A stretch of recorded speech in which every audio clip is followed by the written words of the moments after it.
Alas, the first one. In the depths of the valley, teacher Araki looked disdainfully at the child lying lifeless on the ground, mockingly expressing his delight. Lord Araki, isn't this training a tad too arduous for these fledgling newcomers? Furthermore, why employ the mist concealment technique to summon this dense fog? Mutu stood to the side, his expression rather grim. Too difficult? Mutu, we are ninjas, warriors who tread the precipice of death. Such risks are to be expected. Listen, what a beautiful scream. Araki, with his eyes closed, replied in rapture. But they are merely 5-year-old children. Mutu expressed his concern. What a pitiable sentiment. Araki slowly opened his eyes, disdain etched on his face. What sort of ninja fears death? A true ninja must be a courageous soul who disregards life and death. If they master the refinement of chakra, their physical capabilities will vastly improve. Once they overcome their psychological barriers, this trial will be a trivial matter. Lord Araki, even so, climbing cliffs should not be the initial trial for these novices, Mutu said, his visage darkening. Moreover, you have employed the mist technique, which further complicates their task. TSK, our teacher. Mutu remains so benevolent. Have you forgotten the brutality of battles among ninjas? Araki chuckled derisively, looking down on Mutu. We do not seek obedient children, but rather true ninjas prepared for the battlefield. Remember, Mutu, I am the chief instructor for this cohort, that if you have grievances, take them up with Lord Mizukage and the Council of Elders. Muta's gaze dimmed after a long silence. He resolutely stated, Lord Araki, while you are indeed the chief instructor, I am also a teacher. I will not forsake my students to danger. Dying on the battlefield is a glory, but perishing at the hands of a teacher is a disgrace. Araki rolled his eyes, scoffing, Mutu, you may do as you please, but do not forget, I command the practical assessments. You must understand that for a ninja, mere words and kindness are futile, only iron and blood prevail. Do not forget, we are in the land of blood mist. With that, Araki grinned wickedly, casually remarking, better they die here than suffer outside, due to lack of skill, bringing shame upon the mist village. Otherwise, when danger arises, will your precious children not cry for teacher Mutu to save them? If they cannot even pass this test, there is no need for their existence. No matter how discontent Mutu felt, Araki was the one in control of the new training. Kaido Mutu, a kind-hearted man. Yet, ninjas do not require kindness, they only need strength. He had rusted to the core, lacking even the courage expected of a ninja. No wonder at middle age, he remained merely an ordinary chunin, worthless. It is precisely because of the abundance of such worthless individuals that the Mist Village, despite its reputation as one of the 5 great ninja villages, could only watch helplessly as the other 4 villages wreaked havoc across the continent. With this thought, Araki snorted coldly. Teacher Mutu, however, gazed anxiously at the distant white mist. Indeed, it was a contest of strengths and weaknesses. Reflecting on this, Mutu felt somewhat disheartened. Perhaps years of teaching had dulled his fighting spirit. Yet, a gentle voice echoed in his mind. To me, you are all my children. He touched the scar on his face, a remnant of his past, yet a future for his fallen comrades. Mutu, live well. Carry our legacy forward. I truly wish to witness the sunrise over Suki Bay once more. Did I in that moment? Muta's weakness was swept away. Perhaps you are right, but I firmly believe that true strength arises not from destruction, but from the power to protect. At this very moment, the trembling newcomers on the cliff had no mind to perceive the discord between their teachers. Above the precipice, the cold wind howled, and with the mist enveloping them, visibility was severely restricted, while the dampness rendered the rocky surfaces treacherous. They were compelled to constantly circulate their chakra to maintain balance and strength, ensuring their safe passage. Whether from fear, cold, or both, most of their faces turned pale. Under teacher Muta's guidance, they had previously engaged in balance training. However, it had merely involved traversing a balance beam. As their training intensified, the beams grew longer, the terrain more complex, and the heights increased, yet none had faced the threat of death. How could it compare to their current predicament, where a single misstep could lead to demise?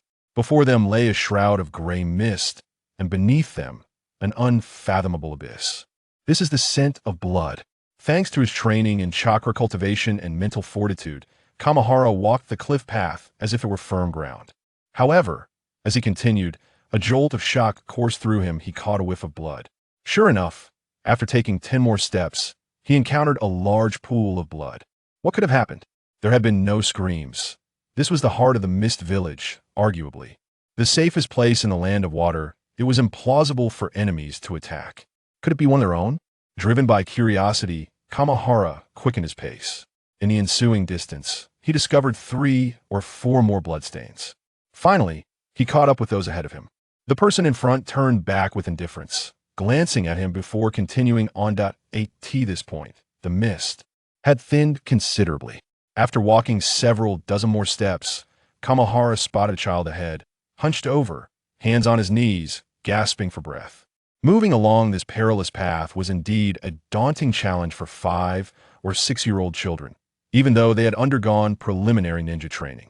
This section of the cliff was steep, with most areas allowing only single-foot passage for the children, necessitating that they cling closely to the wall.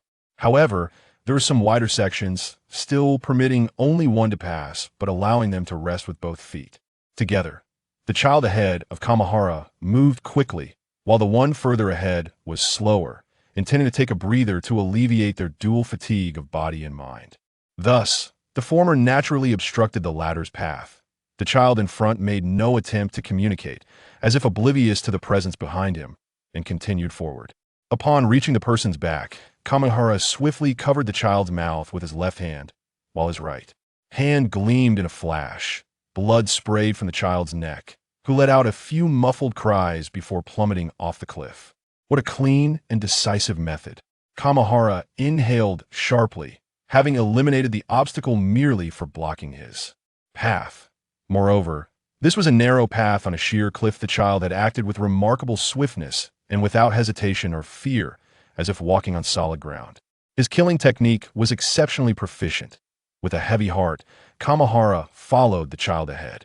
Before long, the sun dispersed the fog. He and the child ahead traversed the path for another 7 or 8 minutes, finally arriving at the end of the narrow path opposite the cliff, where he spotted Terumi May, leisurely reading a book. However, Kamahara scratched his head. They were merely 100 meters from the finish line. Yet, there was only a chain. That it sounded simple enough to walk across, but in practice, it proved challenging. Kamahara glanced down into the unfathomable chasm below, steeling himself as he cautiously embraced the chain with both hands and hooked his feet around it, slowly inching forward. Having traversed such a perilous route, both his mental and physical burdens had been considerable. Now, hanging on the chain only heightened his anxiety, causing his limbs to ache.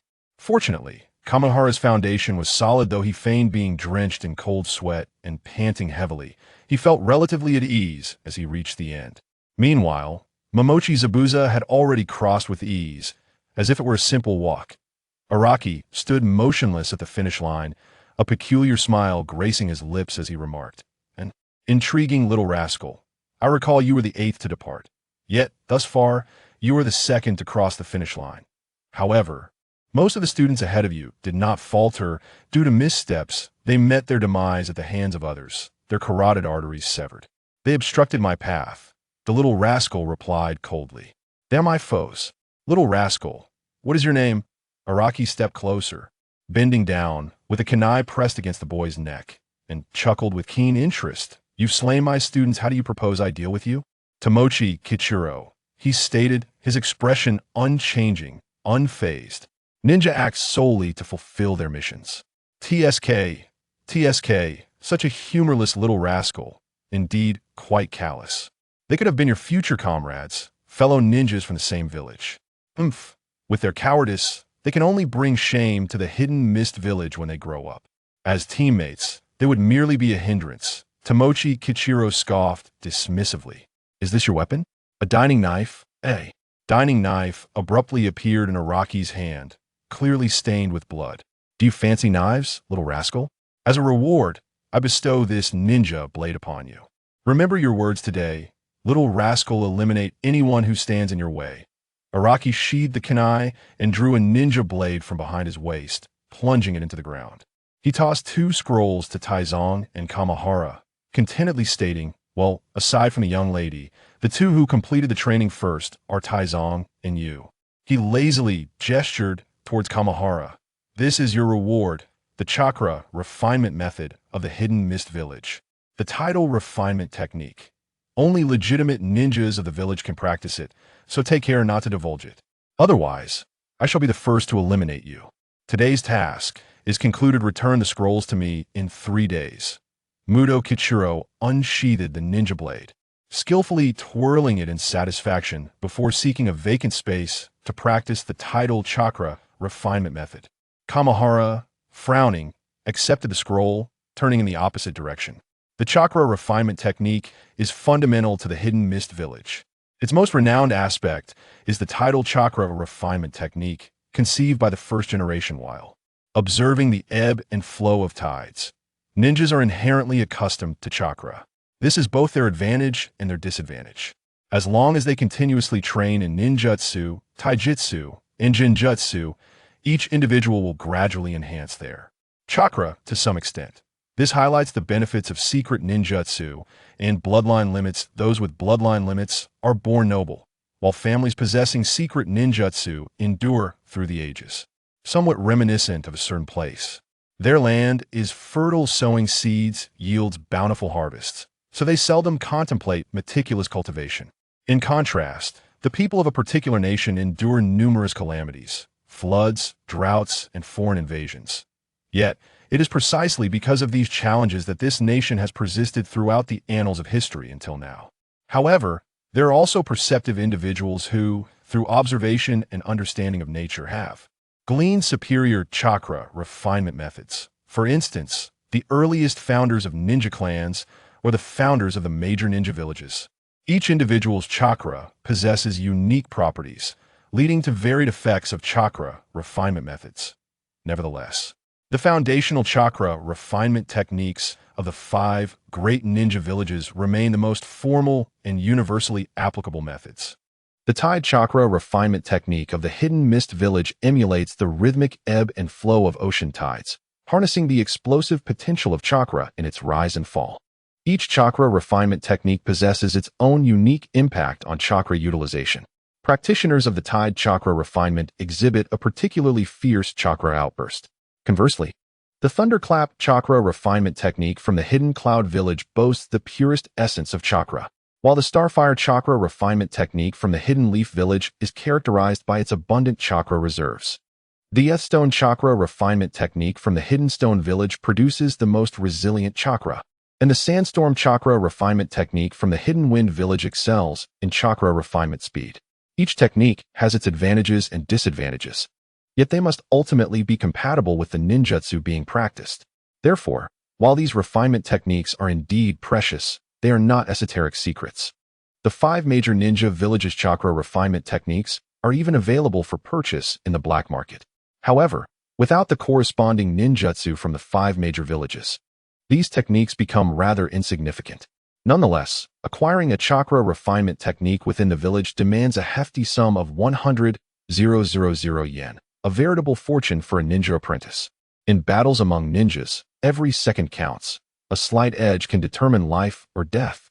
Those who have not trained in chakra refinement can be likened to walking in terms of chakra usage speed, while those who have trained experience a leap akin to driving a car. The chakra refinement techniques of certain prominent clans can be compared to high-speed rail. Shimbara attempted to practice the tide chakra refinement technique and discovered that, due to his cultivation of chi and spirit, he adapted remarkably quickly. In a short while, he had successfully mastered the technique. The essence of the tide chakra refinement technique lies in maintaining the movement of chakra within the body, akin to the tides, thereby enhancing its volume through its rise and fall. The chakra cultivated through this method can unleash tremendous energy with each breath. However, this approach has its evident drawbacks. The relentless pursuit of explosive power often sacrifices precision and control. Nevertheless, the water release techniques of the Hidden Mist Village were originally devised with practicality in mind. When faced with the might of towering waves, one must rely on sheer force to prevail. Having had a taste of this technique, Shinbara, possessing the Xuanjin Daijing, found it rather unimpressive. With 5 years of foundational qi cultivation and spirit nurturing behind him, he aspired to achieve a state where his qi could settle in the dantian, coalescing without dispersing, thereby reaching the realm of qi perception and truly entering the next phase of his training. At present, he could only circulate qi around his body, forming it into fine strands. The method of spirit nurturing, however, is the most arduous. Only when one can genuinely introspect and perceive oneself can they progress further. The practice of nurturing the spirit is often associated with the opening of the heavenly eye. Introspection enables one to awaken their true vision. An introspection of the Yin spirit grants clarity to the essence of the soul. The ultimate opening of the heavenly eye allows for an understanding of the universe itself. After an hour had passed, more individuals began to traverse the narrow cliff path. It was then that Shinbara comprehended why this teacher, Araki, regarded him and Saizo with such favor. He had unwittingly moved too swiftly, having completed the journey in just 40 minutes, while the fastest remaining individuals took an hour and a half to finish. 2 hours had elapsed by the time the last participant completed the course. Like most individuals, they rested for at least 20 minutes before daring to confront the final challenge, the iron chain. Araki, with a cheerful demeanor, observed the exhausted group sprawled on the ground, including the last straggler, Teacher Mutu, whose expression was somewhat grim. Araki understood that this seemingly stern but kind-hearted instructor had intervened to safeguard the students trailing behind. However, having identified a promising talent, he deemed the remaining participants inconsequential.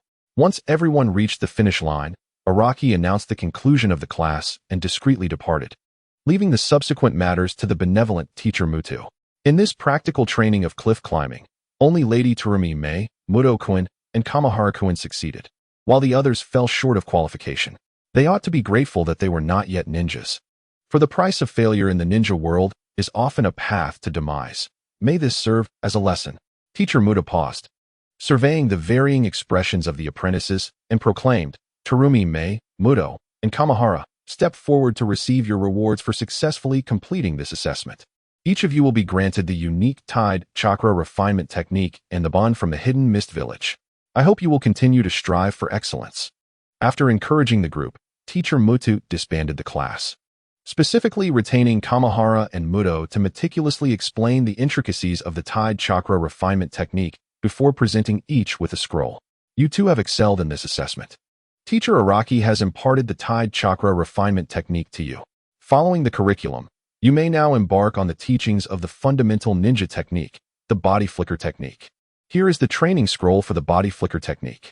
Once you have reviewed it, please return the scroll to me.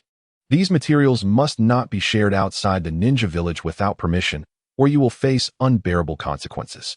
Mastering the body flicker technique will qualify you for the rank of Jinin, but remember, there will always be greater mountains and more formidable individuals. Do not become complacent.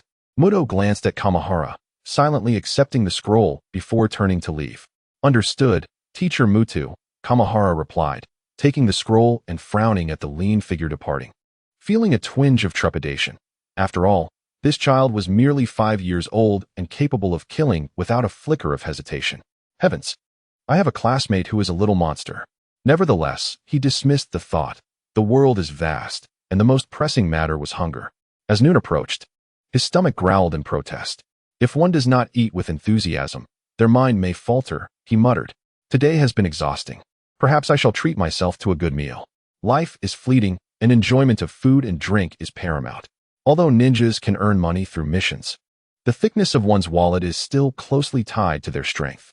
Thus, the more powerful the ninja, the better their economic circumstances. Naturally, clan ninjas, due to their formidable abilities, ascend to the status of nobility among ninjas. Even though the living conditions in the ninja village are significantly better than outside, disparities in wealth are inevitable. The living areas of common ninjas and clan ninjas are distinctly divided into the commoner district and the noble district.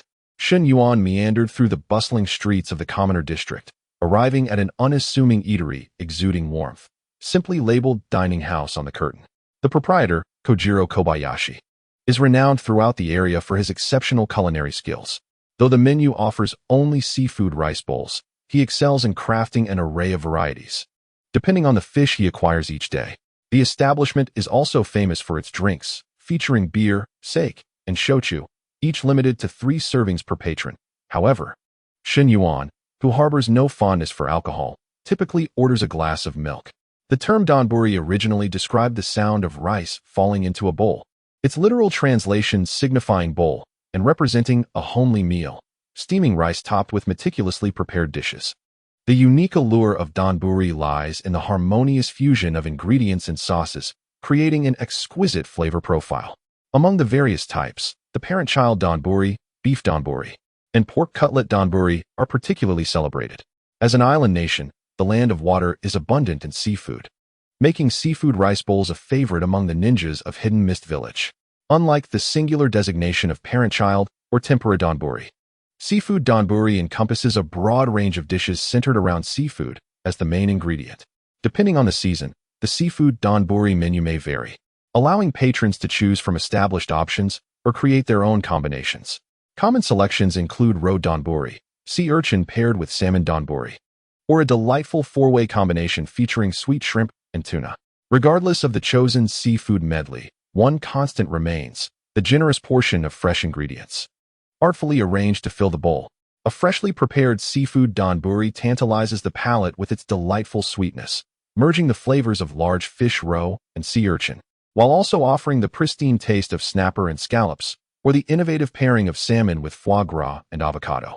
The toppings consist of fresh seafood, resting atop a layer of chilled sushi rice, subtly enhanced with premium soy sauce, a testament to its exquisite freshness.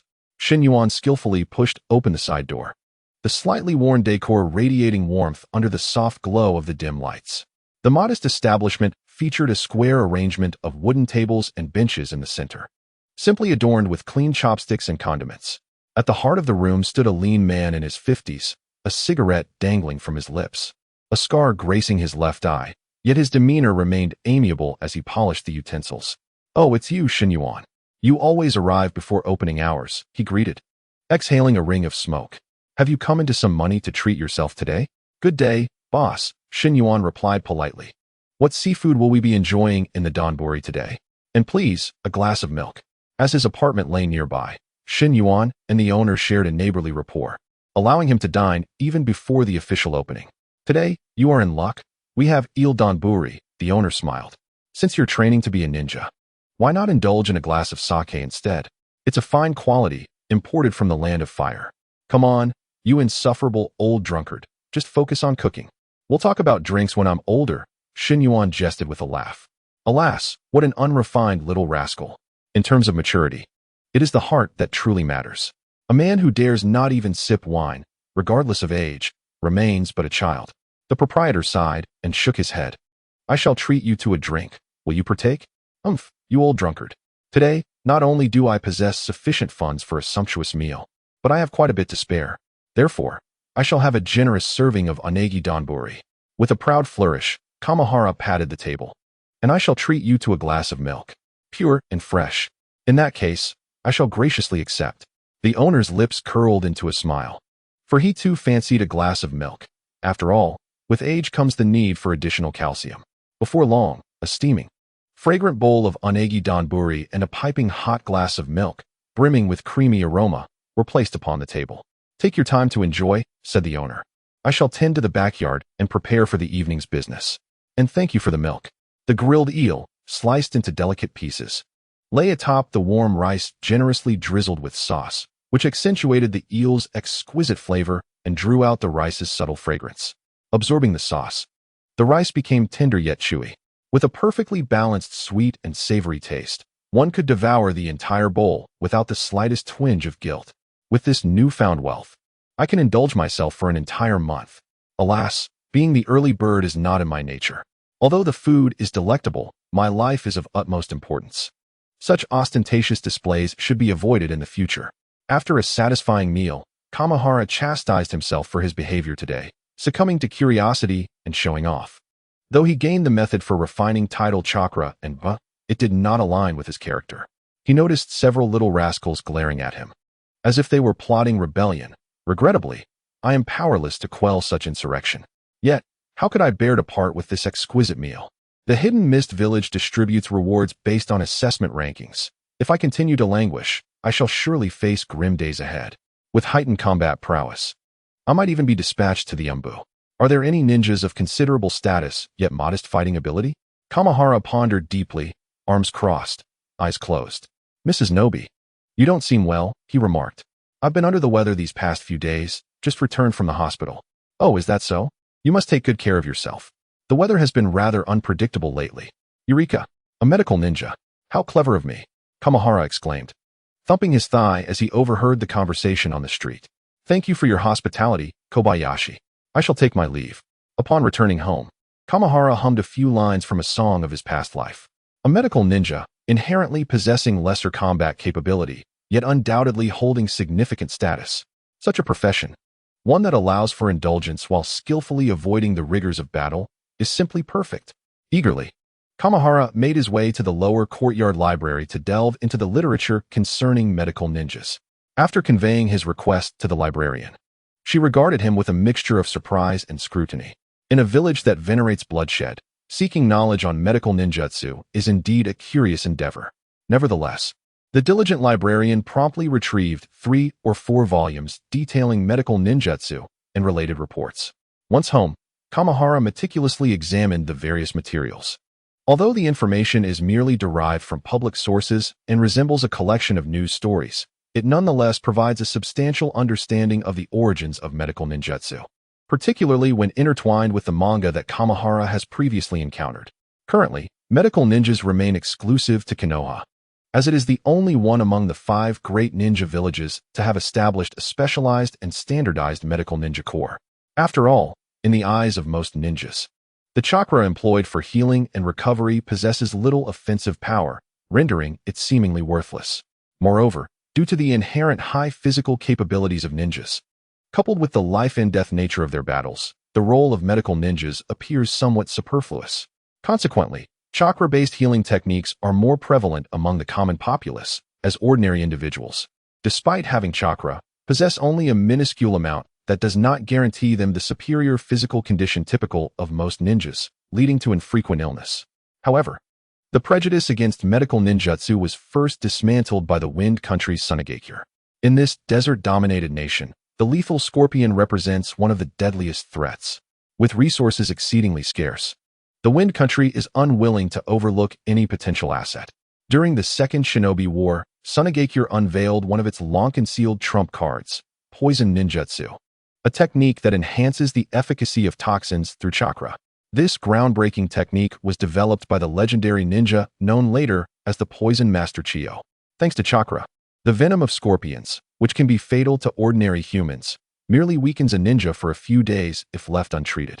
Furthermore, should one detect poisoning promptly and utilize chakra to isolate it, they can recover as if unharmed. Chiyo, however, improved the toxins through chakra activation, rendering them extremely perilous even for ninjas. This newly enhanced venom, capable of killing even seasoned ninjas, astonished the world. When combined with Sunagakure's unique puppet techniques, Konoha found itself retreating on the battlefield. The losses suffered by puppet masters were disproportionately advantageous compared to regular ninja casualties, especially when paired with the active toxic substances, which proved highly lethal. At this juncture, the medical team from the Land of Fire's Konoha village intervened, launching a counteroffensive against Sunagakure's poison squads. Their distinctive medical ninjutsu rendered the specially crafted toxins of Sunagakure ineffective, thwarting their strategic calculations. Not only did the presence of medical ninjas significantly reduce the battlefield casualty rate for Konoha ninjas, but it also greatly enhanced the likelihood of injured ninjas rejoining the fray. With the foresight from a past life, Kamahara recognizes that, akin to how Florence Nightingale reshaped public perceptions of nursing and healthcare, the Second Shinobi World War, characterized by large-scale battles fought on behalf of nations, inevitably heralded the rise of medical ninjas on the shinobi stage, hastened, albeit, by the introduction of Sunagakure's potent poisons. War, as the most direct and brutal method of conflict resolution, indeed serves as the most efficient arena for the invention and application of advanced concepts. Although the Poison Master Chiyo's mastery of toxic ninjutsu shone brilliantly, it paradoxically rendered medical ninjas remarkably prominent, particularly the legendary Tsunade, one of the famed Sannin. She utterly dismantled the narrow prejudices that society held regarding medical ninjutsu. Initially, the the public was not well acquainted with Tsunade's medical techniques. In the past, her renown among the legendary Sannin was largely derived from her lineage as the granddaughter of the god of shinobi, meaning that her past fame was primarily built upon the formidable physical prowess and vitality of the Senju clan. Outside of Konohagakure, other ninja villages remained in a nascent stage of understanding what a medical ninja truly entailed. Furthermore, the training methodology of one teacher paired with 3 students, prevalent in Konoha, was not adopted in the village hidden in the mist. However, under Tsunade's adept hands, medical ninjutsu was not only refined and expanded, but also transformed into a potent weapon for victory rather than merely a means of healing. For instance, the chakra scalpel, initially intended solely for surgical procedures, became far more stealthy and lethal in the hands of Konoha's medical ninjas than the traditional shuriken. Consequently, various nations began to delve into the study of medical ninjutsu. Yet, progress was slow, and aside from Konoha and Sunagakure, the other 3 nations remained in the fledgling stages of research, particularly the village hidden in the mist. This was closely linked to the village's glorification of bloodshed. The most renowned techniques of the Mist Village were water release and assassination techniques, known for their emphasis on striking with lethal precision. The Mist Village did not hold medical ninjutsu in high regard. Moreover, the tidal chakra refinement technique of the Mist Village mimicked the ebb and flow of ocean tides, boasting explosive power that accelerated the use of chakra without increasing its quantity. For the ninjas of the mist, augmenting their chakra reserves required either extraordinary talent or relentless effort.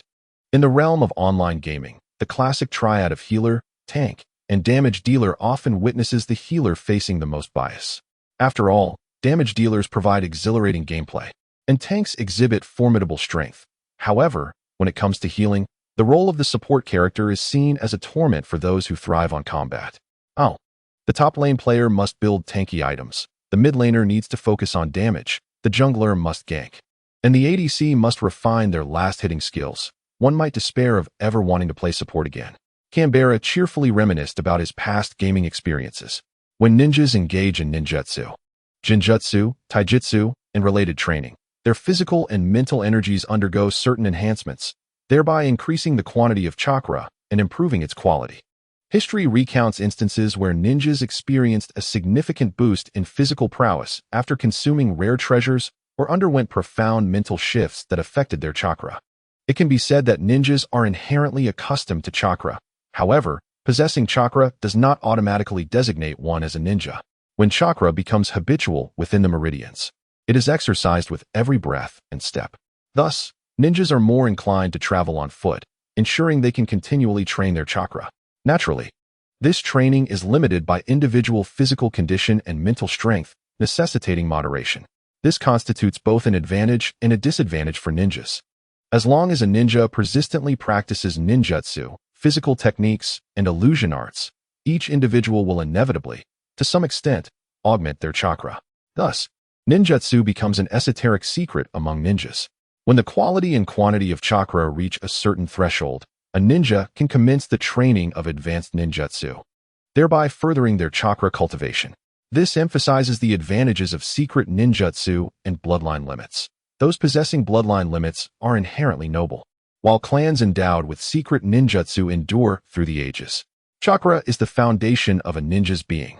However, in the eyes of Kamahara, who possesses the Xianzhen Dao Jing, it is the essence, spirit, and vitality that form the core of personal cultivation.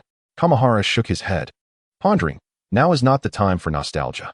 The notion of noble lineage is irrelevant here. The pursuit of the path is akin to this. The inhabitants of the Hidden Leaf Village tend to overlook the fundamentals of cultivation, placing greater emphasis on techniques rather than the path itself. As one who embodies the Xianzhen Dao Jing, I should belong to the ancient lineage of Qi practitioners. Thus it is imperative to fortify my cultivation from its roots. The pressing matter is to accurately select my primary cultivation technique. Kamahara closed his eyes in contemplation, perusing the Xianzhen Dao Jing.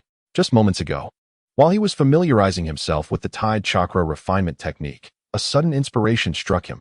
He noticed that the mist within the Xianzhen Dao Jing had dissipated significantly, revealing an abundance of new insights. Among the newly emerged texts was a treatise entitled 5 Elements Returning to Origin True Scripture, a method for refining the body called Immaculate True Body, and most importantly, the the Supreme Response chapter, which pertains to nurturing the spirit and heart.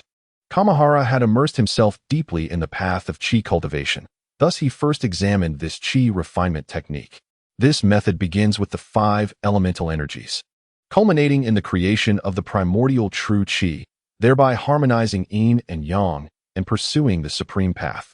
The 5 elements returning to origin draws upon the 5 elemental energies of the world, utilizing the principles of their mutual generation and restraint to initiate cultivation. Currently, Kamahara possesses the foundational entry techniques of the 5 elements returning to origin, namely the fire technique, thunder technique, water technique, earth technique, and wind technique. This scripture is indeed remarkable. It requires practitioners to refine these 5 elemental energies within their bodies, cultivating them in purity while also deepening their essence.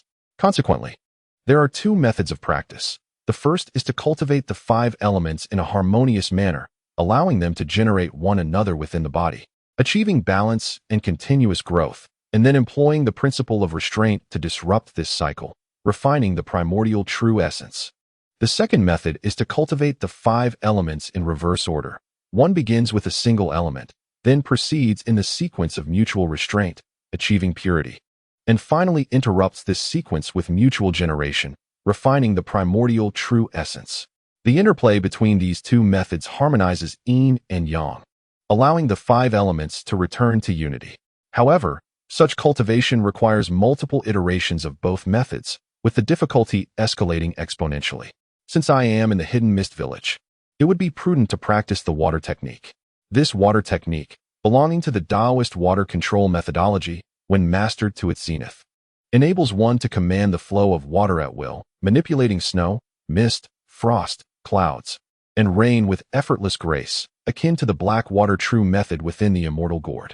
Furthermore, by harnessing the spiritual essence of true water, one can refine the physical body, nourish the bloodline, transform the muscles, and wash the marrow, ultimately condensing the immaculate water true body, whose power approaches that of ancient deities, capable of summoning winds and rain, soaring through clouds, and mastering rivers and seas.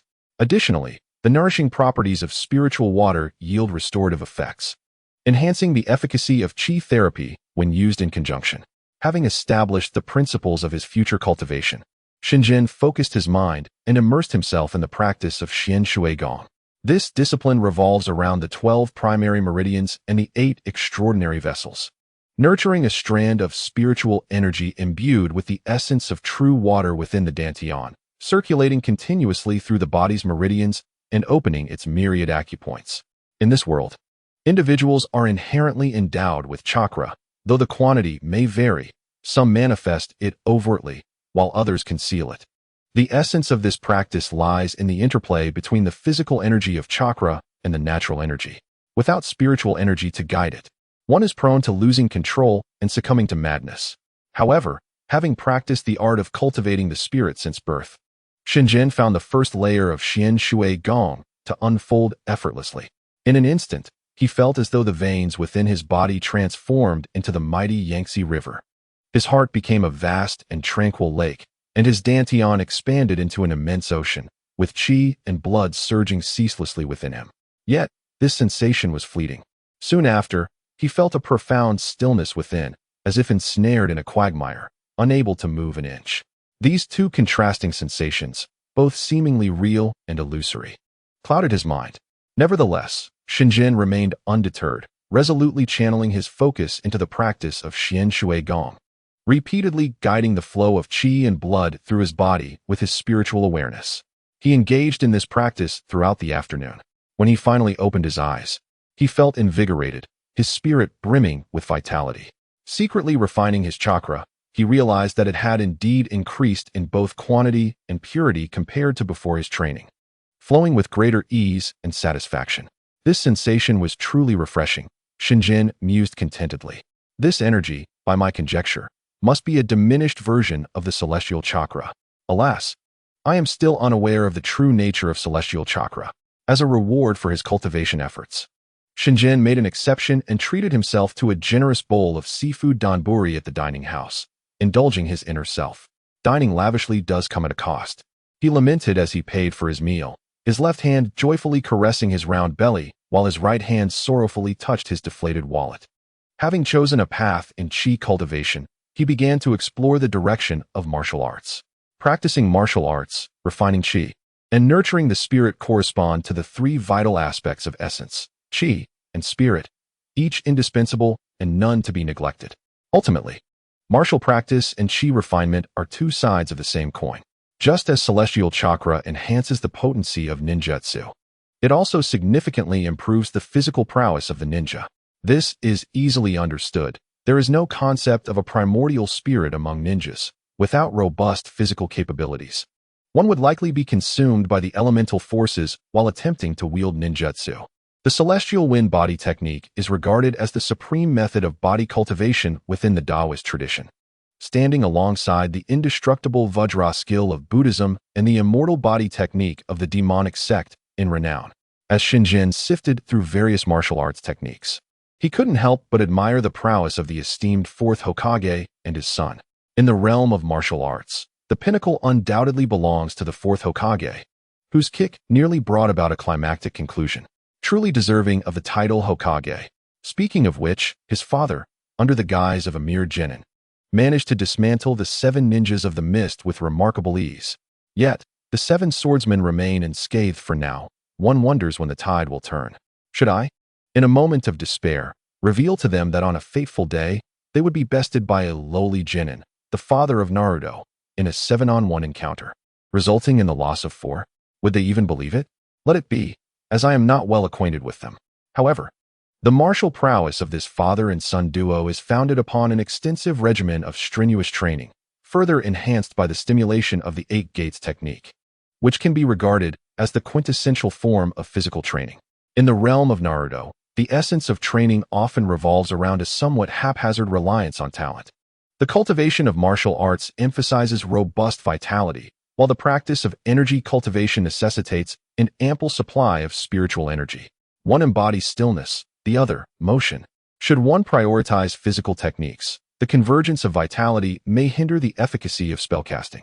Take Lee, for instance. His alleged inability to utilize chakra stems from the intricate connection between his chakra and vitality, rendering the use of ninjutsu challenging.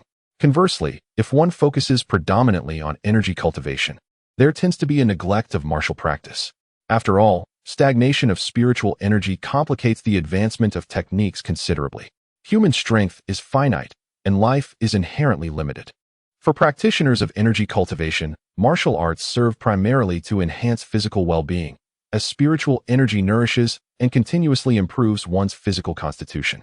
It is akin to the experience gained from vanquishing foes. One may choose the path of a mage, while another may opt for that of a warrior.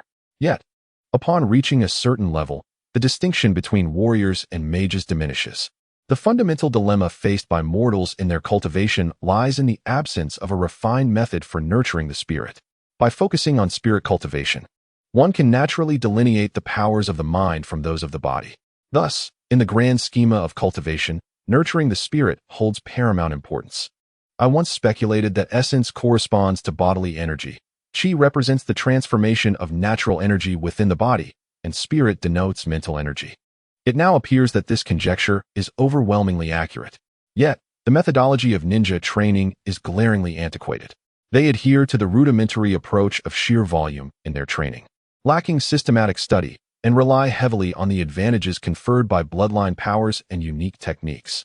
It is no wonder that a ninja can achieve significant progress simply by mastering a higher-tier ninjutsu. With repeated practice of advanced techniques, the integration and capacity of bodily energy, natural energy, and mental energy are all enhanced. As they deploy ninjutsu more frequently, their prowess gradually ascends. Given their training style, without hand seals, they cannot naturally summon chakra to operate within established patterns. In contrast, the practice of the Xianzhen Dao Jing prioritizes qi, is rooted in spirit, and is founded on essence, emphasizing self-mastery and, upon this foundation, communion with the cosmos. The distinction between the two lies in their focus, one on technique, the other on the path. The ability of ninjas to unleash devastating power relying solely on chakra, aside from their innate bloodline abilities, is also attributed to the abundant spiritual energy present in this world. Contemplating these matters, Shinjin scratched his head and sighed. He must exercise utmost caution henceforth. Should anyone witness him employing ninjutsu without hand seals, he would undoubtedly be met with dire consequences. A lowly ninja performing hand seal-less techniques. Who does he think he is, a prince? Yet, for him at present, all of this remains mere fantasy. He is but a novice among novices, existing at the very nadir of the ninja realm. Ultimately, Shinjin resolved to pursue two forms of body refinement techniques. The adage goes, refine essence into chi, refine chi into spirit. When chi is abundant, spirit is complete. When the body is strong, chi is vigorous. The interconnection among these three is profound. While there may be an emphasis on one, none should be neglected. In the realm of martial arts, myriad forms abound, yet they invariably adhere to a sequence. First, the cultivation of muscles. Next, the fortification of bones. Subsequently, the nurturing of internal organs. And finally, the purification of bones and marrow, leading to a rebirth of one's essence, transcending the limitations of a mere mortal frame. The terms copper skin, iron bones, golden embryo, and jade marrow refer to the 4 tiers of the physical refinement process. Attaining the state of jade marrow allows one to further hone the entire body, and when one reaches the pinnacle of ice skin and jade bones, moving with the grace of clouds, dispersed in form yet unified in spirit, that represents the zenith of physical cultivation, akin to the ethereal existence of an immortal who feasts on the winds and drinks the dew.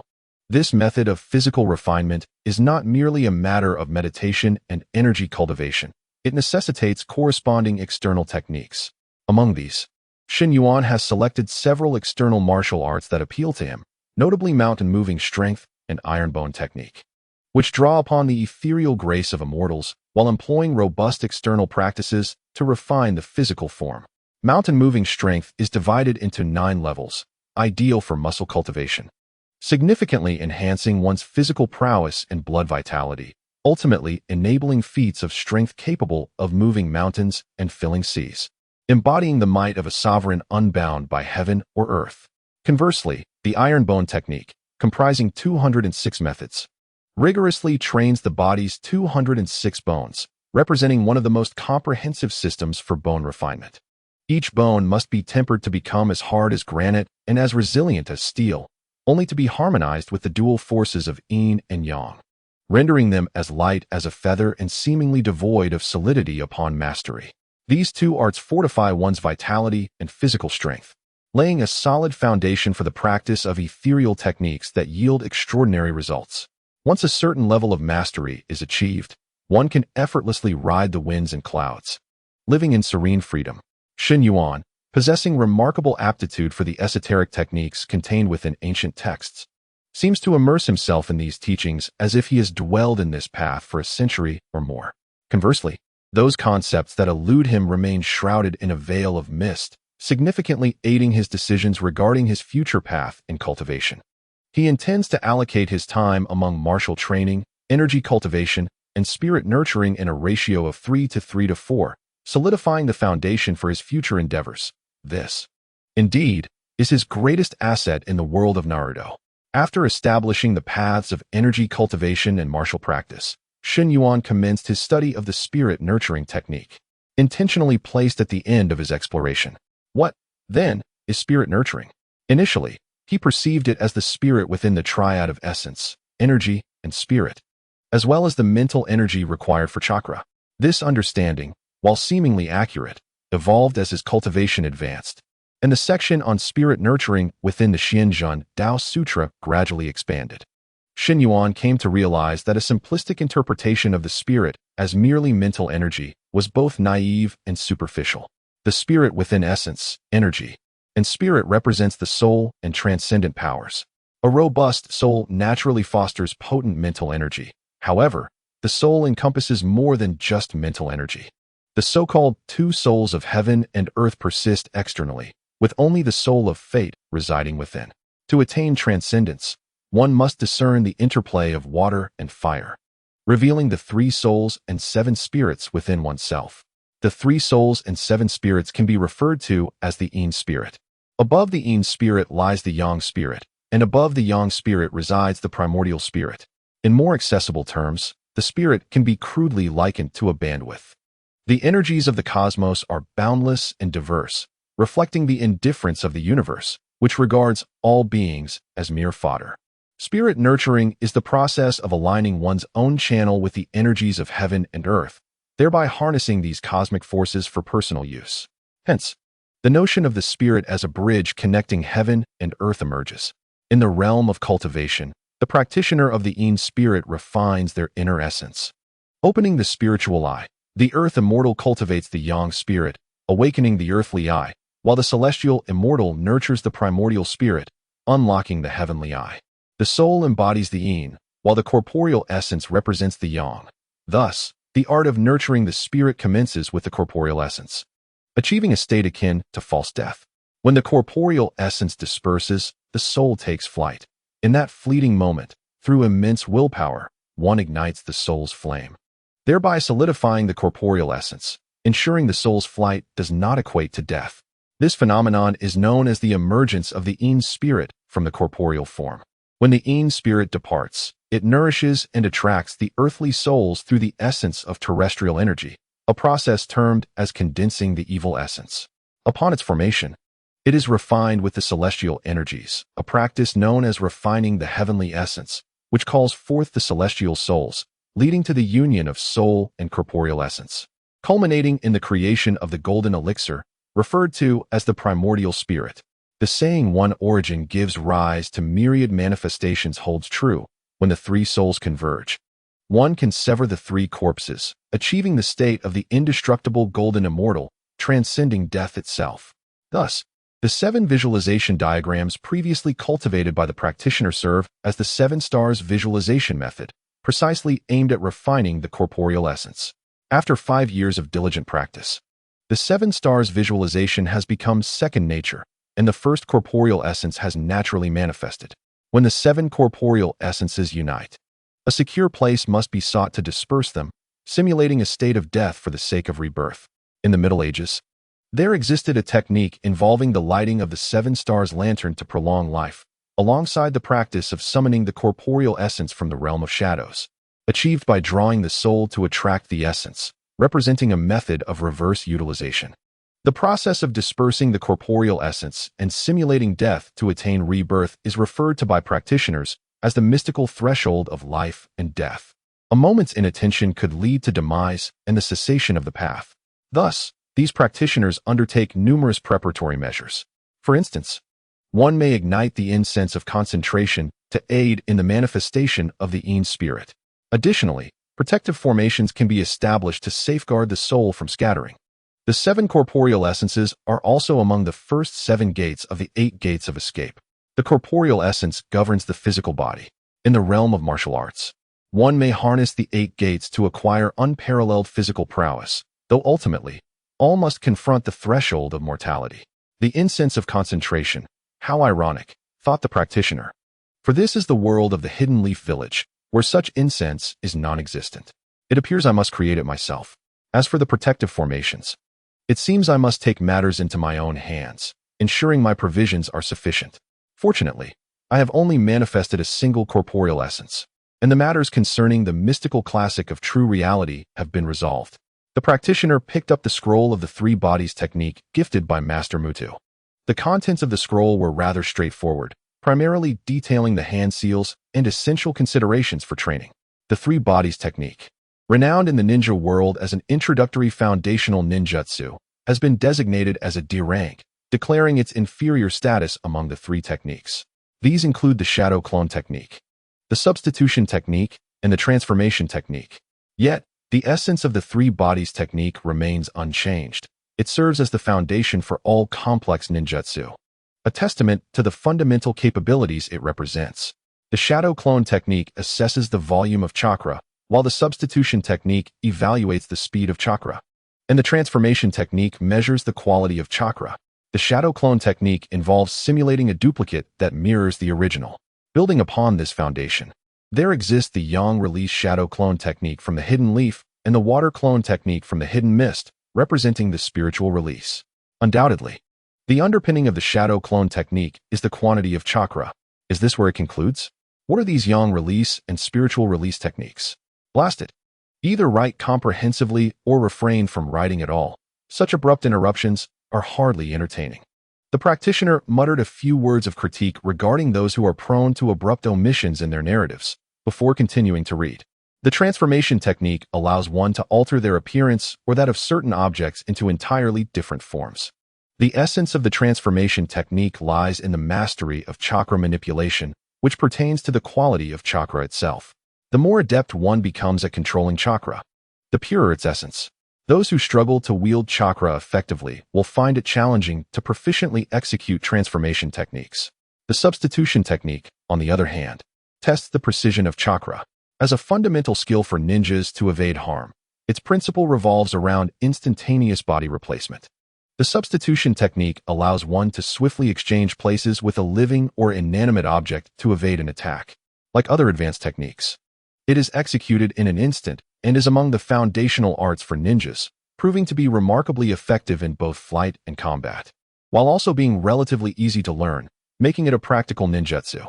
Upon witnessing the substitution technique in a past life, Kamahara perceived it as an invincible, game-breaking ninjutsu, capable of instantaneously switching places with an object to dodge assaults. How could such a switch be achieved? High-speed movement seemed implausible. One could not simply dash to a wooden object and return with it. With such speed, what would there be left to evade? Upon deeper reflection, only space-time ninjutsu could facilitate such instantaneous replacement. Yet, space-time ninjutsu is notoriously difficult to master, while the substitution technique appears accessible to all. According to the parameters of the substitution technique, it is executed instantaneously. Thus, theoretically, if one masters it well, the opponent would be unable to land a blow. If one could swap places with the air behind an adversary, an offensive maneuver could also be launched. This resembles a low-cost form of space-time ninjutsu.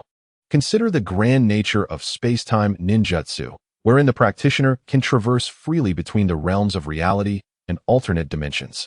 Known space-time ninjutsu includes summoning techniques, Flying Thunder God Technique, Kimyui, Intangibility, Heavenly Hand Power, and others. With the Heavenly Hand Power being one of the highest levels of space-time ninjutsu and the most potent ocular technique within the Naruto universe, categorized as a bloodline limit. However, upon Kamahara's personal study of the technique, he could not help but chuckle ruefully. It truly lived up to its designation as a D-rank ninjutsu, a mere introductory skill. The crux of the substitution technique lies in the act of replacement. Should a ninja wish to practice this art, they must inscribe their unique ninjutsu mark upon a specific object using chakra. When the time comes to utilize it, they summon that object, akin to summoning techniques, albeit with one involving living beings and the other inanimate. The initial hand seals for substitution and summoning techniques are nearly identical, with the distinction being that summoning involves living creatures. The cost of summoning requires an oath of blood with the summoned beast, affecting the chakra's consumption and the nature of the summoned creature. In contrast, substitution involves inanimate objects or lower intelligence animals, necessitating adherence to a stricter framework. The chakra consumption for substitution is precise and defined. One might liken summoning techniques to open-ended questions, while substitution techniques resemble fill-in-the-blank exercises. Alternatively, both can be seen as opening a door. Summoning involves calling out and ringing a doorbell, where the choice determines who answers, whereas substitution is akin to unlocking a door with a key. If the key is incorrect, the lock remains steadfastly closed, Kamahara contemplated. Moreover, the door lock and key must be sealed by the individual personally. If the sealing is not performed by one's own chakra, then there exists no key, let alone the possibility of retrieving anything from within the door. More frustratingly, even after employing the substitution technique, one remains in their original location.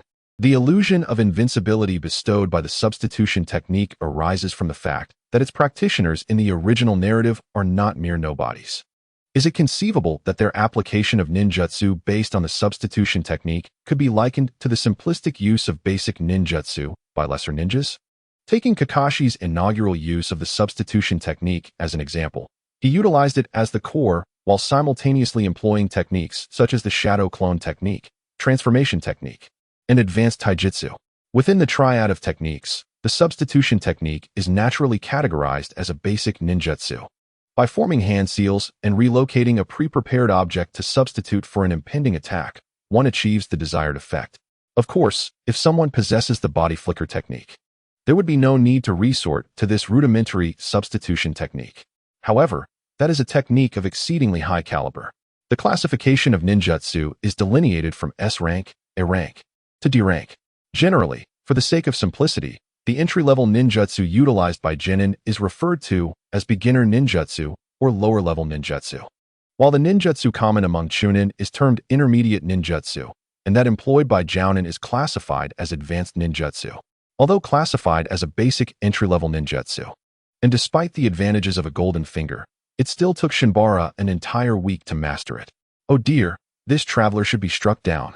Should the geniuses of the Hokage world learn that this fool took a week to grasp the substitution technique and remains unsatisfied, they would surely be inclined to deliver a thorough beating to this pretentious individual to alleviate their frustrations.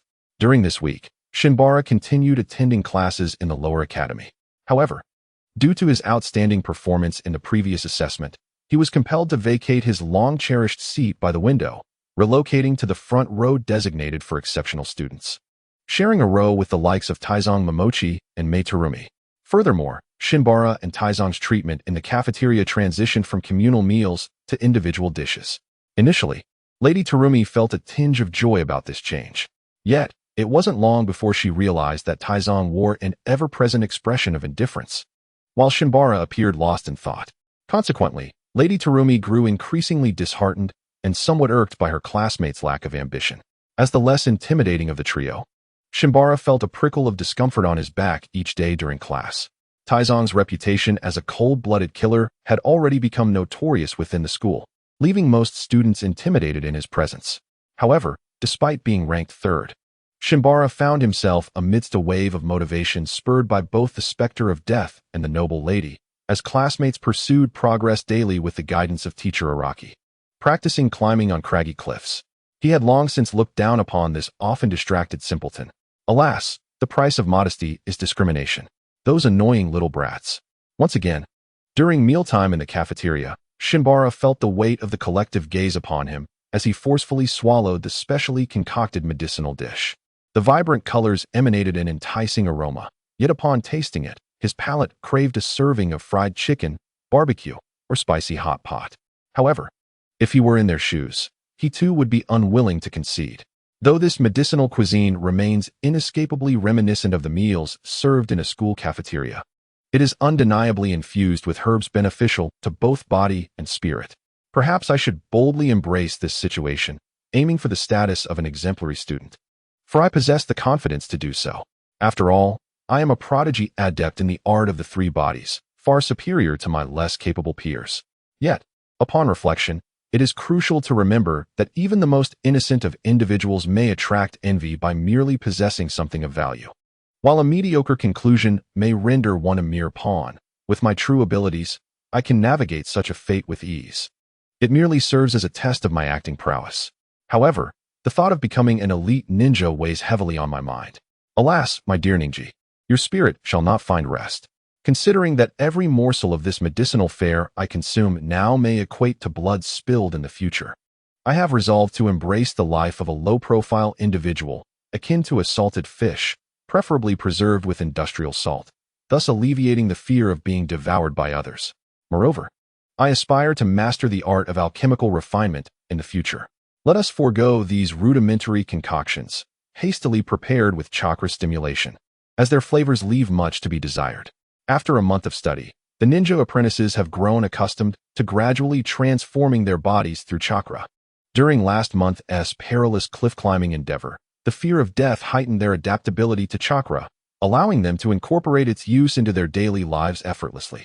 As for me, I diligently engage in self-cultivation of the profound, true path, having already visualized the second of my 7 conceptual images. The difficulty has naturally escalated. Focusing on a single image requires attention to just one spirit, while engaging with 2 images demands simultaneous awareness of the interplay between both spirits. In contrast, my progress in physical techniques has been notably swift. On one hand, a trace of spiritual energy generated by the profound water, true qi, continuously nourishes my body. On the other hand, the medicinal cuisine indeed possesses some efficacy. However, this progress comes at a cost. as my cultivation of profound water has been sluggish, primarily due to my current emphasis on physical training. After all, this is the most effective means for rapidly enhancing my strength. Both the mountain moving technique and the iron bone technique represent premier methods for physical cultivation, albeit with distinct focuses. One enhances strength, while the other hones skeletal resilience, providing both offense and defense. Within a month's time, I have harnessed the spiritual essence of profound water through the celestial wind cloud technique to bolster my external martial arts training, achieving the first level of both techniques. My physique has been refined to be lean and powerful, yet I appear smaller than before, particularly in contrast to my peers, who are all experiencing growth. I stand as the shortest among the apprentices. Nonetheless, I am acutely aware that my strength and resilience have more than doubled. Yet, to some classmates, this may render me seemingly more susceptible to bullying. There is a consensus among my peers that my third-place finish during the cliff-climbing exercise was merely a result of my agility due to my smaller stature. In contrast, the formidable Todaizai is someone to be neither trifled with nor provoked. Interestingly, Todaizai regards me with an especially disdainful gaze, for among the top 3, it is widely acknowledged that Koyami is the strongest in terms of ability, while Todaizai is the most ruthless in combat. However, the remaining member seems to be merely coasting through. Today, we shall engage in physical sparring. Students are invited to step forward in accordance with their apprentice numbers to draw lots and determine their sparring partners. Teacher Mutu produced a record book, and in that moment, Canberra felt once again the spotlight of the classroom upon him. Everyone wishes to duel with me, he mused internally, exasperated by the thought that he might inadvertently reduce them to tears. Following this, Taizong Momochi drew his lot, selecting number 11, while Canberra found himself with number 19. Upon discovering his number, Momochi's demeanor soured as he disdainfully discarded his draw. "Excellent. I am number 20, exclaimed a tall, burly ninja apprentice, triumphantly gesturing a fist towards Canberra. "Brat, if you wish to avoid a beating, you should concede quickly." This remark elicited envious glances from several classmates. "I am number 11. I demand a swap," Momochi insisted, leaving no room for refusal.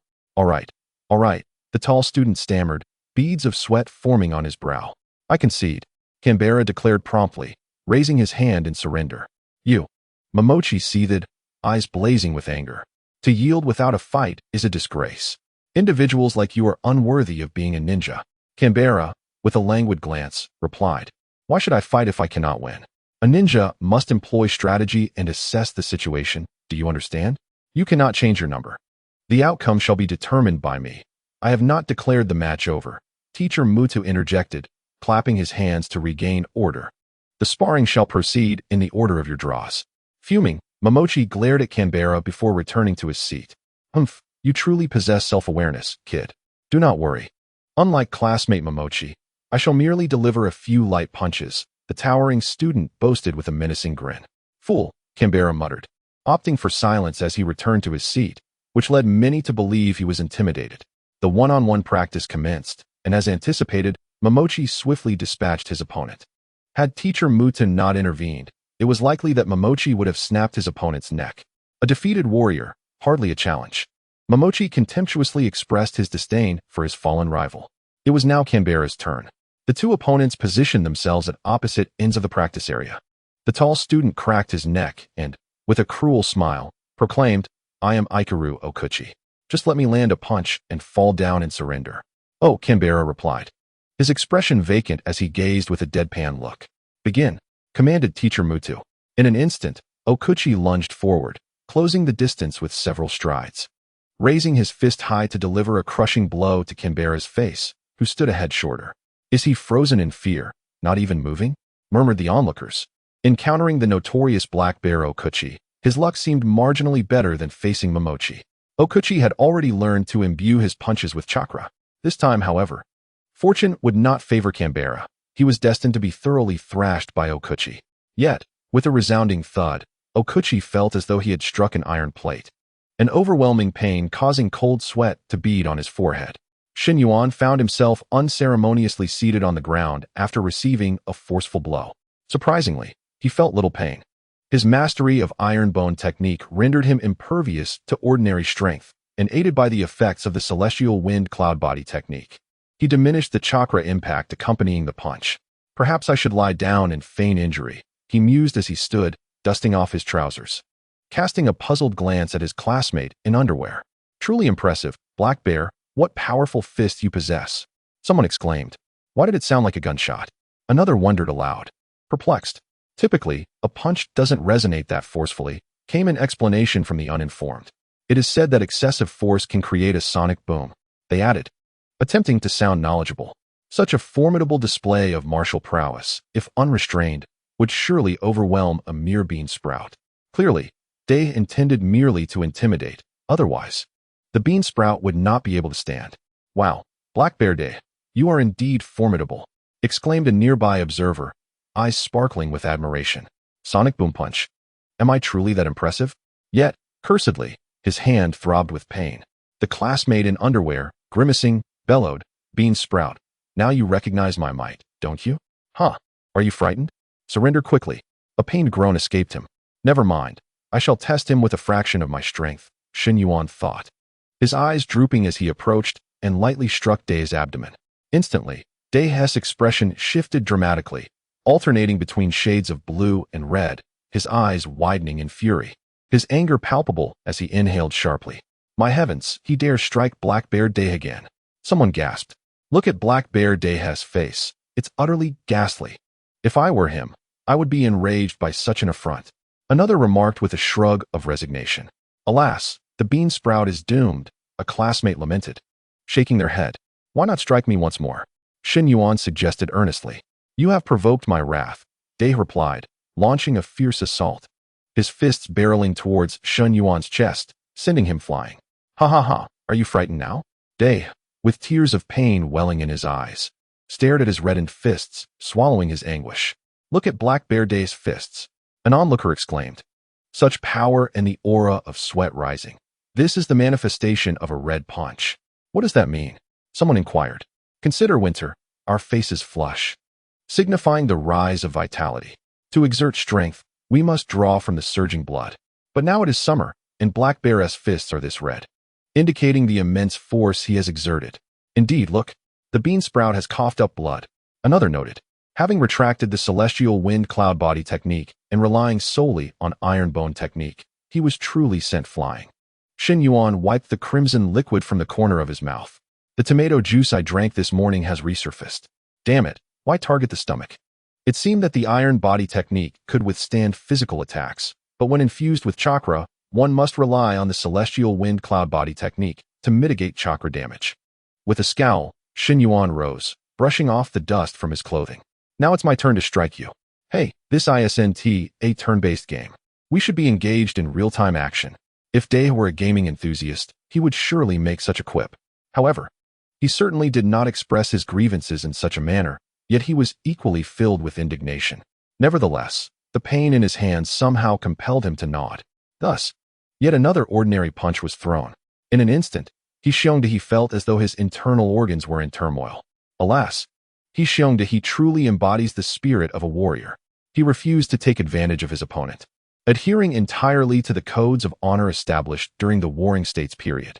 A certain classmate began to enlighten the others. It is said that in the past, warriors engaged in combat without taking unfair advantage of one another, each delivering a strike in turn. Observe how his body trembles. This is his effort to maintain composure.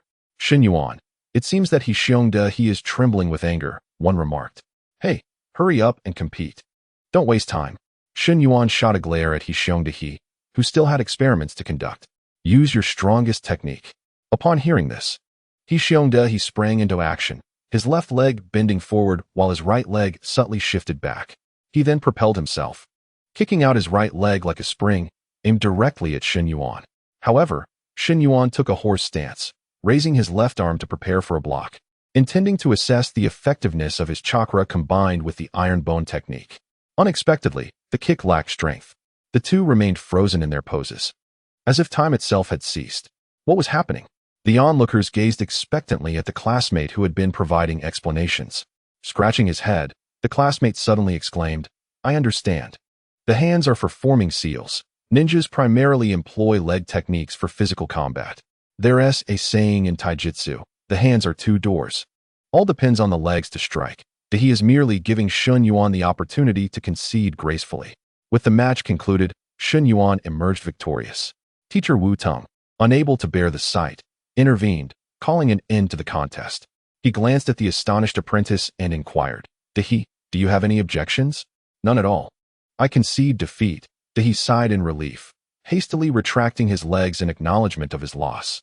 In the aftermath, amidst a sea of puzzled expressions and the intrigued gaze of Terumi Mei, Shin Yuan rubbed his shoulders as he exited the arena.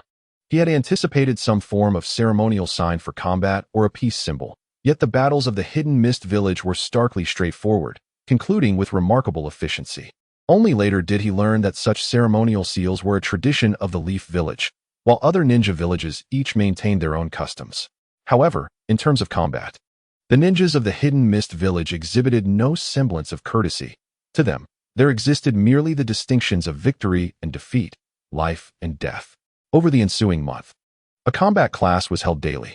Within these sessions, the notorious trio began to rise to prominence. The displeased Momochi Zabuza, the enraged Terumi Mei, and the oblivious Shin Yuan.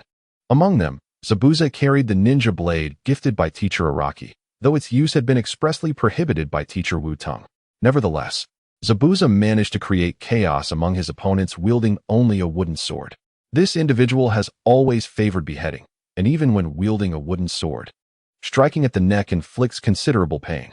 The crux of the matter lies in his swift and agile movements, making it exceedingly difficult to evade his attacks. Everyone is convinced that, should he wield a proper blade, even a rusty kitchen knife could easily sever a head from its body. This man bears a serious demeanor, rarely smiling, yet during combat, a cruel smile might occasionally grace his lips, radiating an aura of lethal intent as if he were witnessing something amusing. The others have taken to calling him unhappy, fearing that should this individual find joy, their own lives would be in jeopardy. As for very angry, it is said that this squad leader possesses an extraordinary sense of responsibility. Typically, he is amicable, but once assessments are brought into play, he becomes tempestuous, his fury palpable. Anyone who receives a low evaluation during these assessments is likely to endure a severe reprimand from him. The term clueless refers to Kamihara Kaido, who, alongside Momochi Kaido, was one of the first to master the tidal chakra refinement technique. However, his approach has veered off course, becoming renowned for his physical prowess and a penchant for masochism. In simpler terms, if you strike him once, he will retaliate in kind, albeit with a hint of discomfort. The sparring continues, with him absorbing blows without faltering, seemingly impervious to defeat. In competition, his lack of strategy is evident.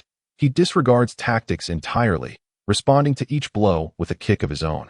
His body appears as if forged from iron, and the more force applied against him, the more it seems to hurt.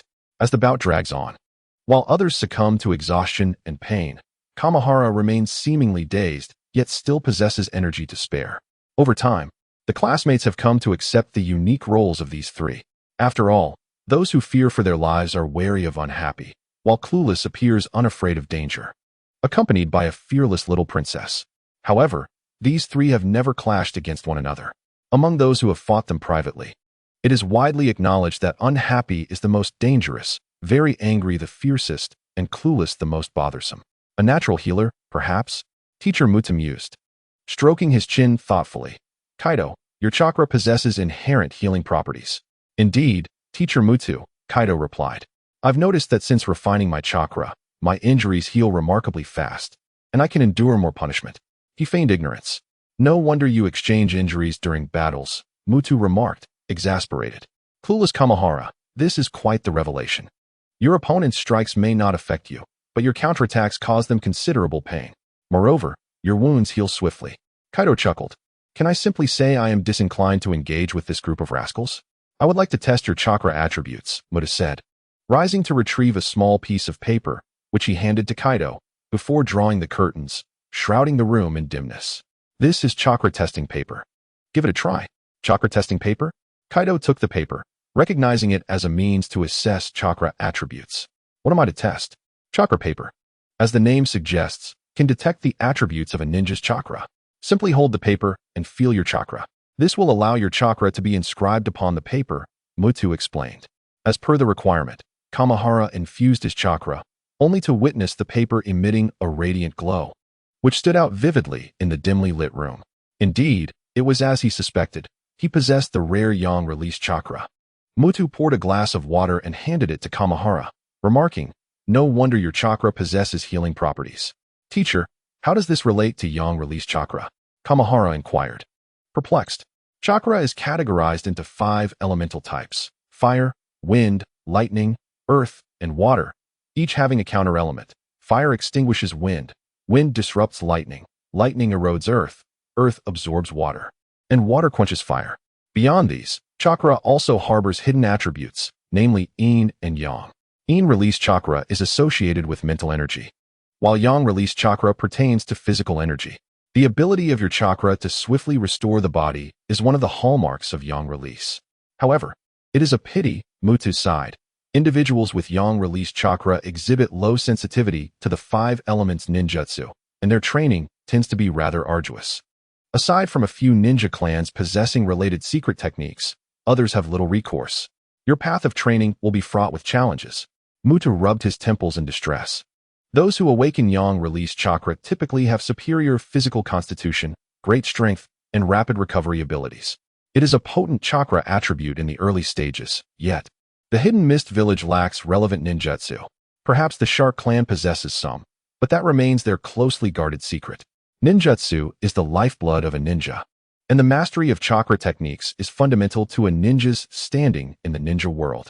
The invention and refinement of a ninjutsu require the relentless efforts of several generations. Without compatible ninjutsu to harness chakra, a ninja's prowess would undoubtedly diminish. What disheartened Mutu was that, while Kamahara's adaptability to chakra was commendable, as an ordinary civilian, he lacked the inheritance of secret techniques. This signified a bleak future for his ninjutsu training. After all, yang and yin release chakras possess strong exclusivity, rendering the practice of ordinary 5 elements ninjutsu exceedingly challenging. Had he belonged to the Akimichi clan, he might have had the potential to become an exceptional ninja. However, as it stands, Kamahara was akin to a tasteless morsel, neither wholly beneficial nor entirely dispensable. Should Kamahara persist with yang release chakra, he would have to delve into the study of yang release ninjutsu independently, a task undoubtedly daunting. Not to mention Tsunade. Even the Akimichi clan has stood firm in the ninja world for over 300 years solely on the strength of their expansion technique. Of course, Kamahara had alternative paths to consider, such as specializing in taijutsu. Individuals with yang release chakra exhibit extraordinary talent in physical techniques. However, can one still be called a ninja without ninjutsu? In the current ninja world, the legendary 8 gates technique remains absent. In Muda's eyes, Kamahara appeared despondent as he returned. In truth, Kamahara was merely lost in thought. After all, he was not merely yang release chakra. When it comes to the transformations of yin and yang, no ninja comprehends it as thoroughly as I, a practitioner of Taoism. Yet, just after turning a couple of corners, he spotted teacher Araki leaning against a wall, who chuckled softly. "Ah, yang release chakra, is it? Young one." "Hello, teacher Araki," Kamahara replied, furrowing his brows. "Is there something you need?" Regarding this eccentric teacher, unlike Tao Di, who diligently practices under his tutelage every day, Kamahara resolutely maintains his distance. Perhaps there is a reason, or perhaps not. Who can truly say? Araki whistled and tossed over a scroll for training. "Muto has already informed you, hasn't he? In the Hidden Mist Village, a yang release chakra ninja has no future.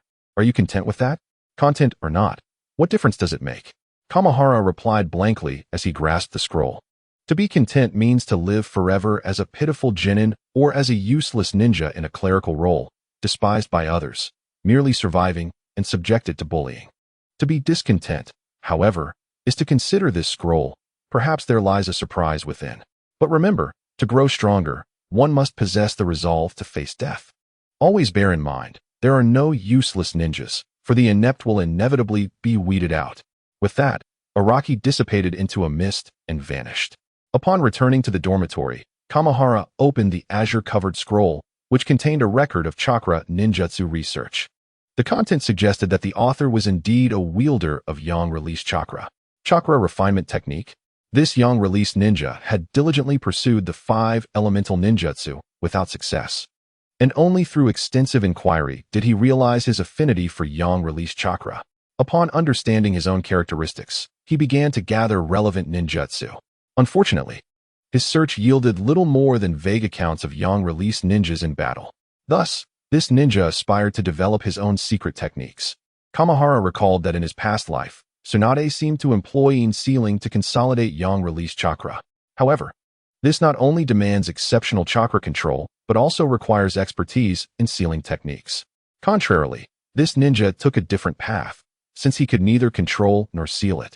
He resolved to let it run rampant. The Land of Water, being an island nation, possesses ample experience with typhoons, ocean currents, and flooding rivers. This ninja found inspiration amidst various floods. If improper river channels lead to inundation, why not allow the water to carve its own path? His strategy could be summarized in a single phrase: no destruction, no construction. As a research ninja, he had witnessed numerous cases of chakra rampancy. Generally, chakra rampancy would disrupt the meridians, causing irreversible damage that ultimately hinders a ninja's training. Yet, yang-released chakra is intimately connected to life energy. Thus, this ninja decided to use himself as a case study to examine the effects of yang-released chakra rampancy on the body. The results delighted him, although damage was unavoidable. Recovery was gradual. With this discovery, he resolved to incrementally induce the detonation of unstable yang-released chakra, leveraging its restorative properties to fortify his meridians. After a period of training, he would trigger the explosion once more. By cycling through this process, he would ultimately achieve his goal of becoming stronger. This reminded Kamahara of two legendary martial arts techniques he had encountered in a past life: the Zen of martial arts and the supreme skill of the 8 desolations and 6 harmonies.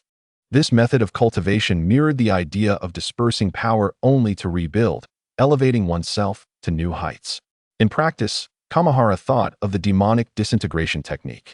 A rather wild notion, yet regrettably, this method of cultivation would significantly deplete one's vital essence.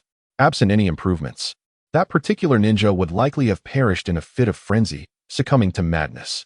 Is it truly worthwhile to pursue power at the cost of one's own life?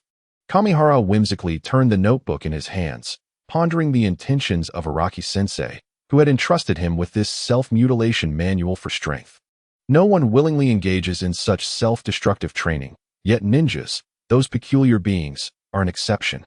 Were I a native ninja, I fear I would be unable to resist the allure of this chakra training technique, which could aptly be termed the celestial ruin method. I cannot bring myself to believe that the so-called Onifong Araki is a teacher genuinely concerned for his students' growth. The injured ninja, a pitiable tool, finds themselves at the mercy of the likes of the 6 paths, while others languish in a struggle for survival. It is a world where betrayal is rampant, as one either sells others out or becomes the victim of such treachery. Kamahara has no desire to fall into the pitiful state of being exploited. Unaware of his impending doom, being a solitary figure, devoid of any leverage, he harbors no desires in the realm of ninjutsu. His current practice of ninjutsu merely serves to satiate his curiosity about ninjas from a past life. His true path lies within the pages of the Xuanjin Dao classic. In the world of Naruto, how many civilian ninjas have truly achieved a reversal of fortune? In the end, they merely become entangled in familial strife. His confidence in the Xuanjin Dao classic stems not only from the remarkable assistance he has recently discovered in his chakra cultivation, but also from a profound realization of unwavering commitment to his path. If one harbors doubts about their journey, they cannot even traverse the threshold of life and death. Engaging in combat techniques pales in comparison to the pursuit of Dao. Ninjutsu is merely a technique, regardless of its power or peculiarities. It remains a form of technique, unless one reaches the realm of sage chakra. What he currently practices is the Dao. Nonetheless, he resolved to feign ignorance towards Araki. Until he comprehends Araki's intentions, he would fabricate the appearance of practicing this self-mutilation manual. With the Xuanjin Dao classic as his foundation, it would not be impossible to develop similar ninjutsu techniques. Contemplating this, that very evening Araki tested the self-mutilation manual's training, though, for precautionary reasons, Kamahara only attempted a small portion. Indeed, when considering the entirety of one's meridians, the violent surge of chakra could amplify his physical prowess by more than double. Yet, the corresponding aftermath would entail coughing up blood, sustaining injuries, blockages in the meridians, and damage to internal organs. It is undeniably alluring. Gradually, the prospect of wielding power twice as great as his own is enticing. Kamahara clicked his tongue in admiration. This self-mutilation manual certainly possesses a compelling allure for novices. However, while you may possess clever strategies, I have my own means to navigate through obstacles.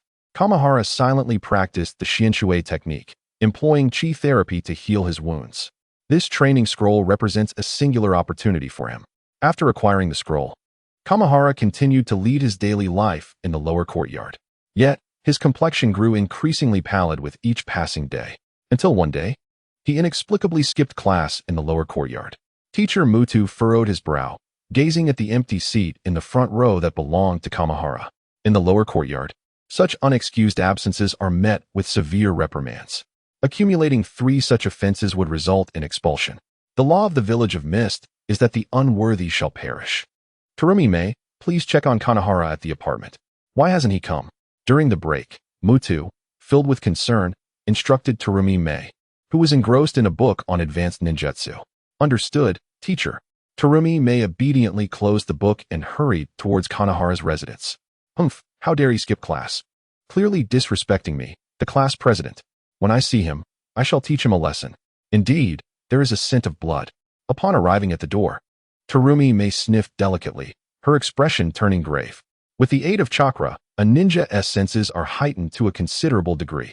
A faint trace of blood lingered in the air.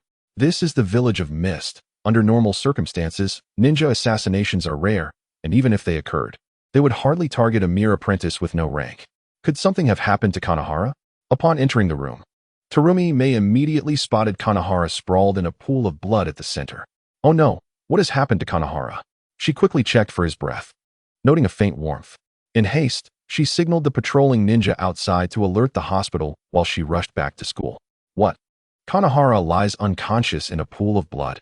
Upon hearing the news, Muto hurried to the hospital, only to be met with a grim diagnosis.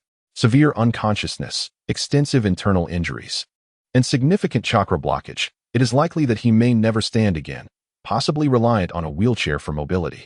The doctor shook his head regretfully, stating that he was destined never to become a combat ninja. What transpired? Why has Kanahara sustained such grievous injuries? With an impassive expression, Mutu accepted the doctor's report. Yet his mind was rife with questions.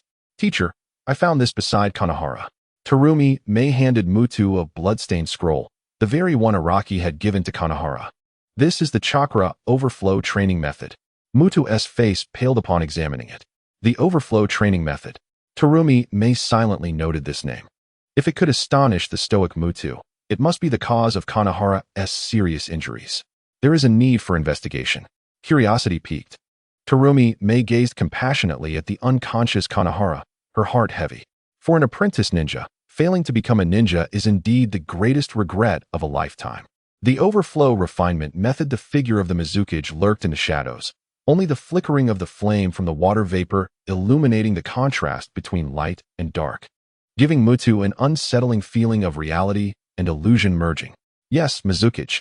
It is the overflow refinement method that was sealed 30 years ago. Mutu, reflecting on the unconscious Kanahara still in the hospital, seethed with resentment.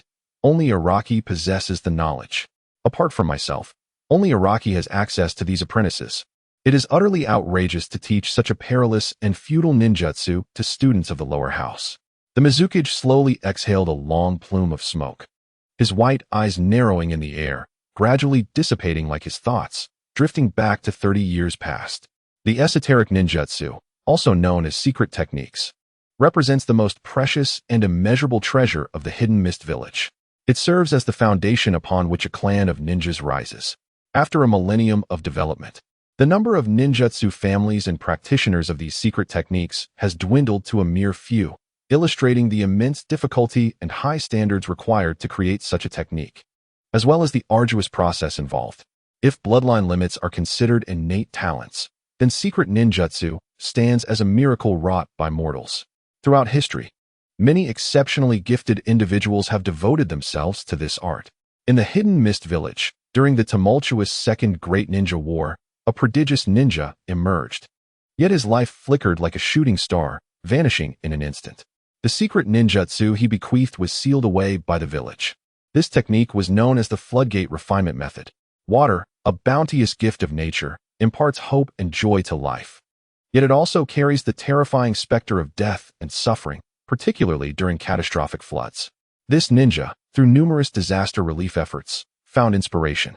The utilization of chakra necessitates unobstructed chakra pathways. However, he contrarily obstructed the flow of chakra at specific points, allowing it to accumulate within certain channels, ultimately yielding explosive power.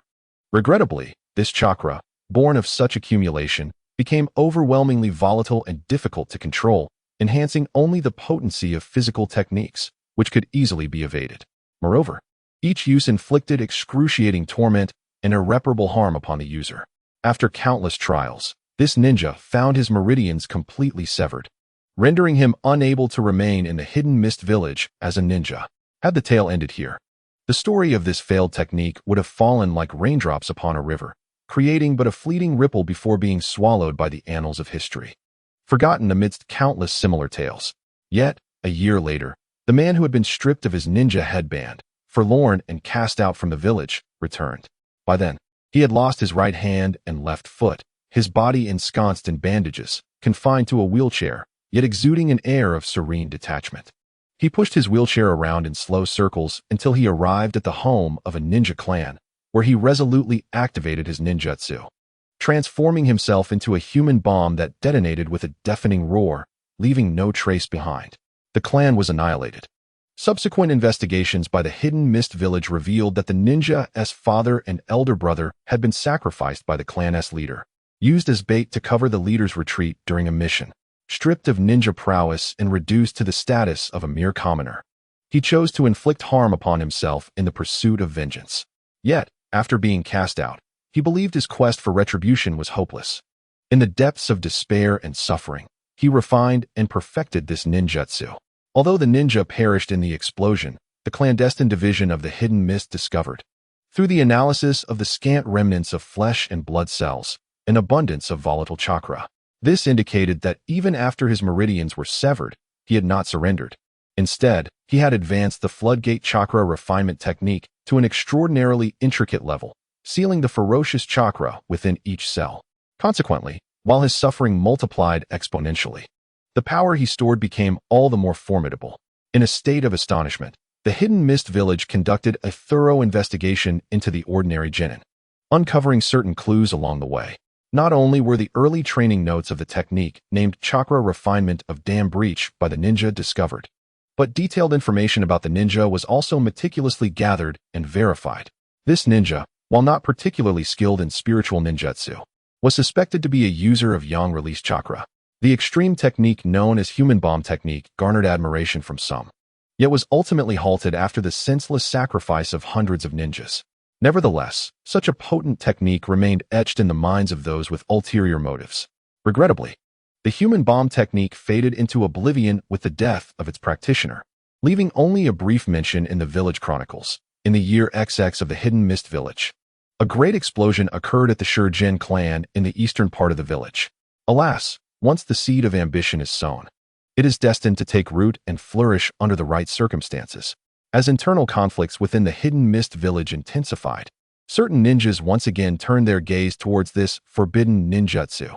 They believed that sacrificing an ordinary ninja to acquire a power that instilled terror in all ninja villages would be an investment worth making.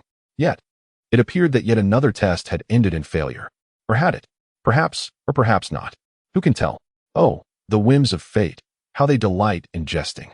Araki glanced at a piece of intelligence, still on the ground, and then, before his eyes, the paper visibly darkened and decayed into a pool of black water. Though reluctant to admit it, Kamahara was incapacitated. With legs that could no longer walk, he would spend his life confined to a wheelchair. Such a person could not be a ninja. Observing the forced smile on Kamahara's pale face, Terumi May felt a pang of sorrow. However, there was solace in the fact that he possessed a talent for medical ninjutsu. He could study with the Hidden Mist Medical Corps and eventually serve as a support ninja. Teacher Mutu consoled him while peeling an apple, though the tension in his grip betrayed his calm facade. "I'm fine, Teacher Mutu. Being a medical ninja is quite good. As for my legs, since the day I became a ninja apprentice, you taught us to disregard life and death. These injuries are already a blessing in disguise. After all, Some have already faced the grim reality of the ninja world, Kamahara thought to himself. After half an hour of companionship, Teacher Mutu and Terumi Mei were informed by the doctor that the patient needed rest. Watching the two leave the hospital with worried expressions, Kamahara sighed inwardly and silently apologized. In truth, the so-called blockage of meridians and paralysis of his legs were merely a ruse. He had already mastered the iron bone technique and cultivated the true chi of mysterious water. It was not so easy to sustain serious injuries. The examinations were merely a ploy to evade his ninja career. As for Terumi Mei's discovery of him lying on the ground, barely breathing, that was simply Kamahara feigning death using the turtle breathing technique. He had been cooped up at home for the past few days to simulate a state of near-fatal injury for testing purposes. Upon sensing Terumi Mei's chakra approaching within 100 meters, Kamahara fabricated the appearance of being gravely wounded. The main event was about to unfold, and Kamahara felt a chill run through him. It appears that you have encountered difficulties in your training. From the depths emerged a clear stream, gradually taking the form of a human figure, transforming into the likeness of Araki. Araki, what brings you here? I have become a mere shell of my former self. Shingahara shouted in a fit of rage. Oh, is that so? Araki continued with his chilling smile, conjuring a rope made of water that ensnared Shingahara. Listen, if I told you there is a way for you not only to regain your health, but to elevate your chakra level further, would you be interested? Shingahara felt the rope probing his meridians with chakra, yet feigned ignorance, struggling against his bindings as he bitterly retorted, Damn you, Araki. I will not believe a single word you utter. You have brought me to this state. Do you think I would trust you now? Child, you should understand that before me, your choices are non-existent. Araki chuckled, shaking his head as he casually tossed a bankbook toward Shingahara. Since you are unwilling, so be it. Here lies 1,000,000 yen, the password being your apprentice ID, as compensation for your injury. See, I am not such a villain after all. Do not forget. I did warn you beforehand.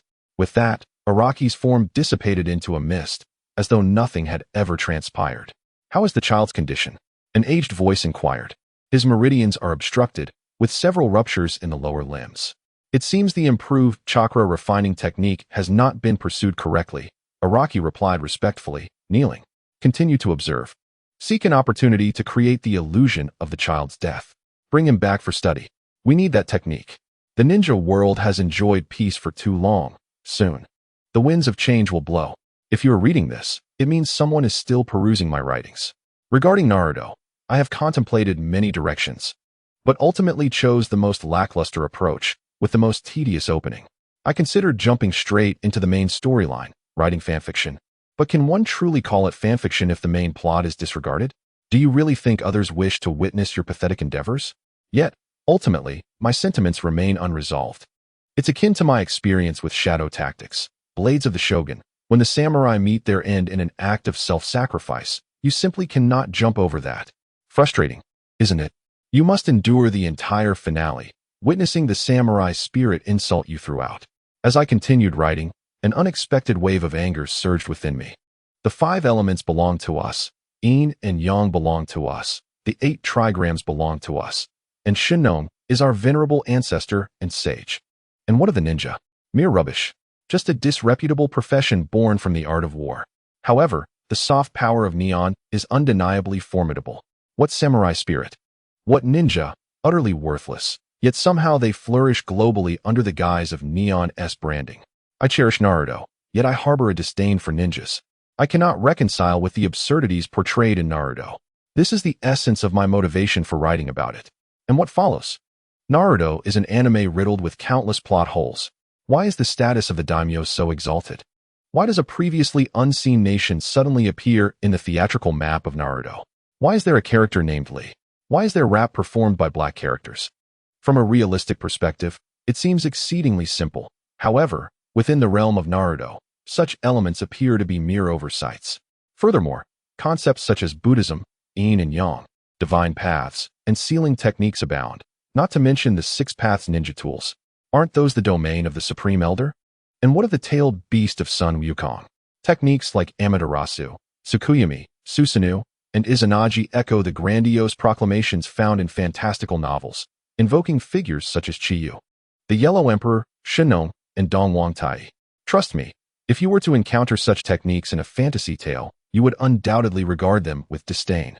Even the invocation of Chiyo's true form could benefit from a more grandiloquent descriptor, perhaps something like the indomitable essence of a divine demon or an eternal great sorcerer.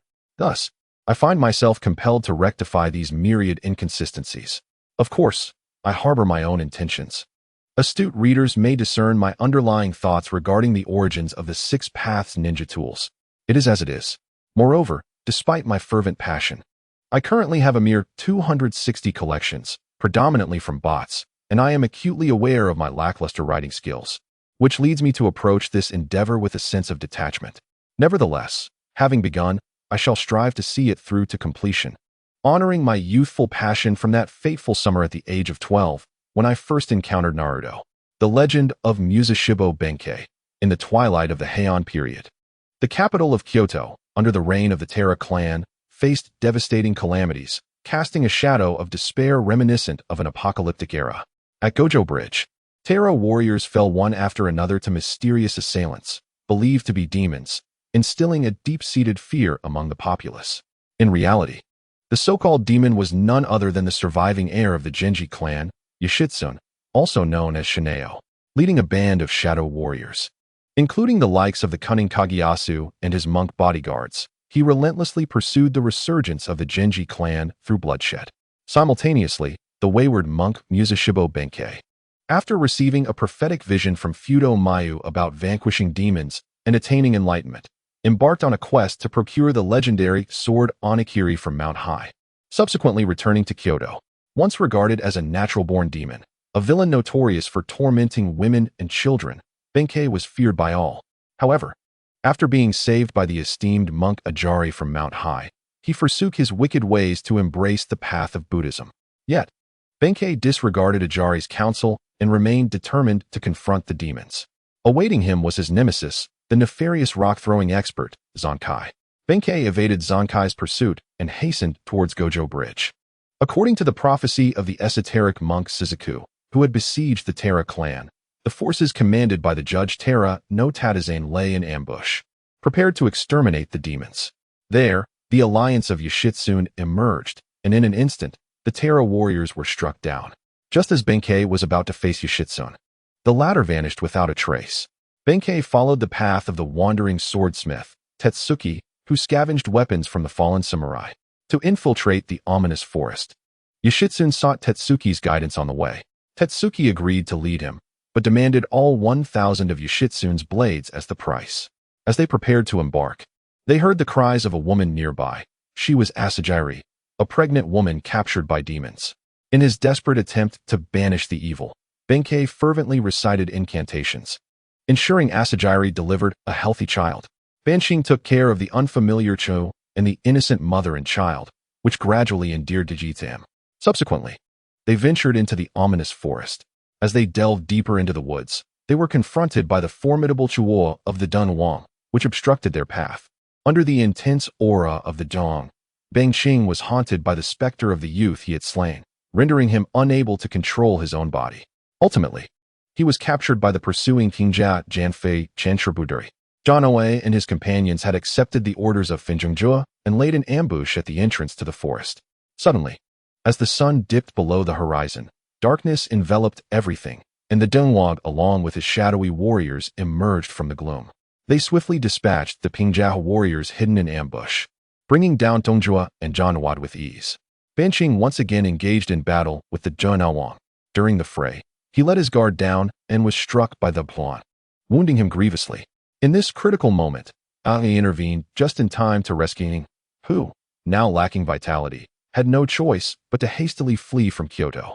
The Dunhuang, disregarding the advice of his retainer Cao Jinfang to retreat to Baozhou, sought to surpass his powers through relentless fasting and ascetic practice. Soon, he discerned that all gods and Buddhas were mere illusions, and thus took the life of Ashley, challenging Banqing anew. Upon learning of Ashley's demise, Banqing rushed back to Kyoto, only to discover that Cho had also perished amidst the chaos wrought by the Ronin. Realizing that his own fate was intertwined with that of the demons, he resolved to return once more to Baochao to confront the other demon. At long last, the moment of the climactic battle between Banqing and the Dunhuang arrived. Teji stood guard over the surviving innocent on the fire of Haochao, where the duel between the Dunlong and Inqing commenced. It is worth noting that Wu Zhangfang Moqing was, in fact, a retainer of Beijing, akin to the relationship between Dui and Cao Cao. My research into Japanese history has been somewhat sporadic lately, leading to a growing sense of frustration.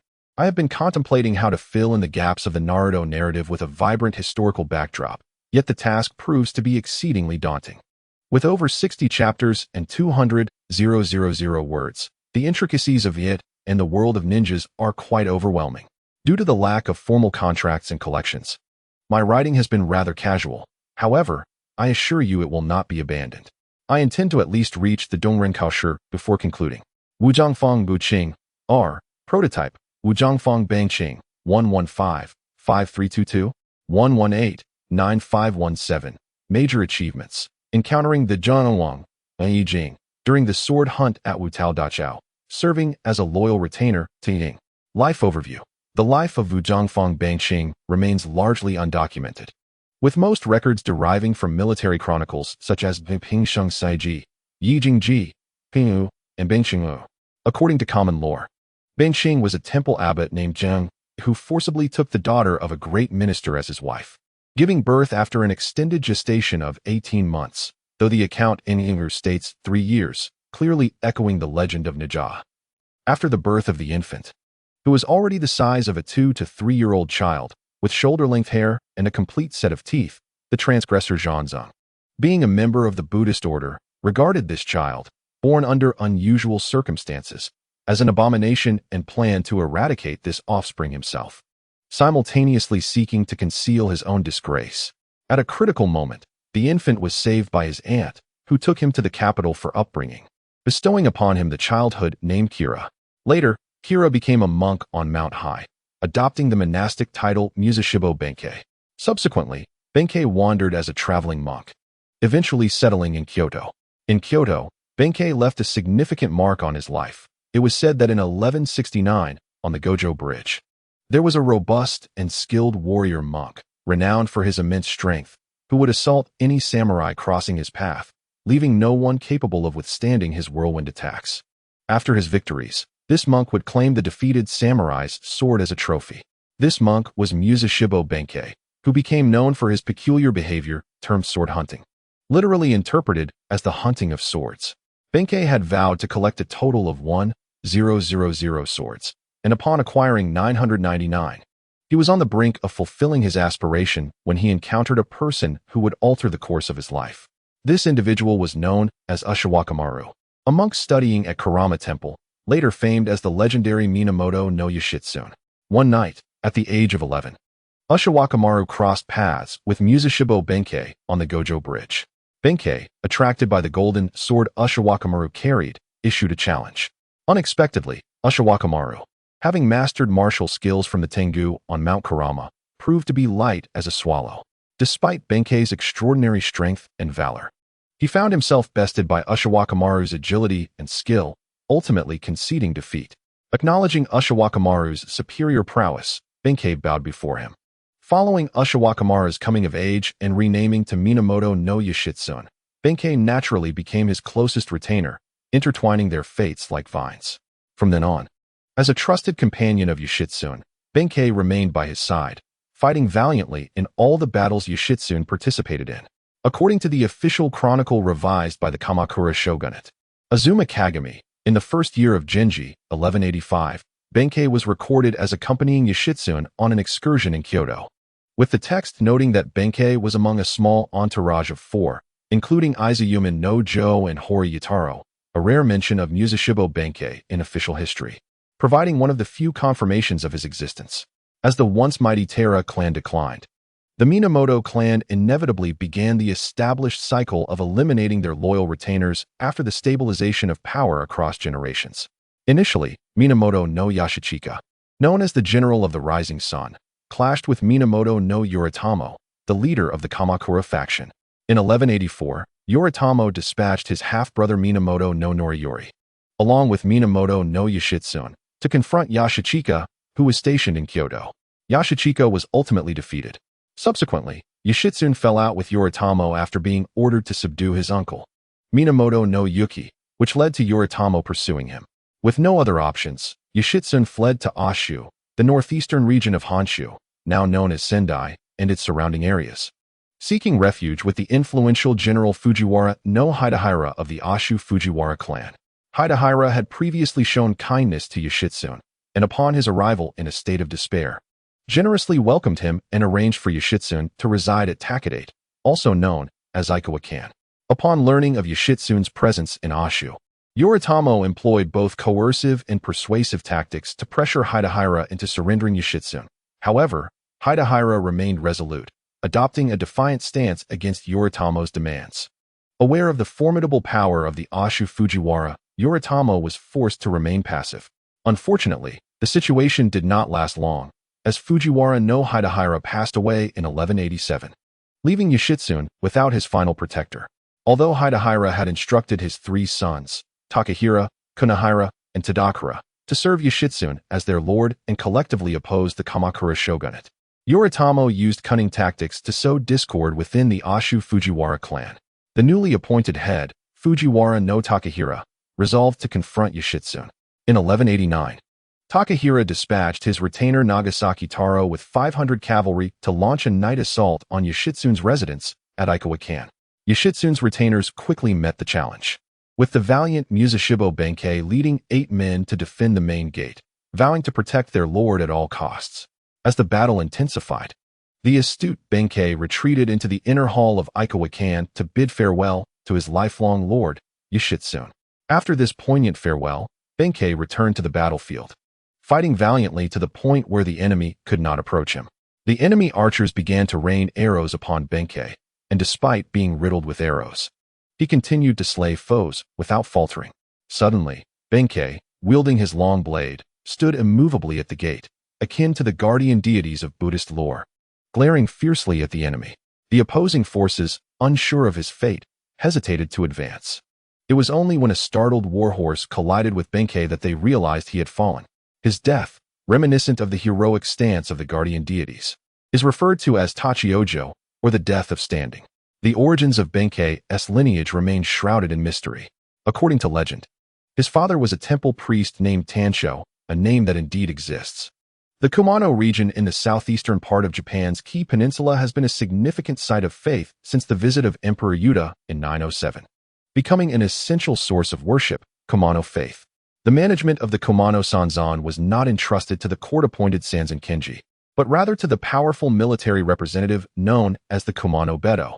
According to legend, the historical figure known as Benkei's father, Tera no Zansai, was the 21st Kumano Bedo, who famously led the Kumano navy to aid the Genji, a fact that appears to contradict the legends. The veracity of these accounts has become obscure with the passage of time. Legend has it that Benkei was the offspring of an ogre, born with a body as dark as iron and impervious to blades. Yet, even such a formidable being would shed tears of pain when struck on the inner side of his shin. This gave rise to the saying Benkei weeps, signifying that even the strongest have their singular vulnerabilities, akin to Achilles' heel.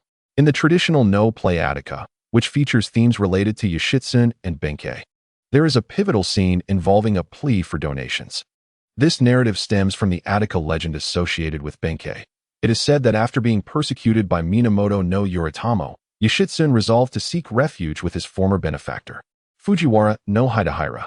Disguised as Kumano Yamabushi, ascetic monks, along with his lawful wife, Ko no Gon, and his retainers, they set out to procure offerings for Todaiji Temple, traversing the treacherous Hakariku Road. However, their passage was obstructed at the Attica barrier in Kaga by the guard, Togashi Seimin.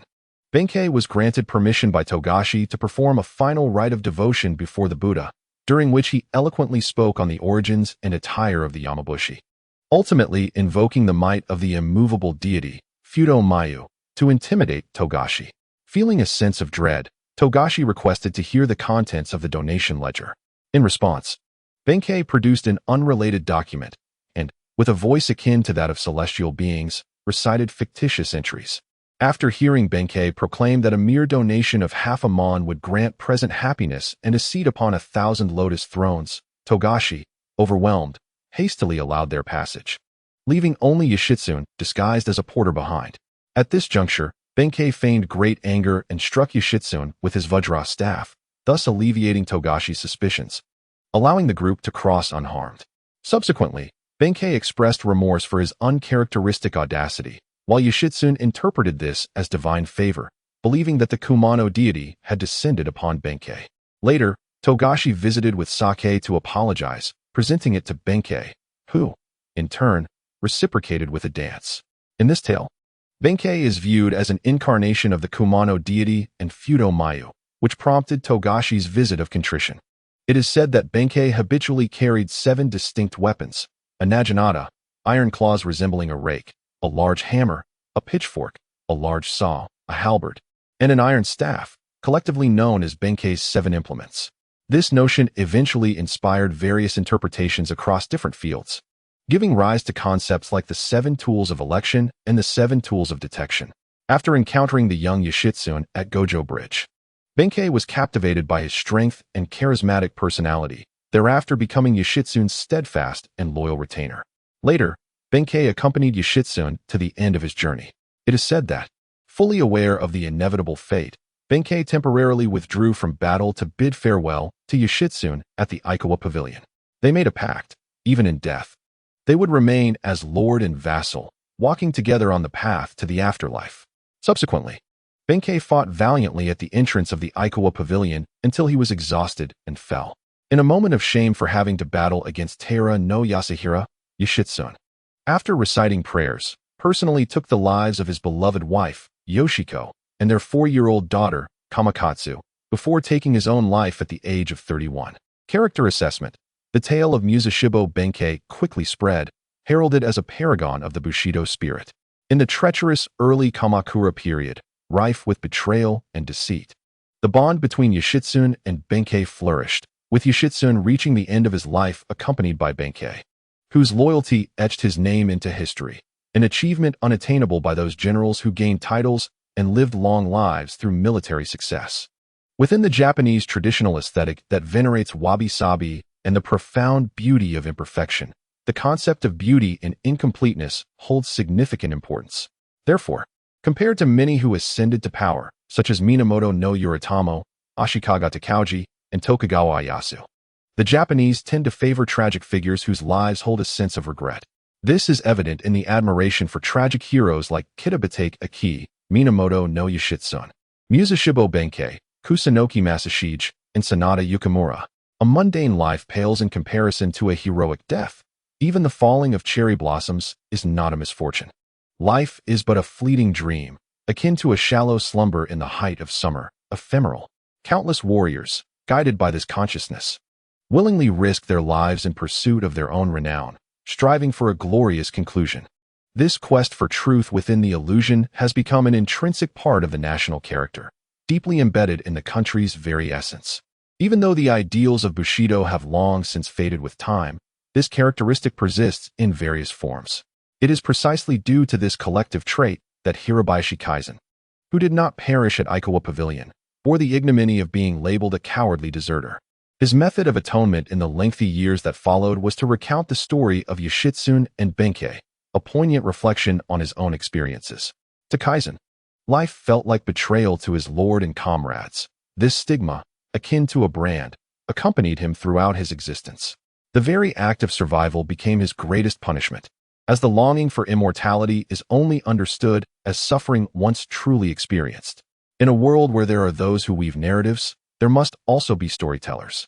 Unable to return to the past and loyal to his lord only in death, Kaizen bore the burden of shame, continuously tearing at his old wounds in the seemingly endless years ahead. While narrating the tales of heroes, he also conveyed the impermanence of existence. In his long life, he sought self-redemption and liberation, employing a nearly cruel method to bind himself in shackles, striving to alleviate the guilt that dwelled within. After becoming a spirit of valor, embodying the role of Musashibo Benkei, whom he could never truly become, became a continuation of his atonement. Indeed, as it unfolds in the 7th chapter, when the protagonist, gravely wounded, meets their end alongside the cursed weapon and the darkened form of Nyoruo Wang, many players undoubtedly feel a profound sorrow. Throughout both life and death, Yoshitsune has never harbored resentment. Hence, If there has never been any animosity, the notion of forgiveness is rendered moot. The corpse worm by Lu Zongyuan. There exists a doctrine among certain Taoists. Every individual harbors 3 corpse worms within, residing in the abdomen, waiting for subtle missteps to exploit and record. On the day of the Gongxin, fortunate is the one who sleeps deeply, for they may slander the emperor to seek indulgence. Consequently, many suffer exile, illness, and premature death. Lu, however, expresses disbelief, stating, "I have heard that the wise and upright are divine." The emperor, being the most divine, ought to embody wisdom and integrity in abundance. How could it be that a vile, insignificant worm, despite its cunning and deceit, inflicts harm upon creation, yet is rewarded with indulgence? Such a notion is profoundly inappropriate. I surmise that if these worms indeed exist, the emperor would surely be incensed and eradicate them, casting them into the earth to extinguish their kind, allowing humanity to secure their lives without malevolence, thus becoming the emperor. As I dwell in lowly status, unable to question the emperor, I resent this claim about the worm and express my disdain through writing. Come forth, corpse worm. Why do you not reveal your true form? Concealed in the shadows, you dwell within humanity, stealing their spirit. You reside in the vital organs, indiscriminately choosing filth and lowliness. You silently observe and listen, leading others astray. You hold dark documents, stirring calamity. Shrinking in your dark corners, you inhabit fragile bodies. You take on a deceptive guise, embodying malice as virtue.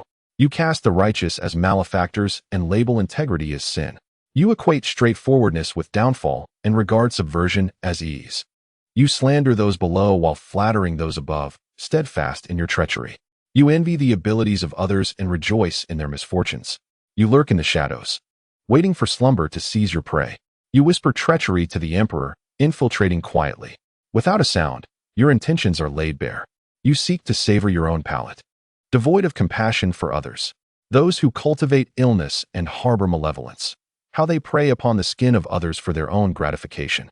When the world decries such acts, only your kind remains. The skilled physician slashes away, gathering poisons to counter the bait. Swiftly, death ensues, and righteousness prevails. Though you may possess cunning, it does not ensure your gain. The emperor's wisdom ought to favor integrity. Better to suffer the consequences of your malice than to receive rewards. You shall be cast into the jaws of tigers and leopards. The common folk shall dance, empowered by the emperor. Thus it is fitting. What profit is there to be found? Quickly gather your life, swiftly extinguish your essence. The deity of harvest, in wrath, shall command thunder. Striking your stronghold, devastation shall ensue. Await the emperor's decree, and then shall justice be served. The multitude of evils shall be vanquished, and the great path shall be illuminated. The harmful influences shall forever be eradicated, enriching the lives of the people. Surely, is this not both sacred and divine? A blessing, may the corpse worm be pursued, and calamity find no refuge. May the populace prosper. It is through the emperor's merit that blessings are bestowed. Let the corpse worm be vanquished, and calamity find no dwelling. May the people awaken. It is through the emperor's virtue that manifold blessings shall come forth. I bow in reverence and dare to report to the capital. Chapter 1. The Divine Era Inscription. A beam of sunlight penetrates the peeling wooden window at noon, casting its glow upon a stack of thin scriptures. The pale golden text shimmers in the sunlight, as if enveloped in a sacred halo. Bathed in this golden light is a child, adorned in a deep blue linen robe, with ebony hair and eyes. Despite being merely 7 or 8 years of age, the child exhibits none of the typical mischief of youth. Instead, they possess a gravitas akin to that of an adult, seated diligently at a wooden desk, holding a brush to transcribe the scriptures. Viewed from behind, they resemble a standing stone statue, upright and steadfast as a mountain. As the day wanes, upon completing their transcription, the child joyfully sets down the brush, gently lifts the finished scripture, and nods slightly in satisfaction. In my previous life, my handwriting was abysmal, a sight most disagreeable. Little did I anticipate that upon traversing into another realm, I would rely on transcribing texts for my livelihood. Truly, the vicissitudes of life are unpredictable.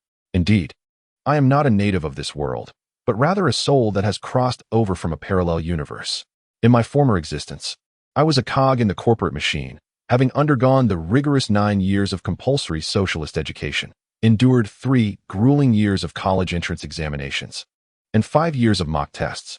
During my university days, I often skipped classes and faced the realities of life, suffering physical confrontations. After a particularly arduous overtime shift, I returned to my cramped rental apartment, exhausted, and collapsed onto my bed, only to awaken and find myself in this new world. Time has flown by like a fleeting shadow. It has now been 7 years since my arrival. The trials of my past have faded into memory, while my present life remains ephemeral, adrift amidst the human experience. Now, I am known as Lu Xian, an apprentice at the Aoyama Temple in the Fire Nation, specifically in the town of Shimizu. Indeed, it is the very place from my previous life that I cherished most during my middle school years, the fictional realm of Naruto. Having organized my sacred texts, I rose and approached the entrance, presenting the original scriptures to the librarian monk. This monk, known as Shohai, is a formal member of the temple, affectionately nicknamed the book enthusiast. He is fervently passionate about literature, albeit somewhat pedantic. However, it is thanks to him that I was granted exceptional access to the library, a privilege typically reserved for formal monks. Shohai accepted the transcribed scriptures, perused them with keen interest, and nodded with approval, exclaiming, "Not only is your calligraphy distinguished and dignified, imbued with strength and grace reminiscent of the Middle Ages, but each character is flawlessly inscribed. It is astonishing that at such a tender age, you possess such profound skill in the ancient inscriptions of the divine era. Truly remarkable."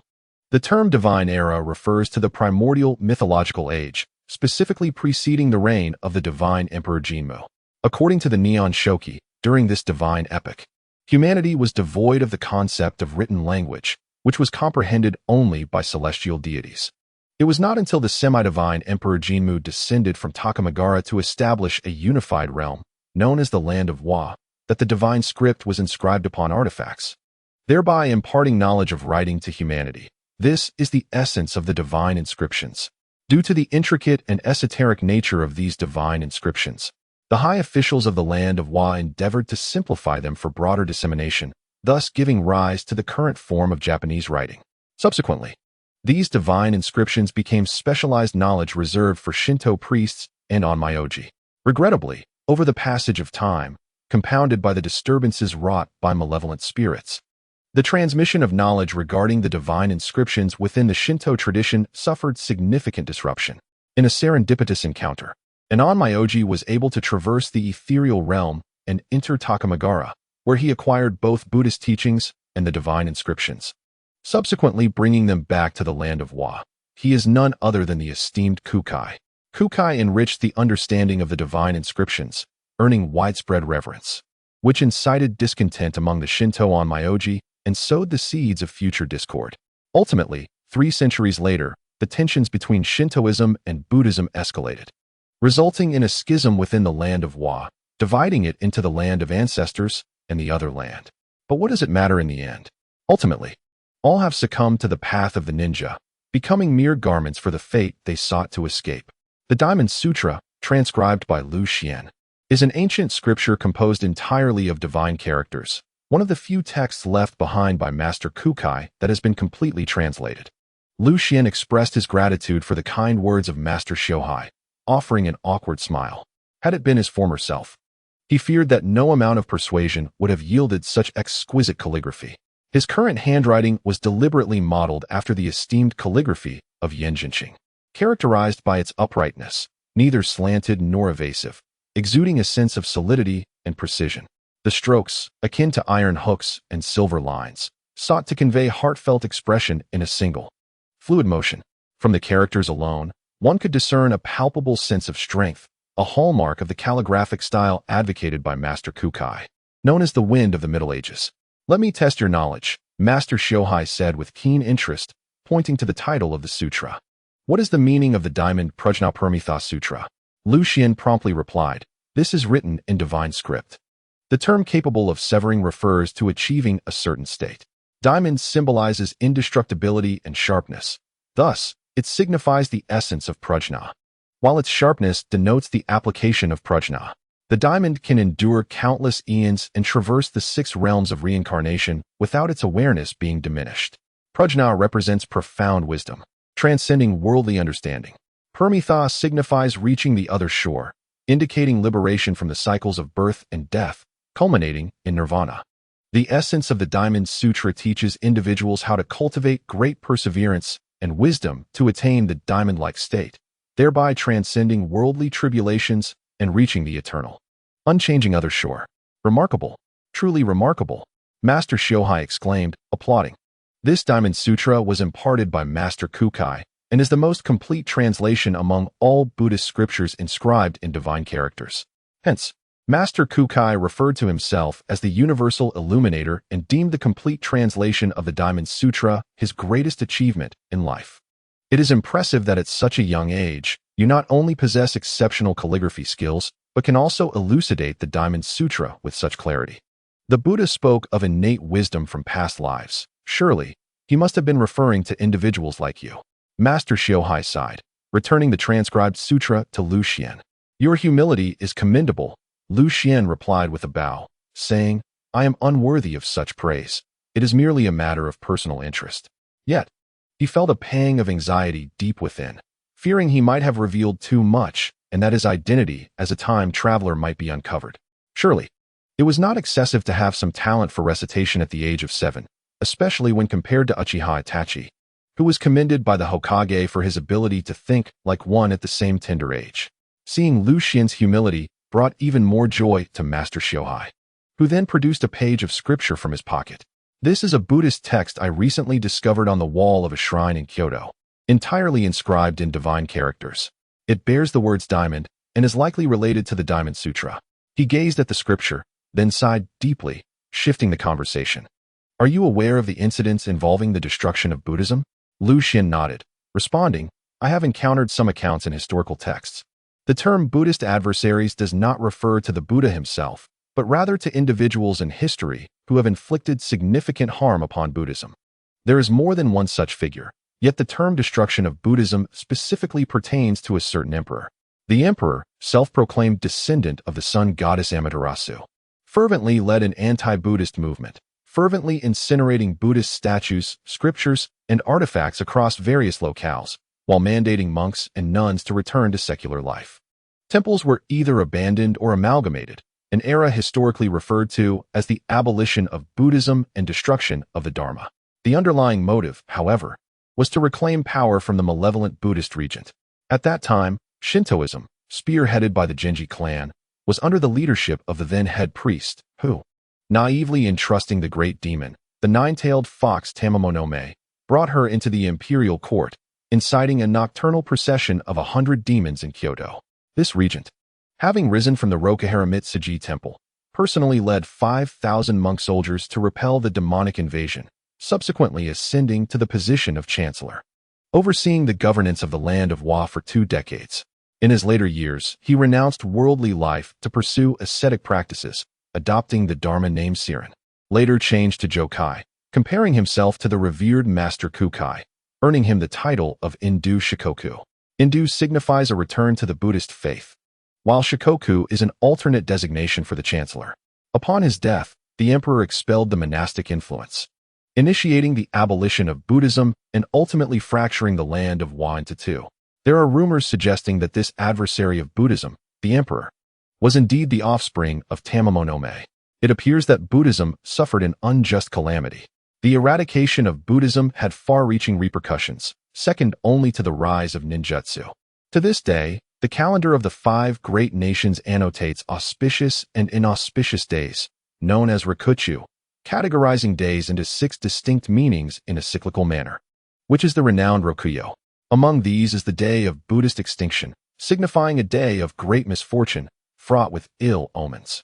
Conversely, the day of great peace is considered auspicious, favored by the people of the land of fire for academic examinations, weddings, and journeys. Tamabiki implies that unfortunate events could ensnare friends, leading to the belief that conducting funerals or rites on this day could result in the deceased taking a friend along.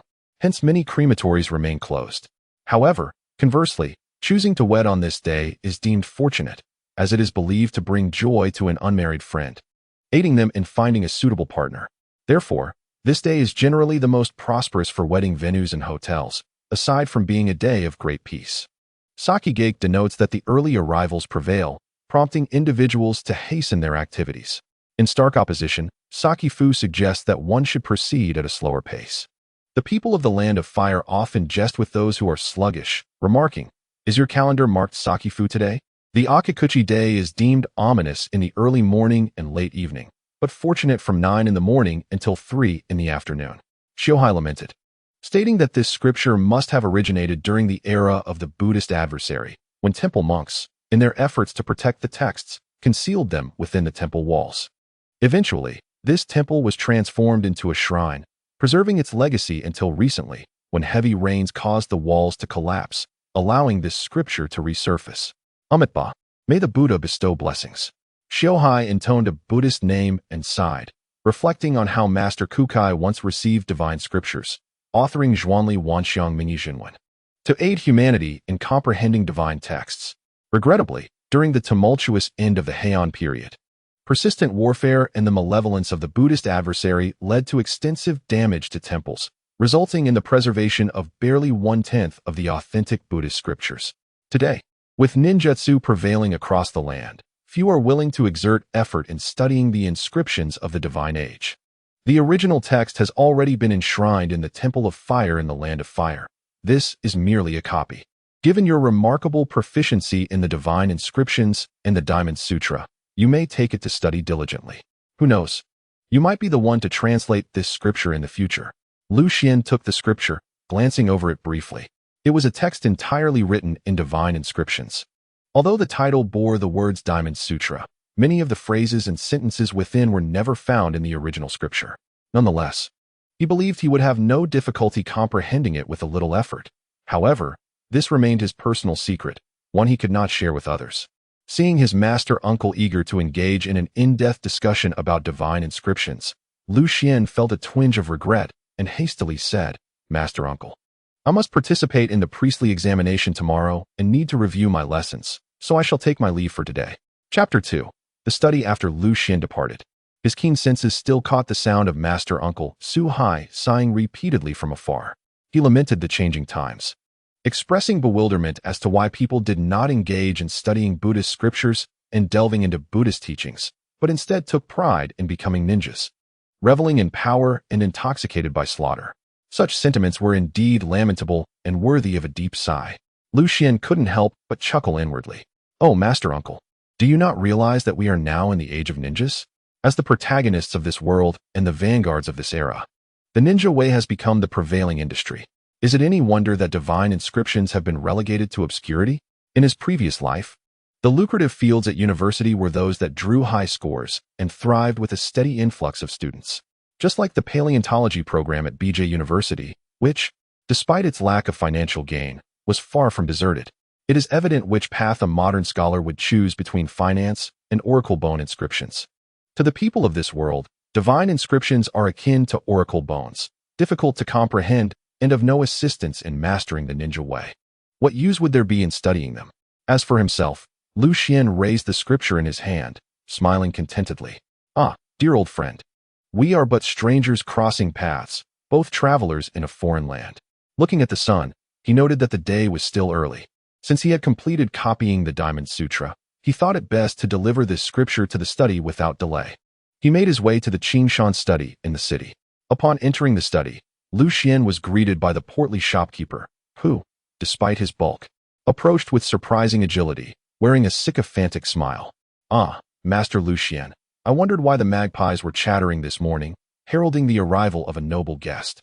Here you are, Master Lu, but what grand creation do you bring?" "Here it is, the divine inscription of the Diamond Sutra, penned in gold ink on fragrant paper, as requested by the lady of the city lord." "Please, take a look, Boss Sakai," Lu Xian casually replied as he handed over his carefully copied scripture. "No need to check, no need to check. Master Lu Xian's scripture is imbued with the true essence of the Buddha, and the city lord's wife praises it highly. How could I, with my mercenary eyes, tarnish such a sacred text?" With a beaming smile, Sakai gingerly accepted the scripture and carefully placed it into an ornate, lustrous sandalwood box, instructing someone to store it away. "Boss, have you recently acquired any new divine inscriptions or chakra training materials?" Lu Xian inquired, a smirk playing on his lips as he thought to himself. A Buddhist bookstore even sells intimate paradise. It's truly a disgrace. How infuriating. Yet, Considering that the monks here can marry, what was so surprising about the presence of intimate paradise for sale? The real grievance lay in the fact that those under 16 were prohibited from purchasing it. Lu Xian had long cherished this sacred text, but now it felt tantalizingly out of reach, leaving him rather displeased. What is this chubby ninja pig Taro? Oh, a newly released 4-panel comic. It might be amusing. As a mischievous thought flickered in Lu Xian's mind about personally illustrating a comic featuring that lewd character, he recalled a certain influential figure lurking in the shadows, idly observing his two sons in their entangled affection, sending a shiver down his spine and extinguishing the notion. The Qingshan bookstore serves as the outlet for the Qingshan Temple's Buddhist scriptures, for even monks require sustenance. Beyond employing farmers for cultivation, selling Buddhist statues, scriptures, and Buddhist ornaments, as well as conducting rituals for joyous events and blessings, forms an integral part of the temple's responsibilities. Due to years of warfare, common folk and even noble families have turned to deities for solace. The throngs visiting the temple to pray are endless, with most seeking to take home a scripture after their supplications, in hopes of securing the Buddha's protection and ensuring household tranquility. Thus, the sale of scriptures stands as a significant avenue for temple revenue. It is worth noting that even in peaceful times, ordinary individuals, burdened by life's hardships, exhibit fervent faith in the divine. The practice of prayer and veneration flourishes. This is further magnified in the Naruto world, rife with extraordinary powers and chaotic spirits, particularly in an era marked by relentless conflict and uncertainty. There are two types of scriptures available for sale, printed and handwritten. The printed versions primarily cater to the lower classes. Some elites perceive that only the impoverished would buy such offerings. True heartfelt devotion, however, necessitates the purchase of the handwritten variant. How could a printed scripture ever compare to the sincerity embodied in a handwritten one? Consequently, a psychological disparity arises between the two. Despite them being the same text, families with means often adorn their homes with divine statues and possess several handwritten scriptures. A scripture penned by a calligrapher with flowing strokes, inscribed in golden ink, and blessed by a virtuous monk, holds greater cultural significance and protective efficacy when sold in the temple. While impoverished citizens may settle for a printed scripture for peace of mind, the wealthy and powerful would never settle for less.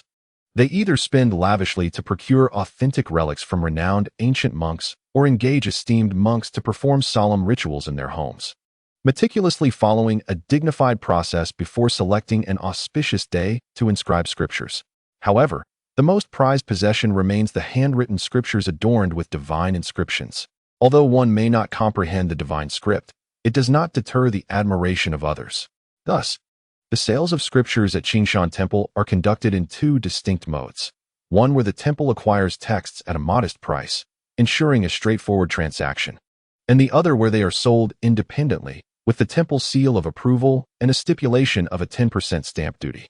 Although Lu Xian is not a revered monk, his calligraphy is dignified and majestic, closely resembling the script of the esteemed monk Kobo Daisher.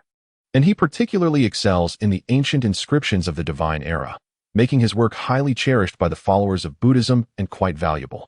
The scriptures he transcribes naturally become a veritable treasure trove for the bookstore, and he, in turn, assumes the role of its patron saint of wealth.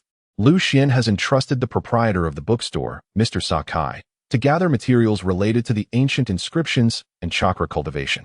In exchange, the scriptures he has copied are to be sold by Mr. Sakai, who receives a commission of 1/20th of the proceeds. Mr. Sakai is a merchant renowned for his astuteness and resourcefulness, making their partnership mutually beneficial.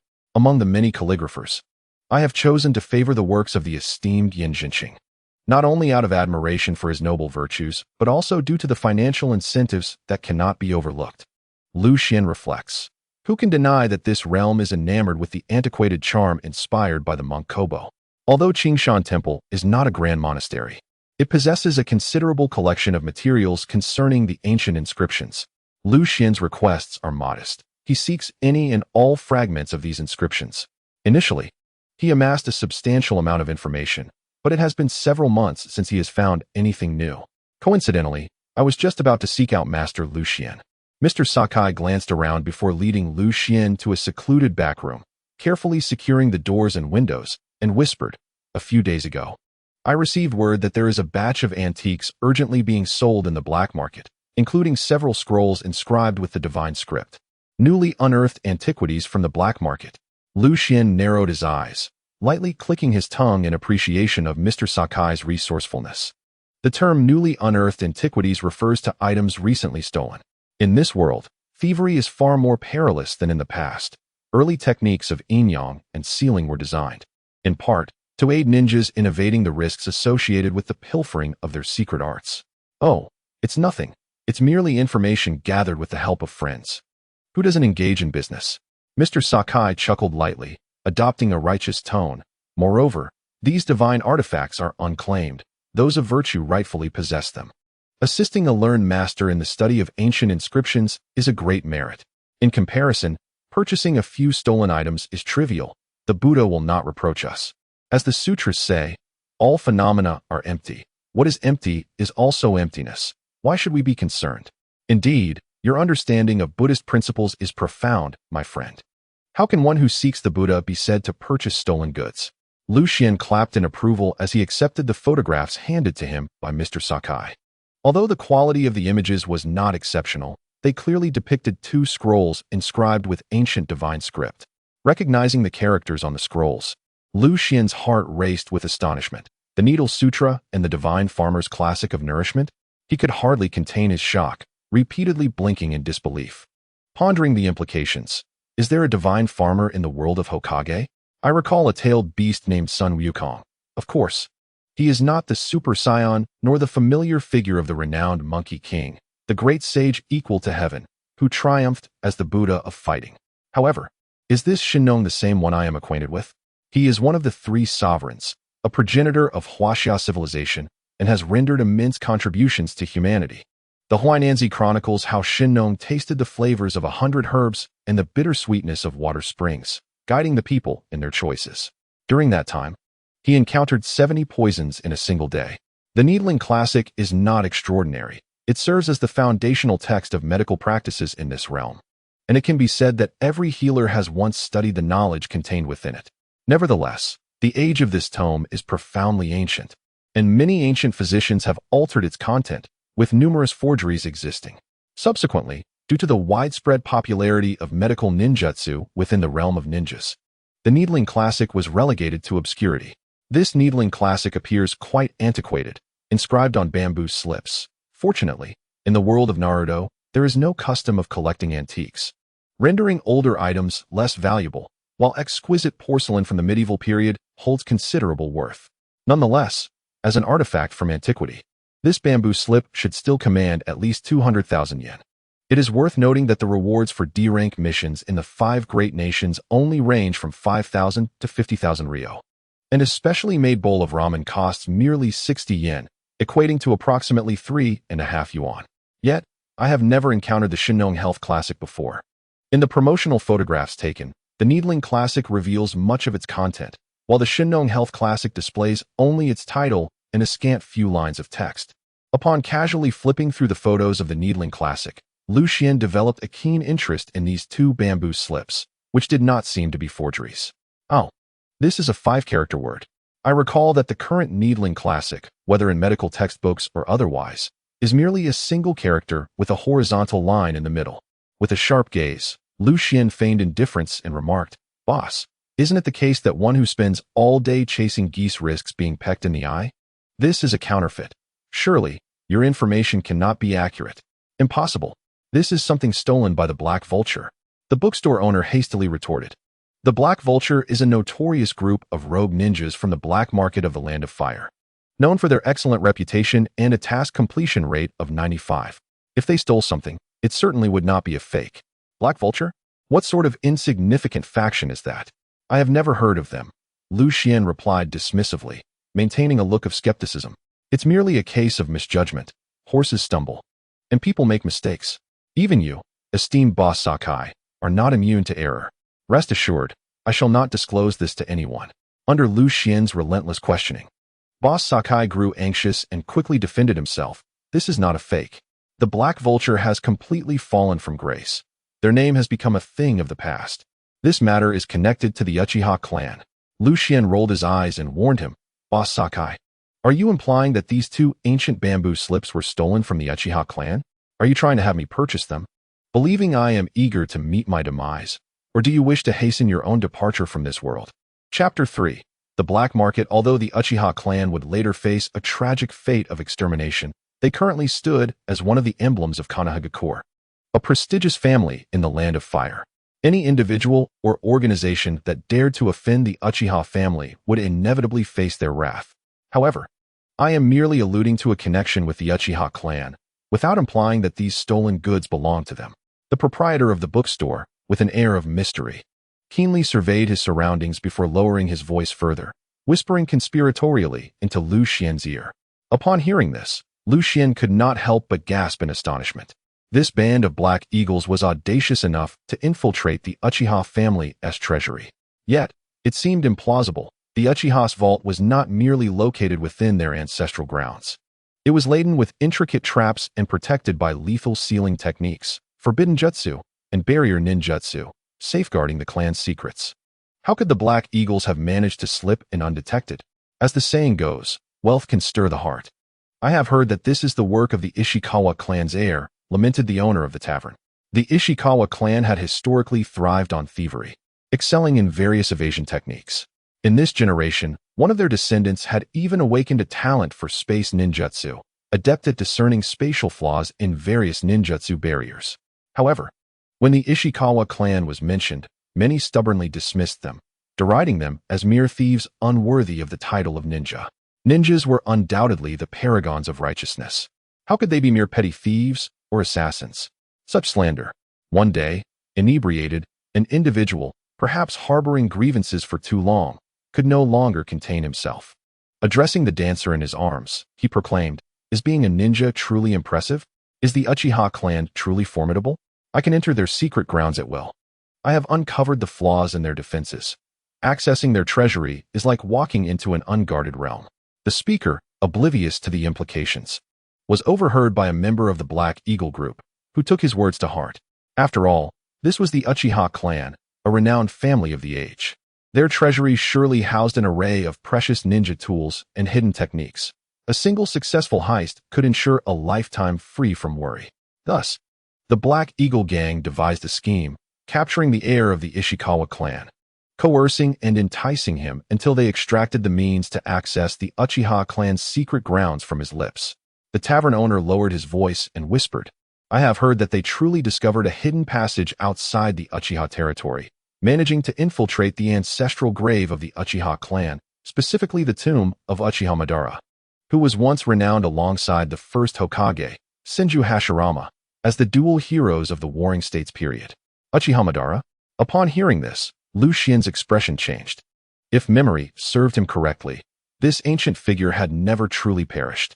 This cunning old fox had feigned death to escape, dragging another cunning individual, Senju Tobarama, into his scheme. Prior to the establishment of the ninja village, due to years of warfare, fallen ninjas were typically cremated for convenience.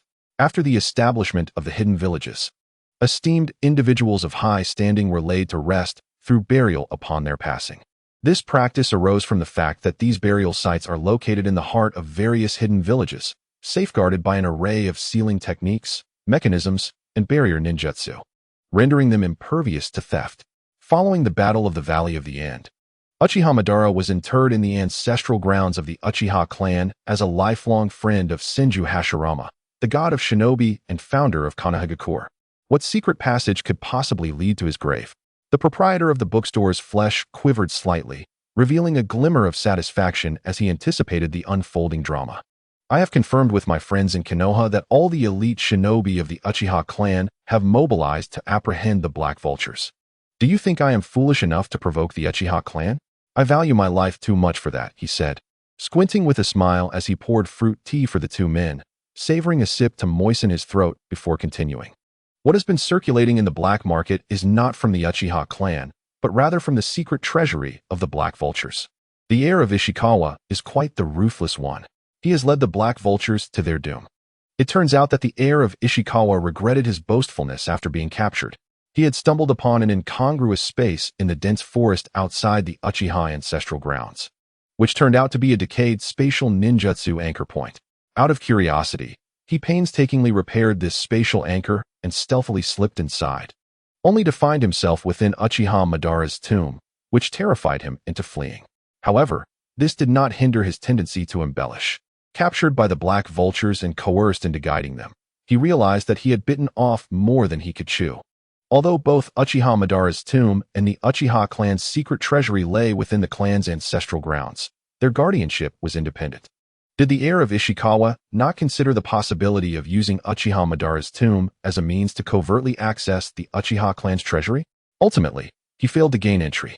Had the black vultures discovered they had entered Uchiha Madara's grave rather than the treasury he had boasted of, it is likely that Ishikawa's heir would have faced their wrath or been silenced.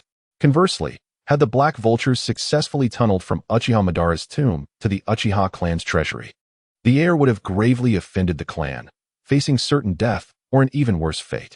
Under the pressure of impending doom, the heir of Ishikawa had a sudden inspiration and resolved to deceive the black vultures into Uchiha Madara's tomb while he sought an opportunity to escape.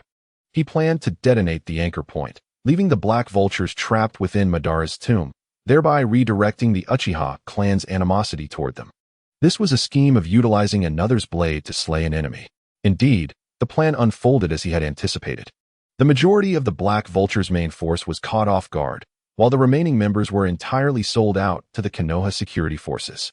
Who does not know that the Konoha security forces are under the auspices of the Uchiha clan? Provoking the Uchiha clan was a grave mistake, leading to their total annihilation. The heir of Ishikawa, however, took advantage of the chaos to pilfer some precious items from the Black Eagle treasury before hastily fleeing the scene.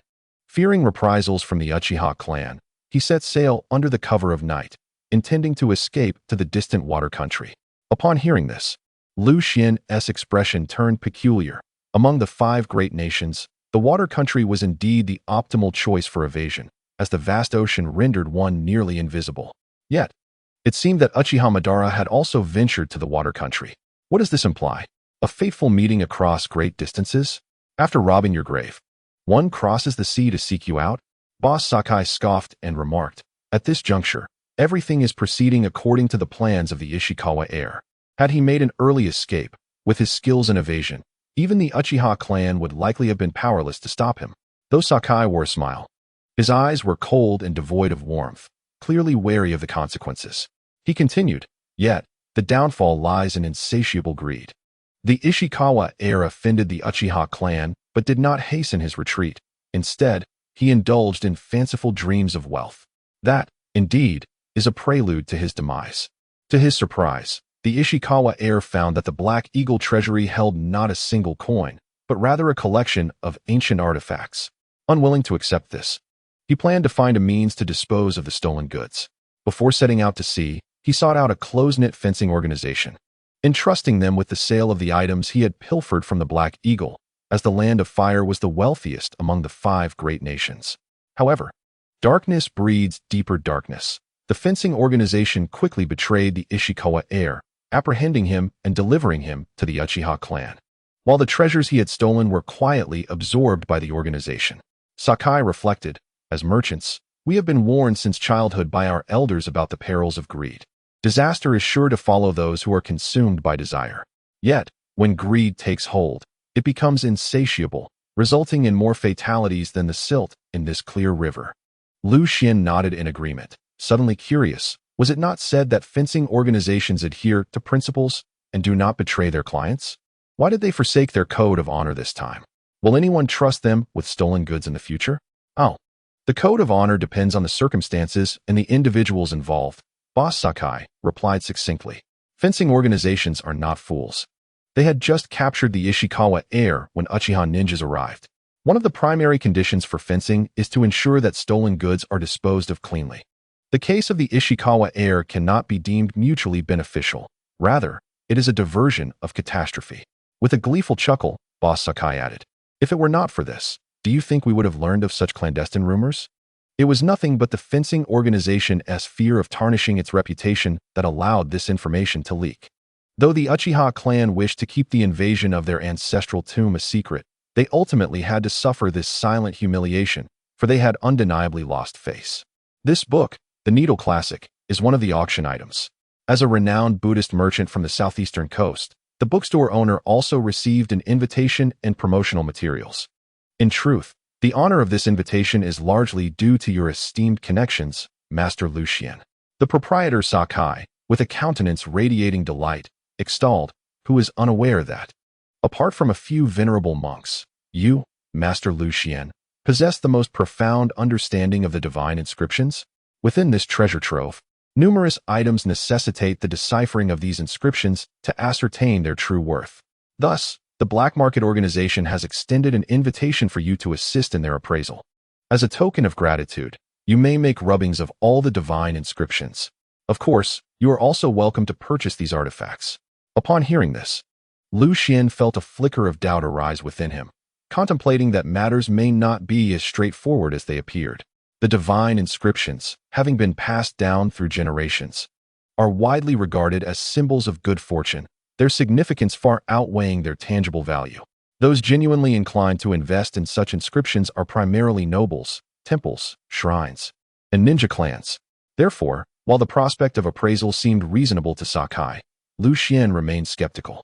Such items exist within a buyer's market rather than a seller's. What purpose does an appraisal serve? One could easily find traces of divine inscriptions in any temple or shrine. Yet comprehending their true meaning is a skill possessed by only a select few. In the land of fire, only virtuous monks and temples, long-established ninja clan elders, and the direct descendants of ancient shrines retain fragments of complete records of these inscriptions. These individuals, utilizing a method of comparison with known inscriptions, interpret newly discovered ones based on their understanding.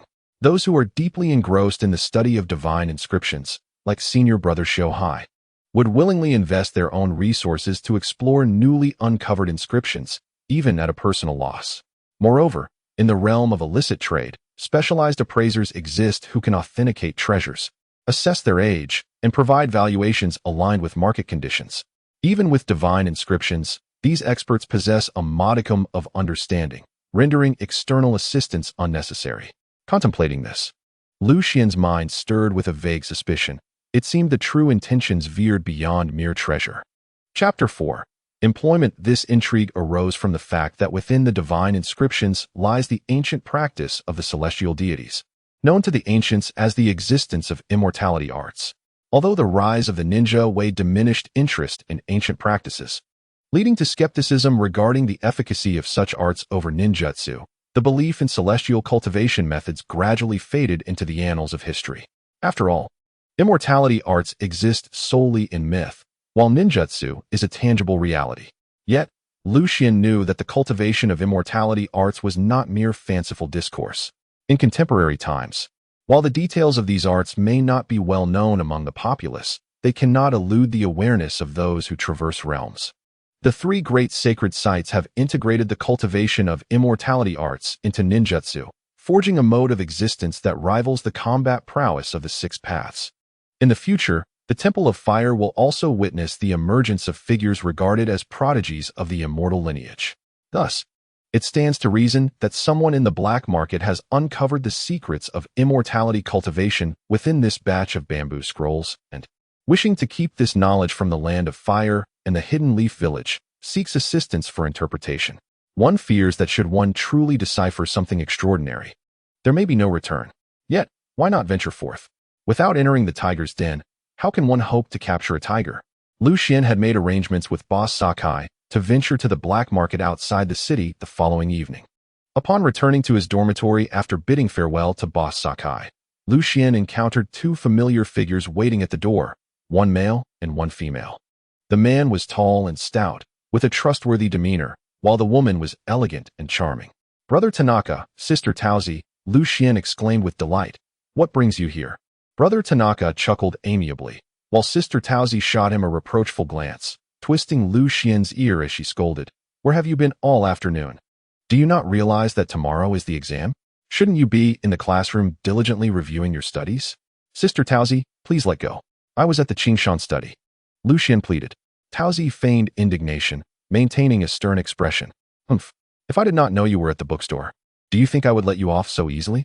I am merely reminding you to prepare well for tomorrow's examination.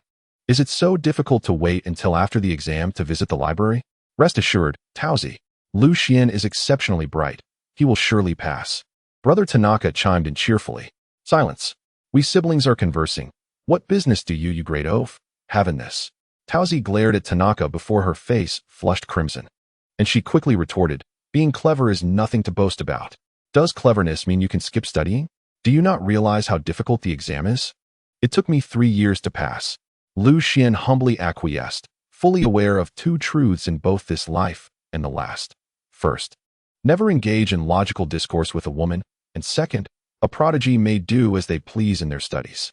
Taozi patiently imparted numerous exam tips to Lu Xian, ultimately stuffing his arms with pens, ink, and paper for the examination, saying, "These have been blessed by Lord Seiji himself. With Inari's protection, you shall surely succeed in your exam tomorrow." With a sigh, Taozi reflected, I was already 12 during my first exam, yet here you are, Lu Xian, choosing to take the exam at merely 7. Such is the way of the river. The waves of the rear push the waves of the front. While the former crash upon the shore, Lu Xian declared proudly, inexplicably revealing a mischievous side only in the presence of Sister Taozi and Aunt Jing. Impudent. Taozi shot him a look and playfully flicked his forehead, admonishing, if you do not secure first place, just wait and see how I will chastise this little wave. Have faith, Sister Taozi and Aunt Jing, Lu Xian asserted confidently. With your support, I shall undoubtedly achieve first place. The clergy exam refers to the assessment for those aspiring to become clergy members, divided into Shinto and Buddhist categories. Due to the significant tax benefits afforded to clergy, the lords of the Land of Fire have enacted the clergy management regulations to strengthen oversight of these individuals. Shinto clerics are categorized into 4 ranks: Jokai, Meikai, Saikai, and Chikai, while their Buddhist counterparts are classified as Hoshi, Rishi, Soto, and Sasho. It is said that the ranks of Jinin, Chunin, Jonin, and Kage were inspired by these 2 religious orders. Certainly, there are similar expressions such as Zhongjia and Sengdu, which refer to individuals who excel within the ranks of the clergy and can lead others, akin to elite ninjas. In essence, the examination I am to partake in tomorrow is, in fact, an assessment for the junior clergy within the divine hierarchy. Given the current prominence of ninjas, it has led everyone to adopt the titles of upper and middle ranks for the clergy as well. The examination comprises 3 essential subjects and 5 elective categories. The 3 mandatory subjects are scripture, ritual, and way, which involve the recitation of sacred texts, an understanding of the sacrificial processes, and interpretations of classical doctrines. The 5 elective categories include music, dance, calligraphy, martial arts, and incantations, which encompass religious music, dance, divine script, physical techniques, and spells. The content assessed within these subjects fulfills the fundamental requirements necessary for religious ceremonies. Although I was merely an ordinary person in my past life, in this lifetime, Lu Xian can be regarded as a prodigious scholar, possessing an extraordinary capacity for rapid reading and memory retention, making these exam questions a mere trifle. He confidently selected the subjects of divine script and incantations for his assessments, effortlessly achieving top marks. Upon exiting the examination hall, Lu Xian spotted Sister Taozi and Brother Tianzhong waiting for him in the shade of a tree at the entrance, and he triumphantly raised the certificate signifying his status as a junior mage. Sister Taozi immediately decided to treat him to shabu-shabu in celebration. However, it was peculiar. He, who is usually so vivacious and outgoing, seemed a bit shy today. After indulging in a hearty meal, Brother Tianzhong, his face flushed with excitement, joyfully announced, "Little brother Lu Xian, this meal serves 2 purposes: to celebrate your success in passing the examination, thus elevating you to the rank of junior mage, and to share the news that Sister Taozi and I are to be wed." "Wedded?" Lu Xian exclaimed, delighting in the sudden revelation of the steamed spirit before him. And he chuckled, "Sister Taozi, no wonder you've been acting strangely these past few days. It seems you are simply shy. You little imp, even if I marry, I will still be your senior sister." Sister Taozi retorted, playfully pinching Lu Xian's ear, her cheeks flushed. "I never intended to marry. I planned to be a priestess for life, but this fellow is simply too audacious. There are 2 types of clergy: those who remain unmarried for life, holding the same privilege as the emperor, possessing only a name without a surname, as a mark of respect, and those who do not shy away from marriage, bearing both name and surname. There is no inherent superiority or inferiority between the 2. It is merely a matter of personal choice. For Lu Xian, One of the reasons for becoming a member of the clergy was to retain the name Lu Xian. At the dawn of the Fire Nation's establishment, the mandatory surname decree was enacted, stipulating that every individual must adopt a surname before their 12th birthday, aimed at facilitating population management. This decree was swiftly emulated by other nations. In ancient times, surnames were exclusive to the nobility and high officials. The emperor, lacking a surname, is due to their exalted status, being a descendant of the divine, thus not requiring a mortal surname. Commoners, on the other hand, were deemed too lowly to possess a surname. Following the issuance of the mandatory surname decree, ordinary citizens began to adopt surnames, often using familiar terms reflective of their limited cultural background. From the celestial bodies above to the flora and fauna below, from professions and residences to natural phenomena, all can serve as surnames. For instance, Watanabe denotes a person residing near a ferry, while Suji refers to a fisherman who raises fish eagles. Take the Tanaka family. For example, having been farmers for generations, they adopted the surname Tanaka. As for Arshman, it is not his name, but merely a title. Should he fail to attain the priesthood by the age of 12, he would be compelled to select a given name. After much contemplation, he concluded that a two-character name would be most fitting, which also contributed to his pursuit of the priesthood. In the event of marriage, he would choose the surname Liu. After all, apart from the Yamato clan of Wano Kuni, this world also harbors ancient peoples such as the Guni Gilo and the ancient Qin. Peach felt a twinge of embarrassment as she was an orphan, raised by the matron and the priestess Shizuka. She had always presumed that she would follow in their footsteps, serving the divine without ever contemplating her own marriage. Naturally, both the matron and Shizuka were genuinely delighted for Peach, as they had weathered many trials together, and were well acquainted with the Tanaka family. Arshman was not surprised by the outcome. After all, youthful emotions are often poetic. Before the age of 3, he too had been cradled daily by Sister Peach, who would frequently confide her thoughts to an infant who could not yet speak. She would share tales of how Brother Tanaka took her fishing or how he foolishly ate an apple washed by a neighbor woman. It was during those times that Arshman discerned Peach's affections for Brother Tanaka. Though Peach appeared carefree, she was still somewhat bashful. If she were to learn that he had understood her feelings even as an infant, she might very well faint from embarrassment. Having watched her grow since childhood, he couldn't shake the peculiar sensation of a father marrying off his daughter. In this world, individuals, both physically and emotionally, seem to mature at a much earlier age than in the previous one. At just 17, Sister Peach was eligible for marriage. This thought prompted Arshman to remember that before his rebirth, he had remained single until the age of 28, having never even held a girl's hand. Upon reflection, he realized he had been alone for over 30 years. Suddenly, the sumptuous table of shabu-shabu before him lost its allure. Ah, little Arshman, is that a certificate of divine priesthood you possess? Were you not participating in the monk examination? Once Peach regained her composure, she quickly noticed the discrepancy in Arshman's certificate. The certificates of Shinto and Buddhism were quite similar, with the distinction only visible upon opening them, the former adorned with a torii gate and the latter with a swastika, emblematic of the Buddhist faith. Peach had assumed that Arshman, having been fostered at Aoyama Temple since the age of 3, would aspire to become a monk. However, this choice was less about faith and more about employment. In the Land of Fire, it is explicitly stated that while clergy are exempt from taxes, they must hold an official position at a designated religious site. Within the clergy, there is a distinction between primary clerics, who are required to adhere to faith, and assistants, who merely perform a job. In the town of Shimizu, there exist 2 official religious institutions. One is the Inari Shrine, where the young girl, Tauzi, resides. However, the Inari Shrine only accepts females, excluding male applicants. At the tender age of 3, Lu Xian was sent to another religious institution, the Aoyama Temple, located at the foot of Little Aoyama. The Inari Shrine is situated to the east of Shimizu, while Aoyama Temple lies to the west. Despite the considerable distance between them, Lu Xian realized that in order to remain in Shimizu, he must obtain a monk's credential from Aoyama Temple. Furthermore, having studied Buddhist scriptures and rituals throughout his life, it seemed implausible for him to pursue Shintoism. To his astonishment, Lu Xian indeed succeeded in acquiring the Shinto credential. Calmly, he remarked, "Sister Tauzi, there is another official shrine near Shimizu, quite close to the Inari Shrine. Why should I seek the distant path of becoming a monk when I can remain here? I certainly do not wish to become bald." The thought of baldness brought a twinge of sorrow to Lu Xian. In his previous life, He had faced the unfortunate plight of receding hairlines before the age of 30. Having traversed to this new existence, he resolved to care diligently for his hair. Without strength, baldness would hold no significance. Ridiculous.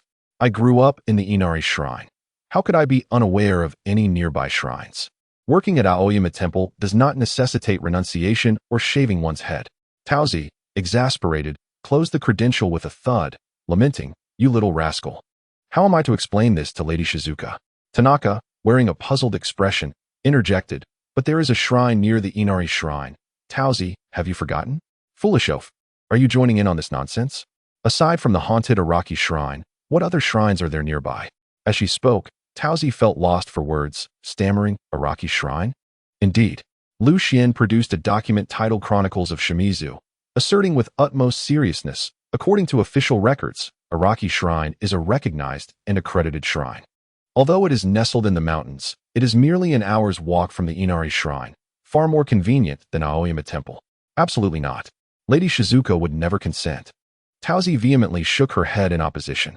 Why not? If I cannot go to Araki Shrine, then I shall have to leave Shimizu. Otherwise, Sister Taozi, could you kindly request Lady Shizuka to allow me to work at the Inari Shrine? I am open to any role. I am not picky, Lu Xian pleaded, feigning a pitiful demeanor. You know very well that the Inari Shrine only accepts females. Please do not exasperate me. Taozi shot him an irritated glance. Taozi, I believe Araki Shrine is quite suitable. After all, it is where I first met you, Tanaka remarked, puzzled. Foolish oaf, be quiet. Lu Xian is an exception. Do you understand? I must inform Lady Shizuka immediately to see if I can reapply or find someone to amend your credentials, Taozi thought to herself. Feeling deeply concerned for the foolish boy, little did she know about the rigors of the college entrance examination. Had she been aware that such an ordeal existed in another realm, it would have felt akin to a child revealing to their parents before the exam that they had changed their university aspirations from Tsinghua University to a vocational school. After a brief moment of silence, Tanaka coughed and said, but there is still the chakra aptitude test. If Lu Xian performs well in the test, he could attend the ninja equipment school, which means he wouldn't have to go to the Araki Shrine. Upon hearing this, Taozi's beautiful eyes lit up momentarily, only to dim again as she helplessly supported her forehead and sighed. What does that even mean? The chakra aptitude test is not so easily passed. Even in large cities, the chances of becoming a ninja are extremely rare, not to mention our impoverished rural area. The likelihood of a child becoming a ninja is significantly increased if their parents are ninjas. Naturally, ninjas prefer to reside in ninja villages, followed by major cities. This has resulted in a persistently low occurrence of ninjas from smaller locales. Tanaka initially puffed out his chest with pride, but upon seeing the anger reflected in Taozi's beautiful eyes, he shrank back, coughed lightly, and whispered, actually, in the past 2 years, there have been many more individuals in Qingshui town with the potential to become ninjas than in previous years. Little Lu Xian is not without hope. He cautiously glanced at Taozi and added, look, even someone as foolish as me managed to become a guardian ninja. Lu Xian has an exceptional memory since childhood. He must be far stronger than I am. Taozi shot him a glare and retorted, so what if you are a ninja? I am certainly smarter than you. But does that make me a ninja? Aspiring to be a ninja is not merely about academic prowess. Tell me, do you have any way to ensure that little Lu Xian will definitely be admitted to the equipment school for a year? As a member of the clergy, Taozi understood well that, barring exceptional circumstances, clergy members must work at shrines or temples. Tanaka looked utterly helpless and replied, how is that possible?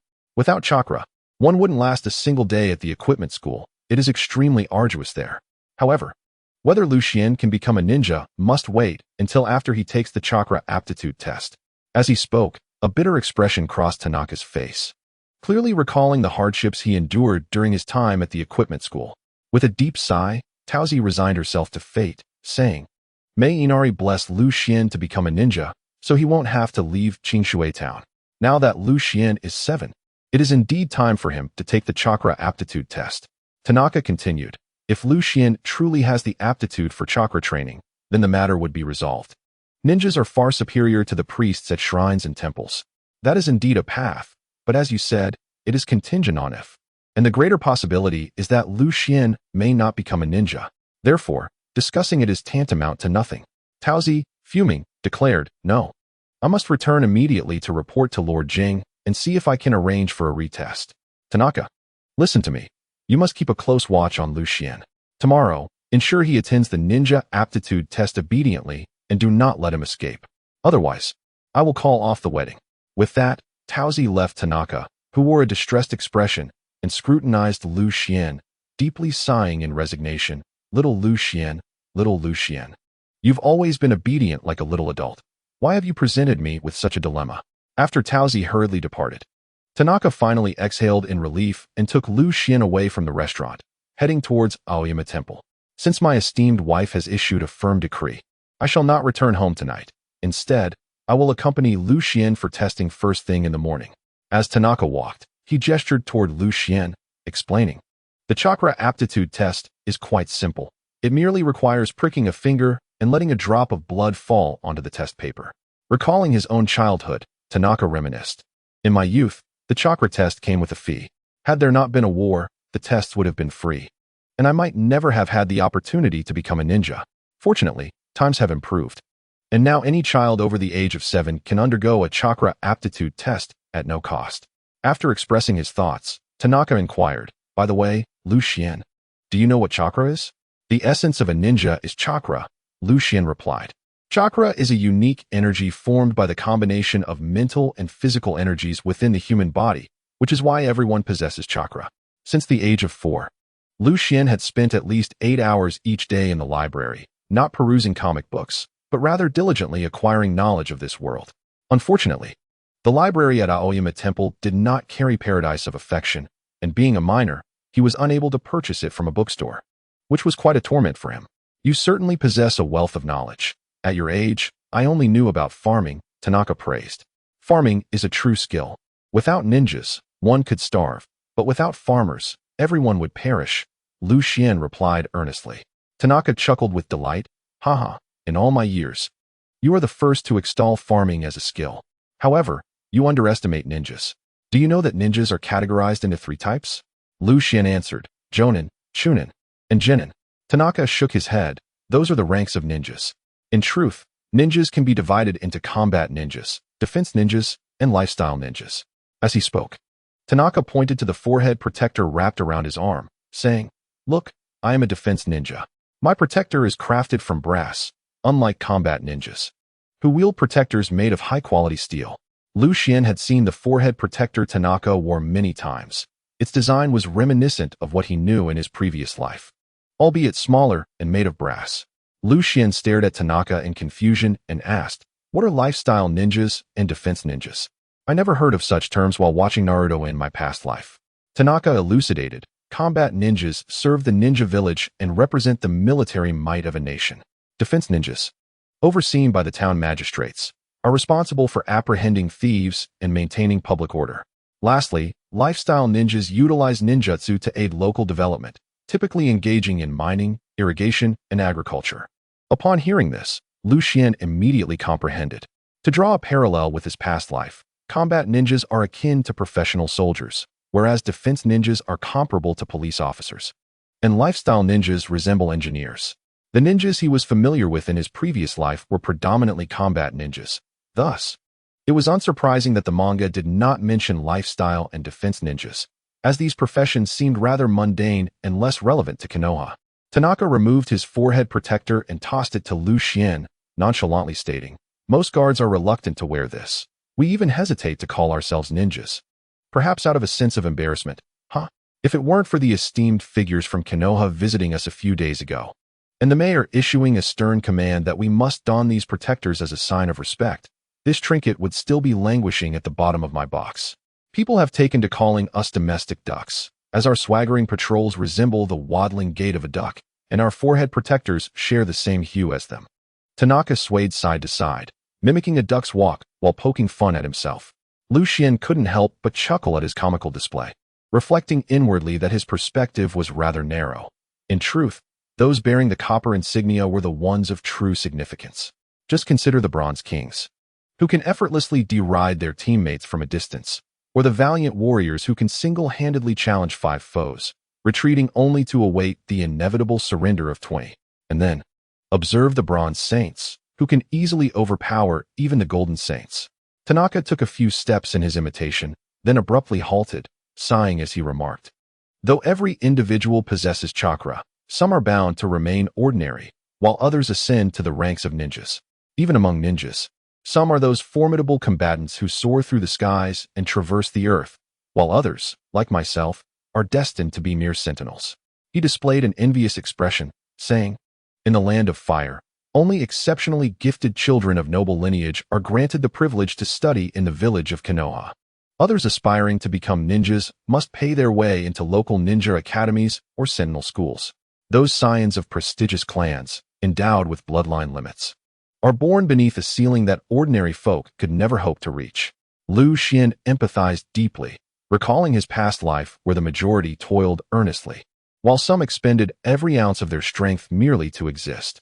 Yet, a rare few possessed an innate talent for reincarnation. They not only arrived in Rome, but were born within its palatial confines.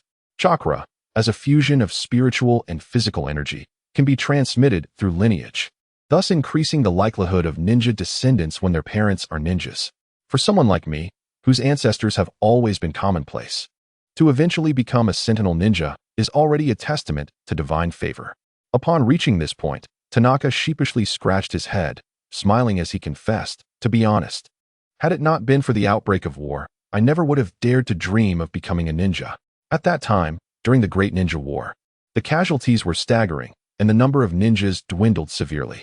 In a bid to replenish their ranks swiftly, Konoha, in alliance with the feudal lord of the Land of Fire, enacted a decree that not only relaxed the admission standards for ninjas, but also stipulated that all children in the Land of Fire could take a free ninja aptitude test. Those children who demonstrated ninja potential could enroll in local ninja schools at no cost, provided they signed a directed work agreement. Furthermore, those who excelled in school would even have the opportunity to settle in Konoha. Tanaka clasped his hands in reverence, bowing slightly as he spoke with utmost respect. Lu Xian was taken aback, astonished to discover that the world of Naruto actually had a system of compulsory education. Upon hearing this news, my parents, abandoning their farming duties, hurriedly took me to participate in the ninja qualification test, and unexpectedly, I was admitted to the ninja defense school. Tanaka reminisced about the excitement of his parents back then. Speaking softly, the hearts of parents everywhere are filled with hopes for their children to achieve greatness. Lu Xian sighed, stating that whenever there is even the slightest opportunity to assist their children, parents will spare no effort to seize it. Tanaka nodded in agreement, saying, "Indeed, my parents did not place lofty expectations upon me. They merely wished for me not to endure the same hardships they faced in the fields." Suddenly, a flush crept onto Tanaka's face as he touched his nose and sheepishly remarked, "You have no idea how poor my performance was back then."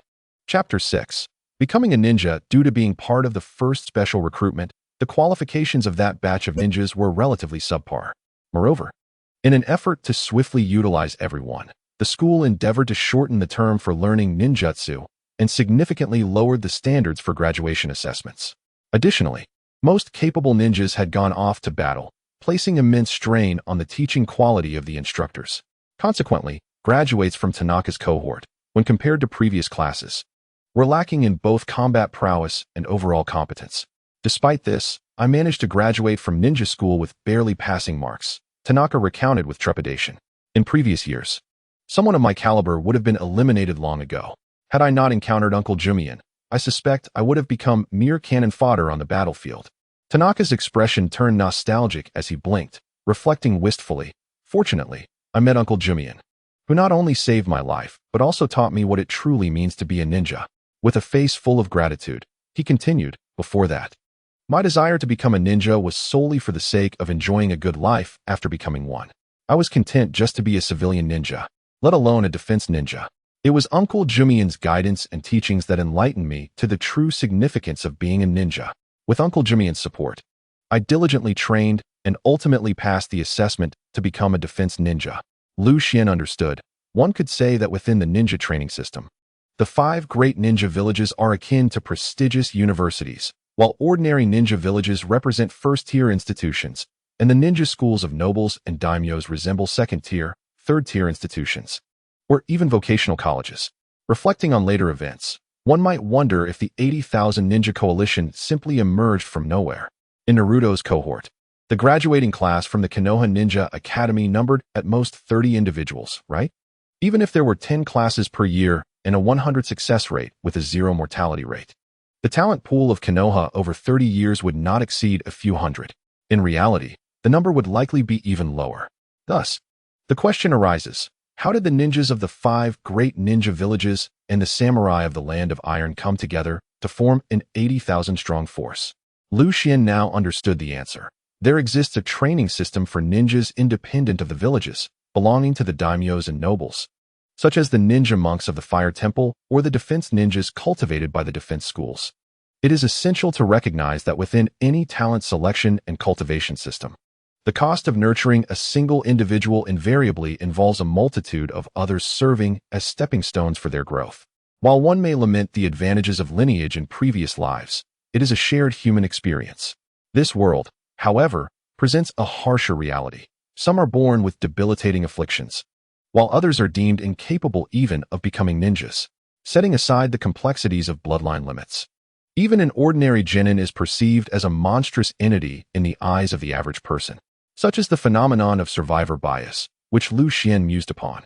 This common logical fallacy highlights the errors in perceiving only results that have undergone a specific filtration process, neglecting to acknowledge the critical information discarded along the way. Daily expressions of this concept include the silence of data and the notion that the dead do not speak. In his past life, while engrossed in Naruto, Lu Xian often found himself observing the world from the perspective of a ninja, particularly that of the protagonist, focusing predominantly on the ranks of shadow-level ninjas. In later episodes, he even disregarded the once-revered Kakashi, who, thanks to his camaraderie with Obito, managed to elevate his standing. In comparison, the position of the somewhat reckless and spirited Might Guy seemed more substantial, especially as he nearly became the catalyst for a dramatic conclusion. At first glance, it may appear that every ninja within this realm is exceptionally talented, eloquent, and formidable, with lowly genin regarded as inconsequential, countless chunin scattered about, and jounin merely passing through, while shadow-level ninjas abound, feared primarily by the elite 12.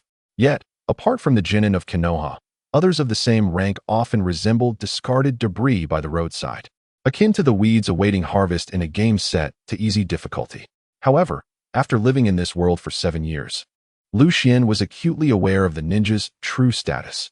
In the realm of Naruto, where supernatural powers abound, ordinary children possess physical strength and stamina rivaling that of adults from his previous life. Those who achieve the status of a ninja, even at the tender age of 5, exhibit a physical condition that transcends human limitations. After a moment of reflection, Lu Xian sighed with a hint of irony, remarking that the disparity between individuals can sometimes surpass that between humans and animals. Indeed, some summoned beasts display prowess that eclipses even that of jounin, resembling legendary creatures of myth. Tanaka, with a resigned shrug, gently shook his head and recounted the words of Uncle Jian, who once remarked that while chakra is universal, the rate of refinement and the quality of its application yield vastly different outcomes in the ultimate effectiveness of jutsu. Using water as an analogy, he explained that there are streams, rivers, and oceans. As he gestured with his hands, he illustrated that chakra capacity within the human body resembles this. While a stream can expand into a river can never transform into an ocean. Indeed, take Kakashi Hitaki, a prodigious ninja of Konoha, whose sole shortcoming is his insufficient chakra reserves.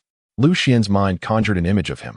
Furthermore, just as water can disperse like snowflakes, when compacted, it becomes a snowball that can inflict pain upon impact. When frozen, it can be lethal. And while it can be used for washing one's face, boiling it can result in severe burns. Chakra operates in a similar manner. Every individual possesses unique physical attributes and mental states. Thus, the amount of chakra stored within their bodies varies, which is a matter of innate talent. Similarly, the rate at which chakra can be refined also differs among individuals, reflecting their inherent gifts. Ultimately, even when the same amount of chakra is utilized at an identical refinement rate, the effectiveness of its application varies from person to person, underscoring the notion of talent. Therefore, those descendants of prestigious clans endowed with bloodline limits inherently exist at a pinnacle unattainable by ordinary individuals throughout their lives. The world of ninjas is indeed harsh. Once one no longer meets the standards of a ninja, the inevitable fate awaiting them is either elimination or death. At this point, Tanaka suddenly sighed and remarked, Uncle Jukian was once a combat ninja, but unfortunately, during a battle, he suffered an injury to his meridians, resulting in a significant decline in his chakra refinement rate, which led him to our ranks as a practitioner. If you can no longer fight, then you are no longer worthy of being called a ninja. Although everyone possesses chakra, it does not imply that everyone can become a ninja, Lu Xuan murmured, correlating Tanaka's account with the information he had gathered. In the various ninja training texts he had collected, it was repeatedly emphasized that three aspects are paramount in the use of ninjutsu: quality, quantity, and speed. Much like playing a game, quality represents skill level, quantity pertains to the power of the technique, and speed refers to the casting velocity. In truth, my current situation is relatively favorable. Tanaka abruptly halted, letting out a deep sigh. I still remember my ninjutsu instructor from the defense academy. She was a middle-aged woman who would boast about her daughter studying at the Konoha Ninja School, her apartment in the Hidden Leaf Village, and her husband, a Konoha Chunin. I truly despised her. She often berated us poor lads as worthless and lowly, yet there were some truths in her words. Tanaka formed hand seals, his eyes slightly reddening, and smiled. Though my transformation technique is not particularly polished, I can still manage a simple imitation. With that, a plume of smoke rose, and as it dissipated, the tall and robust Tanaka vanished, replaced by a middle-aged woman exuding an air of arrogance. The woman suddenly elongated her face, her voice sharp and piercing, stating, "Chakra, as a fusion of spiritual and physical energy, means that regardless of whether you are a person or a pig, as long as that pig can run, jump, and grunt, it undoubtedly possesses physical and spiritual energy, hence chakra." Her tone was acerbic, her voice shrill and grating, a sound Lu Xuan had never encountered in his life. While it is true that everyone possesses chakra, do not harbor delusions of becoming a ninja. Having chakra does not guarantee one can become a ninja. You lot studying in the Defense Academy are nothing but refuse. After graduation, you will merely patrol the streets, prevent fires, and catch petty thieves. Do not aspire to reach unattainable heights. True ninjas are not something that people like you can ever become. The descendants of illustrious clans summon beasts far superior to yours with ease. To put it bluntly, you are even inferior to mere ninjas like pigs and dogs. I say this for your own good. If you fail to recognize your limitations and enter the battlefield, should you be maimed, there remains hope for recovery.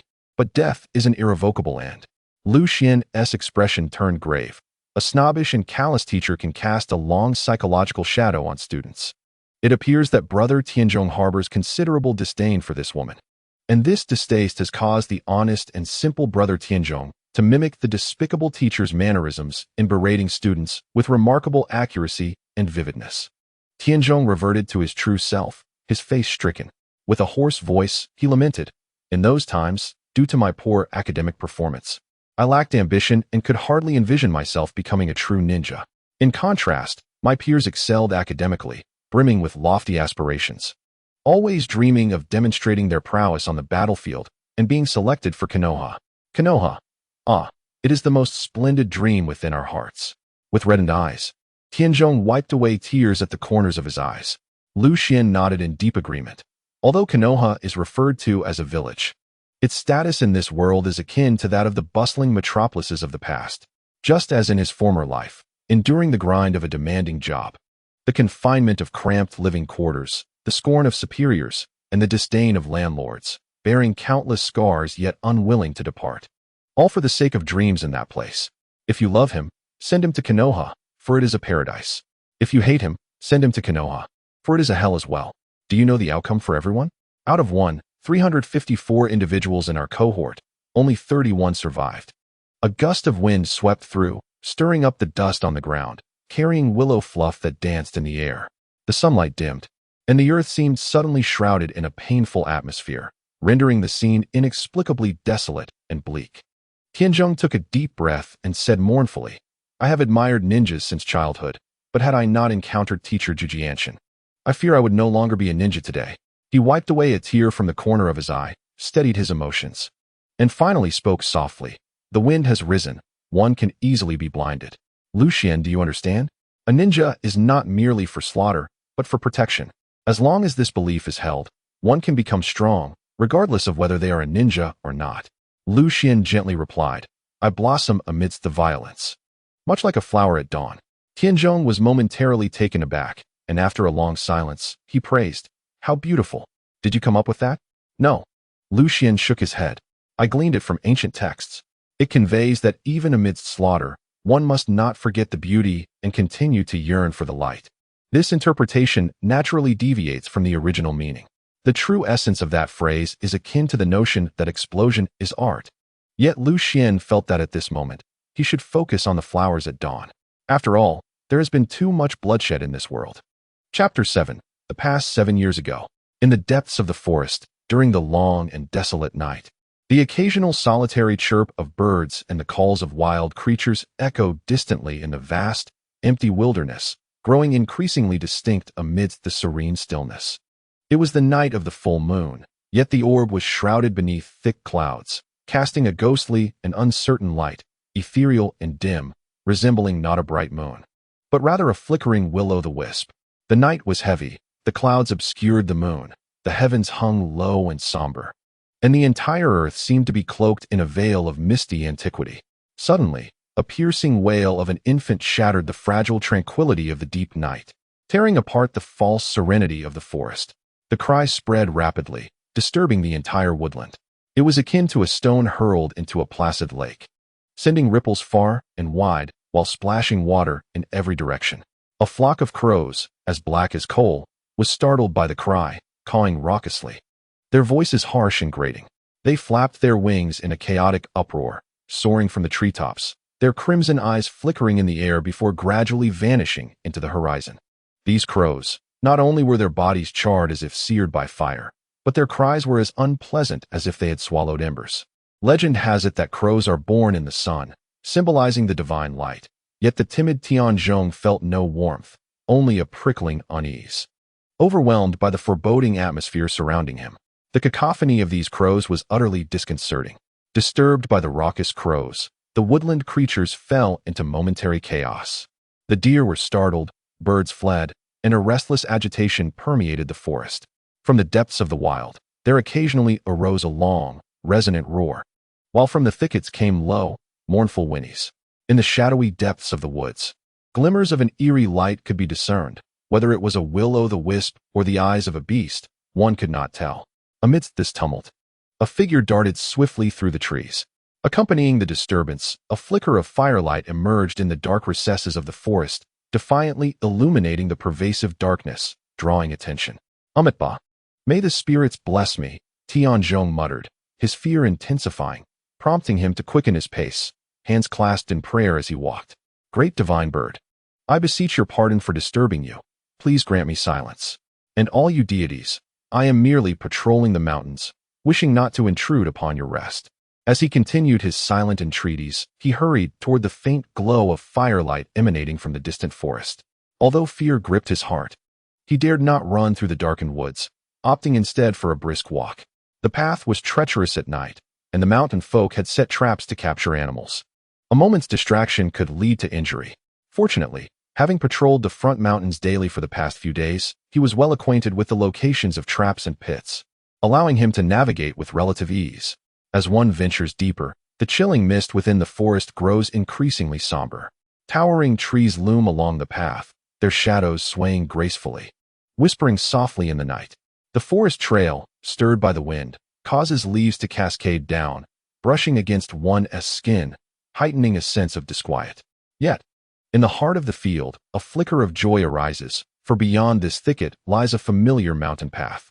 With a silent prayer for divine protection, one swiftly emerges from the woods, spotting the well-known trail, and exhales in relief, quickening their pace. Navigating a winding, secluded country path, the surroundings suddenly open up, revealing an aged torii gate standing before them. This torii, approximately 3 meters high and 4 meters wide, is crafted from dark red wood, its paint peeling and weathered, suggesting it has endured centuries of sun and rain. Villagers recount that this shrine has been unattended for over 200 years, and thus, the gate bears the scars of time, cracks etched deep into the wood, a testament to the relentless passage of years that have eroded the vitality of many lives. Elders in the village recall that these pillars were once a vibrant crimson, bright and celebratory, now resembling the hue of desiccated blood, casting an eerie glow under the moonlight. The central plaque of the torii, worn by age, is adorned with moss, and a fissure threatens to cleave it asunder. The gilded characters have mostly flaked away, leaving only traces of gold paint, yet the name Araki Shrine can still be discerned. A torii serves as a sacred entrance to a shrine, demarcating the boundary between the divine realm and the mortal world. Its presence serves as a reminder to visitors that crossing through the torii signifies entry into the sacred domain, where one's demeanor must be approached with utmost reverence. Having completed today's mountain patrol, Tanaka stands with his hands on his hips, taking several deep breaths to steady himself. Although only in his early teens, he possesses a robust stature, characterized by a prominent nose and broad face, with strikingly expressive eyes that convey a sense of courage. Yet, in truth, Tanaka is quite timid, earning him the moniker Cowardly Tanaka. Taking a deep breath, he joins his hands in prayer, claps twice, and bows solemnly. Then brushes off the dust from his clothing, the fear on his face diminishing slightly as he resumes his journey. Typically, upon passing through the torii, one would follow a path known as the sando to approach the shrine. Alongside the sando, one would expect to find a purification font, kamenu, guardian lion dogs, and stone lanterns. The gravel laid upon the sando, known as temasugiri, symbolizes beauty akin to a soul intertwined with the divine, resembling precious gemstones. To present oneself before the deities, one must be free of impurities. Hence, the path is adorned with this sacred gravel, signifying the need for purification before encountering the divine. From a practical standpoint, it also prevents water accumulation and the growth of weeds, serving to maintain the cleanliness of the path. Walking upon the temasugiri-laden sando, one treads lightly on the pristine stones, cleansing the body and calming the spirit, as they proceed to the dwelling of the gods to offer their prayers. The hand-washing pavilion serves to cleanse the impurities of the earthly realm. The stone guardian, resembling a lion rather than a dog, symbolizes the protector of the shrine, while the stone lantern signifies the essence of illumination. This desolate wilderness shrine has long fallen into disrepair. Upon entering the torii gate, a narrow and treacherous muddy path stretches ahead, wide enough for only 2 or 3 individuals to traverse, flanked by wild grasses that tower higher than a person. The central path is reserved for the deities.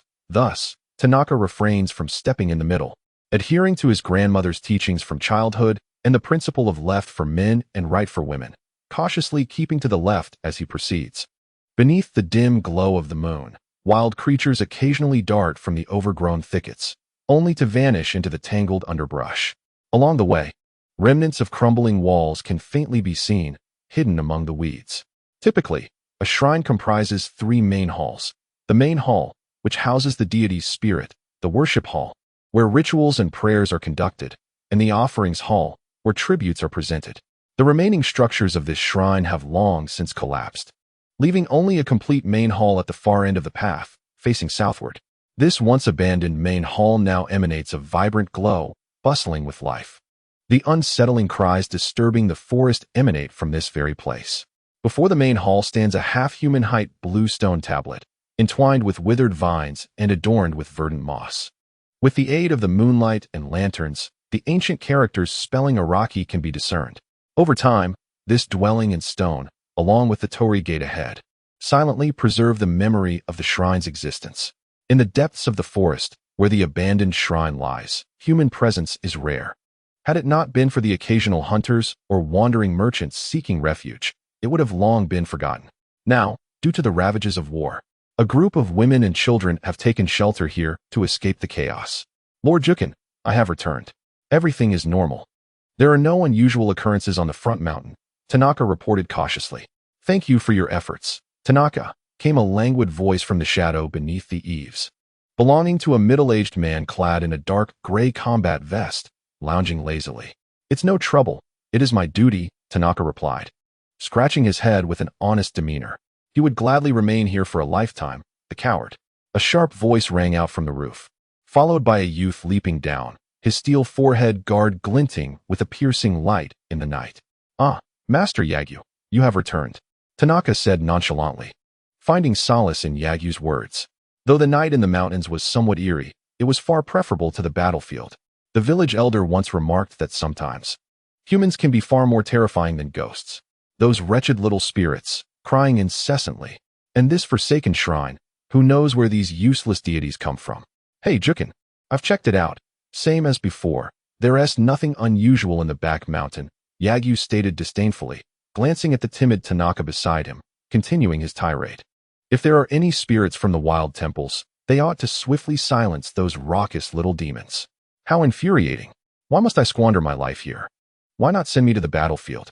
Why must I endure the incessant wailing of those insufferable brats? Young Master Yagyu, this is a shrine, not a temple. The spirits of the wild cannot intrude upon this sacred place. Moreover, the elders of Konoha have already inspected it and found no supernatural occurrences, even if there were. How could any deity compare to the god of ninjas? Besides, tending to children here is far preferable to the horrors of war. Yamada Yuya leisurely lit a cigarette, exhaling smoke as he patiently offered his counsel. This shrine, though dilapidated, possesses all the essential elements inherent to its design. It is not a haven for malevolent gods, but rather a legitimate official shrine. Why it has fallen into such disrepair remains a mystery to Yamada. Indeed, the battlefield is terrifying, young Master Yagyu. This place is much better. Tanaka, still shaken, patted his chest and cautiously advised, my grandmother taught me to speak with caution in a shrine, lest we disturb the deities. How can someone so timid aspire to be a ninja? It is truly shameful.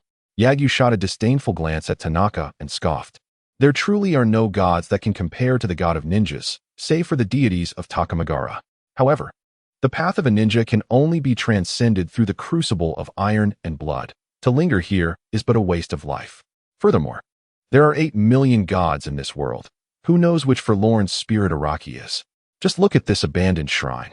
Its neglect reveals that even it cannot secure its own existence. What nonsense is this? Tanaka scratched his head awkwardly, unperturbed by Yagyu's scorn. Yamada straightened his posture, amused by Yagyu's contemptuous gaze directed at Tanaka. Arrogance is a common flaw among noble youths. While it may be irksome, it hardly warrants anger. This young master, with his lofty aspirations, has always looked down upon Tanaka, who ranks at the very bottom of their graduating class at the Ninja Academy. In terms of chakra training, Yagyu undoubtedly surpasses Tanaka. Thus, to balance their team's combat capabilities, Yagyu, the top student, was paired with Tanaka, the underachiever, to undertake tasks alongside Yamada. Chapter 8. Internal strife. In terms of background, the disparity between them is stark. Tanaka hails from a peasant family, while Yagyu is the son of a city deputy guard, a member of the aristocracy. Yagyu has always held a certain disdain for his fellow ninja from the ranks of the guard, and he would consider Tanaka beneath him, only acknowledging him as a senior due to his own past studies in Konoha. As Yamada pondered this, he rose from the ground and commanded, "All right. As per our usual arrangement, I will guard the roof, while you two take the front and back entrances." Yamada-senpai, I cannot continue with this task. I will finish this night, but come morning, I shall descend the mountain, Yagyu replied curtly. What a simple-minded person, Yamada thought, smirking as he leisurely exhaled 3 smoke rings, completely indifferent to Yagyu's visible frustration. Young Master Yagyu felt an unsettling restlessness in his heart, constantly yearning to stroll upon the battlefield. Driven not merely by arrogance, but also by a fervent desire to accumulate military achievements swiftly, thus gaining entry into the Hidden Leaf Village. According to the reward and punishment regulations of Konoha, a mere low-ranking ninja from the Land of Fire could earn the opportunity to train in ninjutsu at the Ninja Academy, provided their accomplishments met the required standards, eventually graduating as a reserve ninja of Konoha. Shouldn't we simply abandon this task? Just inform your father, and have someone else take over, replied Jujianshin languidly. Tanaka, eager to offer counsel, was silenced by a fleeting glance from Jujianshin, retreating with an expression that suggested he was torn between words. After a moment of silence, Tanaka could no longer contain his thoughts and kindly pointed out, young Master Yagyu, patrolling the shrine is a task assigned to us by Konoha. According to the first rule of the ninja code, a ninja's foremost duty is to obey orders. Seeing Yagyu turn his gaze towards him, Tanaka offered a simple, earnest smile, wishing to remind his friend of this crucial principle. For a ninja's refusal to accept a mission had been explicitly condemned by their instructors. In a mere sentence, Tanaka inadvertently struck a heavy blow to Yagyu's pride. What Tanaka did not foresee was that his friendly gesture would irk Yagyu. Like a fire igniting beneath him, Yagyu's anger surged forth. You insolent commoner. Are you mocking me for disregarding orders and shirking my duties? With that, Yagyu drew forth his short sword, executing a dazzling flourish, pointing the blade at Tanaka, and bellowed. "Do you think I am a coward like you, hiding here to tend to this rabble? Had we crossed paths on the battlefield, I would have severed your head and tossed it to the dogs. Who are you to lecture me?" Jujianshin's expression darkened, his irritation brewing. Tanaka was correct. The task assigned to their trio by the Konoha Ninja Guild was indeed to patrol the shrine. Regardless of their reluctance, they had no choice but to comply, unless they wished to forfeit their status as ninjas. Adherence to orders was paramount for a ninja, though Jujianshin could tolerate Yagyu's tantrums for the sake of his father's reputation. The blatant insult towards his comrade and the individual they were sworn to protect was utterly unacceptable. Suddenly, Yagyu felt a tightening in his right wrist, followed by a tingling numbness cascading through his half-numb body, as Jujianshin seized his wrist with the swiftness of lightning. "What? Do you intend to kill me?" Jujianshin's expression shifted, his fingers closing tightly as he exerted tremendous force, employing the technique of immense strength to compel Yagyu to relinquish his sword. Yagyu, however, remained defiant, his face contorted in pain with veins bulging, yet he clung tenaciously to the short sword, glaring fiercely at Jujianshin, gritting his teeth. "What? Are you attempting to instruct me, senior?" Jujianshin, though incensed, could not help but admire Yagyu's resilience. Having utilized the technique of immense strength, he was acutely aware of his own power.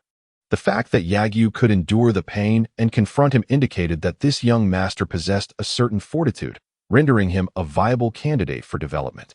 Yet, a wayward child must be educated, otherwise they would remain oblivious to the vastness of the world. As Jujianshin contemplated this, chakra coursed through his fingers, and with a piercing cry, Yagyu released his grip, the gleaming short sword clattering to the ground. Yasuda's pale face was drenched in cold sweat as he sat on the ground, his right wrist swollen and flushed, devoid of any sensation in his palm.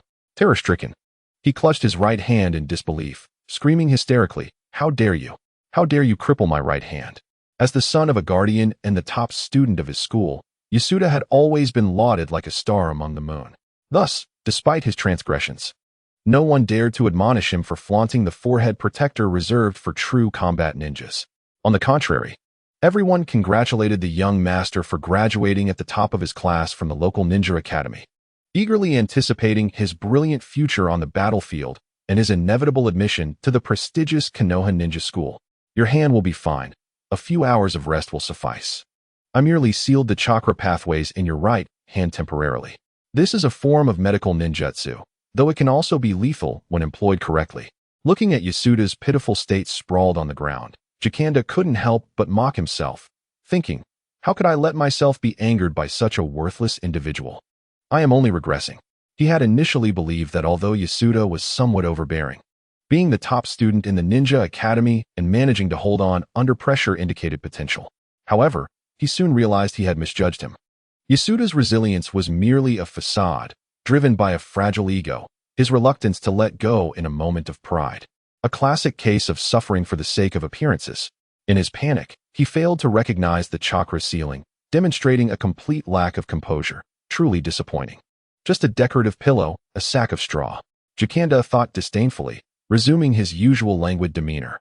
"As your instructor, it is my duty to teach you that you must never forget that chakra is fundamental. Your flashy sword techniques are utterly ineffective. Oh, perhaps they would be suitable for a circus performance." Tanaka stepped forward to assist Yasuda, but the latter angrily shrugged him off, refusing to retrieve his sword, and stormed toward the backyard in a huff. Yasuda had always looked down upon this despondent guardian ninja, especially after hearing that he had barely managed to enter the wood ninja village for further training, only to be ultimately eliminated. He held the middle-aged man in disdain, never expecting to be so easily bested by him. "Forget him," Jikanda mused as he glanced at Tanaka, slightly surprised. Earlier, when Tanaka had supported Yasuda, his fingers had precisely pressed on 5 chakra points located at Yasuda's wrist. These 5 points, known in medical texts as the 5 finger points, correspond to the 5 digits of the human hand. After all, a ninja's ability to perform ninjutsu and jinjutsu relies on hand seals. Thus, the hands are of paramount importance, making these 5 points crucial. In medical ninjutsu, stimulating these 5 points with chakra can help a ninja open their pathways. Yet, how could a mere apprentice ninja delve into such knowledge? "Hey, Tanaka, do you know about the 5 finger points?" Jikanda inquired. "Ah, I know a little, though not accurately." Tanaka replied with a simple nod. Why are you studying the 5-finger pressure points when you are not a member of the Hyuga clan? Questioned Jujianshin, perplexed. Within the realm of ninjutsu, the chakra flows incessantly throughout the body. If the water were still, anyone could effortlessly immerse their hand within it. However, as the current quickens, plunging one's hand into the water becomes a formidable challenge. Furthermore, the human body possesses apertures no larger than the eye of a needle, which is why only the Hyuga clan, endowed with the Byakugan, can master the secret art of acupuncture, adeptly interrupting the flow of chakra within a ninja's body and transforming this knowledge into lethal techniques. Other ninjas, lacking the ability to inflict harm, find little incentive to study such pressure points. Nonetheless, medical ninjas can swiftly and accurately identify these 5 crucial points through their sensory techniques, making memorization unnecessary. It is indeed remarkable that Tanaka, this young rascal, who is certainly not trained in medical sensory techniques, can pinpoint Yagyu's 5 pressure points with such ease. Tanaka sheepishly replied, Lord Jujianshin, it's documented in textbooks that ninjas should frequently stimulate these 5 pressure points to prevent any obstruction of chakra flow while forming hand seals. I thought, since we are blocking the chakra, then activating these 5 points should pose no issue. While it is indeed feasible, it will not aid you in vanquishing your foes. What use is it to learn? Jujianshin shook his head in disapproval. Well, Lord Jujianshin, I believe ninjas are not merely killers. If this method is beneficial, then I shall remember it. Tanaka's eyes glistened with emotion as he continued, My mother often works hard, especially in winter, washing clothes for the nobility, and her hands become chapped and sore. Ever since I learned this technique to massage her hands, she has found considerable relief. Jujianshin could not help but feel moved, as if he were encountering this timid giant for the first time. Throughout these 7 days, he had witnessed Tanaka training diligently late into the night and rising before dawn, displaying remarkable perseverance. Yet, during practice sparring with Yagyu, he often appeared flustered, clearly outmatched. It was no surprise that he graduated at the bottom of his class. Under normal circumstances, he would have been expelled long ago. Today, we exist in an era defined by ninjas, the undisputed protagonists of this age, the trendsetters on the battlefields of numerous nations. While many focus their attention on the devastating power of ninjutsu, this lad chooses to employ such skills to alleviate his mother's pain. As the moon dimmed and the stars faded, Jujianshin glimpsed a radiant light in Tanaka's eyes, realizing that he was perhaps beginning to truly understand this foolish boy before him. In terms of the potential for a future in Konohagakure, Tanaka may indeed surpass Yagyu significantly. For someone like Yagyu, who has always been immersed in privilege and possesses a naive disposition, the battlefield represents a romantic tale of swords and poetry. In stark contrast, for Jujianshin, it symbolizes the grim realities of injury and death. The relentless wheels of war crush all in their path, leaving behind bloodshed, desolation, shattered homes, and irreplaceable sorrow. The young master remains blissfully unaware that, in an effort to extricate him from the battlefield, his father, the renowned Yagyu Vice Warden, has bestowed considerable gifts upon a certain chunin of Konohagakure. Were it not for the influence of his father, Jujianshin would have long since dispatched Yagyu far away. Being the top of a local ninja academy, how impressive is that? To the ninjas of Konoha, the distinction between the first and last in a local academy is negligible. A slightly smaller dog and a somewhat larger dog are, at their core, still just dogs. As the war escalated, Konoha relaxed the approval quotas for ninjas. Each time he encounters this young master, Jujianshin perceives an invisible tail of arrogance, proudly held aloft and incessantly wagging behind him. Lacking any ninja talent, yet insisting on becoming one is not romantic, it is a path to demise. Do you think you belong to the Uchiha clan? Or perhaps the Senju? Or even the Hyuga? For most common ninjas, talent is not a blessing but rather a shackle, even a curse. Konoha's leniency in requirements was not aimed at nurturing common ninjas. It was simply a consequence of the prolonged war and a shortage of cannon fodder. This point escapes Yagyu's understanding. Yet Yagyu the Vice Warden is fully aware, for no one knows a child better than their parent. If it were not so, why would Yagyu go to such lengths to place his son in Jujianshin's care? In Jujianshin's eyes, the true talents of a ninja lie in self-awareness, endurance, and protection. Chapter 9. The way of the ninja. Jujianshin fixed his gaze intently on Tianzhong for a moment before solemnly inquiring, Tell me, Tianzhong Naoko, what is your way of the ninja? The way of the ninja, What could that be? Tianzhong felt somewhat uncomfortable under Zhu Jianshan's scrutinizing gaze. Only exhaling a sigh of relief upon hearing the question, responding timidly. In simple terms, it is the reason you must become a ninja, or the belief you uphold. Zhu Jianshan's expression grew cold and devoid of warmth, his eyes boring into Tianzhong, as if the chill emanating from him could freeze the very air. Oh, is that what you meant? To fill your belly, then? Tianzhong shivered slightly, answering foolishly. Is that all? Zhu Jianshan scoffed, disdain evident in his demeanor. Nothing more, Tianzhong replied earnestly, a sheepish expression crossing his face. He recognized the absurdity of his reasoning, yet it was indeed his honest sentiment. Then why bother becoming a ninja?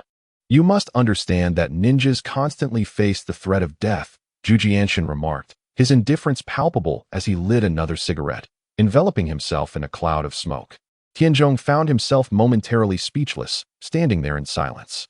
To him, Zhu Jianshan had always been easygoing and affable, yet today he had suddenly turned cold. I recall you being called timid, Tianzhong. Logically, you would not wish to die, would you? Zhu Jianshan taunted. Thus, being a ninja is not a pursuit for children like you. Your grades are the lowest, are they not? From where does your confidence stem, daring to aspire to be a ninja? Zhu Jianshan disdainfully shook his little finger, his eyes sharp as blades, and spoke in a stern voice. I abhor individuals like you, who, in ignorance, proclaim their desire to become ninjas and trivialize the notion of war. Do you fancy yourself as the reincarnation of the Sage of Six Paths? Surely, you believe that a knife plunged into your flesh will not draw blood. It is not so. Tianzhong's face flushed crimson as he exclaimed, Lord Zhu Jianshan, the reason I aspire to be a ninja is out of admiration. Admiration for what? Zhu Jianshan retorted darkly, a flicker of barely perceptible disappointment crossing his gaze. Do you possess the merit to envy the grandeur of ninjas, you who linger at the tail end of the pack? Who do you believe you are? A member of the Uchiha clan or the Hyuga clan? I have encountered many youths like you, who presume themselves to be the center of the universe, convinced that miracles are destined to befall them. Is it only in the face of death that you will reluctantly accept your mediocrity? Zhu Jianshan contemptuously fixed his gaze upon Tianzhong and sneered. Oh, my apologies. You are not even worthy of mediocrity. You are, but refuse. I am not refuse. I do not envy the grandeur of ninjas. I admire their strength. Tianzhong bellowed with a vigor that seemed to emerge from nowhere. I wish to protect my homeland like the god of ninjas, Senju Hashirama. We toil daily, striving for a decent life, living within our means, laboring tirelessly for meager earnings. Yet war, damnable war. We must provide food to the ninja village, for we require their protection. We must supply food to the daimyo, as we prepare for battle against the land of earth. The scant provisions our village has left are pilfered by the thugs of the underworld. My mother feeds me the last remnants of food hidden in the mouse hole while she starves on tree bark. Do you ninjas know what it is like to consume tree bark? With tears brimming in his eyes, Tianzhong seethed. You ninjas, of course, do not understand. You live in lofty heights, devoid of worries. I despise ninjas. Why must we, before them, be reduced to mere ants? Why must we prioritize the provision of food to ninjas while we ourselves face hunger? Yet, I also hold them in reverence.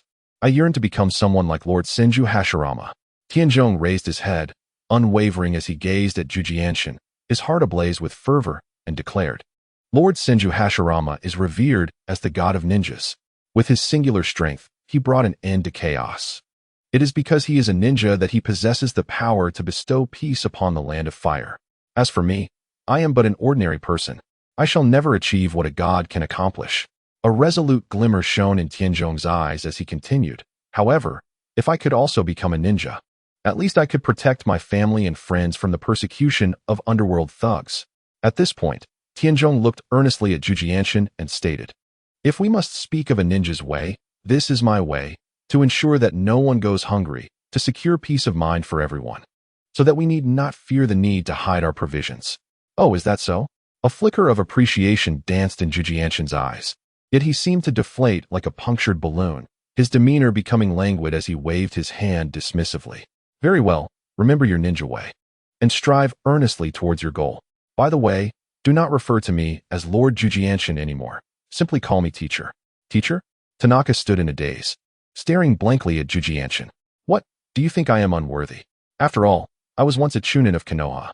The young boy said, Do not be too greedy. Zhu Jianshan chuckled gently, his tone laced with sarcasm. Perhaps, like young Master Yagyu, you must be a Jonin of Konoha to qualify as my pupil. No, Tanaka flustered, suddenly exclaiming, Lord Zhu Jianshan, I have no money. Foolish boy, I do not desire your money. Zhu Jianshan shot Tanaka an exasperated glance and remarked, You have but one chance. If you do not call me your teacher now, I shall not accept you as my student.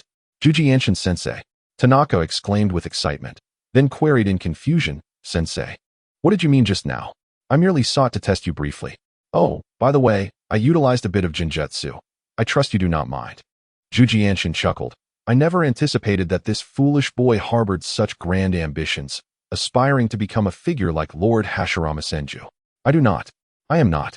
Do not speak nonsense. Tanaka's face flushed crimson as he fervently denied it, yet inside, he was elated. By the way, Sensei, what is Jinjutsu? Tanaka asked, puzzled. It involves manipulating spiritual energy to exert pressure, thereby amplifying your emotions, a technique for interrogation.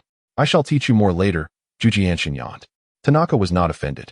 Being chosen as a formal student of a ninja was, to him, a tremendous blessing. Although Zhu Jianshan was the leading ninja for both Tanaka and Yagyu, it did not imply that he was their teacher. In the teaching model of Konoha, a newly appointed leading ninja typically also serves as the jutsu instructor for their subordinate ninjas, responsible not only for managing the task's progress, but also for educational purposes. However, local ninjas lacked this master-student relationship. If one desired instruction, it was simple: pay up or be on your way. They were merely bound by task obligations, devoid of any personal connections. After all, Konoha ninjas were part of an organized structure, while local ninjas merely worked for hire, with no benefits or security. The journey of a ninja, with or without a teacher, was worlds apart. Zhu Jianshan gazed at his blissfully grinning disciple, inhaled sharply, and sighed, though I do not regret this. The child is indeed a bit simple-minded. Zhu Jianshan, you shall bear the consequences of this choice. He, of course, possessed no power to alter the world, nor even the ability to shield himself from its transformations. The once youthful and impetuous heart had grown callous and indifferent. The spirited youth had ultimately settled into tranquility. Zhu Jianshan could scarcely recall the last dreamer who perished in his embrace. Was it the optimistic Watanabe, or the serene and gentle Eishue? Watanabe cherished winter's wine, claiming that its fiery warmth could make him impervious to the chill of snow and wind. Conversely, Eishue adored the summer fireflies, expressing that their flickering lights resembled stars fallen to the earth, forever out of reach. Yet, when she beheld the fireflies dancing around her, she felt as though she were amidst the Milky Way, able to forget the world's troubles. Zhu Jianshan contemplated. In this world, there exist 8 million deities. From the grand celestial bodies of the sun, moon, and stars to the tiniest flower and blade of grass, all possessing a divine essence. Even the kitchen and the restroom at home harbor their own spirits, a concept I believe is called Kamyabori Nudo. It is said that upon death, one returns to the places they hold dear, transforming into a guardian spirit that protects their original intentions and cherished memories. Yet, I have never encountered them, and even the desire to meet them in dreams remains a distant luxury for me. After years of living as a ninja, Zhu Jianshan had ingrained vigilance into the very fabric of his soul. Regardless of how weary his body felt, he could maintain the necessary alertness even in slumber, awakening swiftly at the slightest disturbance. This ability had undoubtedly saved his life on multiple occasions, but it came at the cost of his ability to find peaceful rest. Allow me to introduce myself. I am Zhu Jianshan Yuyo, and my path as a ninja is defined by self-awareness, endurance, and protection. A somber expression settled upon Zhu Jianshan's face as he spoke gravely. Arrogance, lust, and doubt. These 3 vices have been the source of all human sins for millennia. He raised 3 fingers, his countenance turning serious as he continued. These 3 vices should be regarded as the trifecta of human misfortune. Arrogance blinds the mind. Lust drives one to madness, and doubt renders one weak. When blinded, a person becomes reckless and overestimates their capabilities. When driven mad, they lose their reason and create chaos. When rendered weak, they falter and miss vital opportunities. He earnestly cautioned, should you fail to manage these 3 afflictions, you may face death.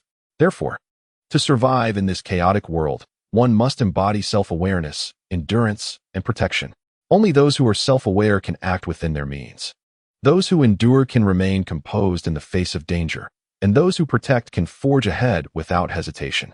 Memorize the words self-awareness, endurance, and protection. As for their meanings, you shall come to understand them in due time. Self-awareness, endurance, protection, Tanaka murmured, nodding earnestly. Upon hearing this, Jujianshan leaped to the rooftop. You foolish child, keep watch through the night, and we shall resume classes tomorrow. The night air was indeed chilly. Jujianshan sat upright on the rooftop, his thoughts drifting back to his childhood. Watanabe, Ayuki, this child may not possess your intellect, but like you, he holds no fondness for slaughter. He wishes to use ninjutsu to aid others. With an impassive expression, Jujianshan wiped away a tear from the corner of his eye, gently spreading it on his fingertips. He gazed at the flickering fireflies in the grass and softly sang, "One foot fades, the fireflies of my spirit." His voice was not melodious, the rhythm imperfect, and the cries of a baby from the nearby shrine served as an unbearable accompaniment. Yet, Tanaka felt a profound sorrow emanating from Jujianshan's song. Tanaka listened, inexplicably moved by a sense of melancholy. In his eyes, Jujianshan appeared as a languid and carefree figure, perpetually embracing an indifferent attitude, not perhaps due to release, but rather burdened by the weight of unyielding memories. Jujianshan-sensei, your singing is quite dreadful. What song is this? Tanaka remarked with a bitter smile, feeling a pang of sorrow. This is the Firefly song, taught to me by a friend who cherishes it dearly. The essence of this song lies in the flickering glow of fireflies, illuminating the space between light and shadow, evoking a profound sense of solitude. Observing the scenery stirs deep emotions within me, as the fireflies dance by the pond, embodying my lingering sorrows and heartaches. What a beautiful line. It must have been taught to you by a girl, Tanaka mused. Huh, you foolish boy, what do you know? Jiojin Tan replied nonchalantly. Are you familiar with haiku, or perhaps poetry collections? How do you spend your nights? Chapter 10. The shrine made in the night was cool as water, with the moon casting a hazy shadow. Tanaka rested his head on his hands. Seated at the entrance of the courtyard, feeling somewhat drowsy, he stretched, yawned, and suddenly froze, rubbing his eyes in astonishment. In an instant, two figures, one large and one small, materialized in the center of the approach to the shrine.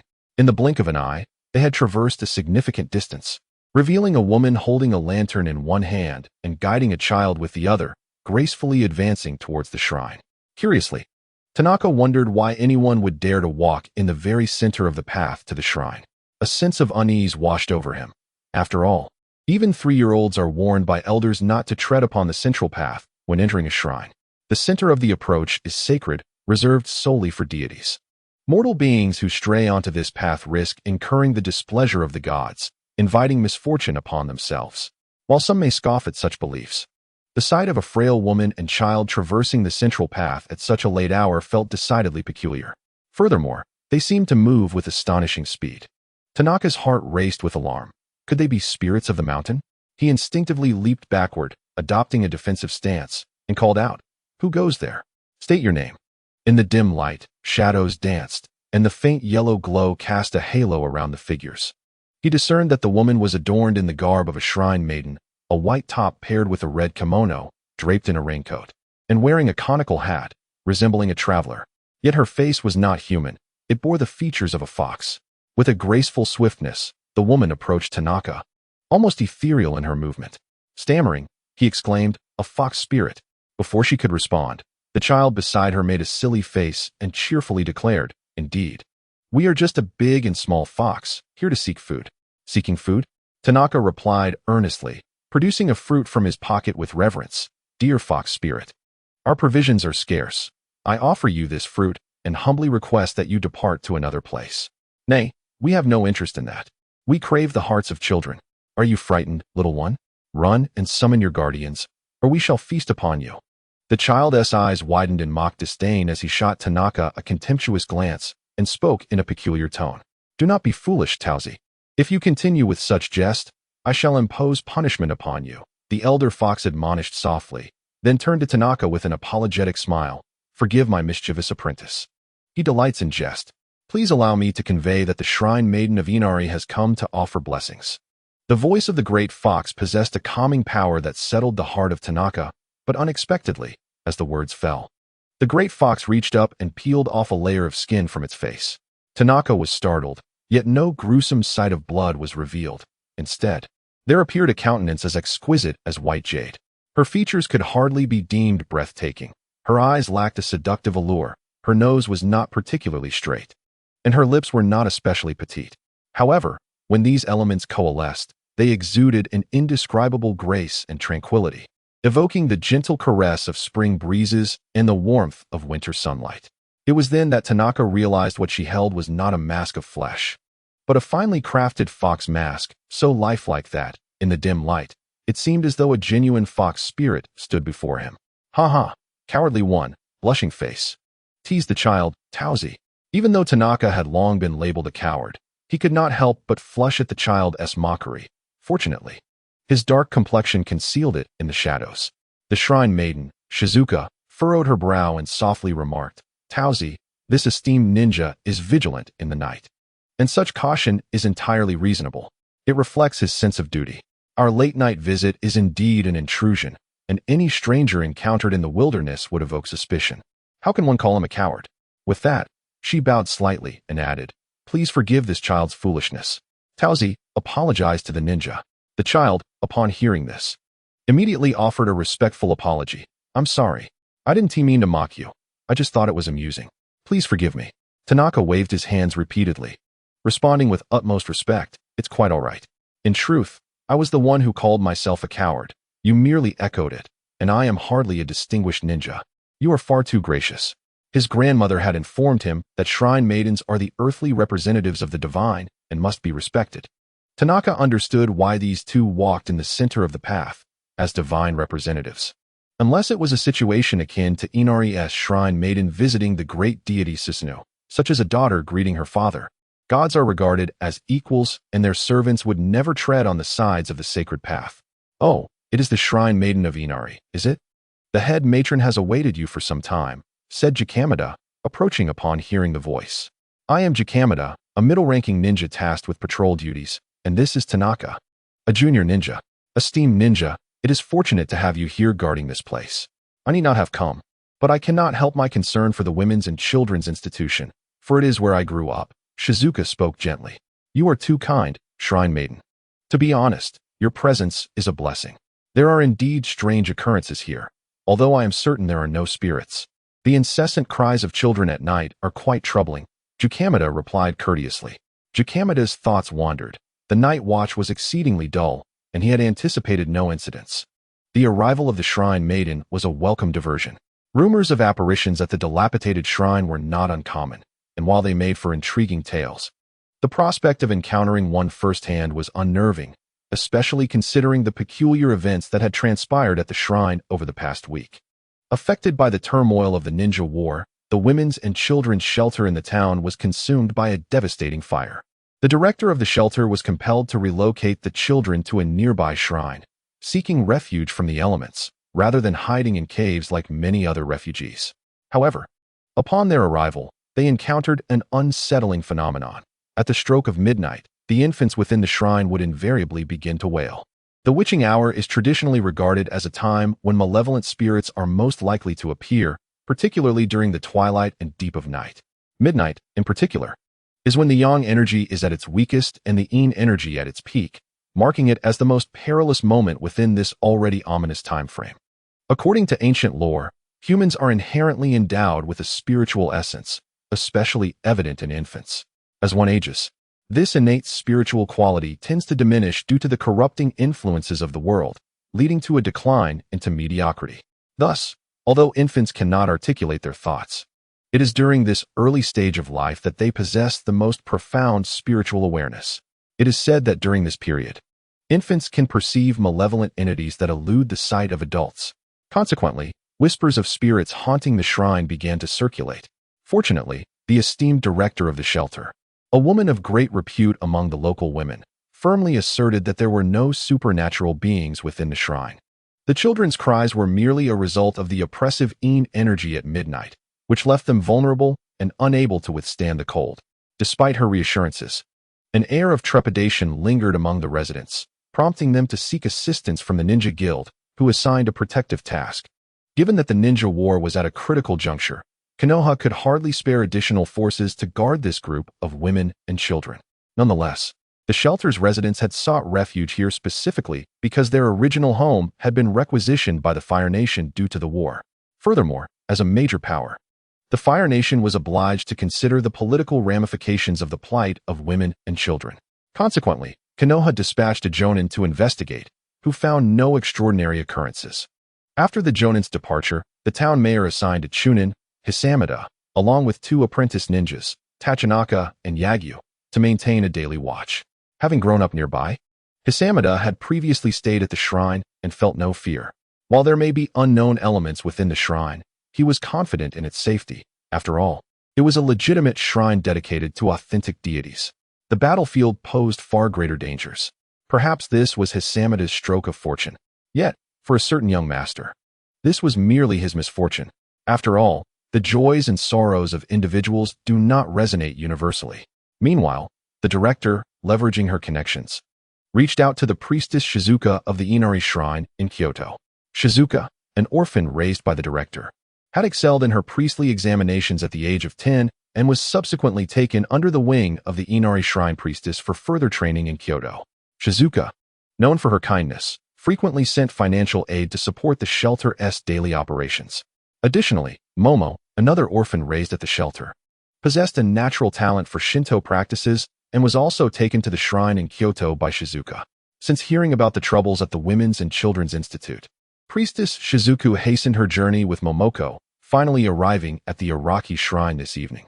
After exchanging pleasantries, Priestess Shizuku gazed at the brightly lit and bustling shrine in the distance, frowning as she remarked, "Lord Jukanda, I used to play here in my childhood, and nothing unusual ever occurred. Moreover, travelers and hunters often take shelter here. How could rumors of hauntings suddenly arise?" With a sigh of resignation, Jukanda replied, "I am not certain either. Everything was fine until we relocated the children here. Since midnight, they have been crying incessantly, causing unease among the people. Thus, the 3 of us came to keep watch, yet we find this place rather unremarkable, devoid of any supernatural presence." Priestess Shizuku furrowed her brow slightly, letting out a long sigh. Her demeanor turned serious as she stated, "This place is not as ordinary as it seems. As I journeyed here, I noticed that despite its simplicity, the architecture is complete in its essence. By the standards of ritual, it is undoubtedly an orthodox shrine. And the deity enshrined here holds a significant position, that of the Amatsu Kami." Jukanda gasped in astonishment, "The Amatsu Kami? How can that be possible?" Observing the grave expressions on their faces, Tanaka could not help but question, "What is the matter with the Amatsu Kami, Jukanda-sensei?" Momoko proudly lifted her chin and quickly chimed in, "You may not know this, but the Yamato people have believed since ancient times that all things possess a spirit, and wherever they tread, there are deities. Even ancient artifacts, enduring through time, hold a place as tsukamagami in the realm of yokai. This explains the prevalence of similar entities like abandoned houses, phantom taiko drums, and tofu monks in the yokai encyclopedia. However, deities such as Kamapari do not qualify to establish a shrine. They can only be worshipped at home or by erecting a small shrine on the roadside. Only true great gods can have a shrine. Orthodox shrines can only enshrine the Amatsu Kami and Kunitsukami. All other so-called deities fall under the category of wild gods. While you ninjas are formidable, you cannot rival our expertise in this matter. As we traveled, it became evident that the deity here rivals even that of Susanoo." Momoko's voice was bright and lively, akin to a lark, as she swiftly explained the situation. With her chest puffed out, she awaited praise from Priestess Shizuku. However, she found the 3 standing there with serious expressions, even Tanaka's mouth agape in disbelief. Momoko exclaimed, "Oh dear, was I mistaken, Priestess Shizuku?" Jukanda forced a smile, saying, "You are absolutely correct, dear girl, but do you not realize? That is precisely the issue." Chapter 11. The Strange with Wide Eyes, Momoko exclaimed, "How did you know I was a little girl?" Jukanda smiled faintly, thinking, the Inari Shrine has always admitted only females, not males. It's hardly a mystery. "No, the matter at hand is urgent." Momoko shook her head slightly, her round eyes glancing around inquisitively as she implored, "Please clarify what problems this shrine is facing." Jujianshin, however, offered no reply. Instead, he cast a sidelong glance at Tianzhong, whose complexion had turned somewhat ashen, and inquired, What are you pondering, foolish boy? Tianzhong, with a sullen expression, stammered. I was contemplating how such a formidable deity could have allowed their shrine to fall into disrepair. There must be some mystery behind it. Could there be a great yokai lurking here? Perhaps something akin to the Yamada no Orochi? Peach giggled. Do you think the Yamada no Orochi is as commonplace as your household cabbage, appearing whenever one wishes? That creature is the foremost malevolent entity in existence, unparalleled throughout history. Before Peach could continue, a sudden flash of insight struck her. Shivering, she exclaimed, I understand now. While the Yamada no Orochi may not be as trivial as a cabbage, are there not many deities of equal stature to Susanoo? Peach, unable to contain her disbelief, covered her mouth and trembled. How could that be? A deity as magnificent as Susanoo surely cannot have a shrine that lies in ruins. It was no wonder that Peach was astonished. In the realm of the gods, Takamagara, it is well known that the affairs of deities hinge upon veneration and martial prowess. The emperor, as a descendant of the sun goddess Amaterasu, upholds a strict hierarchy of Shinto rituals to demonstrate reverence for the divine, thereby maintaining his own esteemed status. Consequently, the regulations governing all matters concerning worship are explicit and stringent. Shrines, as sanctuaries dedicated to deities, are no exception. Each god possesses distinct protocols regarding the size and style of their shrines, which must not be transgressed. The rank of a deity dictates the corresponding shrine's regulations, and conversely, the shrine's adherence to its regulations can reveal the deity's status. For gods of the caliber of the Tianjin deity, their shrines ought not to suffer neglect. After all, the dereliction of a shrine signifies a loss of faith and indicates that the deity has been forgotten by the people, an egregious affront to such a divine entity. This is a legitimate deity born from the very fabric of heaven and earth. How could such a revered spirit and its shrine have faded into obscurity without raising questions? Miko Shizuka remained quietly contemplative nearby, having discerned many subtleties during this journey that had eluded her in childhood. When she played here as a child, she had yet to embark on systematic studies of Shinto, lacking both knowledge of shrine protocols and an understanding of barriers and such. Yet, times have changed. As the legitimate Miko of the Inari Shrine, Shizuka is now capable of perceiving matters that even seasoned ninjas might overlook. For instance, within this shrine lies a barrier of which she herself is unaware, silently safeguarding this sacred space. The ingenuity of these barriers and the intricacy of their inscriptions are such that even Shizuka, a direct descendant of the Inari Shrine, finds them incomprehensible. She surmised that had the shrine not been neglected for an extended period, the inscriptions on the barrier would not have suffered deterioration, and she would likely have remained oblivious to their existence. What kind of deity is this Araki deity? For it is absent from historical texts and not listed among the recognized divine entities. Nevertheless, this shrine cannot be a mere facade. It appears I must seek an opportunity to inquire at Aoyama Temple. In a fleeting moment, the four individuals were lost in their own thoughts, enveloped in silence. With only the distant cries of children from the shrine and the eerie howls of wolves echoing through the desolate mountains. Suddenly, a fierce argument erupted from within the shrine, prompting Jujianshin and the priestess Shizuka to pause their contemplation and swiftly make their way toward the source of the commotion. There had long been rumors that some shrines still preserved ancient cultivation methods from a bygone era, referred to as the old law of practice. Although the power and efficacy of these ancient techniques pale in comparison to chakra, they possess a singular advantage. They do not rely on chakra. Even an ordinary person, with proper training, could undergo a remarkable transformation, transcending their mortal limitations. While legends often embellish the truth, Shizuka, despite having minimal chakra, was able to keep pace with me effortlessly, suggesting that the old law indeed held some merit. As Jujianshin noticed Shizuka closely trailing behind him, he reflected on this while they raced forward. In less than 2 breaths, they arrived at the entrance of the shrine, where an elderly voice was heard scolding with palpable anger. Even if it costs me my life, I shall not allow you to engage in such beastly behavior. Upon opening the door, they found the headmistress, an elderly matron, reprimanding fervently.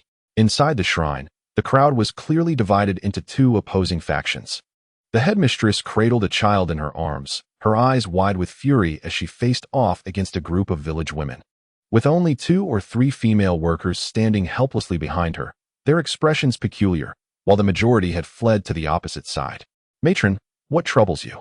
Shizuka inquired gently. stepping forward to grasp the hem of the headmistress's garment with her left hand while her right hand lightly shook it, reminiscent of the way she would comfort her as a child when she had displeased her. Upon seeing Shizuka, the matron's expression softened, and she replied softly, "Ah, Shizuka, your presence is a comfort. I am well." Yet, despite her words, she stood resolutely, her gaze fixed unblinkingly on a woman kneeling a few steps away. Following the headmistress's line of sight, Shizuka beheld a gaunt woman weeping on the ground. Disheveled and bearing a pallid complexion, blood oozed from her forehead, presenting a pitiful sight. She seemed to be suffering an immense injustice, repeatedly bowing her head in supplication. "Matron, please have mercy on us, the helpless women and children.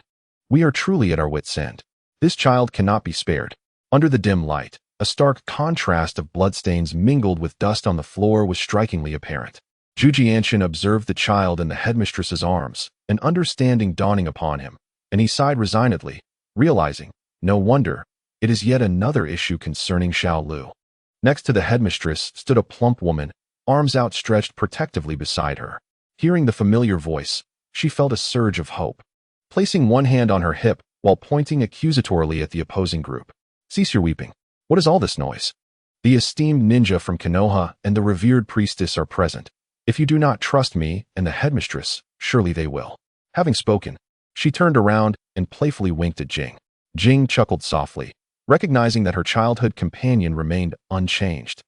Who was unaware that Lord Jing was nurtured by the matron of the institute? How could she possibly show favor to us, the pitiable and helpless? A gaunt woman sobbed. The priestess Jing's expression grew solemn, her eyes gleaming like lightning as she surveyed the surroundings. With a grave tone, she declared, "In the name of the divine spirit of Inari Uka, I swear that my heart and actions are as clear as a pristine mirror, and all my deeds are in accordance with the will of the gods. Should the matron of the institute behave unreasonably, I shall not show bias towards her. If I violate this oath, may I plunge into the underworld and suffer eternal damnation." Her countenance was dignified, and as she spoke, an aura of reassurance enveloped the crowd. Furthermore, the townsfolk were well acquainted with Priestess Jing, knowing her to be a remarkably kind and just individual who annually provided free medical care to the impoverished villagers, earning their deep affection. Thus, glances were exchanged among the assembly, and a representative spoke up. "There is no need for such a solemn vow, Lady Jing. We trust both of you implicitly. This matter is quite straightforward." Immediately, as if pouring beans from a bamboo tube, they recounted the sequence of events. Since the outbreak of war, people had become accustomed to sleeping in their clothes, ready to flee at a moment's notice should danger arise. As the hour of the rat approached, a few individuals began to stir. "It is not yet the hour. You should rest a bit longer," one person gently advised. "Oh, let it be. It is nearly time. These children will start crying punctually. It is better to awaken early and find some peace," another grumbled softly. "Indeed, waking up on our own is preferable to being roused by that cacophony," came a faint voice of agreement from the corner. "Ah, so you are awake as well," they realized, discovering that everyone had already risen. The group struggled out of their blankets, yawning as they sat quietly for about a quarter of an hour. As the clock struck midnight, the infants commenced their loud wailing, piercing the tranquil night with their cries. "Here it comes again. They cry incessantly at midnight. More reliably than my monthly cycle," someone muttered in complaint. The others exchanged weary glances, their dull eyes reflecting fatigue, and together they sighed in silence. On the first night spent at the shrine, the group had been startled but did not take it to heart. After all, infants are prone to crying. However, as the nights wore on, it became apparent that every night at midnight, regardless of whether they were awake or asleep, the infants would wail in unison, and no amount of soothing could pacify them. Now, everyone had grown accustomed to this routine. They divided their tasks clearly, assigning roles to two groups: the outdoor team, responsible for procuring food, mailing letters, and foraging for wild vegetables and fruits, and the indoor team, who remained at the shrine to care for the infants that cried for sustenance by day and wailed loudly by night. While tending to the children, they also worried about their own families, leaving each person physically and mentally exhausted. "All right, it has been more than a week. Let us rise and get to work," the matron director resolutely proclaimed. "Many of you are mothers. For the sake of your children, no matter how arduous the circumstances, we must persevere." Upon hearing her words, the assembly ceased their complaints, rising in unison to commence their tasks with a newfound sense of order. A few women, stifling yawns and appearing somewhat dispirited, ignited the lamps, their flickering light gradually illuminating the entire room. The more robust women armed themselves with knives and clubs, pairing off to safeguard the doors and windows, while the remaining women softly soothed the wailing children nearby. However, despite the presence of the tranquil priestess, the atmosphere remained fraught with anxiety, as the piercing cries of the children only served to exacerbate the rising tension. The flickering candlelight barely concealed the fear etched upon their faces, failing to dispel the unease that lingered within their hearts. The cold moonlight filtered through the aged gauze windows, while the distant cawing of crows resounded ominously, their harsh cries drowning out even the children's lamentations, further heightening the sense of dread. Suddenly, an ominous gust of wind howled outside, swirling with a chilling intensity, reminiscent of ghostly wails. A gaunt woman, startled by the gale, trembled and whispered, "Could it be that the mountain specters are real?" At this, another woman glanced at the one who lay collapsed on the ground, evidently stricken with fear. Her expression conveyed both pity and reproach as she sighed deeply and continued her discourse. The fallen woman, pale as death, clutched her chest in distress, anxiously scanning her surroundings while tightly cradling her child, fearful that lurking in the shadows were ferocious apparitions ready to pounce. Despite the speculation of hauntings in the shrine, the elder matron of the orphanage, still vibrant in spirit despite her age, scoffed at such notions. Once a wandering priestess, she had a history of communicating with spirits and serving deities as her former vocation. Chapter 12. The malevolent child. The priestess, at times referred to as the Yu Xingning Mikashiko, is categorized into two types: the official priestesses employed at shrines and the folk spirit mediums known as the Ichiko. The Mikashiko is a designated official, possessing a certificate issued by the state, tasked with serving the deities of the shrine. Their primary duties involve conducting prayers, exorcisms, and sacrificial rites for the government and local authorities, and they hold the privilege of conversing with genuine deities. The highest rank among them is the Dung Seo, filled by women of the imperial family. In contrast, the Ichiko are informal mediums without fixed employment, taking on various assignments. Their main role involves summoning spirits, akin to the shamans in China, invoking the souls of the deceased to converse briefly, but they lack the authority to engage with true divine beings. In her youth, the matron director was once an Ichiko, roaming the rural villages to aid the locals with healing and remedies. Her benevolence and exceptional medical skills earned her the affection of the people. As her reputation grew, the priests of the Kayamizu shrine took notice, even disguising themselves as patients to evaluate her abilities, ultimately inviting her to serve as a Mikashiko priestess. The young lady, Shitsi, was granted the opportunity to study at the Kayamizu shrine, where her outstanding performance earned her a chance to further her education at the Fushimi Inari Shrine in Kyoto. Upon her successful completion of studies, she returned to Kayamizu Shrine to assume the role of priestess. After diligently serving for over 30 years, the once young girl had aged, now affectionately referred to as the matron of the shrine. In addition to beseeching the deities and exorcising malevolent spirits, a significant aspect of the priestly duties involves healing the sick. They must not only be well-versed in traditional medicine, but also, in ancient times, utilize talismans and incantations to cure ailments. In modern practice, they are expected to master medical ninjutsu. As it stands today, Kayamizu Town boasts two primary medical establishments. To the west lies Aoyama Temple, which treats a wide array of illnesses and also oversees various funeral affairs, akin to a general hospital. To the east stands Kayamizu Shrine, dedicated to worshipping Inari, primarily focusing on the health of women and children, particularly skilled in childbirth, effectively serving as a maternal and child healthcare facility. Consequently, a local folk rhyme emerged: the sun rises in the east and sets in the west. Life begins in the east while death occurs in the west. At dawn, new life emerges, and at dusk, one grows old. Unlike Aoyama Temple, which is situated at the foot of the tranquil hills in the suburbs, Kayamizu Shrine is nestled within the town itself.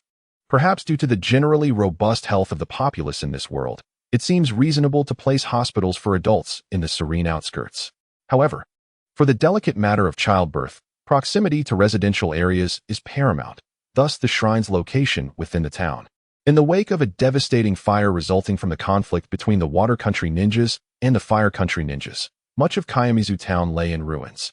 Kayamizu Shrine included. The matron took the initiative to relocate the women and children to this forsaken shrine. However, upon their arrival, strange occurrences began that very night. The infants, regardless of whether they were awake or asleep, seemed to have an unspoken agreement. At the stroke of midnight, they erupted into a cacophony of wailing. This was not a solitary event. Every night at the same hour, the cries would resound. Clearly, something was amiss. Yet, even with the matron's extensive knowledge and experience, she found herself perplexed.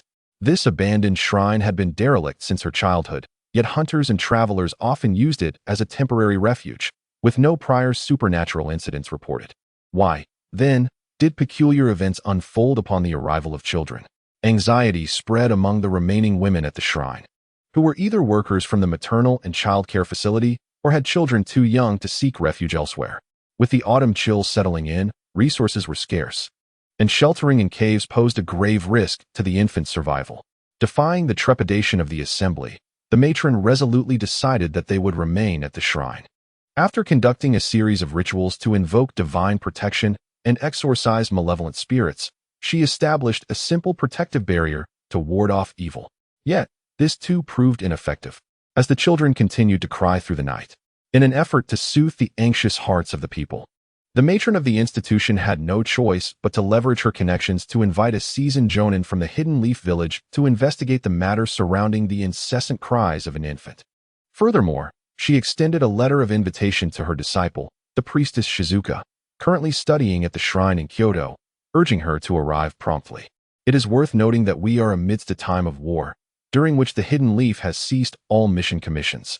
Luckily, due to the matron's esteemed reputation in Kayamizu town, she managed to secure the presence of this jonin for one night. Ultimately, no extraordinary circumstances were uncovered, although the timing of the disturbances during the midnight hour seemed rather fortuitous. Both the matron and the jonin jointly declared that the cause of the infant's cries was rather simple. The remote location, coupled with the chill of the mountain woods at midnight, rendered the shrine quite cold, which proved uncomfortable for the fragile newborn, leading to such commotion. As the crying escalated, it became infectious, and soon, everyone was in tears. Whether this was indeed the truth was of little concern to the matron, as long as she proclaimed it. That was the truth. If everyone believed it, then it was the truth. A representative cautiously glanced at the irate matron and stammered. The matron has consistently warned us against discussing matters of the supernatural in private, threatening punishment for such transgressions. However, Matsushima Nanako has been incessantly speaking about it. At this point, the representative looked towards the woman sprawled on the ground, hesitating to continue.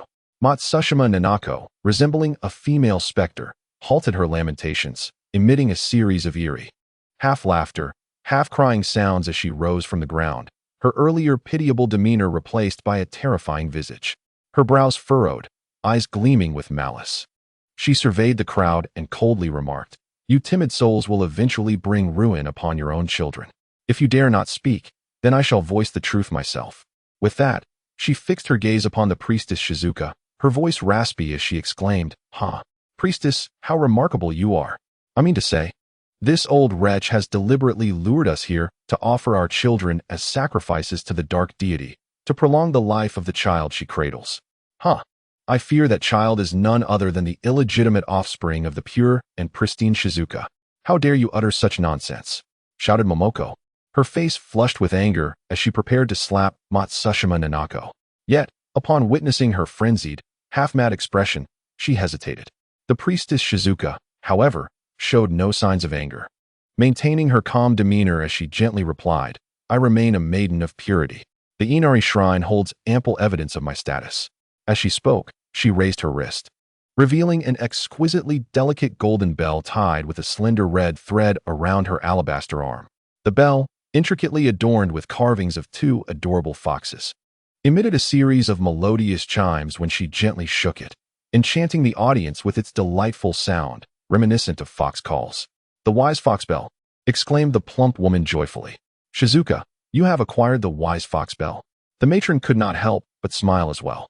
Peach stood tall and proclaimed, "This sacred bell of the wise fox can only be bestowed upon a duly appointed shrine maiden of the Inari shrine, awarded with the highest honor. It symbolizes the dignity of Lord Inari and must not be sullied." Those who possess this spell are regarded as the earthly representatives of Lord Inari, including Lady Shizuka. There are only 5 individuals in the entire land of fire who hold this spell. The crowd gasped in awe, their gazes towards Matsushima Nanako turning disdainful. The mere fact that she could wear this bell indicated that Lady Shizuka must still be a maiden. Otherwise, she would forfeit her status as a shrine maiden. While a shrine maiden can marry and bear children, those who do so may only serve in a supportive capacity and cannot continue as chief shrine maidens. Matsushima Nanako, however, remained unfazed, her demeanor dark as she retorted, "This child, even if not the son of Shizuka, is likely connected to the headmaster. Otherwise, why would you be so reluctant to take him down the mountain?" The headmaster, upon hearing this, erupted in fury, declaring, "You are all mothers. This little six is an orphan, frail, and unwell. In these tumultuous times, taking him down the mountain would be akin to condemning him to death." "Perhaps not."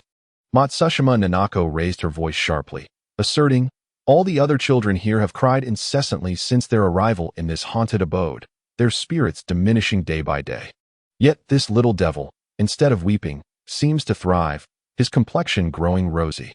Peach, bewildered, quietly inquired, "What do you mean by little six and this devil? I do not comprehend." A robust woman explained, "Little six refers to the infant cradled by the matron. He is known by that name because he was assigned the number 6 at the orphanage. Curiously, before coming here, he appeared ill and lifeless, his face growing increasingly pallid, which is why the matron personally tended to him." Jukin spoke up, "As an outsider, I shall share my observations. Since arriving, the other children have wept continually, while only little six not only refrains from crying but appears to flourish day by day. I have even witnessed Mrs. Matsushima privately lamenting that this child is a devil, drawing the life force from the other children. Aside from the notion that this child is possessed by a spirit, how else can you explain his unique behavior?" Matsushima Nanako inhaled sharply, a shadow crossing her gaze as she spoke ominously. "What a load of nonsense." The robust woman glared at Matsushima Nanako, her voice sharp. "If you are truly fearful, take your child to the depths of the mountains, or return to the city, where you might perish from cold or hunger, allowing for an earlier reincarnation. It is far better than scaring yourself here." "I knew it." Matsushima Nanako cried out vehemently, "This old wretch favors that devil child. It is evident to all. I can only discreetly discuss this with other women, warning them that as long as this little six remains here, our children will never find peace." The headmaster's expression darkened as she addressed the frail woman. "Which of these children do not receive sunlight during the day, carried outside by us? How could they possibly be possessed? However, as you all have witnessed, this devil exhibited a state of languor and depletion when he first arrived at the maternity and child care facility. It was only upon reaching the shrine that his spirits began to revive. I suspect that he has absorbed the vital energy of my child." Suddenly, the frail woman's eyes glinted with a fierce intensity, maternal love intertwined with fear, giving rise to a sinister thought within her. She glared at little six with a contorted visage, her voice escalating to a shrill pitch. "He must be a demon child, an unclean entity. Eliminate him. Yes, eliminate him. If we do so, everything will be well again, my child will be safe, and the baby will cease to wail." "Mrs. Matsushima, what are you babbling about?" The plump woman was taken aback by the wild, ghostly expression before her. Yet, Mrs. Nomura appeared to be entranced, murmuring as she approached little six, her eyes bloodshot and menacing. The matron's expression darkened ominously as if a storm were brewing. She swiftly intervened, handing the child to the priestess Shizuku with her left hand while her right rose high, delivering a sharp slap to Mrs. Nomura. No one had ever anticipated that although the matron was strict, her heart was profoundly kind, and they were astonished by her sudden wrath. Even the plump woman was stunned. She had been raised by the matron, and in her memory, this was the first time the matron had displayed such fury. In Chapter 13, Deluded Heart, the matron's eyes sparkled with an uncontrollable fury, resembling an enraged lion.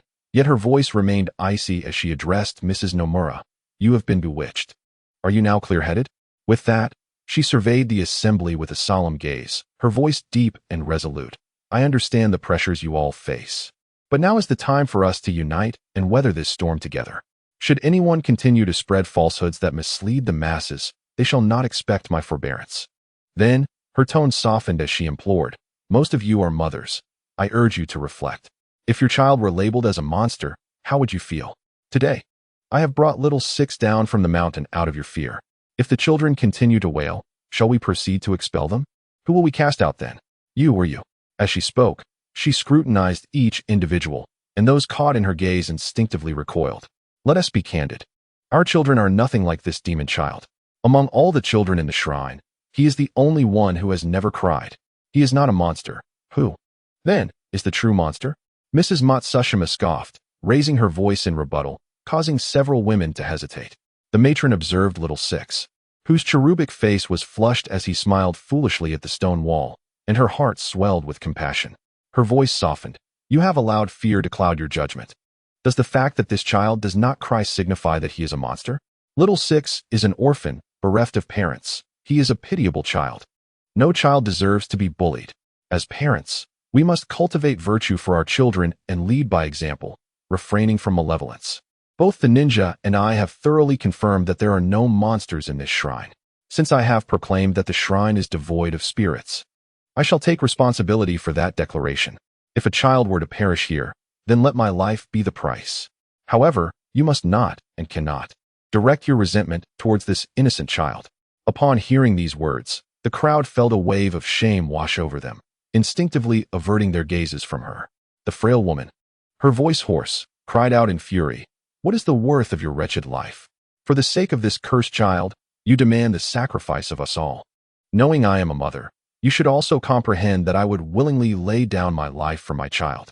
Her declaration was resolute, her voice piercing and mournful, reminiscent of an owl's cry. The onlookers were taken aback by her disheveled appearance, hair unkempt, face gaunt, eyes sunken, and skin pallid, evoking a sense of dread that she might be possessed by a spirit. Yet, observing her unwavering stance, they felt a pang of sympathy for her plight. Among the raucous children, the silent little Luair stood out distinctly. Alas, Matsushima Nanako cast a venomous glare at the women, her face twisted with malice, exclaiming, "This cowardly lot dares not oppose this wretched creature. I had secretly conspired with them, instructing that these timid children need not speak. They should merely join me in pleading when I weep." At that moment, the crowd was indeed filled with trepidation and guilt, unable to face Matsushima Nanako's resentful gaze or the expectant eyes of the head matron. Caught in a dilemma, they could only bow their heads in silence.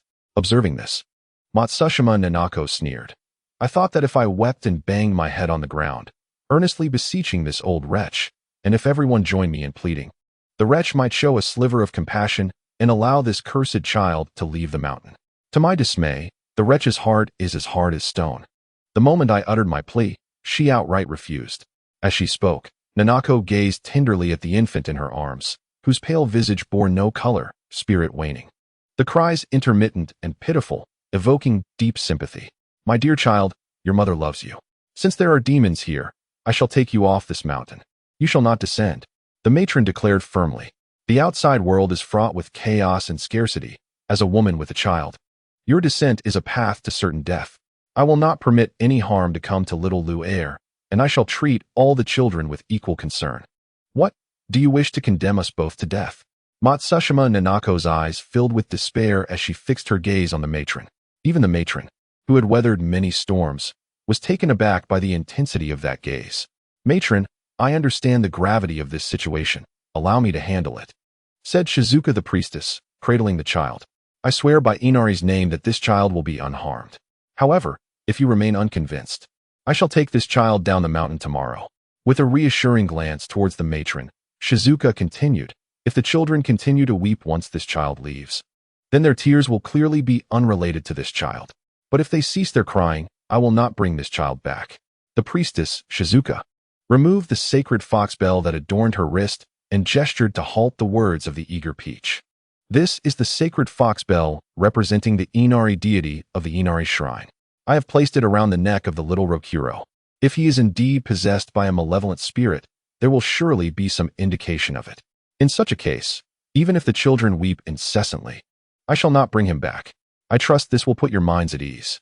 The infant, inexplicably dubbed a demon child, felt an overwhelming sense of injustice. Indeed, he was possessed, but not by a spirit. Rather, he had traversed realms. Although his physical form was that of an infant, his soul belonged to an adult from another world. In his previous life, He was an ordinary wage slave in the Celestial Empire. One fateful day, after enduring the grueling 996 work schedule, he returned to his cramped apartment, exhausted, and succumbed to sleep, only to awaken and find himself transformed into an infant. Before he could fully grasp the circumstances of his metamorphosis or devise a plan for his new life, waves of fatigue surged over him, akin to the relentless ebb and flow of the tides. Dizziness clouded his mind, and he uncontrollably drifted into slumber once more. When he next opened his eyes, it was night, though he felt somewhat more alert than in the morning. He could only contemplate for an hour or two before the overwhelming urge to sleep claimed him again. In the ensuing days, he discovered that during the daylight hours, he was perpetually drowsy and his consciousness hazy, while only at night did he experience a fleeting clarity. After enduring 3 arduous days, he finally began to piece together the reality of his situation. He had traversed to some ancient era, now inhabiting the body of an infant. Designated as number 6, was it in Arabic numerals? Then, he became acutely aware of a terrifying truth. He had lost his memories. Could it be that he had forgotten even his own name? Was it something like Ma Mimi or Ma Dom something? Damn, that was a line from Charlotte's Annoyance. For now, he would refer to himself as Little Six, but he felt his past memories slipping away like a vast block of ice under the spring sun, gradually melting and evaporating, leaving no trace behind. What could be the cause? Little Six pondered for the better part of the night, but remained perplexed. Could it be that he had consumed some expired mangpa soup, half of which he had ingested and half of which he had expelled, causing the effects to linger and delay? The first few nights after his transcendence, he could recall the basics of his former life, yet now, much of it was forgotten. Little Six was naturally alarmed, feeling as though his memories were being systematically erased by some peculiar force, akin to a document being altered. The frustration was compounded by the fact that, as an infant, he was utterly powerless to intervene. Such a transcendence felt akin to a cursed fate. While others enjoyed their journeys, he was destined to tread towards oblivion. Though his body had been reborn as a newborn, his soul seemed to fade like that of a dying elder.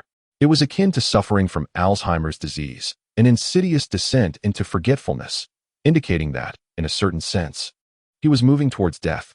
Little Six fell into a state of melancholy. As days passed, his condition deteriorated, and even during the night, he oscillated between moments of lucidity and confusion. There exists no greater sorrow than the death of the heart. What affliction do I suffer from? Childhood dementia, perhaps?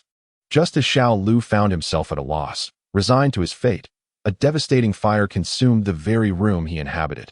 Consequently, the matron made the decision to relocate the infants to the desolate Iraqi shrine. On the eve of their departure, amidst the wailing of the children, Xiao Lu too found himself awakened. That night, a slender crescent moon hung high in the sky, and at the stroke of midnight, a spell inscribed in faint golden letters began to materialize upon the stone walls of the shrine, though the script was somewhat blurred and difficult to discern. As the characters emerged, the entire shrine radiated a brilliant light, shimmering alongside the moon. It appeared that the adults were oblivious to this golden luminescence. Were the other children able to see it? Xiao Lu could not say, only that he could perceive it. If the incantation merely materialized, the sleeping children would surely not awaken, nor would they cry out in distress. However, each time the scripture appeared, the hall reverberated with the resounding recitation of mantras, a thunderous resonance rich in melody and cadence. It seemed the adults were also unable to hear this. Were the other children able to hear it? He was uncertain, but he could certainly hear it. The sensation was akin to being enveloped by a surround sound system, the booming echoes incessantly flooding his ears, forcefully imbuing the incantation into his mind. However, such noise alone was insufficient to rouse all the children from their slumber. After all, some would sleep like the dead, impervious even to the blast of a bomb nearby. The crux of the matter was that, with the emergence of the sound, Xiao Lu distinctly felt a sudden chill manifest within him, akin to icy arrows darting about his body. In an instant, an extreme cold penetrated his bones, freezing him to the core. He felt as though he were immersed in the depths of winter amidst swirling snowflakes, where even the slightest breeze felt like a blade against his skin, stinging with unbearable pain. It was evident that the other children must have sensed this soul-chilling cold as well. Triggered by this penetrating frost, the voiceless infants could do naught but wail in terror. Initially, Xiao Lu, tormented by this frigid sensation, uttered curses, lamenting that he was on the brink of death and yet subjected to further torture. Was it truly amusing? Could they not grant him a swift end? Bound by the inexplicable pride of adulthood, Xiao Lu felt utterly miserable, yet he clung to the barest remnant of dignity, merely howling in despair without shedding a tear. As he continued to wail, a strange warmth suddenly ignited between his brows, transforming into a small fish that swam down to his dantian, lingering momentarily at his heart before swirling down to below his navel, then spiraling back up along his spine and over the crown of his head, returning once more to his brow. Spurred by this little fish, Xiao Lu felt his stiffened body relax slightly, and his mind began to clear, allowing him to recollect fragments of memories that had long since faded. This revelation brought immense relief to Xiao Lu. Facing a bit of cold and hardship seemed insignificant, as long as I was spared from the torment of continued amnesia. Everything felt worthwhile. Thank heavens, this truly saved my life, akin to undergoing a surgical procedure to cure an ailment. Resurrected from the brink, Xiao Lu found his spirits unexpectedly lifted, enjoying a restful slumber the following day. Chapter 14. The incantation. From that moment on, this late-night program unsuitable for children became Xiao Lu's daily obsession. The shrine, as if programmed with precision, would each night at the stroke of midnight unveil the incantations upon the stone wall, prompting everyone to join in a chorus of tears. To Xiao Lu, this lamentation resonated like celestial music. He later discovered that the warmth blossoming in the center of his forehead was a direct result of his attentive listening to the incantations. The more he recited the spells in his mind, the greater the warmth he felt in that spot. The more focused his attention, the more efficiently the warmth would manifest. These incantations only appeared after midnight and would dissipate after 3 or 4 hours. Wasting even a second was a loss. Realizing this, Xiao Lu dared not squander his time on trivial matters, fully concentrating on silently reciting the incantations as the hour struck. Immersed in warmth, he would inevitably enter a state of ethereal detachment, oblivious to the world around him. He was acutely aware that this state starkly contrasted with the other children, who were growing increasingly gaunt and haggard, plagued by sleeplessness and worry. In stark contrast, he thrived day by day, his complexion radiant and his spirit invigorated. The wisdom of Chinese culture has long acknowledged the concept of nurturing one's strength in silence. As the saying goes, a tree that stands tall in the forest is bound to be uprooted by the wind. Similarly, when all the other children wept, his silence could not bode well. Although he still struggled to comprehend the conversations of those around him, Xiao Lu had begun to perceive the undercurrents of malice in the gazes directed towards him. This was perilous. He was, after all, an infant devoid of any self-protective capabilities. Xiao Lu felt a headache brewing, perhaps due to his nightly immersion in teachings. His sixth sense had sharpened, akin to a radar sensor, allowing him to discern the thoughts woven into the gazes of those observing him. Some looked upon him with deep apprehension, fear, and disdain, while others regarded him with compassion, care, and affection, a cacophony of emotions, both complex and varied. Malice lingered nearby, as intolerable as the foul stench of a fish market, while kindness enveloped him like the gentle breeze of spring in a fragrant garden. With no other recourse, Xiao Lu devised a strategy to ensure his personal safety.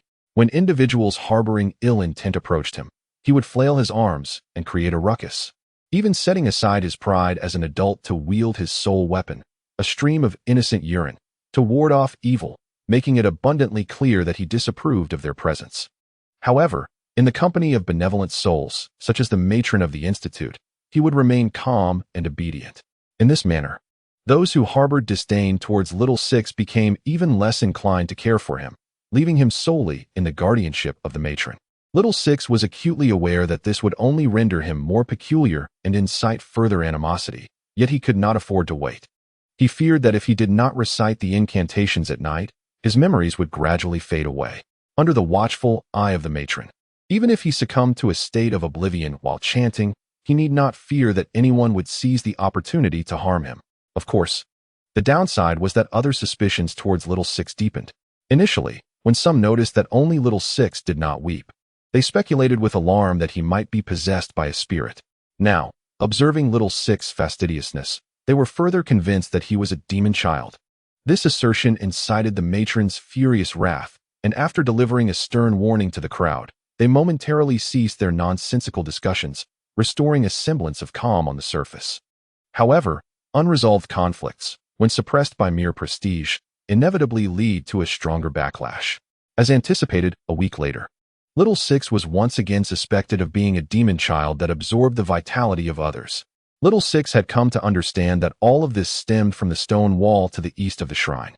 While reciting the incantations in his mind, he also discovered that although the characters on the stone wall remained indistinct, the fuller the moon above became, the clearer the incantations sounded, and the more legible the characters appeared. This scripture did not seem to resemble the characters of the Neon Nation, leading one to ponder how he could ascertain that this was indeed the realm of Neon. It turned out that after several days of chanting, Little Six was no longer in a daze during the day. He was finally able to observe the world around him properly. The elderly woman caring for him exuded a warm aura, adorned in a white kimono top and a red kimono skirt, with white tabi socks and red sandals adorning her feet. Did she not resemble the character Kid from the anime Inuyasha that he had watched in a previous life? Coupled with this old, rustic abode, equipped with weapons like swords and clubs, and devoid of electric lights, relying solely on oil lamps, it appeared he had traversed into ancient Neon. The world of Neon was indeed perilous, rife with priestesses and mysterious powers, undoubtedly not a place of tranquility. Little Six was also cognizant that refraining from crying at night was rather incongruous. Yet the allure was simply irresistible. By silently reciting the incantations, not only could he alleviate his childhood amnesia, but the more he chanted, the sharper his senses became. What initially felt like a mere warmth had now transformed into a torrent of comfort, an exhilarating sensation that was utterly captivating. That night, as usual, he became engrossed in the world of scriptures, when suddenly, he felt a disconnection. He could hear nothing at all. Glancing towards the stone wall, it had reverted to an ordinary stone wall. Where had the warmth gone? His body felt as if it had turned to stone, stiff and immobilized. Little Six protested with a soft whimper, only to see that the person cradling him had transformed from a white-haired old woman into a gentle and amiable young lady. Completely misunderstanding his intent, after a few heated exchanges, he ultimately resigned himself to the reality. Oh well, no matter what I say, they will not comprehend it. So there is no point in exerting myself unnecessarily. However, this elder sister was indeed quite ample and soft. No, rather, she was fragrant and warm. Little Six felt a rare flush rise to his cheeks, pondering the reason behind his inability to hear the sutras. As he glanced around, he noticed an object adorning his neck, a golden little bell inscribed with two foolish foxes. It was this very bell that emitted a gentle orange glow, enveloping Little Six and shielding him from the oppressive stone walls. Although this orange luminescence brought him immense comfort, akin to resting in a bountiful autumn field, surrounded by the fragrant grain swaying in the breeze, the reality struck him.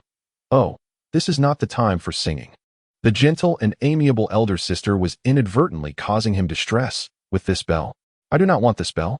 Little Six tugged at it, only to find that no matter how he pulled, it remained steadfast around his neck, much like a collar fastened to a large dog by its owner. With a face resembling a bitter melon, he gazed sorrowfully at the woman cradling him. Her intentions were undeniably kind, and he felt it inappropriate to retaliate with harshness. For the first time since his transmigration, Little Six yearned to weep freely, unburdened by the dignity of an adult's soul. Initially, he merely needed to wait for the midnight hour to arrive, at which point he would automatically engage in reciting incantations. However, now, he could not even manage that. This wretched bell had severed his connection. In a state of mild panic after numerous failed attempts to remove the bell, Little Six suddenly realized that perhaps the bell was not devoid of merit. With its aid, his mind became clear, his spirit tranquil, and his thoughts lucid, entering a state reminiscent of when he recited sutras. Let it be, he thought, I shall endure. After all, I am but an infant now, incapable of doing anything. Little Six grew weary of the adults' bickering, especially since he could not grasp their words. In a moment of boredom, he reluctantly turned his gaze towards the stone wall, cherishing the memories of reciting incantations alongside it. To his astonishment, the previously indistinct characters shrouded in mist became clear. He could now see the words in their entirety, and the revelation was startling. Little Six gasped in disbelief, scrutinizing the characters repeatedly, blinking several times, ultimately exclaiming in awe. He recognized these characters. Heaven above. These are undoubtedly Chinese characters. No, more precisely, they are ancient Chinese characters, grateful for the enduring legacy of Chinese culture. He praised the unity brought forth by the dragon ancestor, harmonizing language and script. In a previous life, Xiao Lu had at least attained a university education. Confronted with characters that resembled either large or small seal scripts, he could not claim to recognize them all, yet through a combination of deduction and educated guessing, he managed to decipher a fair portion. No wonder reciting the incantation felt peculiar, both familiar and foreign. These must be the phonetics of ancient Chinese. A sudden realization dawned upon Xiao Lu, yet new questions emerged in his mind. Why would there be Chinese characters in a shrine in Neon? Although initially astonished by their presence, he soon recalled that throughout the East Asian region, be it the galactic empire of Semida or the great core people of Malu, all cultures are profoundly influenced by Chinese civilization, and thus his surprise diminished. Setting aside his inquiries regarding the Chinese characters, Xiao Lu recognized that mastering the incantation was of immediate importance. Now was not the time to delve into the origins of ancient Japanese culture in relation to Chinese culture. He needed to commit these characters to memory post-haste. With distracting thoughts cast aside, he focused intently on the inscriptions on the stone wall. After reciting the incantation for several days, he had already become quite familiar with its tonal nuances. Now that he understood these were the phonetics of Chinese characters, correlating the two facilitated a much swifter memorization process. Before him, the stone wall displayed 4 lines of incantation, arranged from top to bottom and right to left. Humans possess 3 souls. The 3 souls commune with the divine. The body holds 7 spirits. The 7 spirits give life. The nature of souls and spirits bears the name of deities. The Supreme rises, responding without cease. Expel evil and bind spirits. Clarity of wisdom, safeguarding life and body. Intent anchored in the yellow court. The essence of the divine remains tranquil. The soul rests in peace. The heart and spirit endure eternally. The spirits shall not be lost. Next to it were 3 lines of smaller text as annotations. This incantation is the secret language of the heavens. It is used by practitioners of the Dao for morning and evening rituals and during the cultivation of talismanic arts to purify body and mind, eliminate distractions, and stabilize the spirit. This incantation allows the mortal heart to enter profound stillness, reflecting upon the heart of the Dao and immersing in tranquility, effectively safeguarding the soul and spirit. It is called the Tranquil Heart Incantation. The Tranquil Heart Incantation. As Xiao Lu recited it aloud, he suddenly noticed a flicker of movement within his previously rigid and frozen body. It was as if, in the midst of a harsh winter, where the landscape was enshrouded in icy stillness, a warmth began to emerge after the first rays of spring. The once frozen stream, now stirred, revealed a gentle flow beginning to meander. Could it be that even without echoing the incantation from the stone wall, his own recitation bore fruit? Elated, Xiao Lu attempted several more recitations, and indeed, even without the wall's resonance, as long as he continued to silently intone the incantation, a flicker of warmth would eventually arise in his spirit. However, this warmth paled in comparison to the steady flow he experienced during his later automatic meditative states. He found himself reverting to his initial state, with the warmth appearing sporadically, a source of mild frustration. Despite this, Xiao Lu felt a profound sense of satisfaction. His only concern was that, since acquiring this spell, he might never again hear the incantation emanating from the stone wall. Chapter 15. Tranquil Heart. Though he still could not hear the incantation from the stone wall, Xiao Lu discovered that his own recitation proved effective, an unexpected reward. This woman must be a priestess. But who was she, and what was the significance of this spell? With curiosity in his eyes, Xiao Lu scrutinized the woman cradling him. After the shrine maiden, Shizuka, fastened a bell onto the infant Rokuro's attire, Matsushima Nanako left a parting remark. "I hope you remain true to your word." She then cradled the child and distanced herself from the matriarch and others, seeking a secluded corner to sit down. The other women exchanged glances before dispersing, and once the situation calmed, Jikanda bid farewell and resumed his vigil outside with Tanaka. Shizuka took Rokuro to a corner opposite the shrine, maintaining a respectful distance from the other women, while Momoko promptly followed her. The plump woman and the matriarch, relieved by the turn of events, settled beside Shizuka. Finally, having pacified Matsushima Nanako, the 4 women found a moment to reminisce.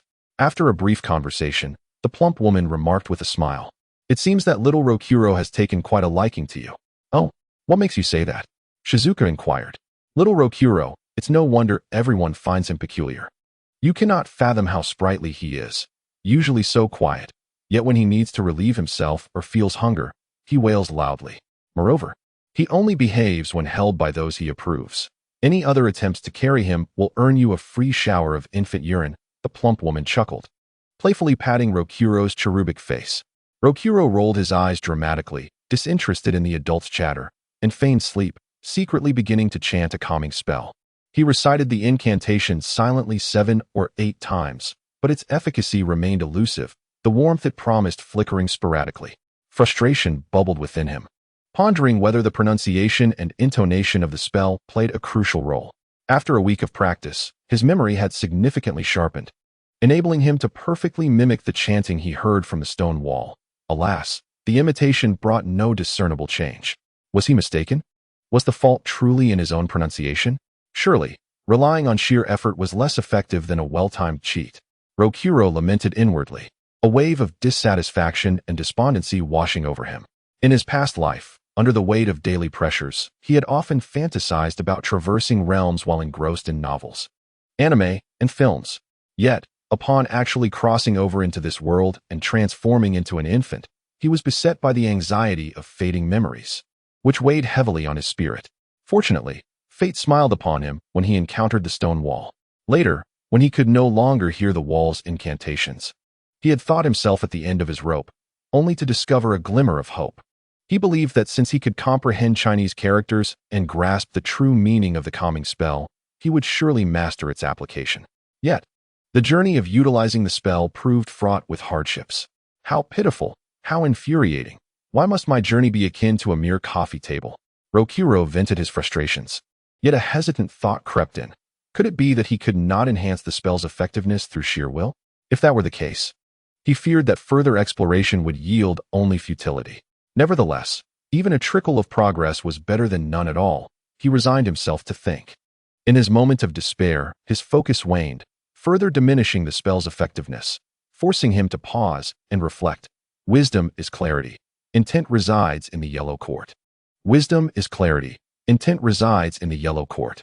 Xiao Lu turned the calming mantra over and over in his mind, and suddenly, a revelation struck him. The stone wall clearly recorded that this mantra is employed by practitioners to purify the body and mind, dispelling distractions and stabilizing the spirit. How could he hope to calm his restless heart in a state of such anxiety? Over the past few days, he had experienced fear, sorrow, joy, and resentment, with various thoughts resembling flames, relentlessly forging his spirit. If he could not be reborn from this crucible, he feared he would succumb to madness. Fortunately, he awakened in time, feeling a twinge of regret for having strayed from the right path. Since his arrival in this world, he had wallowed in self-pity and despondency. And even after encountering the stone wall, he remained unambitious, believing that reliance on this wall would effortlessly resolve all his concerns. Yet, mountains may crumble, and rivers may flow away. Ultimately, he would have to leave this shrine. Would he cease to exist without the stone wall? Rather than entrusting his fate to fortune, it is far better to take matters into his own hands, finding solace and peace therein. If he sought mere momentary gratification without delving into the profound mysteries behind the mantra, it would ultimately become a fleeting illusion, like flowers reflected in water or the moon in a well. With this realization, Xiao Lu felt his heart clear, as though the clouds had parted to reveal the moon. I recall that a certain monkey, in pursuit of the path to longevity, understood the importance of self-reliance. He was a naturally gifted creature, destined to achieve remarkable feats and ultimately become a deity or a Buddha. However, without the courage to seek immortality and the unwavering determination to pursue the path, any dreams of everlasting life would be but a mirage. Am I, having undergone 9 years of rigorous education, to be outdone in reasoning by a mere monkey? Although Xiao Lu's previous incarnation was somewhat indolent in nature, he possessed a stubborn streak and a genuine seriousness. Like many others, he did not fear hardship, only the lack of opportunity. If there were no avenues available, it would be one thing. Yet, having traversed into this realm and found a glimmer of hope in this shrine was already a divine favor. If one does not seize the gifts bestowed by heaven, they will surely face repercussions. The heavens are robust. Only through relentless self-improvement can one find the rightful path. If the pillars of the wall are weak, The grand edifice will surely collapse. Should the clay at the kiln's edge be exposed to torrential rain, it will inevitably deteriorate. Attempting to grasp the moon in the water is ultimately a futile endeavor. If my fate is to be determined by me, then I can indeed plant a golden lotus in the flames. With his conviction solidified, a wave of fearless courage surged within him. Yet, mere brute strength would not suffice. One must ultimately heed the importance of method and strategy. Having studied methodology and the theory of contradictions, he knew that methods would always outnumber difficulties. Reflecting on his recent failure, he recognized that, aside from his restless spirit, he had also bitten off more than he could chew. His primary task was to calm his mind and first explore a single character, from which he would find an entry point. Did not great individuals also proclaim that injuring all 10 fingers is less preferable than sacrificing one? The principle is akin to the adage that having one bird in hand is better than 100 in the forest. With this shift in perspective, he indeed discovered a hint of ingenuity. As the sound of the word person resonated within his mind, his body responded in harmony, the sound seemingly emanating from within himself. Little Six was deeply vexed within. How foolish I am.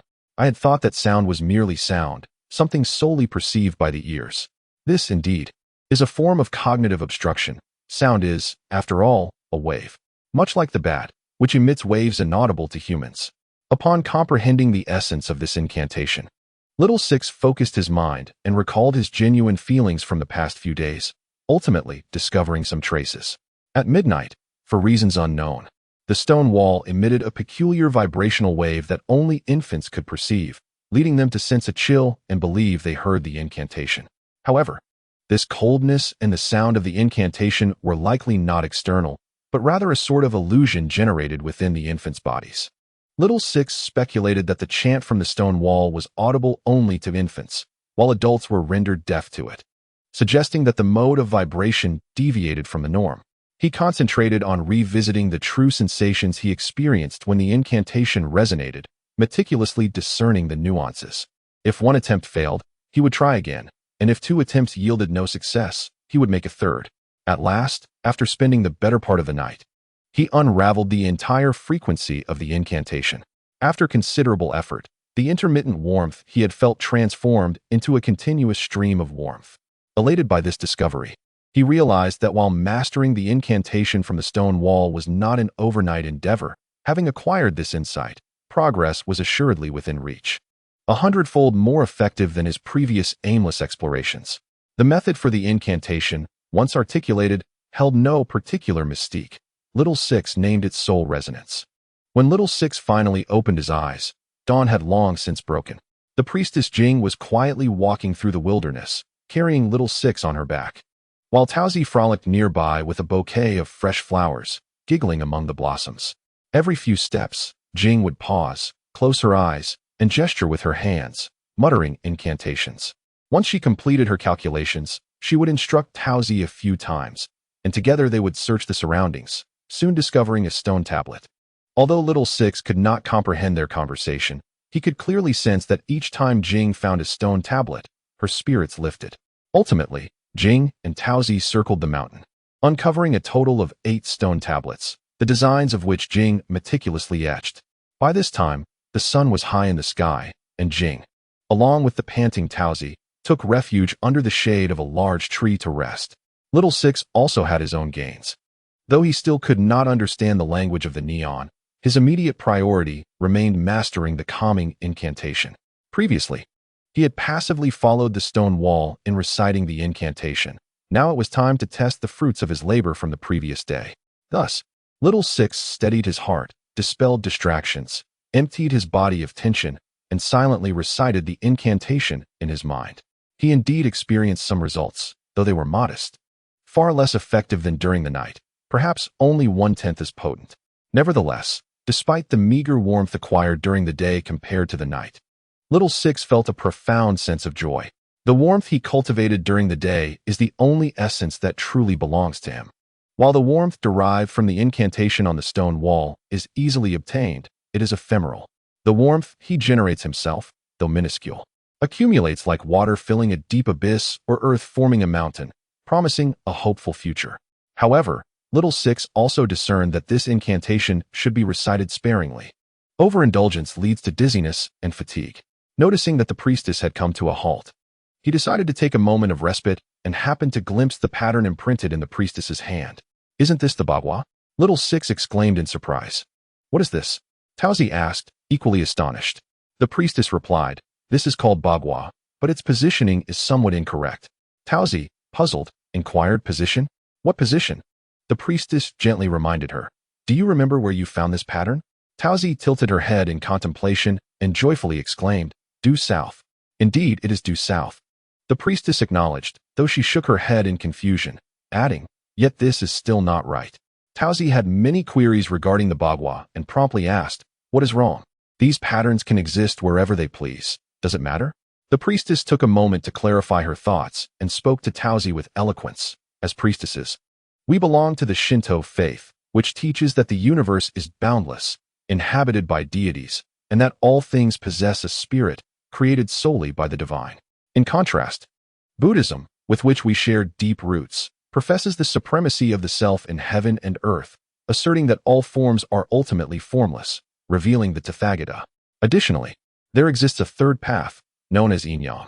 At this point, the priestess sketched a Taiji diagram on the ground, explaining, "The philosophy of Yin Yang encompasses the myriad phenomena of existence, nurtured by the dual forces of Yin and Yang, converging all laws into one, embodying the essence of nature." With a sigh, the priestess continued, "These three teachings have historically been embroiled in conflict, resulting in much bloodshed. Yet, what truly distinguishes them? Amaterasu, the great sun goddess, is regarded as an incarnation of the Tathagata, and she also serves as the solar deity within the realm of Yin Yang. Monks can be Yin Yang masters, and Yin Yang masters can serve as priests. Priests may also revere the Buddha. Ultimately, we are all seekers of the truth." Taozi, intrigued, asked, "Lady Jing, I am familiar with Shinto and Buddhism, but I have never heard of Yin Yang masters." The priestess replied calmly, "Surely, you have heard of ninjas." Taozi nodded in acknowledgement. The priestess continued, "Mortal beings, akin to the divine, are referred to as immortals. Shinto reveres the gods, Buddhism honors the Buddha, and Yin Yang venerates the immortals. These three teachings are unified." Chapter 16. Bagua, mortal beings, akin to the divine. Taozi could not contain her astonishment, exclaiming, "How is that possible? How can humans ever be equal to the divine?" Her disbelief was understandable, as the priestess of the Inari shrine. The deities she spoke of were not the rustic gods feared by simple villagers, but rather the revered gods worshipped in proper shrines. The notion of 8 million deities is a reflection of their immense power. The divine realm is vast, governing the cosmos, determining life and death, and embodying the mountains, rivers, sun and moon. Since everything in existence is a manifestation of the divine, the notion that all things possess a spirit is hardly surprising. Yet, the idea of being equal to the divine is indeed astonishing. Is this not an affront to the gods? Taozi murmured softly, her small face furrowed in concern. The priestess smiled gently and replied, "All things possess a spirit, manifested through the divine. Since all beings and things are manifestations of the divine, it follows that humanity, as the sovereign of all souls, is entitled to stand alongside the gods. This is indeed the will of the divine, rendering any notion of blasphemy inconsequential. Should an individual be revered as a celestial being, it is certain that they are favored by the deities." Peaches gazed up at the azure expanse of the sky and gently inquired, "Do celestial beings truly exist?" The priestess, in serene contemplation, slowly replied, "Indeed, they do, such as Lord Yuxiao and Lord Saimai." Peaches, bewildered, confessed her ignorance of these figures. The priestess sighed softly, tapping Peaches lightly on the head with her delicate fingers, and remarked, "If only you devoted more time to your studies, you might learn of them. Lord Yuxiao, since his youth, has embraced the Buddhist faith and is revered by the world as the great bodhisattva of transformation." With that, the priestess began to recount the legendary tale of Lord Yuxiao. The Chronicles of the Mysterious Land records that Lord Yuxiao cultivated the Peacock King's incantation, gaining extraordinary powers that allowed him to transcend to the heavens. It is said that Master Kukai received the Buddhist teachings of Lord Yuxiao within the depths of the Prajna cave at Baoshan Temple, enabling him to traverse the realm of illusions and ascend to Takamagara, where he comprehended the profound doctrines of the Diamond Sutra. Remarkably, Lord Yuxiao was not solely a disciple of Buddhism. He was also a renowned master of incantations and a high practitioner of the Tao. After a period of cultivation in the temple, Lord Yuxiao, feeling the mainstream Buddhism's disconnection from the suffering of the populace, vowed to transcend the world to refine his Buddhist heart. He entered the mountains to endure rigorous training and established a new school of practice known as the Path of Realization. This path advocated traversing mountains and rivers to experience the myriad aspects of life, yet it faced severe suppression from other orthodox sects, paradoxically leading to an increase in its followers. During his travels through the land of Hua, the immensely powerful Lord Yuxiao subdued two formidable spirits. One was the front demon, a robust figure clad in crimson, adorned with two horns and wielding a black axe, known as the benevolent child demon. The other was the back demon, a slender, verdant figure holding a water bottle and carrying a pouch of seeds, referred to as the marvelous child demon. These two spirits were once servants of ancient deities, imprisoned in Ikoma Mountain, tasked with guarding the esoteric arts of Yin and Yang. Over time, the seals weakened, allowing the demons to escape and wreak havoc upon the world until they were subdued by Lord Yuxiao during his journey. Subsequently, the esoteric arts of Yin and Yang were passed down to Lord Yuxiao's descendants and later evolved into the way of Yin and Yang. Eventually, his descendant, Hemo Zhongxing, imparted these teachings to Lord Saimai. Lord Saimai, a prodigious talent, quickly surpassed his predecessor, mastering the art of Yin and Yang and further developing the lineage, ultimately earning the title of the consummate practitioner of Yin and Yang. The Kikyo 5-spirit seal was his creation. The priestess sighed deeply, speaking wistfully, after Lord Saimai's passing.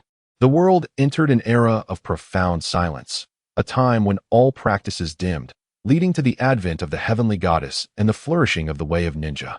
The workings of fate are inscrutable. Lord Saimai, born in an ill-fated era, missed the opportunity to elevate the Yin and Yang arts to prominence in the land of Hua, akin to the current prominence of the ninja sect. Alas, the world lost the brilliance of Lord Saimai's extraordinary talent. The priestess Shizuka gazed at Momoko with a look of bewilderment and could not help but sigh. It seems I must enhance your cultural knowledge. The esteemed Yurei Koji is none other than the legendary Yamabushi, revered for his attainment of the true essence of the Dharma, renowned for subduing the ignorance and afflictions of the mind. Furthermore, Saimai is also known as the son of the white fox. Momoko, realizing the connection, exclaimed, "Oh, I see. So it is he, the white fox sage." The fox serves as the divine messenger of the Inari shrine, and one of its emissaries is indeed the white fox that gave birth to the white fox sage. However, it was the first time Momoko learned that the white fox sage was referred to as Saimai. Blushing slightly, Momoko sheepishly admitted, "Lady Shizuka, I know of the white fox sage, but I must confess I have never heard of Yurei Koji." "Ah, you and your naivety." Shizuka shook her head and remarked, "But this is not entirely your fault. The influence of the Shin sect has overshadowed the venerable figures of the Buddhist and Onmyoji traditions, long forgotten by the masses, and their literature has been relegated to dust. Nevertheless, Momoko, you ought to familiarize yourself with them." With a playful threat, Shizuka clapped her hands and continued, "Just imagine, while you are wandering the world, encountering the descendants of these figures, only to be ignorant of their stories. Wouldn't that be embarrassing? To have our Inari shrine labeled as a place of ignorance? That would surely tarnish the reputation of our revered deity. I will study diligently from now on." Momoko promptly replied, though inwardly she lamented the daunting task ahead, realizing that Shizuka's admonition would lead to an avalanche of supplementary materials. Noticing Momoko's expression of despair, Shizuka found both amusement and exasperation and proceeded, "Now, the next sage I mention is exceedingly famous, a name that resonates throughout the ages. You must have heard of him." Momoko's eyes sparkled with excitement as she urged, "Lady Shizuka, please tell me. I am eager to learn who it is." Shizuka articulated each word with precision. "The Sage of Six Paths." "Ah, the Sage of Six Paths." Momoko's cheeks flushed as she playfully stuck out her tongue, sheepishly acknowledging, "Oh dear. I almost forgot that he is indeed the sage." Curiously, Momoko then inquired, "Is he called a sage not because he is the offspring of a celestial maiden descended from Takamagara, a descendant of the gods?" Shizuka shook her head and clarified, "I previously mentioned the three paths in this world, the divine, the Buddhist, and the Onmyoji. The Sage of Six Paths is revered as the last deity of the human realm. Yet he is known as a sage because he synthesized the teachings of the three traditions, founding the lineage of the Shin sect. Endowed with divine blood, he established the practice of chakra cultivation and traveled far and wide. During his journeys, the sage of six paths engaged in discourse with the leading figures of the Shinto, esteemed Buddhist monks, and Onmyoji scholars, assimilating their teachings into his own. Eventually, he founded the Shin sect and began imparting the methods of chakra cultivation to the world. Initially, many scoffed at the notion of ninjutsu, yet under the divine presence of the sage of six paths, an increasing number of individuals devoted themselves to this lineage. Among them, the Shinto faith, due to its inherent beliefs, merely skimmed the surface, hesitant to delve deeper. As she spoke, the priestess Jing let out a profound sigh. The essence of Shinto practice lies primarily in the rituals of summoning deities and sealing techniques. However, during the twilight of the ancient era, the divine beings vanished without a trace, culminating in a chaotic world filled with malevolent spirits and the nightly procession of 100 demons in the capital. Since then, only a handful of shrines have diligently adhered to the ancient practices, while the majority have gradually degenerated into mere folk talismans. The Buddhist sect, inherently similar in its philosophical approach to that of the shinobi, emphasizes the significance of self. Consequently, a group of monks began to venerate the six-path sage as the incarnation of the bodhisattva of the six paths, establishing temples and disseminating the sage's teachings, which later came to be known as the Shinobi Temple. I know, exclaimed Taozi, raising her right hand with delight. Is it the Temple of Fire? The priestess Jing nodded, her expression shifting to one of peculiar amusement as she replied. As for the Onmyoji, their unwavering belief in practicality has allowed them to assimilate thoroughly. Today, the arts of ninjutsu encompass four categories: taijutsu, jinjutsu, ninjutsu, and sealing techniques. These arts draw upon and refine the teachings of Buddhism, Onmyodo, and Shinto, yet their origins are predominantly rooted in the techniques of Onmyoji. Aside from the Uchiha, Senju, and Hyuga clans, descendants of the sage of the six paths, one could assert that all renowned ninja clans bear the influence of Onmyoji. The dissemination of this knowledge consumed the better part of the day. Notably, at the end, the priestess Jing emphasized that once the affairs of the Arashiyama shrine were resolved, she would ensure that Taozi diligently pursued her studies in history and literature upon their return to the Inari shrine. Taozi, in a daze, covered her face and swayed back and forth, unable to believe the truth of it all. Observing Taozi's distressed expression, the priestess Jing chuckled softly, saying, "All right. You can worry about that when we return to the shrine. Weren't we initially discussing the gossip? Right. How could I forget?" Taozi shook her head, dispelling her worries, and curiously inquired, "Lady Jing, please tell me, what is this gossip, and why do you say it is incorrect?" With an odd expression, the priestess Jing whispered, "This Inyang Bagua is precisely the secret sealing technique passed down through the Onmyoji lineage, and the Bagua diagram embodies its core essence. I have merely heard of it in passing. However, it is well known that the most crucial aspect of the Bagua diagram is its orientations. It is said that a certain Onmyoji, lacking in skill, became ensnared within the Bagua seal due to a misplacement of one direction. It is essential to understand that each hexagram within the Bagua represents a specific entity. Qian symbolizes heaven, Kuan signifies earth, Sun represents wind, Zhen denotes thunder, Kan signifies water. Li represents fire, Jin symbolizes mountain, and Dui signifies marsh. The Bagua functions like 8 infinite, formless pockets, encompassing all phenomena and entities within the universe. The 8 trigrams, when combined, transform into 64 hexagrams, symbolizing various natural and human occurrences. Any alteration within a single hexagram can influence others and the entire Bagua. Reflecting on this, the priestess Jing's expression grew grave as she meticulously arranged the Bagua diagram on the ground, delineating the corresponding orientations: Zhen to the east, Dui to the west, Li to the south, Kan to the north, Qian to the northwest, Kuan to the southwest, Jin to the northeast, and Sun to the southeast. Continuing, she sketched another 8 trigrams below.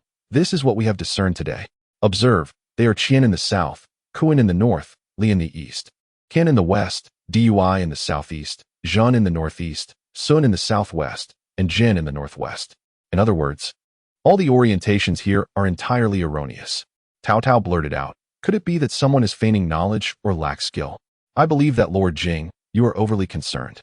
Haste breeds confusion. Did not the matriarch confirm prior to our arrival that this shrine is indeed an official one? Rest assured, there can be no issues. Miko Jing furrowed her brow for a moment and replied, let us hope that is the case. Nevertheless, despite her words, Miko Jing's heart was not at ease. The incorrect positioning of the trigrams, if as Tao Tao surmises, would indeed be the most favorable outcome. After all, charlatans exist in every shrine, and it is not uncommon for the ignorant to misplace orientations. However, as Miko Jing gazed upon the desolate mountains, she beheld rugged cliffs, flourishing vegetation, and dense trees. She pondered, but what if it is not so? Here, in the vicinity of the Araki shrine, one can distinctly sense the presence of a seal. Could this be the chaotic trigram seal? Might something sinister be sealed here? If indeed there are malevolent spirits, why are they not recorded in any literature? The more Miko Jing contemplated, the more perplexed she became, losing track of time until the sunset, ablaze with fiery hues, illuminated the western sky, making her realize that evening had arrived, compelling her to set aside her worries. She gently shook little Lure and remarked, little Lure is truly well-behaved. How wonderful it is for a baby to be carefree. As she gazed at little Lure's serene visage, Miko Jing felt her own heart settle.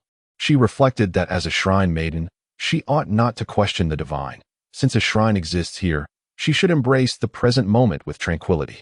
Chapter 17. Daily life. The three spend a day and night in the wilderness before returning to the shrine. The matriarch and Hisamida serve as witnesses, informing Miko Jing that on the night following her departure with little Lure, all the children in the shrine cried incessantly as the midnight hour approached. Miko Jing also documented little Lure's condition over the past 2 days with her camera, noting nothing particularly unusual. This substantiated that, although little Lure was somewhat exceptional among the crying children, he was not the cause of their distress. The group accepted this explanation, agreeing to cease the circulation of unfounded rumors regarding little Lure. The matriarch, with a stern expression, declared, if that is the case, let this matter conclude here. Should there be any further nonsensical talk in the future, do not blame me for my lack of courtesy. Observing the anxious expressions of the crowd, Miko Jing offered a warm smile and playfully remarked, matriarch, how would you show your lack of courtesy? Would you impose a week of toilet cleaning as punishment? Oh no, that would be utterly foul, exclaimed the plump woman, waving her hand in disdain at the air beneath her nose. That punishment is too revolting. Forget about ghosts. I would rather be frightened by one than endure a week of cleaning the toilets. How disgusting. With Miko Jing and the plump woman interjecting humor, the tension among the crowd eased, and they became less apprehensive. Only Matsushima Nanako remained suspicious, asserting that Miko Jing must be fabricating the situation and that little Lure surely harbored some issue, claiming the matriarch was excessively biased. The matron of the institute, filled with helplessness, prepared clothing and provisions, entrusting Tanaka to escort the young woman to a secluded cave in the mountains. Given the turmoil and chaos below, with skirmishes among the ninjas erupting sporadically, it was indeed wise to avoid the area. This cave served as a refuge for the villagers, albeit its dim and damp conditions rendered it unsuitable for children. Although the priestess Seiji had drawn several talismans for Matsushima Nanako to keep the child warm and ward off the cold, they were disdainfully discarded on the ground, trampled upon. As Matsushima scornfully declared, I would rather perish than accept the offerings of that old wretch. This incited the ire of the plump woman and Momoko, who cursed in frustration. Had it not been for the matroness care during the war, that woman would likely have starved long ago, and now she repaid kindness with ingratitude. Seiji observed that only 2 ninjas remained on the mountain, Humida and Tanaka, while the other had mysteriously vanished. Humida nonchalantly remarked, that young master informed me he was descending to join the fray. I merely provided a note. As days passed, life grew increasingly austere. The children continued their nightly wails, and although whispers of spirits circulated among the villagers, no one dared to associate the hauntings with the young Kuro. The matron turned a blind eye to this gossip, acknowledging that the villagers, who ventured into the mountains daily to forage for wild fruits and vegetables, were unable to find peace at night, appearing gaunt and lethargic. In times of overwhelming stress, a few grumbles offered a fleeting relief. As time wore on, the chill in the mountains intensified, and the food supplies at the shrine began to dwindle. The elderly woman responsible for procuring provisions from the valley ascended the mountain with a grim expression, lamenting that not a single grain could be found in the market below, The war had reached a critical juncture, with all foodstuffs seized by the ninjas and the aristocracy. Gradually, the shrine faced a dire shortage of essentials, prompting the matron to descend alone to negotiate for supplies from the ninjas and nobles. Oh, the thin gruel and wild vegetables. This porridge is nearly as bland as water. We subsisted on this for an entire week. My mouth feels completely tasteless. At this point, if I could catch a rat, I would devour it whole, complained one woman. Having anything to eat is a blessing. I hear the war has escalated. If we endure this phase, things will improve, retorted the plump woman with a disdainful glance. Who was it that screamed in terror at the sight of a rat? Now, look at you, eyes gleaming with hunger as you fixate on that rat hole. As she mimicked the others, delicately curling her fingers and speaking in a coy tone. Laughter erupted throughout the shrine, filling the air with a light-hearted spirit. What of my desire for rats? Protested the mocked woman, her eyes glistening with unshed tears as she sobbed. Ever since the war began, not a single day has been peaceful. And this haunted shrine has denied us even a moment of restful sleep. Oh, Amaterasu, what sin have we committed? When will these cursed days come to an end? Her heartfelt lament resonated deeply, igniting a chorus of sorrowful voices within the shrine. The matron declared that any mention of ghosts was strictly forbidden, with the consequence of a slap for disobedience. An elderly woman, with a stern expression, voiced her warning. Has the old crone descended from the mountain? We muttered in complaint. A woman furtively glanced at Priestess Jing and whispered, even if there are no ghosts, life has become exceedingly difficult. We haven't slept well for weeks. All right. Let us endure a little longer. Priestess Jing reassured everyone gently yet firmly. The matron has promised that the war will soon come to an end. Do not forget that the hidden leaf village of the Land of Fire is the strongest in the world. As for the matter of ghosts, be mindful not to bring it up in front of the matron. Priestess Jing then bowed slightly to the elderly woman, saying, Grandmother, let it go for today. Everyone is rather tense, and a few complaints should not warrant punishment. The elderly woman, who was the matron's assistant and had previously been responsible for purchasing supplies at the foot of the mountain, had remained to assist Priestess Jing in managing the group when food became scarce. I dare not, the woman replied, her demeanor softening. She was not truly angry. It was merely that Priestess Jing's demeanor was too gentle and accommodating. Before descending from the mountain, the matron had specifically instructed her to assume the role of the stern figure. Indeed, grandmother, a plump woman chimed in, they are timid. So please do not frighten them further. Besides, I believe their fear is feigned. It is their men they truly worry about. Why the urgency? The last news we received was that Lord White Fang single-handedly defeated 2 elite jonin of the Wind Country. It is said that one was the son of the elder from Sand Village. Do you understand what this signifies?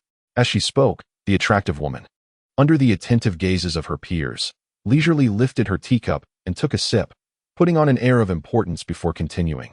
We have already reached the homeland of the Sand Ninja, which surely means victory is imminent. Priestess Jing, with a slight bow, encouraged everyone. Thank you for your hard work lately. It is not only Lord White Fang. The Hidden Leaf has also seen the emergence of exceptional young ninjas, such as the legendary San Nin. Among them is the renowned Princess Senju. Rest assured, our ninjas will soon repel the enemy and restore peace to the Land of Fire. At that time, we shall be able to leave this place. So let us endure a bit longer. Her voice was gentle yet steady, imbued with a reassuring strength that quelled all complaints. Beside her, Taozi made a playful face and cheerfully remarked, Exactly, with the matron and Priestess Jing here. What is there to fear? Furthermore, we still have Lord Ninjas with us. Hey, Tanaka, don't you agree? Tanaka, upon hearing this, chuckled foolishly and replied, Taozi, our ninjas cannot conjure food. No sooner had he spoken than he noticed Taozi's expression darken, prompting him to quickly add, However, Lord Jikin Tan has assured that no one will go hungry.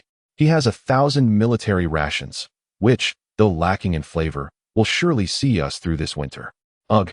Must you speak without taking a breath, you fool?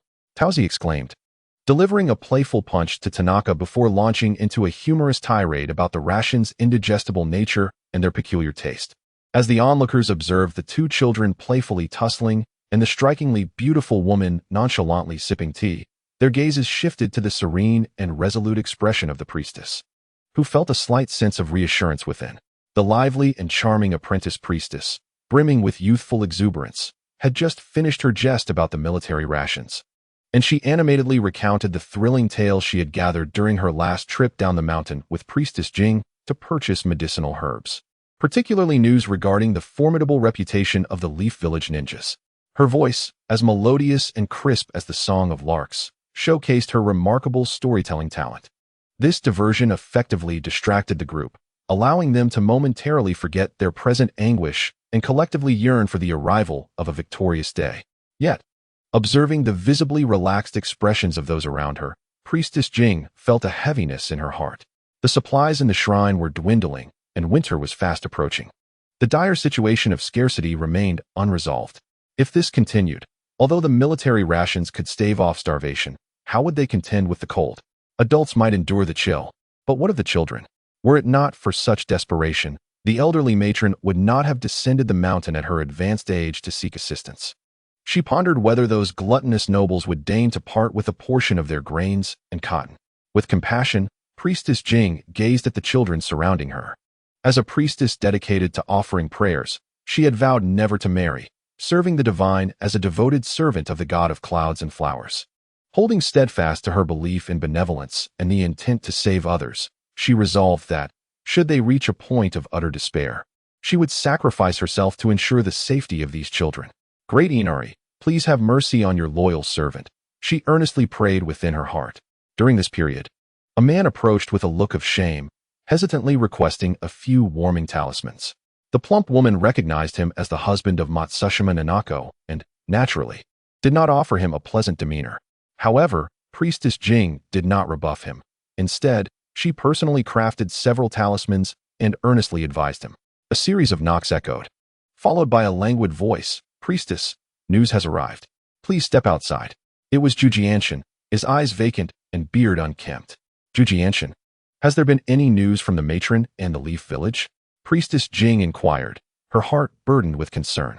Not particularly good, nor particularly bad, Jujianshin shrugged. There are too many injured ninjas, and the medical ninja resources in the Leaf Village are stretched thin. Therefore, the matron has temporarily remained there to assist in treating the wounded. In return, the mayor has just sent a batch of grain and charcoal. He mentioned this would be the last of the supplies. He spoke no falsehood. Priestess Jing silently calculated, this should indeed be the final batch of provisions.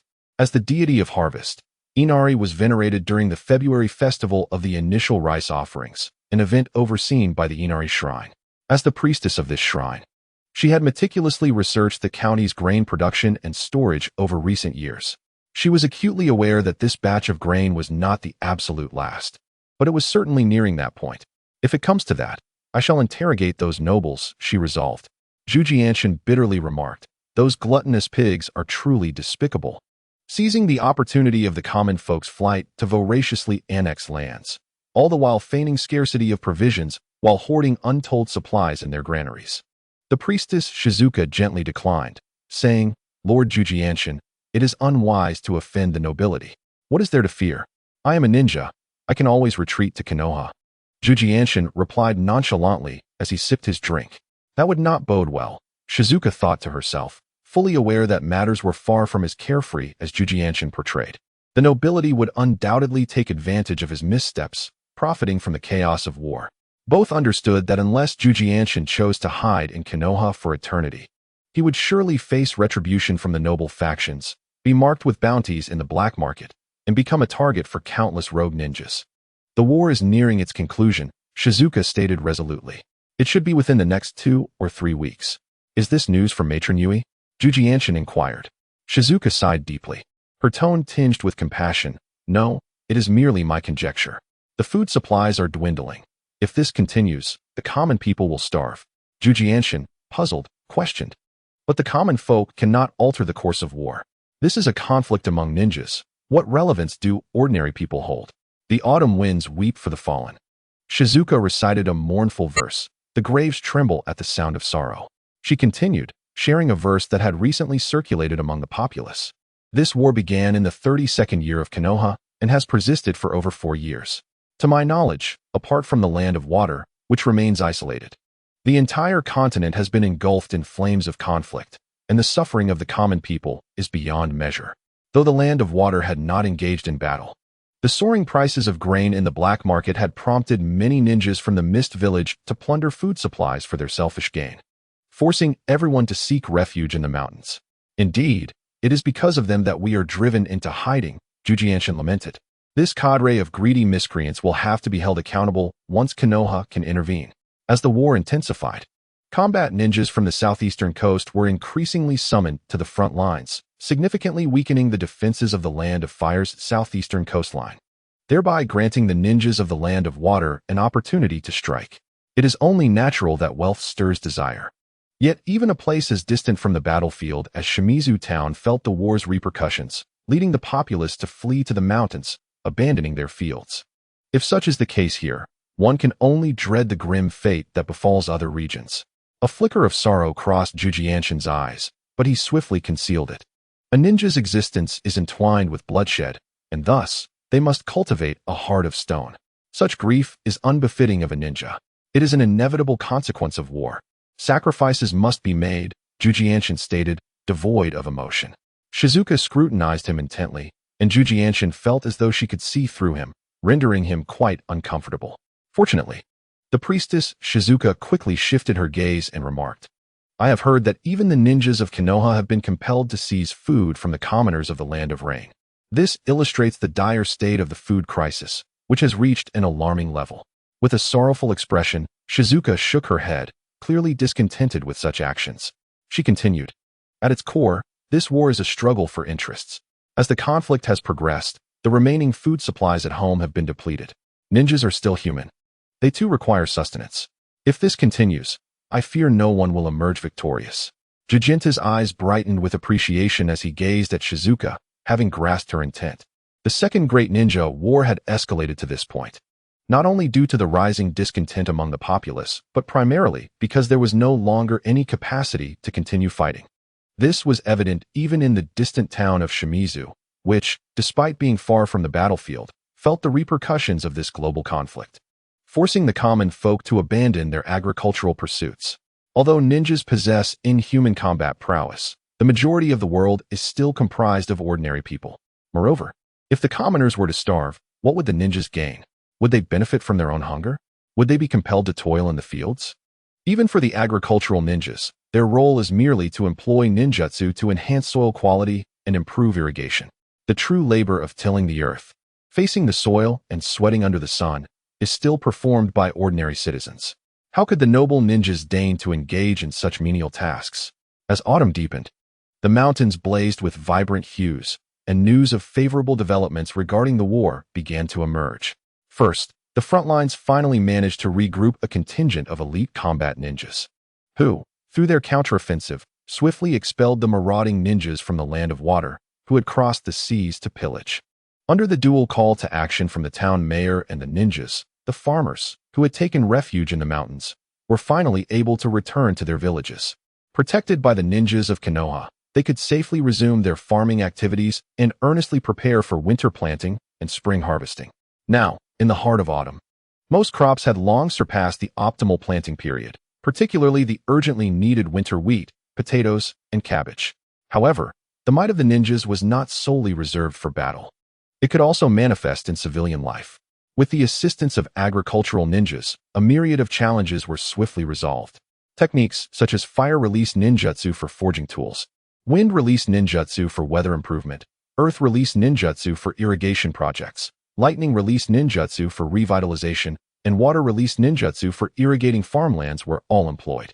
Moreover, Konoha significantly reduced the hiring costs for agricultural ninjas and permitted townsfolk to borrow from the daimyo to employ their services. Additionally, Konoha and the daimyo of the Land of Fire collaborated to establish a series of policies aimed at encouraging production, providing support in terms of funding, agricultural tools, land, and agricultural ninjas, thereby fully assisting in the post-war reconstruction efforts within Shimizu. As Konoha regained control over the Land of Fire, it also took measures to punish a number of nobles who had exploited the chaos to annex the lands of commoners, confiscating their properties and redistributing surplus land to the displaced populace. Across the southeastern coastline of the Land of Fire, the resumption of work and production progressed in an orderly fashion, and agricultural endeavors flourished. The days have finally settled into tranquility. The women with families in the shrine hurriedly carried their children down the mountain, eager to return to their homes, not wishing to linger even a moment longer at the shrine. Of course, when these simple villagers came to fetch their wives and children, they, to varying degrees, gritted their teeth and offered some provisions as a token of gratitude. The priestess Shizuka repeatedly declined their generosity, and her face, once burdened with solemnity, slowly brightened with a smile. The matters at Araki Shrine were finally drawing to a close. Subsequently, the townsfolk, having freed themselves from their previous burdens, swiftly assisted the matron in rebuilding the women and children as shelter, and it soon grew to an even larger scale than before. Priestess Shizuka chose to remain in Shimizu Town, taking on the role of priestess at the Shimizu Town Inari Shrine. After tidying up the shrine and bidding farewell to the villagers who came to help, Shizuka and Momoko finally found a moment to rest. Momoko, puffing up her cheeks, playfully pinched the smooth, shiny face of little Roku, exclaiming with annoyance, "It's all your fault. Lady Shizuka can't return to the Inari Shrine now." Little Roku gazed back at her with innocent eyes, smiling cheerfully, and before long, Momoko found herself yielding under the captivating allure of his sparkling gaze. "Momoko, don't speak nonsense. This was my own decision. It has nothing to do with this child," Shizuka replied with a gentle laugh. Yet, Momoko pouted, her words trailing off unvoiced. As the priestess of the Inari Shrine, being bestowed with the sacred fox bell was not merely an honor, but also a profound responsibility. This bell not only symbolized the esteemed status of the direct priestess of the Inari Shrine, but was also an essential ceremonial tool for the sacred Kagura dance performed in worship of the Inari deity. The crafting of a new sacred fox bell was a laborious process, and each bestowed bell represented a qualification, an eligibility to participate in the selection of the official priestesses of the Inari Shrine in the Land of Fire. Most sacred fox bells were inherited, passed down from one generation of priestesses to the next. However, at that time, in an effort to quell discord, Shizuka had hung the bell representing the Inari deity around little Roku's neck, thus making the bell his possession from that day forth. Since this was a prize bestowed upon the priestess, she could indeed pass it on to another. But doing so would imply her automatic forfeiture of the eligibility to ascend as an official priestess of the Inari Shrine, thereby relinquishing her path as a priestess. The sacred artifact possessed a spirit. Having absorbed little Roku's essence, Shizuka could no longer utilize this bell to venerate the Inari deity. Hence, she resolved to work at the shrine within Shimizu Town. Since returning to fulfill her duties as a Kagura priestess was no longer possible, there was no need for unnecessary complications. Momoko was not resentful that Shizuka had not kept the sacred fox bell for her as a disciple. Rather, she felt a sense of injustice on behalf of Shizuka. Shizuka, however, remained indifferent, for her devotion to the Inari deity was not for fame or wealth, nor for personal gain, but a sincere desire to learn from the matron and bring happiness to the world. By the way, Lady Shizuka, why did you decide to take little Roku in? Couldn't he just stay at the women and children as shelter? I certainly cannot care for a child, Momoko inquired curiously. The priestess, Shizuka, wore an expression of helplessness as she remarked, I am not adept at caring for children either. However, the matron has expressed that although everyone outwardly agrees that Xiao Lu is not the cause of the children's tears, there remains a certain unease regarding him. The Women's and Children's Institute is responsible for a myriad of tasks in Suishui Town, including maternity care and orphan adoption. Keeping Xiao Lu there might not be openly discussed, but the villagers harbor concerns and fears in their hearts. Thus, it is preferable to place him in our care. Peach interjected eagerly, only to lament, Lady Shizuka, I really do not wish to look after a child. Shizuka smiled gently and replied, What are you afraid of? For those few days, you managed quite well. Did you not? Peach stammered, That was with the help of the ants. Shizuka covered her mouth with a laugh, saying, I have yet to address your studies with you. Yet here you are fretting over caring for a child. Xiao Lu is such a well-behaved boy. I believe you need not worry. Instead, you should contemplate the fact that you are not even familiar with the exploits of our little hero. Do you think it wise for me to penalize you with some lines of study? Please, Lady Shizuka, learning should be gradual. Peach pleaded, glancing at Xiao Lu, who seemed to gaze at her with a playful twinkle in his eyes, causing her to feel exasperated. Humph, you little rascal, if I am to be punished with lines, you shall be too. What did you say? Shizuka lightly tapped Peach on the shoulder, chuckling. Xiao Lu may not necessarily become a priest. That is uncertain, Peach replied. her eyes sparkling with mischief. Lady Shizuka, calling him Little Lu is rather unbecoming. Let us bestow upon him a formal name. Shizuka clapped her hands in agreement and mused, indeed. Let me think. In ancient divine inscriptions, Lu signifies land. Since we first encountered him at night, let us name him Lu Xian. The character Xian conveys meanings of deep and mysterious, as well as the concept of suspension, suggesting the sky and vastness. I hope that in the future, he will soar freely across the heavens. Lu Xian, Lu Xian. Peach repeated several times before gently pinching Xiao Lu's nose and giggling. Little Lu, how do you like your new name, Lu Xian? Oh well, you wouldn't understand anyway. Alas, the little infant is quite pitiful, for a name is something that accompanies him for life, yet he has no say in the matter. Little Lu Xian erupted into peals of laughter. He thought to himself, who says I don't understand?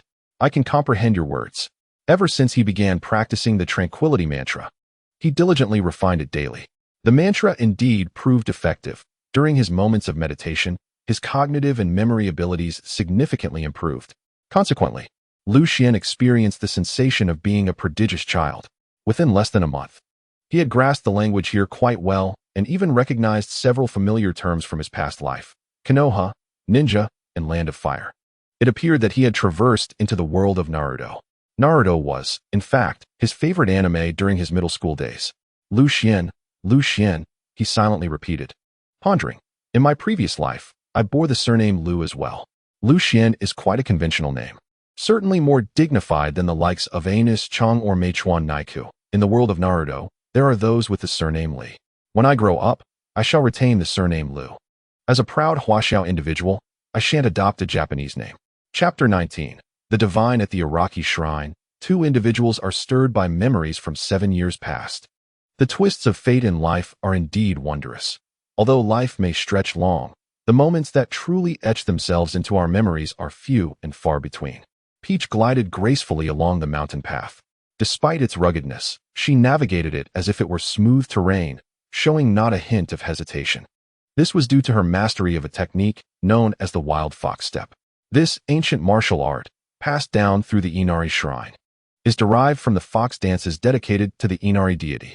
Historical texts such as the Neon Shoki recount the tale of the male deity Izanagi's son, Susanoo, who defied his father's command and wreaked havoc in Takamagara, causing his elder sister, the sun goddess Amaterasu, to retreat into the heavenly rock cave, plunging the realm into darkness. In a bid to coax Amaterasu back into the light, the 8 million deities of Takamagara gathered at the heavenly peace river to sing and dance in prayer. When Amaterasu finally emerged and the world was bathed in light once more, the goddess of art celebrated by donning a wig made of the sacred flowers from Mount Tenka and performed in joyous revelry atop a large wooden tub at the entrance of the cave. With eyes like water and brows like distant mountains, her gentle smile became a symbol. From that time forth, when people prayed to the gods, they would perform a special ritual dance, known in ancient times as the Shinji Mai, which has since evolved into the Kagura. During these sacred ceremonies, priestesses would wield fans, bells, and branches of the sacred Sakaki tree, adorned with heavenly crowns and dressed in white and crimson garments.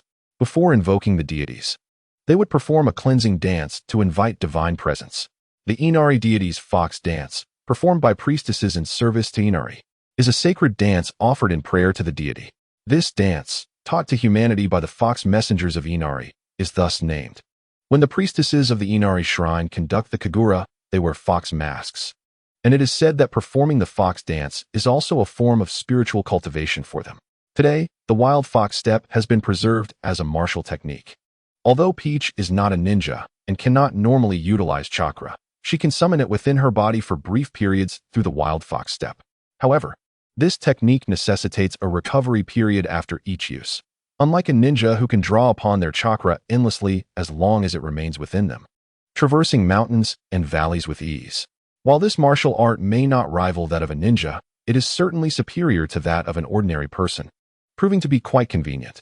Each year, the Inari Shrine organizes training for village women, enabling them to gather herbs and vegetables in the wild. Interestingly, this technique can only be executed by women. Should a man attempt it, he would find himself immobilized after just a few steps, collapsing to the ground.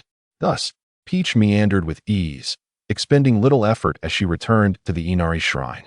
Her steps were light, yet her expression bore a weighty seriousness. Ever since departing from the Iraqi shrine 7 years ago, she had believed that she and her companions would sever all ties with the desolate shrine. Yet, unexpectedly, after a minor priestly examination, the fate of the mischievous Lu Xian became intertwined with Iraqi shrine once again. That insufferable Lu Xian. How dare you choose to be stationed at Iraqi shrine? The silent priestess will surely be furious upon learning this. Peach gently bit her silver teeth, her brow slightly furrowed. Along the way, she had been consumed by anxiety, but as she arrived at the entrance of the shrine, a sense of trepidation akin to homesickness washed over her, leaving her hesitant to step inside. Perhaps it was due to her insufficient concern for Lu Xian, or perhaps it was because Lu Xian had always been exceptionally mature, like a little adult with strong opinions, leading her to neglect her guidance, resulting in this predicament. Peach sighed. Lu Xian, do you share such a profound connection with the Iraqi shrine? That shrine has long been abandoned. Why do you still know of it and choose it as your designated shrine? As Peach entered the shrine, she beheld a woman gracefully dancing amidst the falling blossoms, quietly tending to the garden. Her long hair cascaded like flowing clouds, and her garments billowed as if carried by the wind. Clad in coarse linen robes, she emanated an elegance surpassing that of any finely adorned noblewoman. Her beauty was not striking, her eyes were not overtly enchanting, her nose was not particularly prominent, and her lips were not daintily small. Yet, when combined, these features radiated an indescribable grace, evoking the gentle caress of spring breezes and the warmth of winter sunlight. Bathed in the golden hues of the setting sun, her loosely tied hair and clear, expressive eyes mirrored her gentle smile, making her appear as if she were a celestial being, untouched by the mundane world. Peach felt a flush of warmth on her cheeks. Despite being a woman herself, she found herself smitten by this enchanting figure. Oh no, I have been bewitched, she thought, hastily clasping her hands together, shaking her head gently, closing her eyes to center herself. When she finally reopened her eyes, the captivating sensation had vanished, revealing only an ordinary woman with a kind visage, gazing at her with a knowing smile. Peach, you are a priestess of the Inari shrine. How could you be so easily enchanted by such a trivial illusion? Perhaps you are on the brink of marriage, your heart so elated that you forget your training, the woman jested. Not at all, Lady Seiji. It is your divine cultivation that has advanced remarkably, Peach replied earnestly. As a priestess dedicated to the divine path, Seiji's essence had begun to resonate with that of the deity, merging into a singular presence.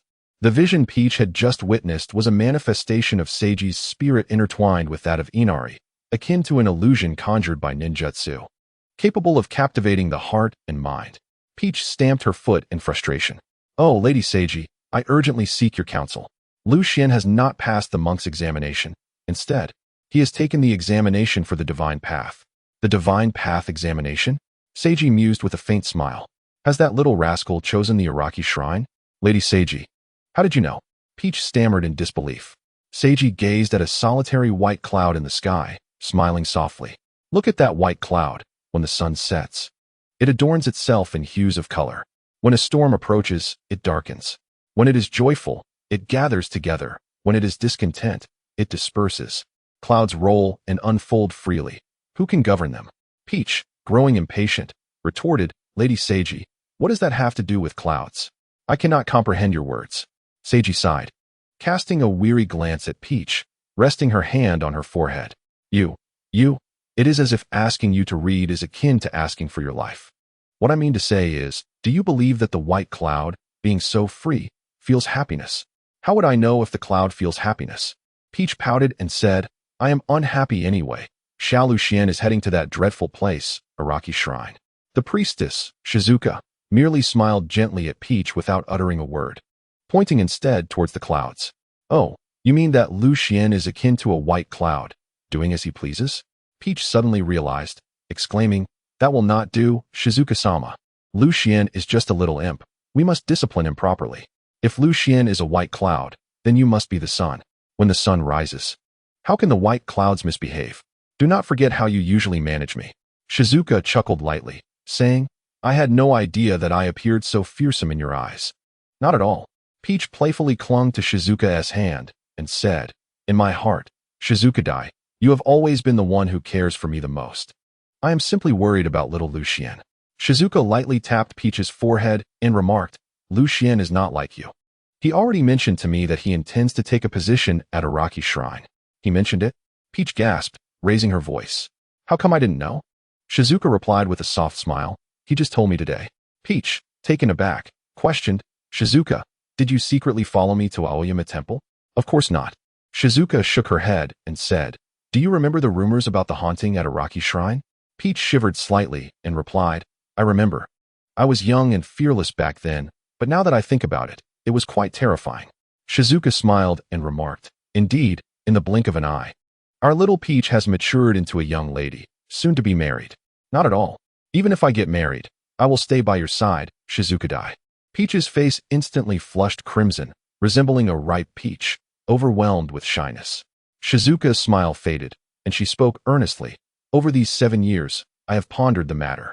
Although Araki Shrine has fallen into disrepair, it was perfectly fine until we took residence, yet strange happenings began to occur. She sighed, continuing, years ago. Everyone claimed that Lu Xian was possessed by an evil spirit, asserting that once he was removed, all would return to normal. That was mere nonsense, Peach huffed, indignant. Those foolish village women are so gullible. Did you not spend a night with Lu Xian at the foot of the mountain just to appease them? The children in the shrine should not be crying. Shizuka nodded, acknowledging, indeed, Lu Xian is without fault, and so are the other children. Thus, the problem could not have arisen without reason. Tell me, where do you think the issue lies? Peach stammered, the Araki Shrine truly has ghosts. After saying this, Peach quickly clasped her hands together above her head, fervently murmuring, May the Inari God bless us, may the Inari God protect us.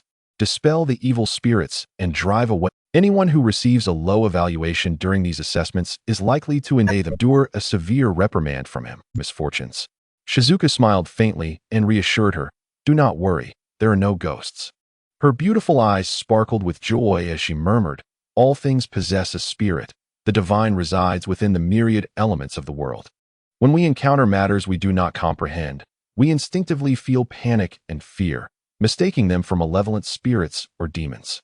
However, why should they not be benevolent deities instead? The serene priestess, Gu Pan, radiated brilliance and spoke with an air of grace. In days of yore, the wandering ascetic, Xiao Jiao, during his sojourn on Mount Congo, first encountered the divine. When later interrogated about his experience, he merely replied, it is beyond words. Beyond words. It was only before his ascension that he tremulously articulated, the divine majesty is overwhelming, unapproachable. The divine path is subtle, ineffable. The divine spirit is transparent, indescribable. With her eyes shimmering with an extraordinary light, the priestess reverently gazed towards the east and mused. Thus, if one were to truly encounter a benevolent deity at the Araki Shrine, how could one not tremble? Even the immortal Xiao Jiao could not gaze upon the divine. What hope is there for mere mortals? Subsequently, I discovered through ancient texts that there exists a certain class of individuals, gifted with innate wisdom, capable of communing with the divine. These individuals are known as the divine children. Historically, priestesses and shamans were originally appointed from among these divine children. Therefore, it is posited that Lu Xian is not possessed by a spirit, but is, in fact, a naturally born divine child. While we adults may be oblivious to the presence of the divine, it does not imply that others cannot perceive it. For instance, children, being inherently sensitive, can sense the divine aura. Yet, due to the dread inspired by its majesty, they are often reduced to tears. Only the divine children, instead of weeping, feel an inexplicable warmth. However, Taozi opened her mouth, rendered speechless. Since 7 years prior, she had diligently immersed herself in historical knowledge. In the past, the divine Emperor Jimmu embarked on campaigns east and west, south and north, establishing the nation of Yamato. He proclaimed to the heavens and the earth that henceforth, the realms of man and deity would be eternally separated. Thus, the pathways between Takamagara and the human world were irrevocably closed, with the emperor serving as the sole earthly representative of the divine, ruling over Yamato. Consequently, the shrines lost their connection with the deities. Yet Shinto dared not deny the existence of Emperor Jimmu. They were compelled to rely on the sacred relics left by the divine to extol the majesty of the gods to the people. Nevertheless, these relics are scarce, many having been lost, damaged, or divided among various factions. causing the efficacy of Shinto in suppressing demons to wane over time. This decline led to the rise of Buddhism, the emergence of Onmyoji, and a series of events, most notably the famed night parade of 100 demons in Kyoto during the late Heian period. Now, nearly 2 millennia have passed, and the esteemed lady suddenly claims that there is a divine presence at the Araki shrine. How can Taozi possibly believe it? Chapter 20. The Poison Dragon Pool. After settling Tianzhong in the guest quarters of Aoyama Temple, Lucian stealthily slipped away under the cover of night. Perhaps due to its clandestine nature, the black market was arranged for nocturnal hours in the desolate wilderness. He arrived at the rear entrance of Aoyama's study. As per the agreement with the proprietor, and from a distance, he spotted the owner, Sakai, standing there, his ample belly protruding, awaiting his arrival. Upon seeing Lucian, Sakai greeted him with a few flattering remarks before leading him to a carriage. Sakai reclined comfortably against the carriage, saying, "Master Lucian, do take a moment to rest. The black market is situated at the Poison Dragon Pool." The Poison Dragon Pool? Lucian exclaimed in astonishment. Why would the black market be established there? I have heard that the area is rife with toxic miasma, barren and perilous, in the realm of 2 mountains. There lies the modest Little Green Mountain to the west, and the desolate East Wilderness Mountain to the east, where the esteemed Qingshan Temple and the Araki Shrine reside. One river, known as the Clear Water River, flows from Little Green Mountain, traversing East Wilderness Mountain before ultimately cascading into the sea. The 2 pearls refer to 2 lakes situated on the northern and southern banks of the Clear Water River. Curiously, these 2 lakes, though not far apart and flanking the river, present starkly contrasting vistas. One is a pristine mirror-like expanse, known to all as the Bright Mirror Lake, while the other is a fetid swamp, rife with malevolence, commonly referred to as the Poison Dragon Pool. Legend has it that within the East Sea Dragon Palace dwelled a ferocious dragon prince, notorious for his tyrannical behavior and insatiable appetite for human flesh, causing immense suffering among the populace. In their desperation, the people implored the divine sun goddess, Amaterasu, to manifest and vanquish this malevolent beast. Heeding their prayers, Amaterasu descended from the high celestial plane and engaged in a fierce battle with the wicked dragon. Though the dragon prince possessed great strength and formidable powers, he ultimately fell short against Amaterasu, sustaining grievous wounds. In a desperate bid for escape, he conjured clouds and mist to flee back to the sea. Yet he could not evade Amaterasu's grasp.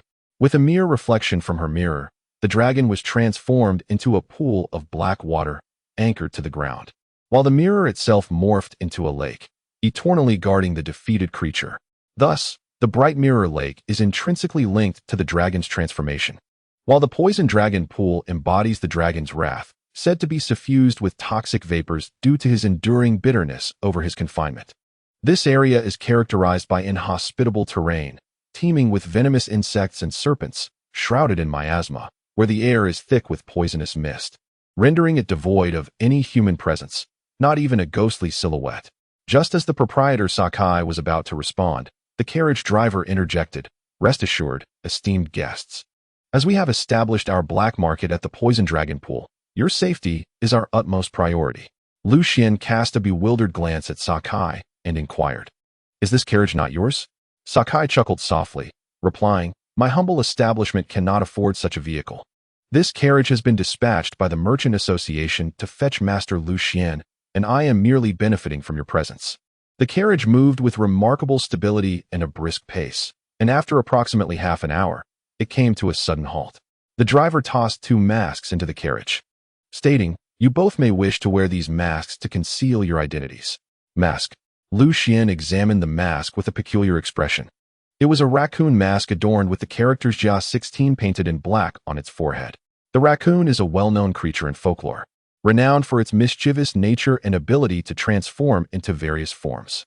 An unexpected thought crossed Lucian's mind, reminiscent of the covert operations of the Leaf Village's Umbu. We are engaged in clandestine dealings, and to mitigate any complications, it is prudent that we all present ourselves in masks. It creates a more comfortable atmosphere, the driver elucidated. Sakai adeptly donned his mask, which was also a raccoon, with the inscription Jia 17 on his forehead. Lucian followed suit and inquired, "Have we arrived?" "Indeed, esteemed guests, please disembark." The proprietor Sakai slowly descended from the carriage, illuminated by the dim glow of a lantern, casting light upon the stone tablet before him, which bore two blood-red lines. Those who enter the forest perish. Those who turn back survive. Even though he was aware of their destination, Sakai could not suppress a shiver as he murmured, "So this is the poison dragon pool." The coachman chuckled softly and replied, "Within 10 paces. Not a blade of grass grows. For 8 or 9 miles, not a soul resides. This is the bone grove, aptly named for the trees here, which, long exposed to toxic vapors, resemble withered bones. Moreover, it is riddled with the remains of those who have strayed here. Beyond this grove lies the poison dragon pool. I can only escort you this far. The path ahead will be guided by another." As he spoke, a tall figure leaped down from beneath the trees, adorned with a forehead protector and a mask resembling a dog. "Ninja." Sakai and Lu Xian exchanged startled glances, astonished that a ninja had come to receive them. The ninja bowed respectfully, addressing them. "Are you the esteemed guests, Master Lu Xian and Mr. Sakai? Here are your antidote pills." He produced a verdant bottle from within his garments, dispensing several emerald-hued pills, and instructed, "Please insert 1 pill into each nostril and hold 1 in your mouth. When we proceed, be vigilant and follow closely behind me, keeping a safe distance from the poisonous miasma. Otherwise," the ninja's tone turned icy, "you may find yourself corroded by the toxins, your flesh and blood dissolved, leaving only a heap of bones. Do not blame us then." No wonder the mask featured openings for the nostrils and mouth. It was designed for administering the antidote pills. Lu Xian inhaled the fragrance of the pills, adhering to the instructions, placing 1 in each nostril and holding 1 in his mouth, a subtle scent of freshness enveloping him. The ninja guided them through the bone grove, where they frequently encountered the remains of livestock and humans, phosphorescent and eerie. Lu Xian maintained a composed demeanor, while it was evident that Sakai was cautious, breathing heavily, clearly fearful of inadvertently inhaling a whiff of poison, an end to their journey. Upon exiting the bone grove, they found themselves in a vast, desolate expanse, and ahead lay the poison dragon pool, where a large vessel was moored at the shore. Lu Xian expressed his astonishment. "I recall that the poison dragon pool connects to subterranean waters, without any external rivers. How did you manage to navigate here? Did you fly?" The ninja paused momentarily, then replied calmly, "Surely, sir, you jest. How could such a large ship possibly fly here?" Lu Xian exchanged a knowing glance with the grand vessel, smiling as he remarked, "Indeed, I was merely being fanciful. Such a large ship could hardly fly." Yet inwardly, he mused, it indeed must have flown here. Lu Xian's casual remark, made without a second thought, unexpectedly unsettled the ninja, who, despite his composed demeanor, displayed a fleeting moment of disquiet upon hearing the word fly. Although he expertly concealed his emotions and tone, even the briefest lapse was perceptible to the keenly aware Lu Xian. Approaching them was an individual wearing a fox mask, who gestured for the ninja to step back, respectfully declaring, "Guests of Class 16 and Class 17, please follow me. Our leader has been awaiting you."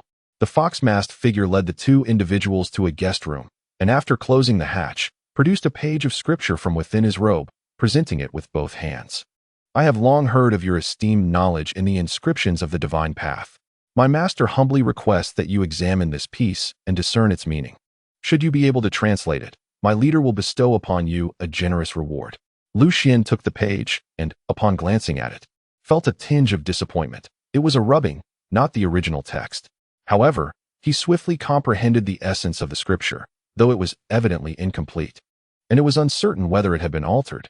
After a period of contemplation, Lu Xian finally spoke, as if he had been scrutinizing the text for quite some time. "I possess limited knowledge and can only make a few observations. This text is titled The Divine Farmer's Treatise on Health, which seems to be a manual on agriculture." "An agricultural manual?" The innkeeper, Jiao Jing, exclaimed in disbelief, questioning, "How could that be? This is a divine inscription, the language of the gods." "Oh, is it an agricultural manual?" The fox-masked figure nodded slightly and inquired, "Pray tell, how did you arrive at that conclusion?" "Well," Lu Xian said, somewhat abashed, "I must confess that the majority of the characters in this divine inscription are unfamiliar to me. However, I am quite certain of the 5 large characters at the beginning, the divine farmer's treatise on health. As for the content, I find myself at a loss. Nevertheless, I do recognize a few divine characters within, such as spring, summer, autumn, and winter." He indicated on the paper. "It pertains to the seasons and is thus associated with the divine farmer." I surmise it must have been penned by a master of agriculture. An agricultural manual? Surely not. Do the gods engage in farming? Shouldn't they be consuming the wind and drinking the dew? Jiujing queried. May I ask if you are aware of how we refer to those who excel in the art of healing? Lu Xian replied confidently. Divine physician. Jiujing promptly responded, then clapped his hands, exclaiming, thus, the divine farmer must indeed be proficient in agricultural matters. This assertion holds merit. The records of ancient matters documents that even the deities tended to the fields, albeit not with mundane concerns, yet they still engaged in cultivation. Moreover, the deity of rice, known for bountiful harvests, leads me to conjecture that this divine farmer's treatise on health is a sacred text teaching the art of agriculture. Thank you for your insights. The fox-masked figure presented a pouch of gold coins, stating, this rubbing is a gift for you. Should you decipher more scriptures in the future, feel free to send them to us, and we will reward you handsomely. By the way, after the hour of the rat, there will be a trading event in the hall. Our master has decreed that all your expenses tonight will be at a 10% discount. As soon as the fox-masked figure exited, Lu Xian expressed his apologies, claiming he felt somewhat fatigued and wished to rest. In truth, he closed his eyes and extended his consciousness, following the fox-masked figure down to the bottom of the cabin. This externalization of consciousness was a skill he had honed through 7 years of diligent practice of the tranquil mind mantra, allowing him to condense his awareness into a reconnaissance method akin to that of a drone. Unless confronted with a barrier or a master of illusions, he would remain undetected. Even if discovered, severing the connection would merely leave him feeling fatigued for a few days. The fox-masked figure pushed open a concealed door, revealing 2 ninjas standing guard on either side. After a thorough inspection, the ninjas permitted the fox-masked figure to proceed. He then traversed a narrow, serpentine labyrinth that barely accommodated a single person, twisting and turning until he entered a grand hall. At the center of the hall sat a formidable man draped in gray robes, his visage stern and his stature imposing. The fox-masked figure respectfully announced, esteemed Lord Kongying. The guest from Jia 16 spoke of a text known as the Shinong Nourishing Scripture. He recounted the dialogue between the parties in detail. Upon hearing this, the man erupted in hearty laughter, exclaiming, a farming book, huh? A farming book. Children truly are naive, seeking fame and recognition, and they dare to call it a farming book. However, there is one matter that piques my interest. The fox-masked figure expressed concern. The child claimed that we arrived by flying. The man waved dismissively. Do not overthink it. Children often indulge in fanciful thoughts, and occasionally they may hit the mark by chance. Although this farming book notion is rather far-fetched, the Shinong Nourishing Scripture may, indeed, hold some truth. Do you think he might be intentionally misrepresenting it? That cannot be the case. I have investigated, and the child possesses no chakra, clearly indicating he has not undergone any training. Indeed, I was perhaps overly anxious. You may leave now. Seizing the opportunity, Lu Xian attached his consciousness to the man. After the fox-masked figure withdrew, more individuals entered to report in succession. Chapter 21. Dark Chakra. Lu Xian had already surmised that this individual could not have summoned him alone to serve as a translator for the scripture. As anticipated, he had contacted a total of 5 people. The segments provided by Kongying were mostly coherent in the initial sentences, but the remainder was a disordered amalgamation of the original scripture, reassembled in a haphazard manner. However, aside from Lu Xian, the interpretations of the other 3 individuals varied slightly, with one even claiming it was a book concerning childbirth, akin to postnatal care for sows. Lu Xian could not help but chuckle, prompting the tavern owner, Wu Jing, to assume Lu Xian was lost in a pleasant dream, laughing even in his sleep. He had initially thought his interpretation of the Shinong Nourishing Scripture was extravagant enough, only to discover even more outlandish interpretations among his peers. Yet, upon reflection, this was to be expected. After all, in his previous life, Chinese characters were among the world's oldest writing systems, their learning and comprehension notoriously challenging. They are the longest continuously used characters to date, the only script from ancient times to have survived into the present, boasting a history of over 6,000 years, with tangible evidence to support this, rather than mere myth. Kongying's subordinates reported that only one individual remained vague in his comments, asserting that he would not speak unless he met the mastermind behind the trade association. And he had written a note. The note indicated that he should cease engaging in meaningless endeavors, for he alone possessed what the leader desired. and that the leader would recognize him upon reading the contents of the note. Kong Ying's subordinates continued, "Oh, what manner of person is he?" Kong Ying inquired with curiosity. "He is clad in a black trench coat, with a pale face adorned with a slight beard, and possesses a slender build." The subordinate of the Shadow of the Void replied, his face reflecting profound confusion. "I sense a familiar chakra emanating from him. Humph, masquerading as a deity. I shall see what this note reveals." The countenance of the Shadow shifted, a cold snort escaping his lips as he extended his right hand, and the note soared from his subordinate's grasp into his own. Initially seated, he glanced at the note, his expression darkening further.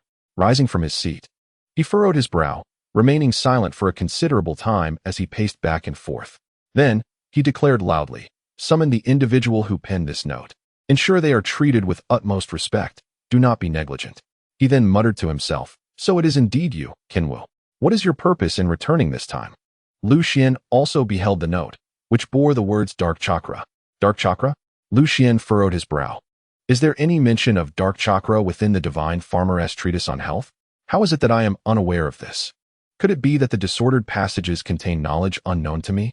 No, that cannot be. Since the Divine Era inscriptions are composed of ancient Chinese characters, this esteemed figure, the Divine Farmer, must certainly be the progenitor of Huaxia civilization, renowned for his trials with myriad herbs and his noble altruism.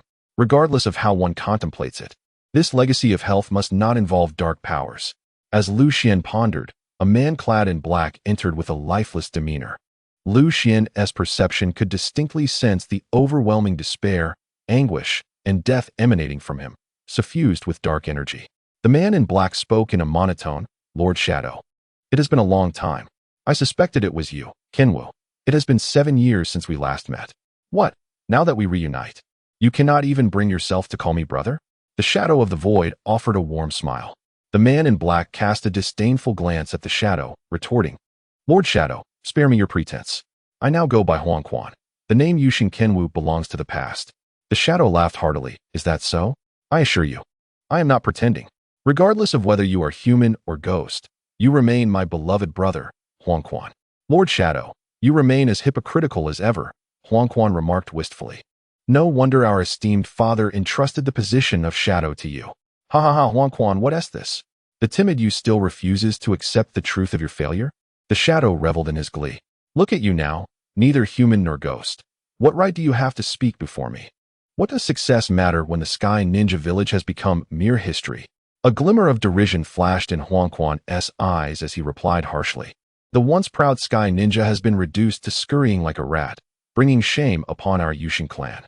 Ah, better to be me than to exist as a half-human, half-ghost." The Shadow retorted, regaining his composure as he returned to his chair. "The Leaf Ninja Village stands as the foremost village of our time. The strength of the Sky Ninja alone cannot restore our village," Huangquan continued. "So you have allied yourself with the underworld cult, rendering yourself neither human nor ghost? I have long warned that the underworld cult is a band of madmen. Dark power must remain in one's own hands." The Shadow waved his hand in impatience, interrupting, "Enough of your reminders. Now tell me, what brings you here?" The man clad in black fixated his piercing gaze upon the figure of Kong Ying and declared, "Naturally. It concerns the Shinnong bamboo scroll. Initially, the Kingdom of the Void was annihilated by Konoha, and the Shinnong bamboo scroll was subsequently stored within the Uchiha clan's archives. It has come to my attention that it has been stolen."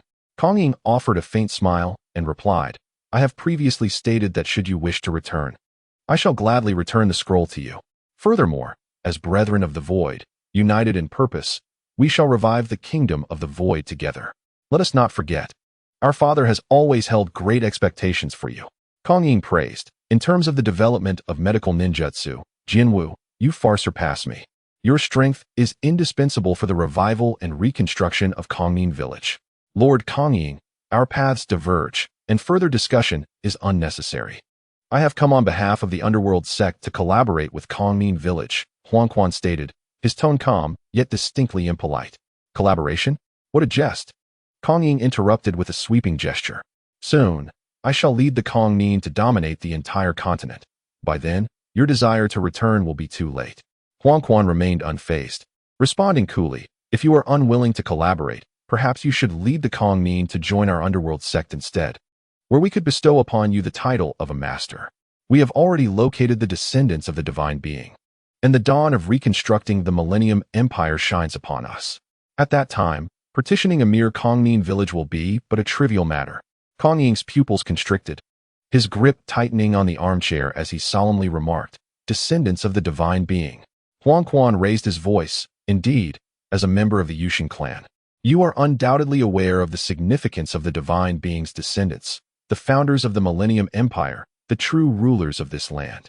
He continued with grave seriousness. "The Yushin clan has served the divine being for generations. The true master of the Shinnong bamboo scroll is not a mere descendant of a servant like you." Kong Ying scoffed repeatedly. "Huh? Huang Quan, your training in dark chakra has surely clouded your judgment. Even if he is merely a descendant of the divine being, what concern is it of mine? We are in the era of ninjas now. The divine being has long since been relegated to the annals of history. Moreover, I have already discovered a method to triumph over Konoha." With unwavering confidence, Kong Ying clenched his fist and swept his arm forcefully. Huang Quan retorted with derision.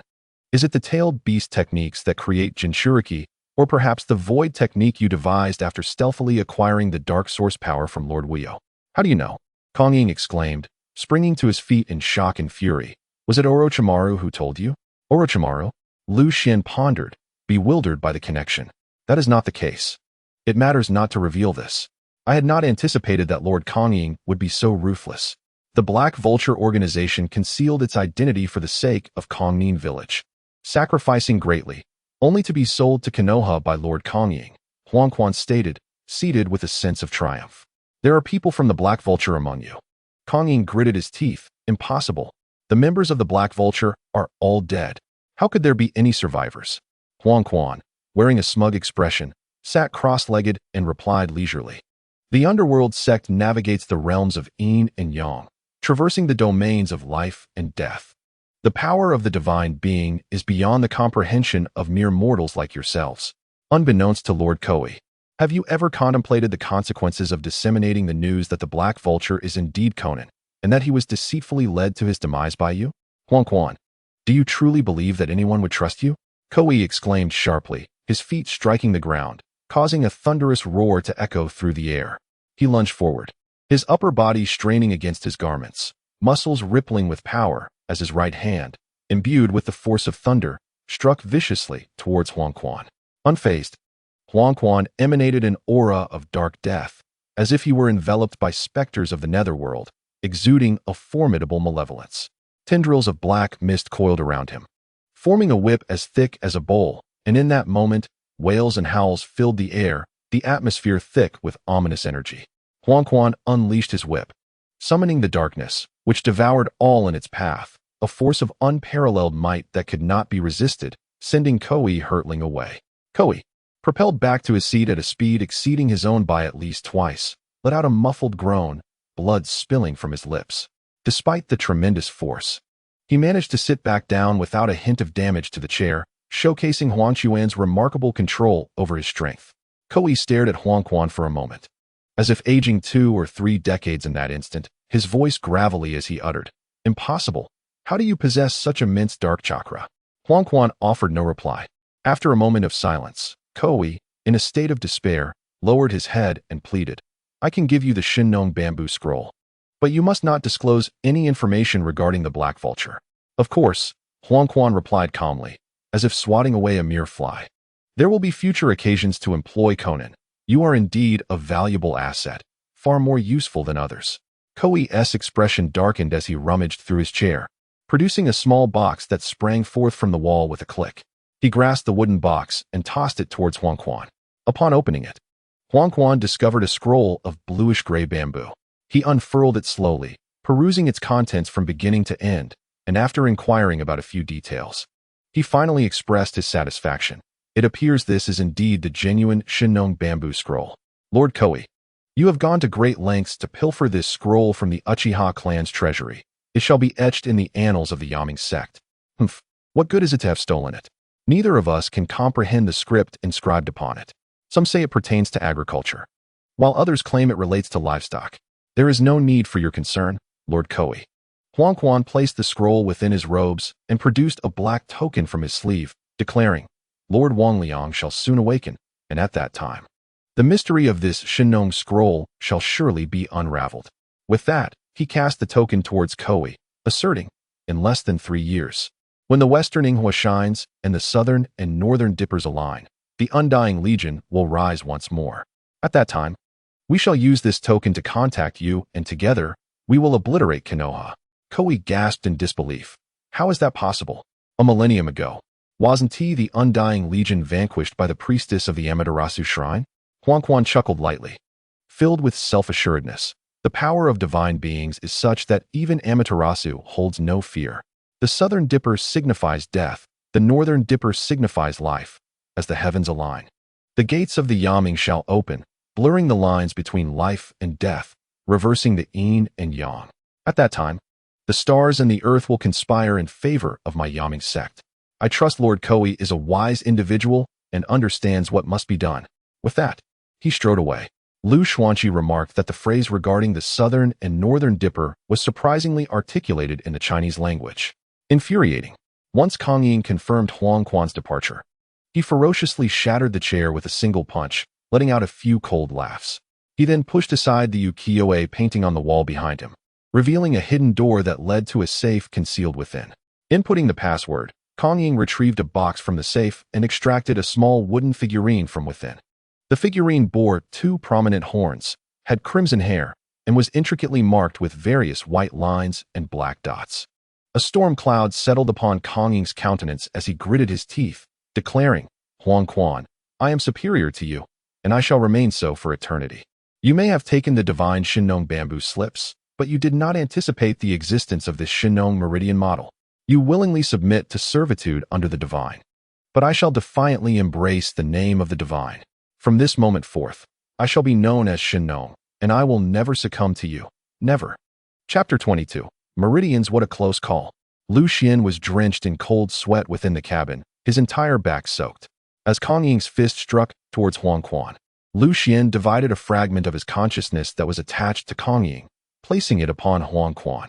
However, as that fragment approached Huangquan, Lu Xian's true self was immediately engulfed by a profound aura of death. This aura was saturated with despair, helplessness, anger, pain, and hatred, wrapping around Lu Xian's essence, swiftly seizing his consciousness and attempting to drag him into an abyssal prison forged from darkness. In that moment, Lu Xian felt his heart gripped tightly by a wave of deathly energy. With each heartbeat, his blood thickened under the influence of the dark energy, propelling him further toward death. Fortunately, Lu Xian's years of arduous training were not in vain, and he instinctively invoked a calming incantation, which instantly severed the connection with that fragment of consciousness. Deservedly so, this realm possesses extraordinary powers akin to that of the Naruto universe. Cursed be it, that Kang Ying excelled in physical techniques, boasting formidable bodily energy, while his spiritual energy was comparatively feeble, allowing Lu Xian to safely attach his consciousness to him. Yet, Huangquan was an entirely different matter. His initial intention was merely to casually place his consciousness upon Huangquan to unlock an achievement, but unexpectedly, he fell victim to such a hidden peril, feeling a heaviness in his mind, a clear sign of spiritual damage. Indeed, those endowed with potent spiritual energy retaliated against attempts to probe their minds, much like Aunt Jing and Uncle Jiutian. Uncle Jiutian's chakra energy vastly surpassed that of Aunt Jing. However, he was not well versed in illusion techniques. In contrast, while Aunt Jing's chakra was significantly lesser than Uncle Jiutian's, her expertise in spiritual cultivation rendered her spiritual energy exceptionally robust. Thus, Lu Xian found it quite effortless to attach his consciousness to Jiutian, yet utterly impossible to do so with Aunt Jing. Though Lu Xian's spiritual essence was impaired, it was not without merit. He discerned that the dark energy surrounding Huangquan did not resonate with Huangquan himself, conveying a sense of disconnection, thus providing him with insight. Thanks to that individual named Huangquan, the dark energy he bore was not his own, and he lacked the ability to wield it effectively. Although the dark energy was formidable, it was also somewhat sluggish, allowing me to narrowly escape a dire fate. Otherwise, I would have likely succumbed to a prolonged slumber lasting 2 or 3 days. At this moment, Lu Xian was absorbing knowledge. and his lingering consciousness attached to the figure of Kong Ying observed as Kong Ying tossed a wooden box containing the Shinnong nourishing classic to Huang Quan. The instant Kong Ying grasped the wooden box, Lu Xian distinctly sensed a vibrant and invigorating aura emanating from within, reminiscent of the rejuvenation of spring or the blossoming of withered trees into new foliage. He immediately confirmed in his heart that this was indeed the famed Shinnong bamboo slips. Lu Xian scratched his head in frustration, acutely aware that he was on the verge of accessing the Shinnong nourishing classic, yet he was compelled to relinquish it, leaving him with a sense of discontent. He tentatively extended his consciousness into the box, hoping to glean the contents of the bamboo slips, only to be astonished to discover that the vitality within the Shinnong bamboo slips was amiably mending his damaged consciousness. How peculiar! This sensation felt oddly familiar. Lu Xian paused momentarily, quickly dismissing his distractions, and joyfully mused. Truly, the esteemed Shinnong is kind. A fellow townsman brings warmth. I can anchor my consciousness within the bamboo slips and conceal myself within the energy they exude, under the protection of this energy. Should that fellow named Huang Quan open the slips, I could seize the opportunity to transcribe their contents, severing the connection in an instant to avoid injury. Time waits for no one. As this thought blossomed in Lu Xian's mind, he separated a fragment of residual consciousness and entrusted it to the wooden box. Indeed, as he had surmised, Huang Quan was inclined to examine the contents of the Shinnong bamboo slips. Upon Huang Quan fully unveiling the slips, Lu Xian activated his fragment of consciousness with lightning speed, managing to transcribe the entirety of the contents just as he sensed an imminent threat to his life. Fortunately, the life-infused energy of the Shinnong bamboo slips shielded him, preventing significant harm, and he swiftly severed the connection, retreating unscathed. Lu Xian breathed a sigh of relief, grateful for the inherent life energy of the Shinnong bamboo slips. Otherwise, he would never have obtained the Shinnong nourishing classic, as he could hardly withstand 2 instances of consciousness damage in a single day. Dividing his focus, he continued to observe the movements of the 2 individuals through the remnant consciousness attached to Kong Ying while meticulously perusing the entirety of the Shinnong nourishing classic. As he read, he couldn't help but feel a sense of awe. At last, he had glimpsed the complete picture. This audacious venture had proven worthwhile. The text elucidated the cyclical nature of the 4 seasons, expounding on the principles of yin and yang, and instructing humanity on the path of cultivating qi. The Shinnong nourishing classic states, all things embody yin and yang. Creation is singular. The dualities generate and restrain. The 4 symbols embody the void and the real, yin and yang, and the 4 seasons govern the commencement and conclusion of all things. Life and death are the essence. To oppose this leads to calamity, while to follow it fosters vitality. Spring is the genesis of qi, summer is its growth, autumn is its fruition, and winter is its concealment. Spring and summer nurture yang, while autumn and winter nurture yin. The harmonious union of yin and yang engenders all existence. This implies that every form of cultivation undergoes a process akin to the cyclical nature of the seasons, which encompasses a journey from inception to pinnacle, from zenith back to decline, ultimately culminating in conclusion. Lu Xian recalled that during his previous studies in the course on Marxist philosophy, he had encountered the concept in dialectics of nature regarding the spiral form of development arising from contradiction or the negation of the negation. A peculiar expression crossed Lu Xian's face as he searched his mind for memories of those lessons. Fortunately, those recollections were akin to trivial remnants, thus preserving their essence. The fundamental characteristics of the spiral ascent are progressiveness, tortuosity, and periodicity. The overall direction and trend of development move from the inferior to the superior and from the simple to the complex. However, this journey is not a straightforward line. Rather, it is convoluted and may exhibit phenomena of regression to the starting point. A certain eminent figure once noted that development appears to revisit previous stages, yet it does so in an alternative manner on a higher foundation. Suppressing his astonishment, Lu Xian continued to delve deeper into the text, marveling that throughout the years, he had been collecting materials on the cultivation of chakra. Who among those who have watched Naruto has not fantasized about mastering chakra? If one were to translate the Shinnong's classic of herbal medicine into the language of chakra, it would reveal that chakra cultivation encompasses 3 abilities: physical energy, mental energy, and natural energy, corresponding to the Taoist concepts of Jing, Qi, and Shan. The essence of chakra cultivation lies in the unification of physical energy and mental energy to generate ordinary chakra. The sage mode, on the other hand, is founded upon ordinary chakra, wherein one absorbs natural energy and combines it with their own chakra, the product of physical and mental energies, in a ratio of 1:1:1 to condensed sage chakra. However, the steps outlined in Shinong's classic of herbal medicine differ vastly from this approach.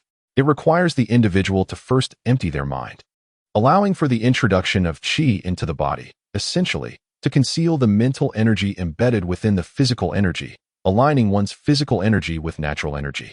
This alignment facilitates a natural affinity, enabling the body to absorb natural energy, a process referred to as the introduction of qi into the body. Building upon this foundation, one transforms natural energy into their own physical energy, a practice known as qi cultivation and body refinement, which is a postnatal endeavor. Achieving mastery in the postnatal stage leads to the innate, wherein one refines essence into qi and qi into spirit.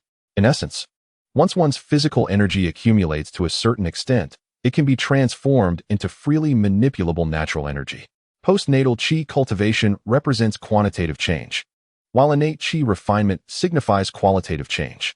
Lu Xian was taken aback by this revelation, feeling a subtle sense of disarray in his spirit. He hastily focused his mind, temporarily setting aside thoughts of Shinong's classic of herbal medicine. As a person of Chinese heritage, he naturally felt a closer affinity to the cultivation methods inscribed in Chinese characters. Nevertheless, the world of Naruto remains the epicenter of chakra cultivation. Thus, he deemed it prudent to conduct comparative experiments in the future. Meanwhile, Lu Xian's attention was drawn to the character model held by the figure known as Kongying.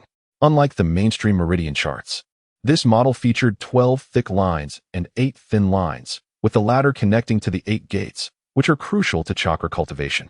The 12 prominent meridians, known in chakra cultivation as the 12 channels, enable ninjas to mobilize the chakra from the 8 principal meridians through the formation of 12 hand seals. Once the chakra flows through these channels, it can be transformed into various ninjutsu, taijutsu, genjutsu, and sealing techniques. Therefore, chakra cultivation primarily revolves around the 8 meridians, utilizing the 12 channels as a means. However, the Shinong health scripture emphasizes the 12 primary meridians while considering the 8 extraordinary meridians as supplementary. Lu Xian firmly etched the meridian diagram labeled on the character model into his memory, retracting his consciousness, murmuring within, "Everything is in disarray."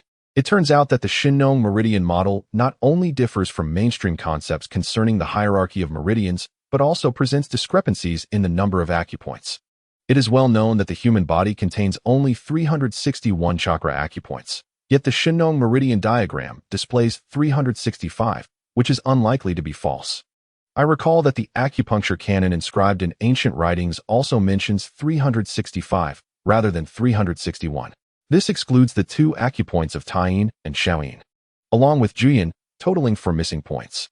Lu Xian meticulously perused the Shinong health scripture and found the following.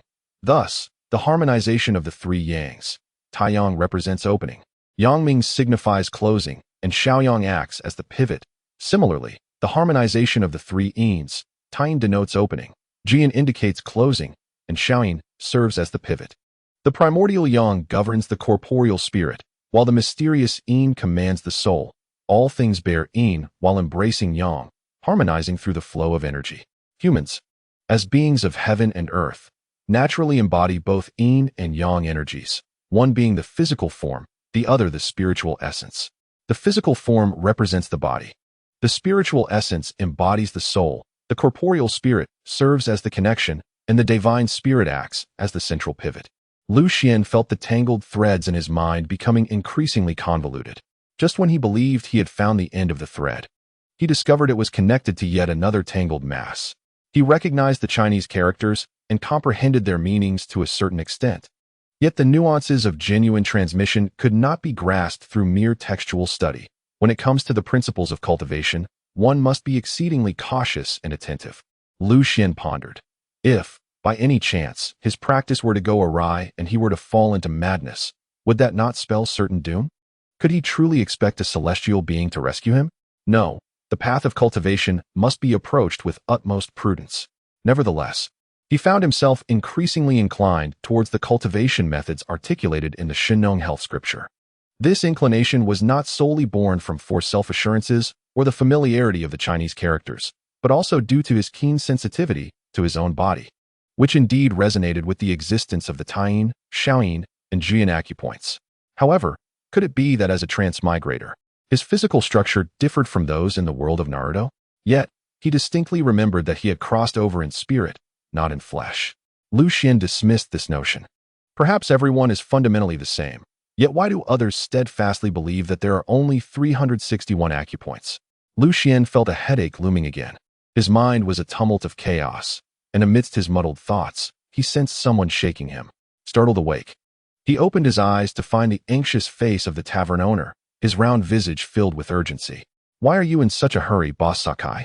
Lu Xian complained. Boss Sakai, flustered, stomped his feet and urged, "Hurry, Master Lu Xian. How drowsy can you be? The black market trading event is about to commence. And if you don't hurry, you might miss out on some valuable items." Lu Xian responded with a slight acknowledgement, feeling a sense of relief within. After all, those questions could wait. He mused to himself, "Grass, a mere plant. I initially believed I had traversed into a realm for chakra training. Yet you inform me it is for cultivating immortality. I accepted this notion of immortality, only to be told it is rooted in science. Truly, this is absurd, a chaotic mess. In light of this, I shall first partake in the black market trading here." Chapter 23. Goods for the moment, Lu Xian set aside his cultivation pursuits. After all, such matters could not be rushed, and urgency would yield no fruit. At present, he was accompanying Boss Sakurai, navigating through the dazzling array of the black market. As they walked, Boss Sakurai enthusiastically shared insights about the market. With a cheerful demeanor, Boss Sakurai remarked, "This black market is organized by the Azure Commerce Guild, which truly possesses remarkable influence. In just 7 years, this guild has ascended to become the preeminent commercial entity in the southeastern region. Were it not for Master Lu Xian, I would still have never had the fortune to encounter it." After a brief stroll, Boss Sakurai expressed his amazement, saying, "Other black markets are typically established in smaller nations or conflict-ridden areas to evade the scrutiny of the 5 great nations. Yet, the Azure Commerce Guild has boldly set up shop within the Land of Fire. The daimyo of the Land of Fire has long sought to dismantle it, but has yet to catch even a glimpse of its shadow. One wonders if it possesses the ability to soar through the skies or burrow into the earth. This ship must have flown here," Lu Xian thought to himself. He was now aware that the true mastermind behind the Azure Commerce Guild was a ninja from the Land of Air. The Land of Air, once a renowned small nation on the continent, was home to the Air Ninja Village, second only to the 5 great nations. Unfortunately, the Land of Air fell afoul of Konoha, leading to its demise at the hands of the 3rd Hokage and his elite forces. This was the power of the Hokage, capable of annihilating nations. Lowering his voice, Boss Sakurai glanced around cautiously, then leaned closer to Lu Xian, whispering, "We might have Konoha ninjas lurking nearby. I have heard that the daimyo of the Land of Fire has consistently sought assistance from Konoha ninjas, yet each time ends in failure. It is said that there are influential figures from Konoha behind this guild." Konoha, Lu Xian chuckled thoughtfully. Earlier, he had passed by an ordinary middle-aged man whose chakra signature resonated with that of a mid-level ninja. Upon hearing the mention of Konoha's influential figures, the man had noticeably paused, casting an irate glare at Boss Sakurai. It seemed he was indeed one of Konoha's own. Casually, Lu Xian extended a sliver of his consciousness towards the man, continuing to follow Boss Sakurai through the marketplace. How infuriating. Someone is tarnishing the reputation of our Konoha. The middle-aged man muttered as he retreated to a secluded corner, casually lighting a cigarette. While appearing to take a break, he was, in fact, engaged in a hushed conversation with another man nearby. The middle-aged man expressed his suspicions. "Captain, could it be that someone is leaking information? Why is it that we can never capture these black market traders?"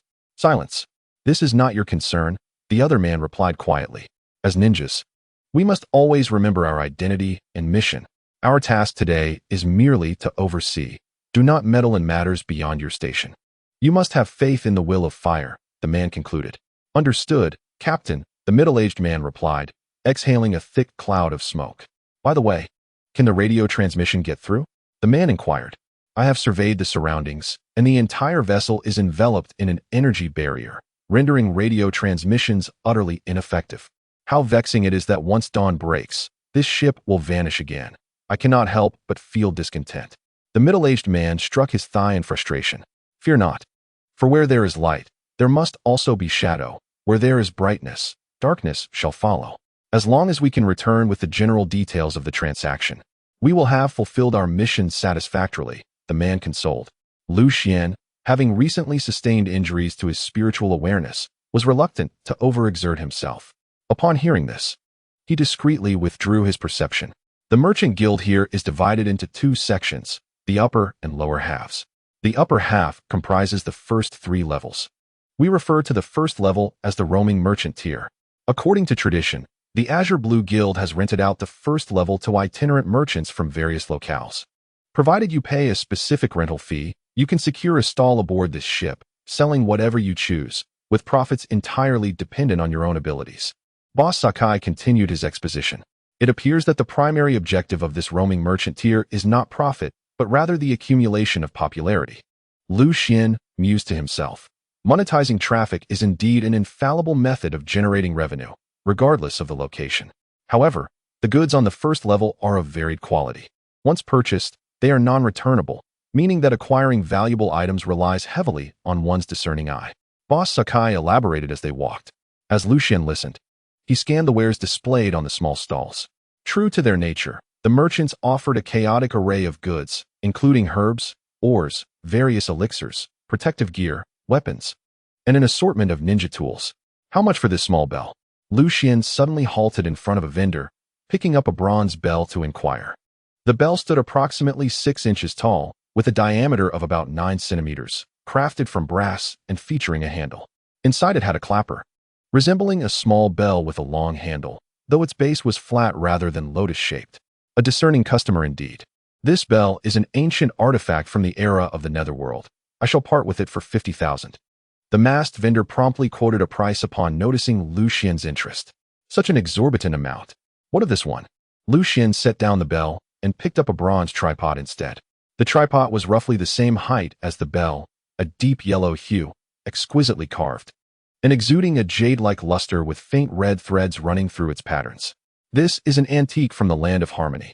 I will sell it to you for 100,000. The vendor gestured and announced another price. 100,000? Are you not afraid of injuring your tongue with such a price? Boss Sakai scoffed, visibly displeased. You could purchase a B-grade mission for that amount. If your goods were truly worth 100,000, would you be selling them here? I dare say your face is worth that much.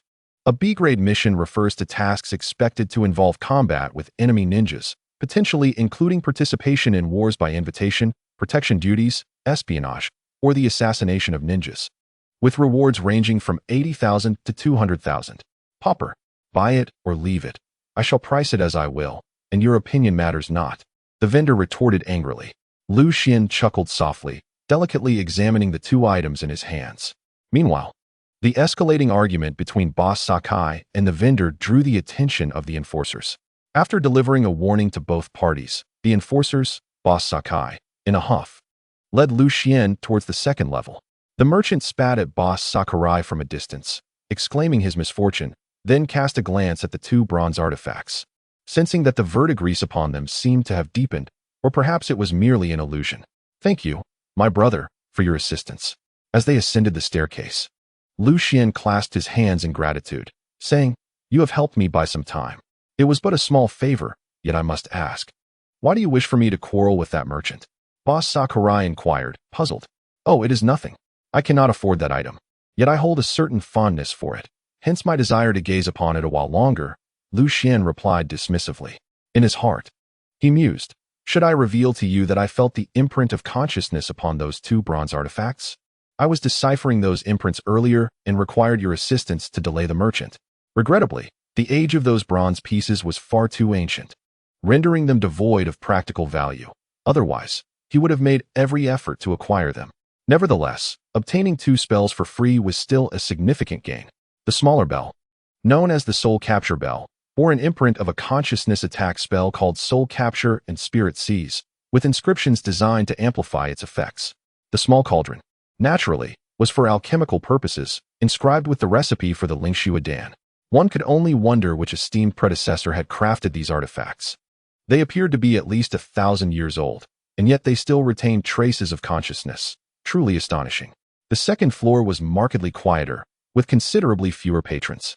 Boss Sakurai elaborated. This level is exclusively for the Azure Blue Chamber, with all merchandise sold by them. Remarkable. Genuine tools from the artisan's workshop. Boss Sakurai exclaimed as he approached a display of ninja tools, thoroughly impressed. The attendant complimented, "You have an excellent eye, esteemed customer. These tools are indeed authentic from the artisan's workshop. The prices are comparable to those in the Hidden Leaf Village, so you shall not suffer any losses by purchasing." The artisan's workshop? What is that? Lu Xian inquired. The attendant explained, "The artisan's workshop is the most powerful and largest manufacturer of ninja tools in the Hidden Leaf Village, renowned for their exquisite craftsmanship. Although their tools are not sold to the public, rest assured, our offerings here are 100% authentic, the source of which we must keep confidential. Indeed, they are genuine." Boss Sakurai observed closely before turning to Lu Xian. The artisan's workshop is aptly named for their extraordinary craftsmanship. The tools they produce are specifically supplied to the Hidden Leaf Village, and even possessing one or two of their tools is a point of pride for any ninja, as superior craftsmanship translates to greater lethality.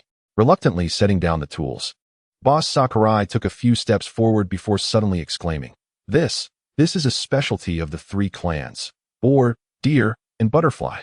Boar, Deer, and Butterfly?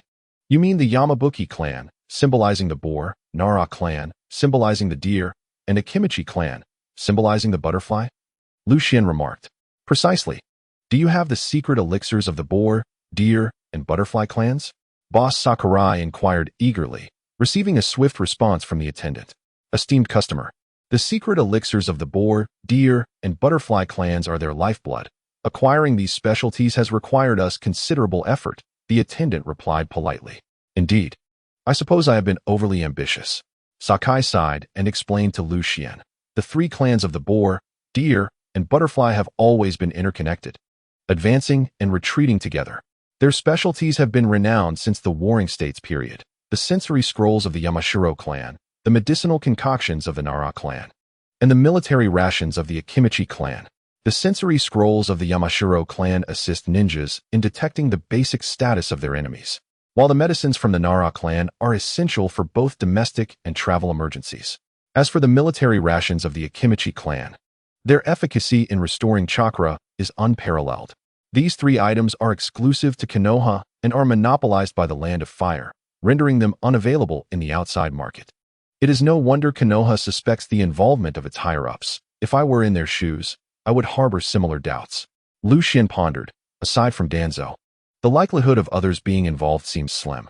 Establishing the Umbu must be an expensive endeavor, not to mention that this scheming figure secretly funds numerous forbidden experiments, which all require substantial financial resources. What is this? Sakai halted, pointing at a pile of talismans. The salesperson introduced. These are explosive talismans that have been passed down from the Land of Rain. Our tests indicate that their explosive power surpasses that of the Heavenly Workshop's products, though of course, their price is also threefold higher. Sakai acknowledged the pricing. While the power increase was only one tier, that tier could very well represent the difference between life and death. The explosive effect of the talismans was tested under a uniform chakra guidance, meaning that aside from specially crafted talismans, the standard explosive talismans have a fixed chakra requirement for detonation. Thus, the number of talismans one could utilize is limited, given that the quantity remains unchanged. The increase in power by one tier justifies the tripled price, making it a reasonable deal. The Land of Rain. Is that related to Conan's paper jutsu? Lu Xian mused, surmising that his guess was likely correct. Furthermore, there were various ninja technique scrolls, which naturally came at a hefty price. After perusing the selection, Lu Xian could not help but exclaim, black market arms dealers and medicine traffickers. What a lucrative business. Although the specifics remained unclear, Lu Xian, through deduction and guesswork, generally grasped the structure of this industrial chain. The items from the Sky Ninja Village must have been smuggled in. Indeed, the most perilous adversaries often arise from within. Regardless of how loyal Shikamaru and his father are to Konoha, it cannot be assumed that their clansmen do not indulge in personal gain. Not to mention the variety of schemes like purchasing on behalf of others or the fire dragon burning warehouses. Wealth stirs the heart, a truth as old as time. Chapter 24. Bloodline having browsed the first and second floors, Lu Xian and his companion followed the attendant to the third floor. In stark contrast to the casual exploration of the previous two levels, the third floor was heavily guarded. Not only were there dedicated personnel on watch, but entry also required a ticket. The price of admission was 10,000 yen, regardless of whether one intended to purchase items. Entry to the third level necessitated the purchase of a ticket. Sakai pulled out 2 tickets from his pocket, exclaiming with joy, "Thanks to the generosity of our host. Otherwise, parting with this sum would be quite painful." Sakai, the proprietor, remarked, "To earn profits from a single venture, you truly possess remarkable acumen. Merely the entry ticket must yield substantial gains." The attendant responded respectfully, "Please, esteemed guest, do not jest. To enlighten you, the goods on the third floor are not comparable to those on the first 2. Even we have taken considerable risks to acquire them, for reasons of confidentiality. Once you enter, you shall remain until the transactions conclude. Should you attempt to leave prematurely, do not blame us for our lack of courtesy. Therefore, I kindly implore you both to explore and complete your purchases on the first and second floors before proceeding." 16. "Do you have any further purchases in mind?" Sakai inquired as he turned to Lu Xian. Lu Xian shook his head. Sakai suggested, "I have come merely to broaden my horizons. As an ordinary individual, I have no use for the wares of the first 2 floors. Since there is nothing to acquire there, shall we venture into the third floor and indulge our curiosity?" Lu Xian found no objection. Upon entering, they were taken aback to discover that the third floor bore no merchandise on display. It resembled a tavern aboard a ship. After being ushered to a table, they were presented with 2 booklets, one listing drinks and food, generously provided by the Azure Blue Guild, and the other detailing the goods available in the black market along with the rules of sale. With the intent of merely observing the spectacle of the black market, they felt no urgency. Having spent the entire evening browsing, both were somewhat hungry and thirsty, so they first perused the food and drink menu to select their refreshments. Sakai ordered a cup of sake and a plate of peanuts, while Lu Xian opted for a cup of green tea and a box of wagashi. Once they had satisfied their immediate cravings, Sakai leisurely opened the first page of the goods booklet. Upon glancing at it, his breath became labored, and he gasped in astonishment. Chakra bloodline. The bloodline of a Jonin. What is chakra bloodline? Lu Xian, witnessing Sakai's uncharacteristic display of emotion, could not help but express his surprise.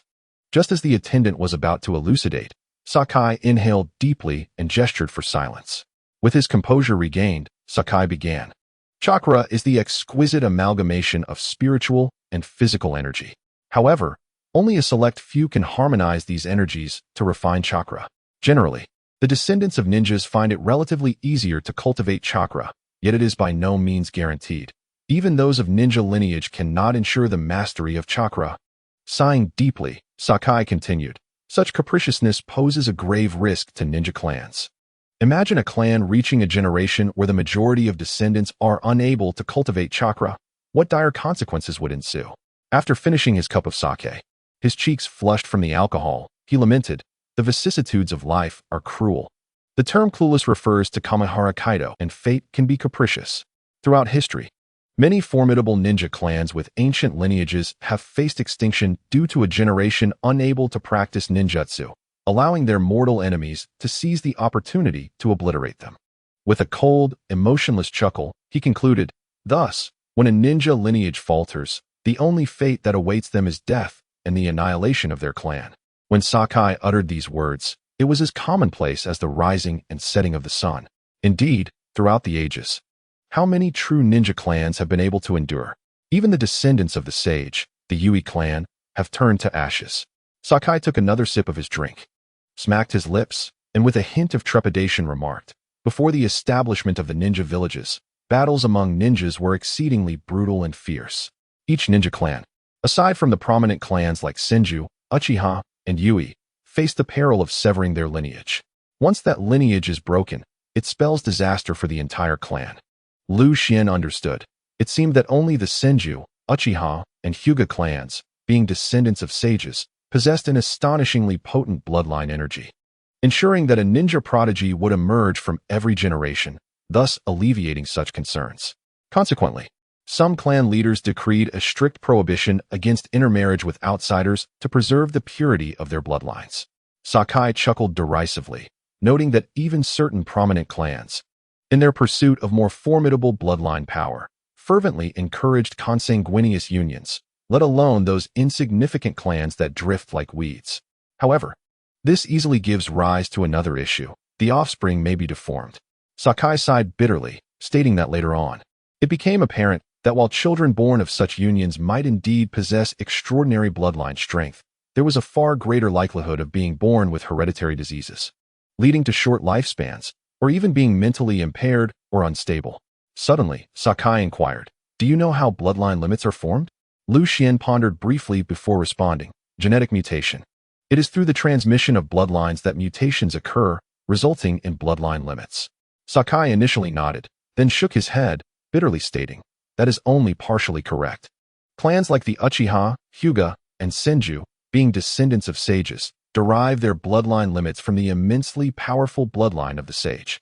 But what about the other bloodline limits apart from those of sage descendants?" After finishing another cup of drink, Sakai continued, "Many ninja clans have selected their offspring through generations of close intermarriage. This inhumane selection ultimately produced a group of children endowed with enviable bloodline talents, their power rivaling that of sage descendants." With a trembling voice, imbued with profound fear, Sakai declared, "These children are demons, sent by the divine as punishments for humanity. They are born with extraordinary bloodline limits, yet are mentally unhinged, volatile in temperament, and exhibit bizarre and brutal behavior. Because of this, such bloodline limits have been deemed monstrous, earning a notorious reputation in the ninja world, with everyone calling for their eradication. Even now, the Land of Water harbors a particular enmity towards these bloodline families." Lu Xian nodded in agreement. Who would favor those endowed with extraordinary yet deranged powers? Reflecting on the mentally unstable individuals from his previous life who wreaked havoc on the streets with knives, the answer was clear. Having attended university in his past life, he was well aware of the dangers of consanguineous marriages. Every ordinary person may carry several, or even dozens, of harmful recessive alleles.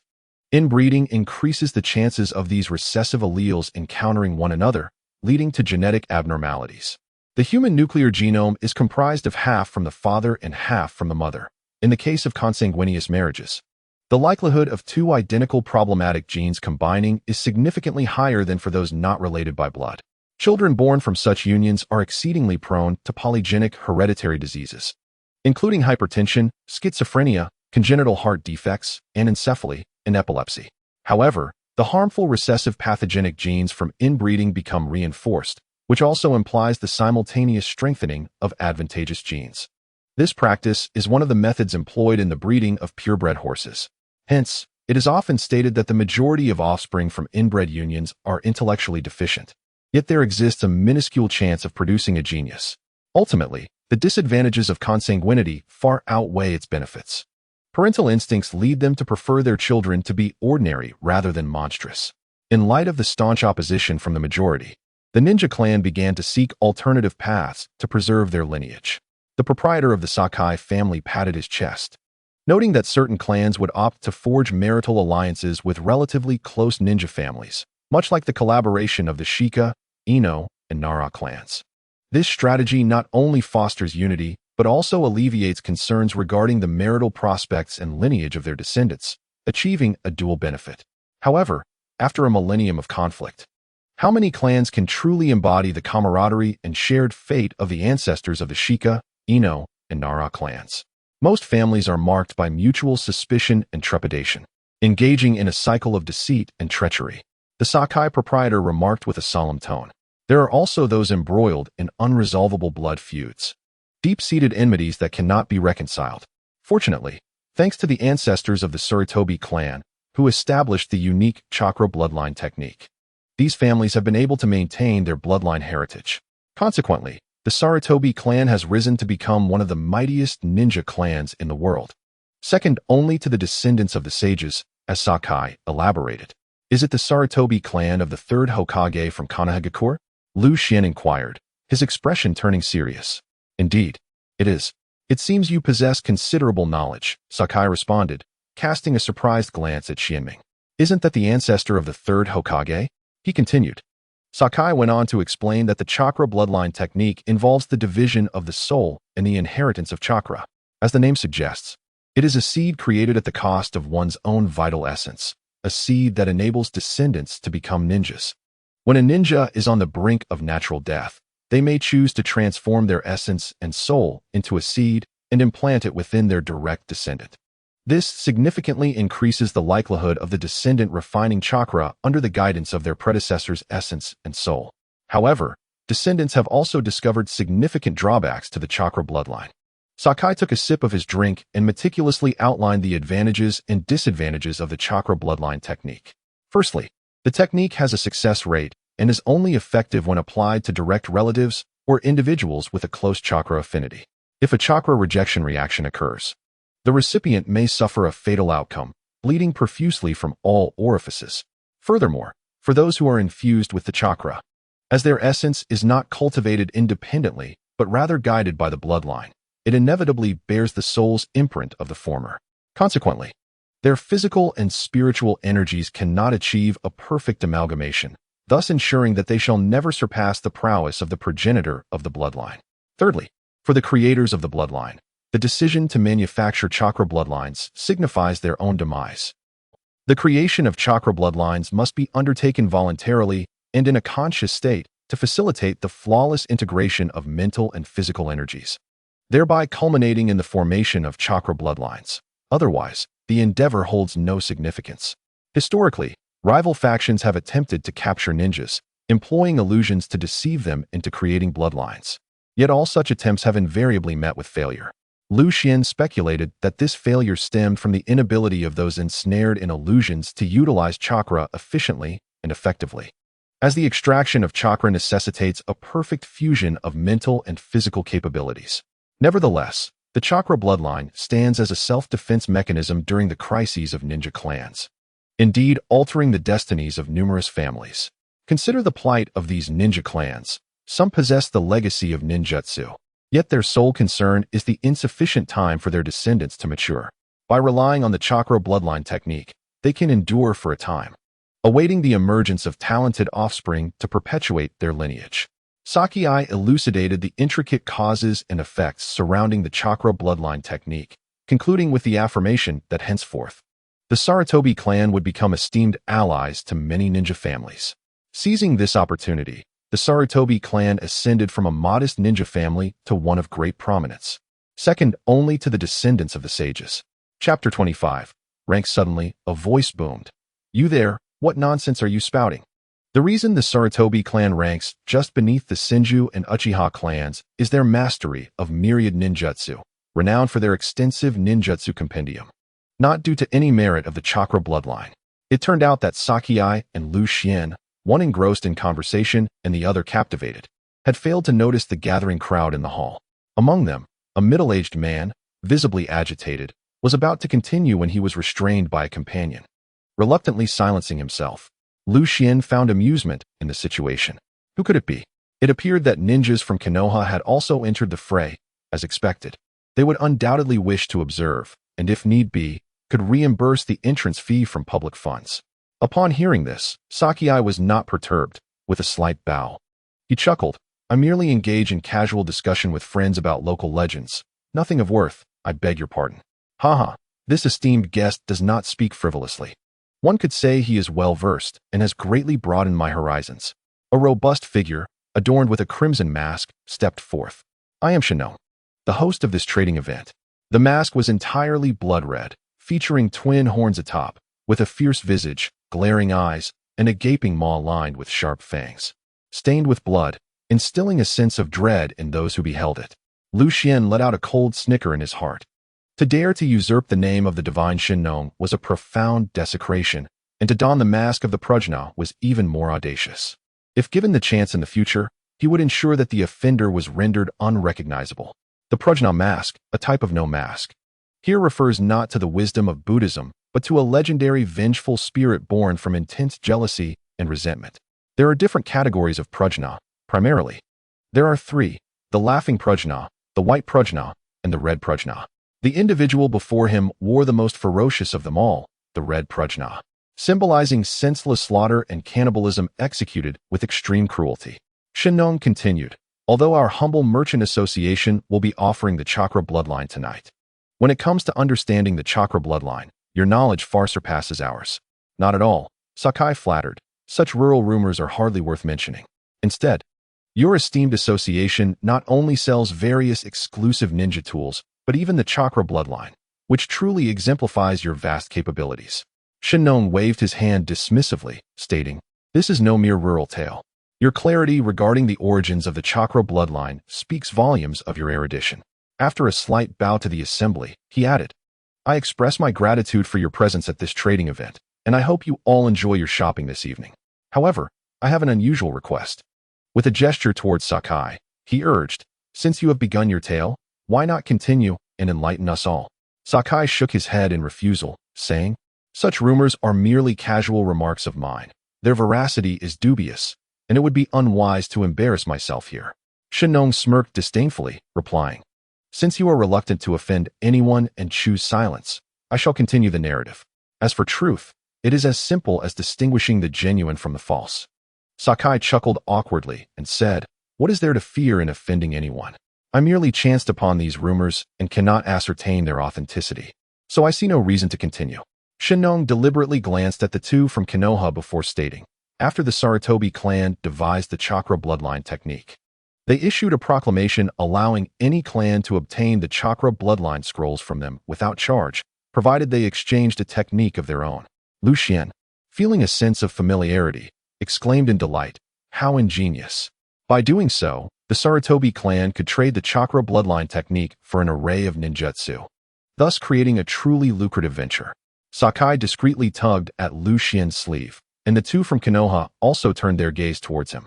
Maintaining his composure, Lu Xian waved his hand at Sakai, signaling that he had his own plans, and remarked, "Thus, the Sarutobi clan could utilize the chakra bloodline technique as capital to amass various ninjutsu." "Precisely," Shinnong continued, "aside from the clans with bloodline limits, other ninja clans have, to varying extents, engaged in trade with the Sarutobi clan. While it is improbable for them to acquire secret techniques such as the shadow binding technique, they have nonetheless gathered a diverse array of ninjutsu. Over time, the collection of ninjutsu within the Sarutobi clan has become increasingly extensive. Building upon this foundation, they have further developed a myriad of ninjutsu techniques, earning the esteemed title of a repository of diverse knowledge and mastery of countless arts. Thus, the Sarutobi clan has been honored with the prestigious designation of a grand scholarly clan of ninjutsu."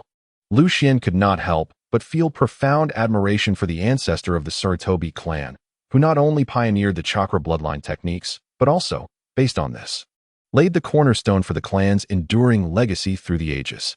In this regard, the Sarutobi clan indeed rivals the mythical realm of Longhuan in demigods and semi-devils. Subsequently, Senju Hashirama established the ninja village, transforming the relationships among ninjas from clan-based to village-centered, alleviating concerns about consanguinity, marital unions, and the continuity of their lineage. This village model became wildly popular throughout the ninja world. Although the chakra bloodline techniques gradually faded into obscurity, the Sarutobi clan had already amassed a substantial reservoir of resources. Shinnong continued, stating that at the inception of Konohagakure, Sarutobi Sasuke, the father of the third Hokage Sarutobi Hiruzen, donated all the ninjutsu developed and collected by the clan, categorizing them into four main types: ninjutsu, jinjutsu, taijutsu, and sealing techniques. These were compiled into two scrolls, one serving as the foundational textbook for ninjutsu in Konoha, while the other, known as the Book of Seals, primarily documented advanced techniques. This is the reason why, despite lacking a bloodline limit, the Sarutobi clan is still recognized as a prominent clan within the ninja world. Later, the Book of Seals was passed from Sarutobi Sasuke to Senju Tobarama, a master revered throughout the ninja realm. Sarutobi Sasuke's son also became a disciple of Senju Tobarama, learning under his tutelage. Through their joint efforts, the classification of ninjutsu became more refined, with Tobarama and his disciple delineating ninjutsu into 6 distinct ranks based on the difficulty of learning and the potency of the techniques. It is well known that these ranks are designated as follows. S rank, the ultimate level of mastery, which even with immense talent and effort, cannot be guaranteed to be learned. A rank. The forbidden techniques, which serve as powerful trump cards for jonin. B rank. The general techniques that ordinary jonin can master through diligent practice. and continuing down the hierarchy to C rank for Chunin, D rank for Genin, and E rank for apprentices. The audience, having listened to Shinnong's exposition, realized that this classification system was established by Tobarama and his disciple. In truth, the categorization of ninjutsu has existed since ancient times, however, constrained by narrow-mindedness. Previous classifications were vague and indistinct. Tobarama and his disciple were the first to provide a scientifically sound and coherent grading system, a truly genius endeavor, as Shinnong lauded. Eventually, Tobarama and his disciple continued to enhance the study and system of ninjutsu across various elemental chakra attributes.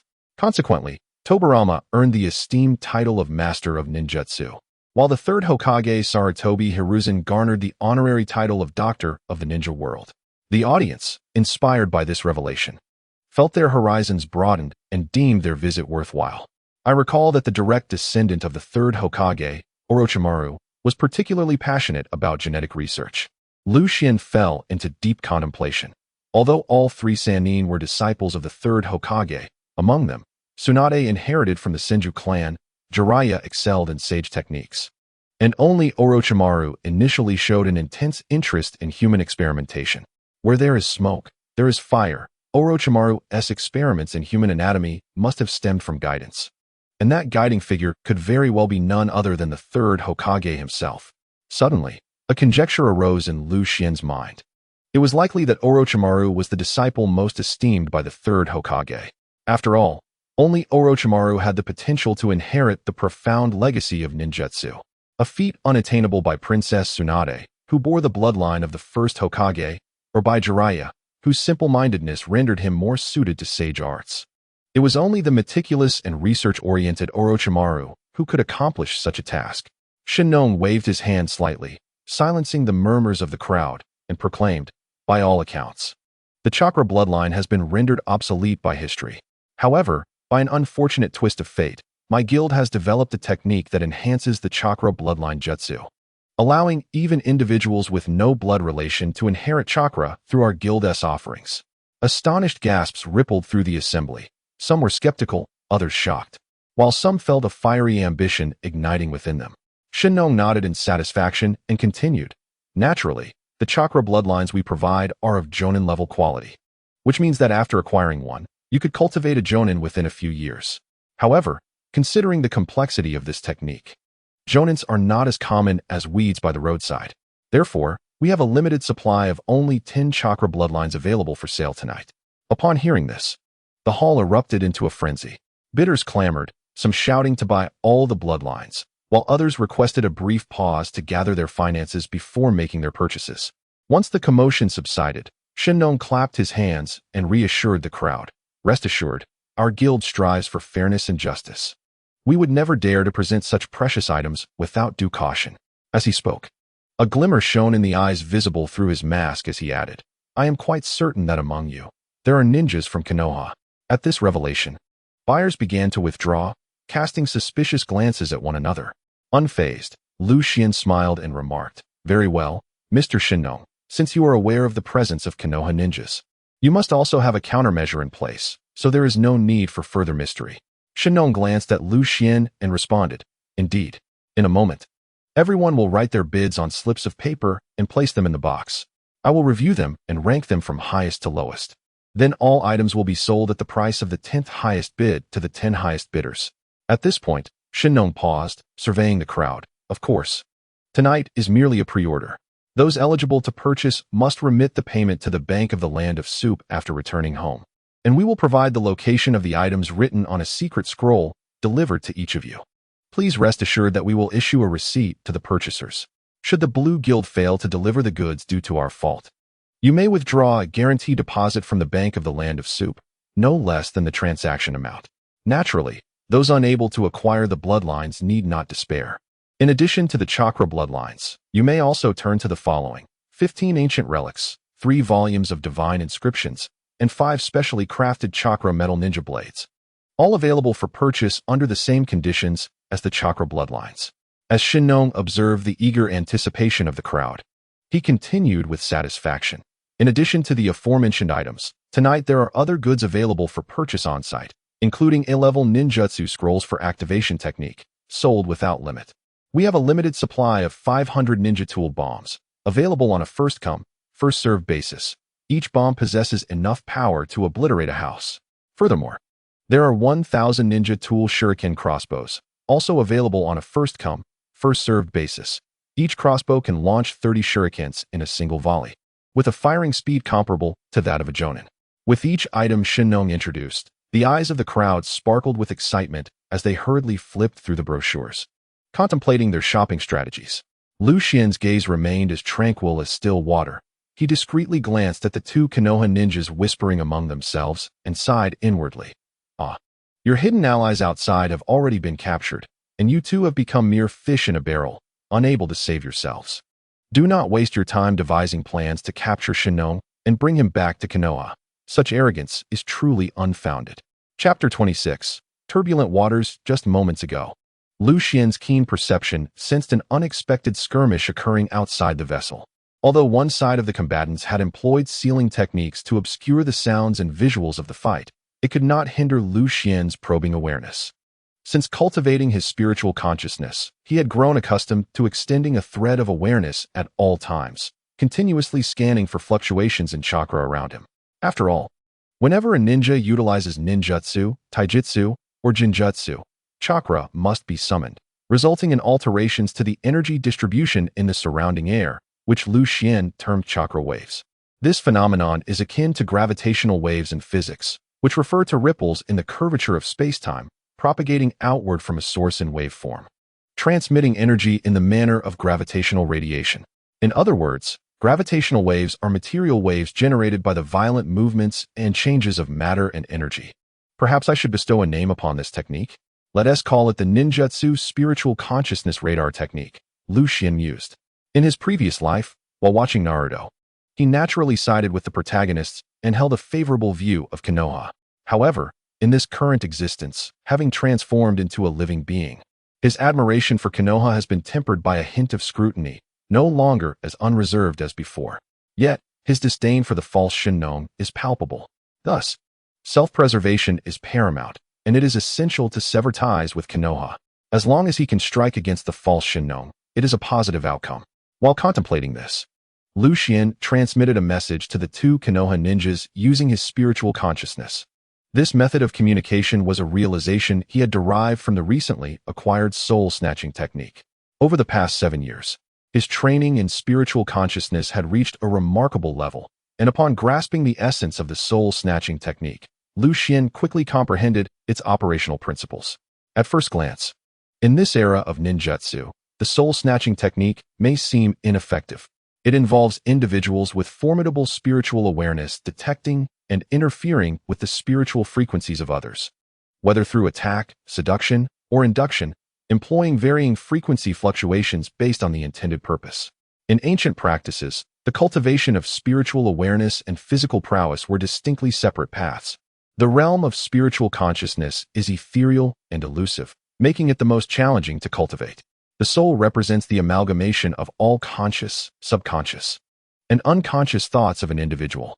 The practice of spiritual mental force differs fundamentally from self-cultivation. It cannot rely on external assistance, but must be honed through various esoteric methods.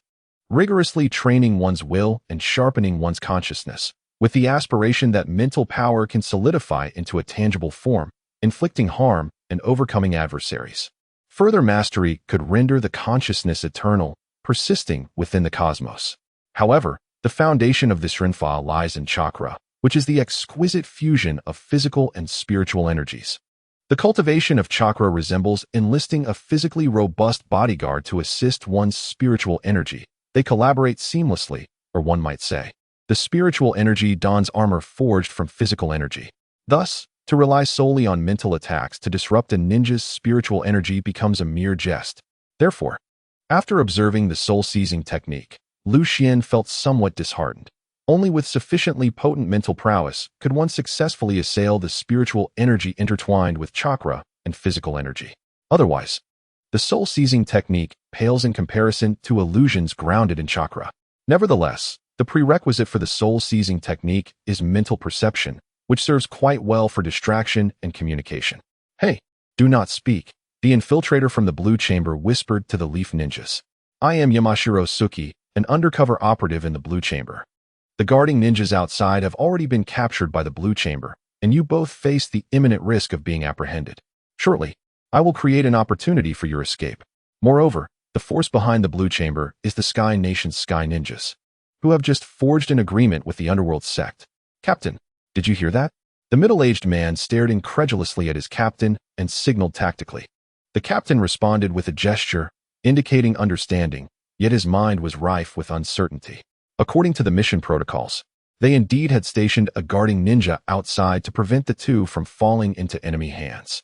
Should they be captured, the guarding ninja could swiftly relay information back to the leaf, averting total annihilation. However, no one had informed him of an insider. Yamashiro Suki? Could she be from the Yamashiro clan? Is she employing the clan's secret techniques now?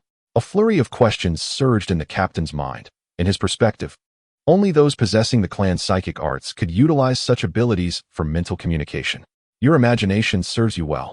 It was not in vain that I invested a modicum of thought into naming myself Yamashiro Suki, intending to mislead you into believing I am one of the Yamashiro clan. Lucien commended the captain's deductions. However, Tsunade seems to be the blonde, buxom powerhouse. Oh, Inori, you should lower your hand. Be more open-minded. While you may not excel, you certainly have your merits. I truly cannot fathom your world of anime. Focus on the matter at hand, Lucien reminded himself, continuing his ruse. Indeed, I am a member of the Yamashiro clan, assigned to infiltrate the chamber. If the two esteemed seniors have any inquiries, simply think them, and I shall receive them. I have also discovered that this vessel has arrived by flight, but the specifics of how it was accomplished elude me. Upon realizing that the vessel was approaching, Lucien directed his consciousness skyward to investigate. Indeed, he discerned an aircraft incessantly circling above the poison dragon pool. Is such advanced technology present in the world of Naruto? This represents air superiority.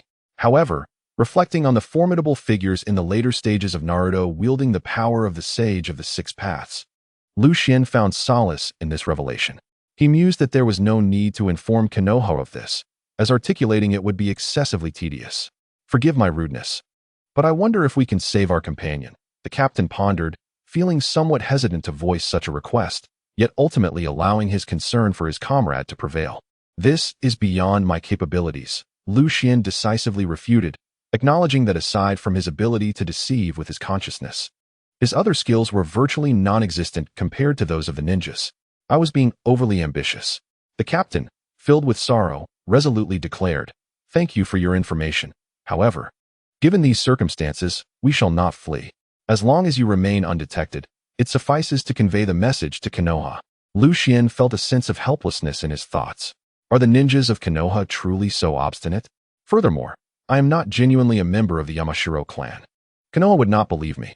Suddenly, a playful notion struck him, and he spoke earnestly. Esteemed seniors, you must return.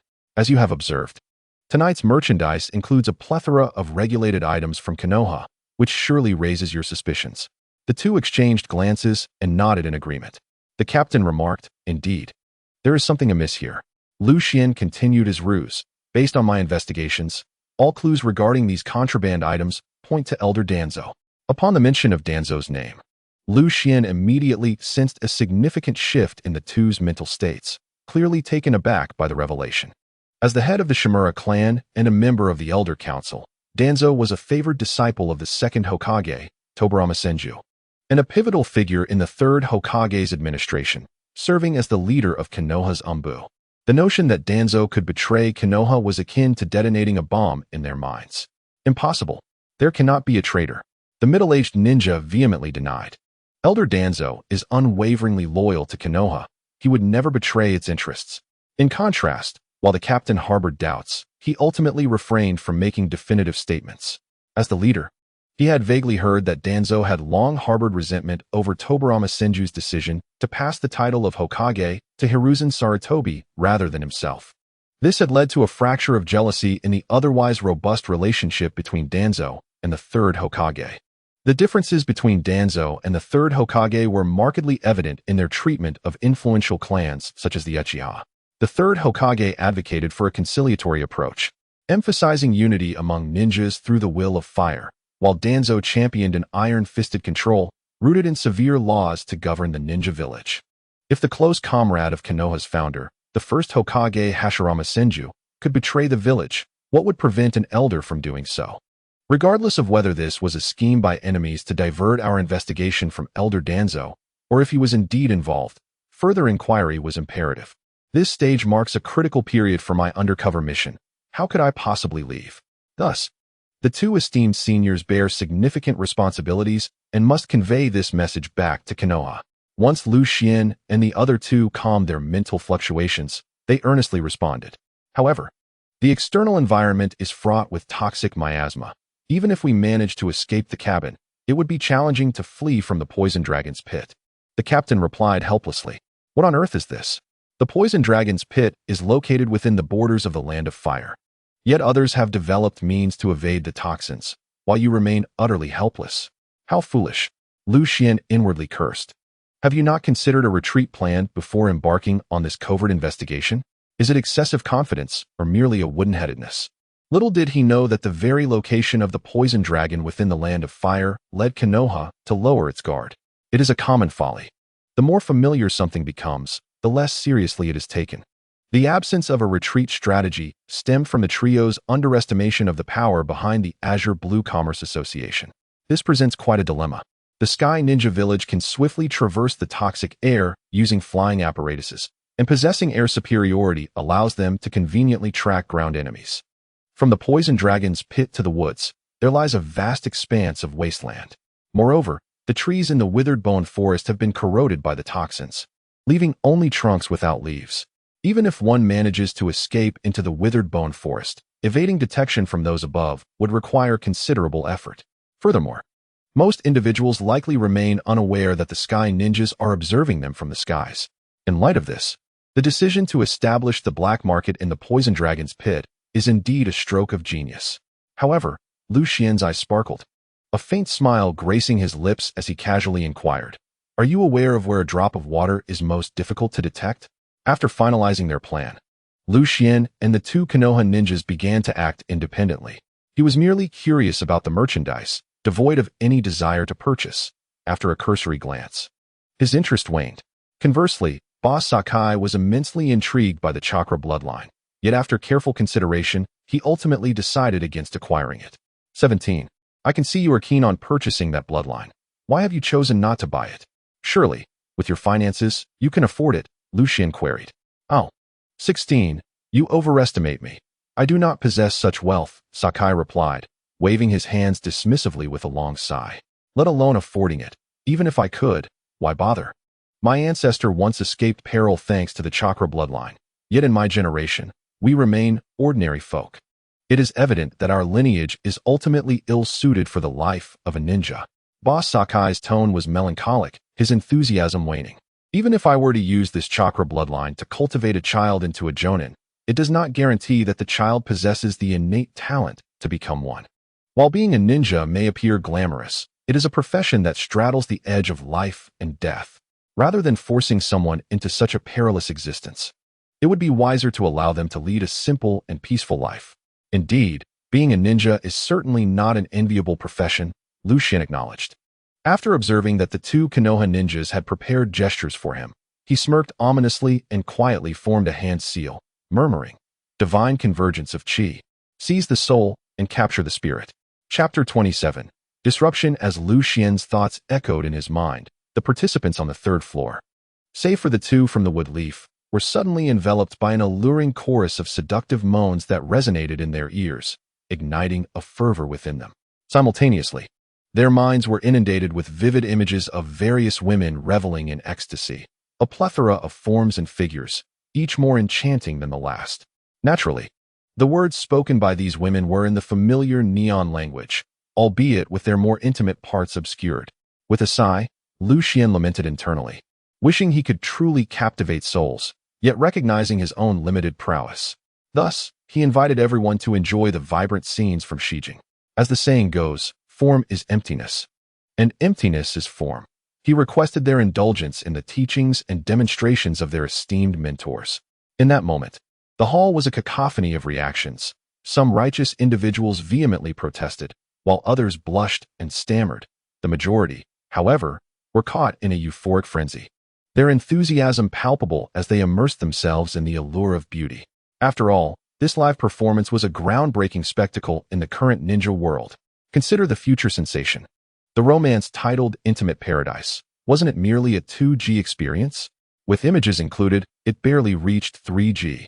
Yet, Lu Xian had begun at a resounding 4G, accelerating with abandon down the proverbial Akina mountain. He clicked his tongue in realization, suddenly feeling a pang of regret. It seemed some gentlemen were not inclined toward this indulgence. Not wishing to show favoritism, he decided to pivot to a different approach. Ever since Lu Xian acquired the soul-capturing technique, he understood that utilizing it against ninjas was impractical. However, a spark of inspiration struck him, leading to the development of an audiovisual seduction technique based on the principles of mental communication. To his astonishment, the initial use yielded exceptional results. If the soul-capturing technique was a violent form of brainwashing, then his audiovisual seduction technique was decidedly more benevolent, akin to affluent women from Hong Kong and Taiwan seeking to conceive, filled with allure. While he could not achieve true soul capture through the mental link, he could transmit the contents of his mind directly into the enemy's consciousness. Wasn't this a simplified version of soul capture? Lu Xian mused with delight. After all, it was merely a psychological assault. While he could not launch bombs into their minds, he could certainly toss in some harmless distractions. He shook his head, donning a compassionate expression. The world is so wondrous. Why resort to violence? A mere mental assault transformed into a delightful sharing of neon educational films could usher in a harmonious existence. How beautiful that would be, observing the chaos unfolding before him. Lu Xian felt tears welling up in his eyes, overwhelmed by an unprecedented spirit of the internet. Unconditionally sharing the invaluable learning materials he had treasured from his past life through a mental link. What a spirit of internationalist aid this was. What a humanitarian ethos of sharing. Look and behold, enjoy this for free. What significance does sharing seeds hold when one must await their sprouting and fruition, marked only by the sound of a chime? How tedious. I possess an advanced technology for direct viewing through a consciousness link, devoid of delay or buffering. It is indeed perplexing that, during my childhood upon my arrival in this realm, the memories I deemed most significant dissipated rapidly, while those of a more detached nature, devoid of desire, remained vividly intact within my mind. The illustrious philosopher Socrates once proclaimed that to eradicate the weeds of the wilderness, one must cultivate crops above them. To achieve tranquility of the soul, it is imperative to occupy it with virtue. In essence, when one's mind is overrun with weeds, the crops are neglected. Ever since Lu Xian made modest progress in his cultivation of the tranquil heart incantation, he has been able to categorize and store the myriad memories in his mind according to his own design, akin to a computer hard drive. Now, transmitting these chaotic memories to others has become as simple as launching a small application, leaving the primary functions of his mind wholly unaffected. Even the Fo Shinong momentarily lost his focus amidst the onslaught of profoundly educational imagery. Fortunately, his reflexes were swift, and he swiftly discerned that he was under the assault of an enemy's illusionary technique. He hastily severed the flow of chakra within himself, striving to liberate himself from the grasp of the enemy's illusion, only to find the opposite effect, as his level of enlightenment surged dramatically. While others merely indulged in a few short films, the Fo Shinong's abrupt cessation of chakra caused his mind to be inundated with the essence of countless cinematic experiences in an instant. Alas, the past lacked moderation. Such indulgence proves detrimental to one's health, Lu Xian mused. The Fo Shinong remained oblivious to the fact that his action of cutting off chakra was precisely what Lu Xian desired. Illusion techniques, a form of Yin ninjutsu, are executed through mental energy, utilizing chakra to disrupt the opponent's five senses, thereby ensnaring them in a phantasm. Upon realizing he had fallen victim to an illusion, the standard method within the ninja world to dispel such an attack is to swiftly sever the flow of chakra within, then reclaim control with a force exceeding that of the adversary's chakra. However, Lu Xian's mental assault was not an illusion but a tangible disturbance of consciousness. His mental energy, though honed over 7 arduous years to a high level, could not manifest physically, thus exerting influence solely on the opponent's mental energy without affecting their corporeal form. Lu Xian had previously tested this on Tian, discovering that when a ninja is in a heightened state of alertness, Their chakra continuously circulates, and their mind is intensely focused, rendering Lu Xian's mental interference ineffective. If illusionary attacks represent the utilization of mental energy in conjunction with physical energy, akin to a bandit invading another's mind to seize control, then Lu Xian's mental harassment is merely a deceptive trick. The former relies on surprise to swiftly dominate the opponent's chakra and influence their senses, while the latter merely seeks to establish a rapport with the adversary's mental energy before engaging in deceit. If, at this moment, the false Shenong had not severed his chakra, but rather summoned it with full force, his mental energy would have harmonized seamlessly with the refined chakra, rendering him invulnerable. In such a case, Lu Xian's consciousness would have been unable to disrupt his mind any further. Unfortunately, the false Shenong was unacquainted with this technique. Or perhaps it was simply that no ninja in this world, who cultivated their skills based on chakra, had ever witnessed such a move. Once the false Shenong employed the conventional method to dispel illusions within the ninja realm, his mental energy would completely open the floodgates for Lu Xian. Moreover, the false Shenong was Lu Xian's primary target for distraction. Seeing him so defenseless, Lu Xian seized the opportunity to intensify his cultural assault. This was akin to inviting a thief in through the front door. It seemed my conjecture was indeed correct. Illusions deceive the senses, whereas my consciousness attack does not deceive. It merely inundates your mind with a barrage of worthless audiovisual images, leaving you no space for coherent thought. Lu Xian contemplated. Should the audiovisual seduction technique prove ineffective, I must take a calculated risk and ignite the dark chakra within the false Shenong, though that would necessitate my slumber for 3 days and nights to recuperate. The two leaf ninjas, having long heeded Lu Xian's command, stood before the walls of the cabin. Upon witnessing the chaos, they swiftly produced several explosive tags from their pockets, affixing them to the wall. With a resounding blast, sparks flew, and thick smoke billowed, creating a gaping hole in the wall. Exchanging a brief glance, the two hastily leaped through the opening and out of the ship. As the vessel was breached, the guards aboard promptly sounded the alarm, the bells ringing loudly. Prior to boarding, all guests had undergone meticulous inspections of their belongings, which caused the airborne ninjas to let down their guard against internal threats, focusing solely on external enemies. The leaf ninjas, employing cunning against the unsuspecting, took advantage of the unexpected hole blasted for their escape, swiftly traversing the desolate land and plunging into the forest of withered bones. Seeing the two from the leaf acting in accordance with the plan, Lu Xian felt a sense of relief and took delight in observing the disconcerting spectacle unfolding in the hall. With the deafening explosion, the false Shenong snapped back to reality. Realizing that this was no genuine illusion, enraged, he summoned his chakra to seal his senses and bellowed, releasing a force that sent those nearby reeling and collapsing in disarray. He roared, "Damn pests! I shall rend you limb from limb." Quickly assessing the situation, he shouted, "Channel your chakra to seal your senses. This illusion is peculiar." As the force emanating from the false Shenong struck, the crowd, previously displaying their grotesque antics, finally regained their composure, breaking free from their instructor's influence.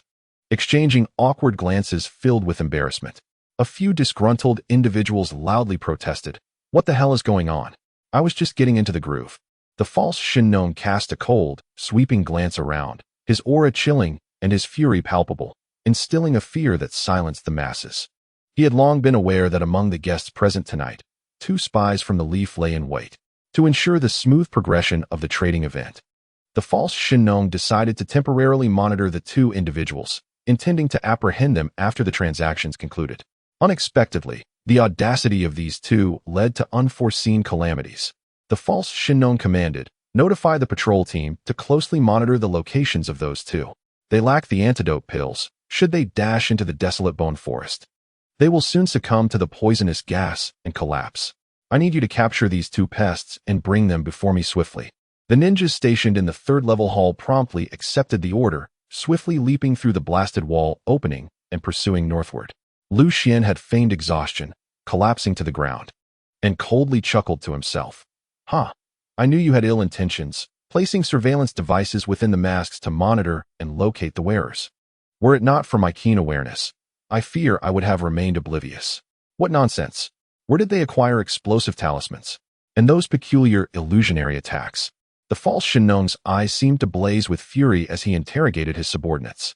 Trembling, his underling reported, "Chief, I am unclear." Every visiting guest, regardless of their packages or persons, was thoroughly inspected. Logically, it should be impossible for anyone to conceal explosive talismans. The false Shinnon waved his hand dismissively, pointing at the gaping hole in the ship, and bellowed, "Then how do you explain this? Was it not opened by rats? We shall investigate this matter later. For now, seize them." After saying this, the Shinnon cast a gloomy glance at everyone, suppressing his inner rage, and commanded loudly, "Bring the guests to their quarters for rest. Until this matter is resolved, no one is permitted to step out of their rooms." Lu Xian gazed at the large hole in the wall, astonished. He had merely requested the two ninjas to create a commotion during their escape, the louder the better. Yet these individuals had managed to stealthily smuggle explosive talismans onto this meticulously searched trading vessel. Under the escort of the Conan ninjas, Lu Xian and the others returned obediently to their cabin. As soon as the door closed, they saw the flustered Sakurai, his face flushed, stammering, Master Lu Xian. Did you witness those scenes? What? The big sister fighting while bare? How shameless. I thought only children would be naked." Lu Xian feigned innocence. Sakurai first chuckled, then relaxed his body, stretching his arms and lying on the bed, bemused as he said, "Indeed, you do not understand yet. You will know when you grow a bit older."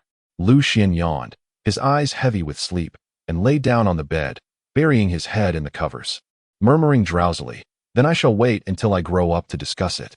All right, Sakurai, I am going to sleep now. Call me if anything arises." Chapter 28. Fishing for opportunities. The ship was filled with highly vigilant Conan, their brows furrowed and expressions grave. Despite their deep blue masks, one could easily envision their worried countenances.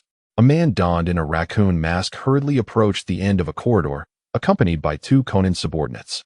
He reached out to turn the dim, flickering oil lamp on the wall, and the heavy sound of grinding gears echoed as the wall at the corridor's end slowly rotated, revealing a deep, dark passageway. The man, resembling a raccoon, offered a slight nod to his two subordinates before slipping inside. Once he had entered, the two empty ninjas exchanged glances, adjusted the oil lamp, sealed the wall, and began to patrol the corridor outside. Along the right wall of the hidden passage, every 10 or so paces hung an oil lamp, its wick flickering with a slender flame, emitting a faint scent of kerosene. Accompanied by the crackling of the lamp's wick, the dim light danced sporadically, enveloping the raccoon man in a heavy, damp atmosphere that felt quite uncomfortable amidst the intermittent glow. After traversing past 7 oil lamps, he came upon a door. The raccoon man raised his fingers and knocked with a rhythm of 3 light taps followed by 3 heavier ones, separated by 2 short pauses. After a brief interval of about 10 seconds, the door creaked open, revealing 2 ninjas standing guard. Behind them lay a straight corridor adorned with a luxurious azure carpet, culminating in a deep blue door at the far end. Clearing his throat, the raccoon man hastily proclaimed, "A ninja from the Leaf Village has infiltrated the trading hall on the 3rd level, and Lord Kokage has sent me to investigate." The 2 ninjas scrutinized him with discerning gazes, and one of them inquired, "The password?" "Sky," he replied, his voice steady. "Encubandian," came his immediate response. Upon hearing this, the 2 ninjas exchanged a knowing glance. One of them nodded, and they stepped aside, gesturing him to proceed. Without further ado, the raccoon man advanced swiftly. Crossing the corridor draped in the opulent carpet, he pushed open the door to find an empty hall, with a high-back chair positioned against the wall at the far end. He surveyed the room, and, with a swift motion, closed the door behind him. Approaching the chair, he lifted a hanging ukiyo-e print, revealing a concealed door that led to a safe. In a flash, the raccoon man input the combination, and with a creak, the safe swung open. He quickly scanned its contents, snatched a wooden figurine, and stuffed it into his cloak, along with a tome and several papers pressed beneath it. After hastily restoring everything to its original state, he turned and dashed toward the exit. Reaching the door, he took a moment to steady his breath, then calmly opened it as he had upon arrival, gliding through the corridor and pushing open the door behind the 2 ninjas, exiting nonchalantly. As the raccoon man emerged from the hidden passage, he exhaled deeply, patting his slightly swollen chest. He noticed the 2 ninjas had heard the commotion and were approaching briskly. Making a gesture of success, he saw them relax in relief. The trio hurried from the corridor and sought refuge in a small room tucked away in a corner. Upon entering, they found it to be a storage space, filled with an unpleasant stench and an assortment of mops and buckets. The raccoon man retrieved the figurine and other items from his cloak, inspecting them to discover a stack of gold yen notes and a ledger. He handed the figurine and the yen notes to one of the ninjas and passed the ledger to the other, instructing, "Act once I have departed." Having spoken, the man collapsed to the ground. One of the ninjas, upon witnessing this, drew a kunai and gently thrust it into the heart of the fallen raccoon man. The sharp tip piercing effortlessly as if it were tofu, without a single drop of blood being shed. The two ninjas, treating the incident as inconsequential, secured the door and resumed their patrol in pairs.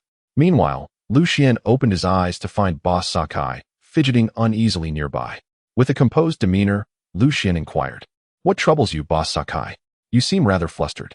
With a long face, Boss Sakai lamented, "How can you still find the leisure to sleep? If only I could be as carefree as you. The older I get, the more timid I become." "Why speak of age, Boss Sakai? You are in your prime. What do you have to fear?" Lu Xian chuckled. "I suppose you mean to say I am heartless." Sakai shook his head vigorously, exclaiming, "No, I am not jesting. Have you not sensed the grave happenings aboard this vessel?" He stepped closer, lowering his voice. "Did you see those clusters of ninjas? I initially believed there were only a few scattered hired ninjas, which would be normal in the course of business. But to my dismay, it is not just a handful, but a whole group lying in ambush. Once trouble arose, they surfaced as a united front. A group is merely a group. What is there to be concerned about?" Lu Xian replied nonchalantly. "Do you fear they might devour you? What do you understand?" Sakai exclaimed, slapping his thigh, a look of youthful folly on his face. He paced back and forth, unable to contain himself, and whispered, "I fear being entangled in a struggle between powers. They say curiosity kills the cat, and I never believed it until now. If only I had remained content with my modest business, why venture into this murky underbelly? Rest assured, there is no cause for alarm. We are merely here to procure goods. As the saying goes, the customer is king." Lu Xian casually waved his hand, flattering. "The wares here are comprehensive and of high quality, indicating that the proprietor is a person of significant stature. Such individuals are unlikely to trouble us insignificant players. Moreover, as you said, we are merely here to experience the black market. There is nothing to fear." Lu Xian spoke with conviction. Before he could finish, a firm knock resonated at the door, followed by a stern voice from outside. "Open up, inspection." Boss Sakai trembled and hastily opened the door to reveal two ninjas standing outside. He quickly ingratiated himself, saying, "Welcome, esteemed sirs. Please, feel free to inspect. I am but an innocent man." The two ninjas, wielding weapons akin to machine guns, pointed them at Sakai and Lu Xian, coldly instructing, "Gather your belongings and come with us." "Why yes, I will comply," Sakai stammered, bowing his head as he pulled Lu Xian along, whispering, "Let us be off. We have little to carry, so let us move quickly." The ninjas escorted them to the cabin entrance, where a door wrapped in metal wire stood prominently on the deck.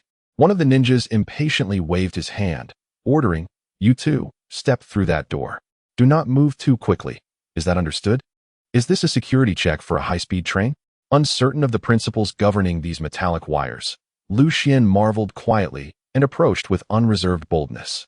The proprietor, Sakai, followed closely behind, hunching his body and cautiously inching forward. After being nudged from behind by the umbu, he hastened his pace slightly.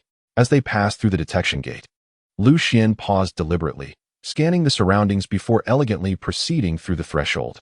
Sakai successfully navigated the inspection as well, exhaling a sigh of relief while patting his chest. The other two ninjas, witnessing the successful passage of the two men, stepped forward and addressed the inspecting ninja. "This esteemed guest number 16 possesses an entry ticket graciously bestowed by the leader to partake in the transaction. As he is a guest of the leader, due to the interference caused by the Konoha mice, we have been instructed to ensure their smooth departure post-inspection. Indeed, we are truly guests of the esteemed leader." Sakai quickly produced two entrance tickets from his pocket, exclaiming with palpable relief, "We are absolutely not troublemakers." The inspecting ninja examined the tickets before retrieving two gourd-shaped containers, one a striking azure and the other a deep ebony. From the azure gourd, he poured 6 detoxifying pills, and from the ebony gourd, he dispensed 2 dark, chocolate-like pills into Lu Xian's hands, apologetically stating, "This unforeseen incident has startled our esteemed guests. As an apology, I present you these pills." He gestured towards the ebony pills, saying, "These are regenerative pills developed by our azure blue commerce, quite valuable. possessing the effects of rejuvenation and strength enhancement. Lu Xian accepted the pills, distributing one to Sakai, before continuing without delay, swiftly guided by the two ninjas towards the bone forest. As they approached the woods, a thunderous explosion erupted from the ship's hull behind them, flames soaring and smoke billowing. A true man never gazes upon explosions, Lu Xian remarked contemplatively. It seems the azure blue commerce will have much to ponder in the coming days. He prepared a detoxifying pill in his nostrils, his voice muffled by congestion. Sakai, it's best we vacate this treacherous place swiftly. One of the ninjas, upon hearing this, formed hand seals, and after a puff of smoke, a shadow clone emerged, taking a lantern and proceeding to the right. Sakai hastily consumed a detoxifying pill, ready to follow the lantern, only to be abruptly seized by the ninja behind him. Stunned, Sakai wore a perplexed expression and, with the pill in his mouth, could only mumble incoherently, "What on earth are you doing?" "Quickly follow the lantern." Lu Xian replied, "Forget about the lantern, just follow me. There exists a maze within the bone forest, and a moment's inattention could lead you astray, trapping you within the woods." "How is that possible?" "You speak nonsense. The lantern has vanished, and in this darkness, how can one find a way out?" Sakai retorted angrily, gesturing animatedly. "That clone is meant to confuse the enemy." Just as he finished speaking, two nearby ninjas dispelled their transformations, revealing themselves as figures adorned with Konoha headbands. The proprietor Sakai was momentarily taken aback, nearly swallowing the antidote pill in his shock. He coughed it out repeatedly, pointing incredulously at the two ninjas, exclaiming, You are from Konoha." Overwhelmed with disbelief, he stammered, No, this cannot be true. We have been captured by Konoha." Lu Xian spread his hands, helplessly stating, "The situation is quite intricate. I can only say that these two are allies, and the individuals the Azure Commerce Guild is after are indeed us." Sakai turned to Lu Xian in a daze, his voice trembling. "Are you jesting with me?" Lu Xian, displaying an apologetic demeanor, replied, "I sincerely apologize, Sakai. I will explain everything once we are safe. For now, we must hasten our escape. Rest assured, I have no intention of causing you harm. By the way, do keep close to me. If we stray, we shall become mere skeletons in the bone grove." With that, Lu Xian tossed the antidote pill into his mouth and strode purposefully into the forest. Sakai wished to speak further, but ultimately fell silent, his expression a mix of confusion. He took the antidote pill back into his mouth and followed closely behind. The two Konoha ninjas trailed them from the rear. In the bone grove, the chilling winds howled, sending shivers through the air. The gnarled branches swayed ominously, rustling like vengeful spirits. Under the pale moonlight, their shadows extended like menacing claws, reaching towards the wanderers, yearning to rend their flesh and shatter their bones. Yet they could only emit a sorrowful wail of discontent. After a few steps, the sight of glimmering ghostly flames flickering atop the bleached bones along the path was visible, casting an eerie glow.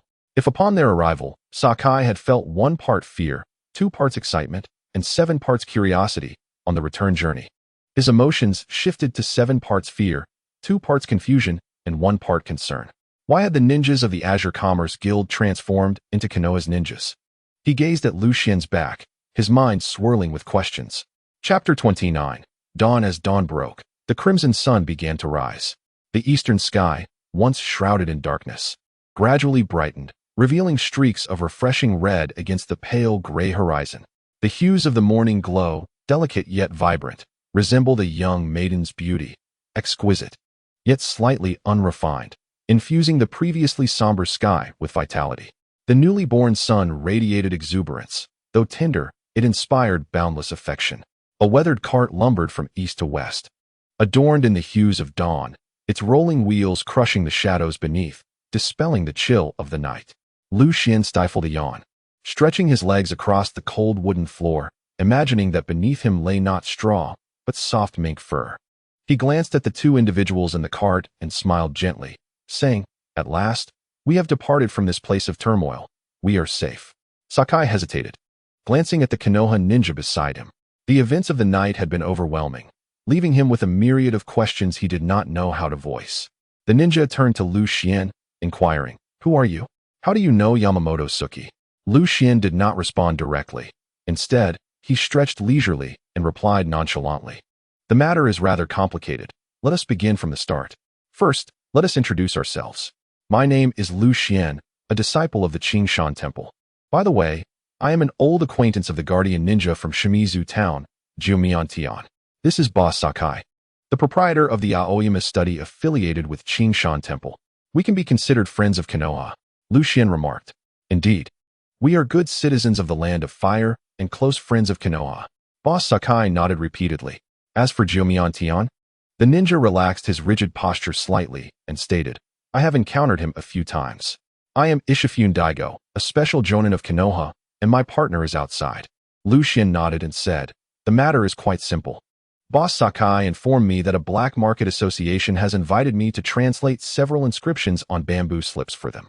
Boss Sakai wiped the cold sweat off his face and quietly defended himself. We were merely curious, just curious.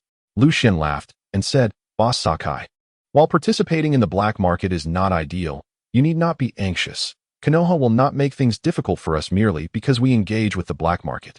That may not be the case. Ishifune threatened. This black market is among the top-ranked illegal organizations on our blacklist. Anyone associated with it becomes a suspect in our eyes.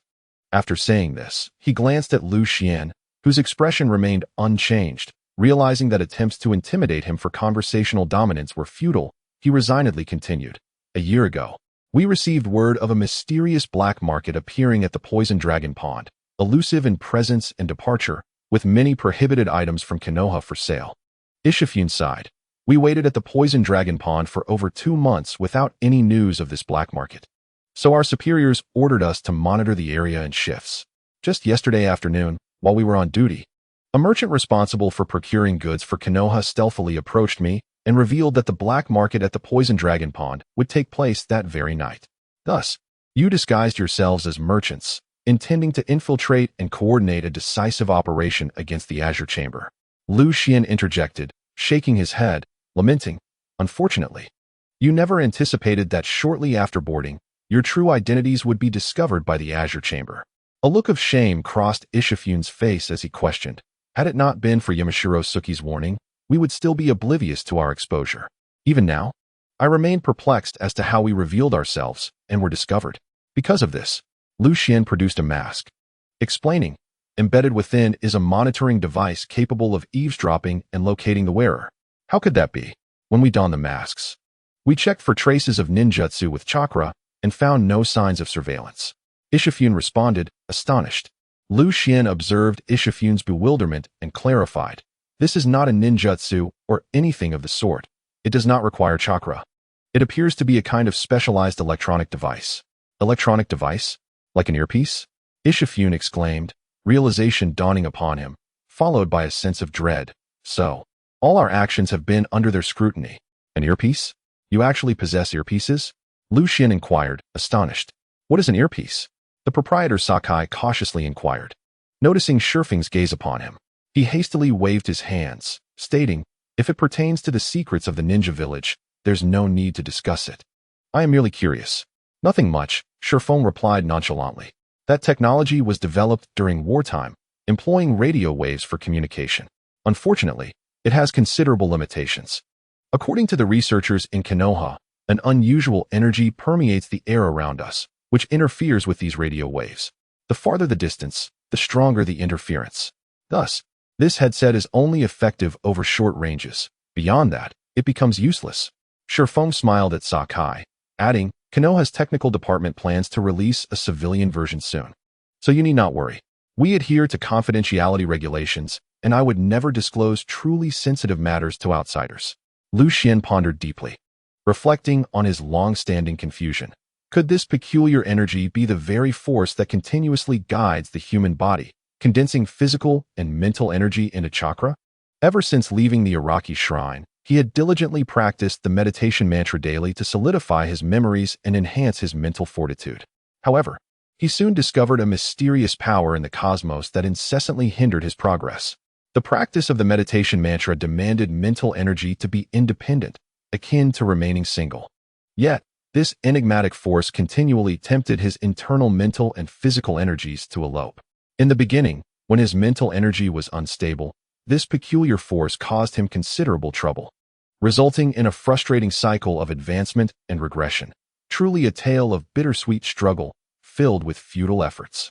Fortunately, as his training progressed, his mental energy stabilized, rendering him less susceptible to this mysterious influence, significantly accelerating his training pace. Lu Xian removed his mask, retrieving a small circular device resembling a microphone. Noticing Sakai's anxious demeanor, he reassured him, "Rest assured, I have already rendered this device inoperative. It cannot track us." Shifeng conjectured. It seems one of the reasons for conducting the transaction at the Poison Dragon Pool was indeed this monitoring device. He elaborated, "Electronic products are easily disrupted. The more open and sparsely populated the area, the lesser the interference." Sakai suddenly understood, realizing that the Poison Dragon Pool's vast emptiness was particularly suitable for the device's operation. The Blue Jade Guild had cleverly concealed it within the mask to closely monitor everyone. Shifeng remarked, "Had it not been for Miss Chi-Chi's assistance, we might have faced dire consequences." His gaze intensified as he focused on the device in Lu Xian's hand, inquiring, "Might we be able to hand this over to Konoha? Of course, we would compensate you accordingly. Feel free to take it, though it may prove futile." Lu Xian tossed the circular device over casually, stating, "This technology is unique to the Kingdom of the Void, and even Konoha may not be able to decipher it." "Of course I understand. You would not believe me if I told you," he added. Shifeng grasped the device firmly, assuringly safeguarding it. "That may not be the case. Konoha's prominence as the strongest in the ninja world is due to our excellence in every field. Even in puppet techniques?" Lu Xian scoffed. He was convinced that Konoha could not decipher this technique because the surveillance device was powered by a mysterious magic array inscribed upon it. It was this very array that interfered with his spiritual energy, allowing him to perceive the anomaly of the mask. Shifeng fell silent. Lu Xian continued, "Since childhood, I have trained in spiritual energy under the guidance of a shrine maiden at Inari Shrine. During one of my training sessions, I met a golden-haired older sister, with whom I practiced for a time. One evening, as I was browsing through merchandise, I suddenly received a telepathic message from her." Shifeng nodded, realizing why he recognized Miss Yamanaka Saori. It is said that the ancestral ninjutsu of the Yamanaka clan evolved from the divine invocation techniques of the shrine, placing great emphasis on the spiritual energy within the soul.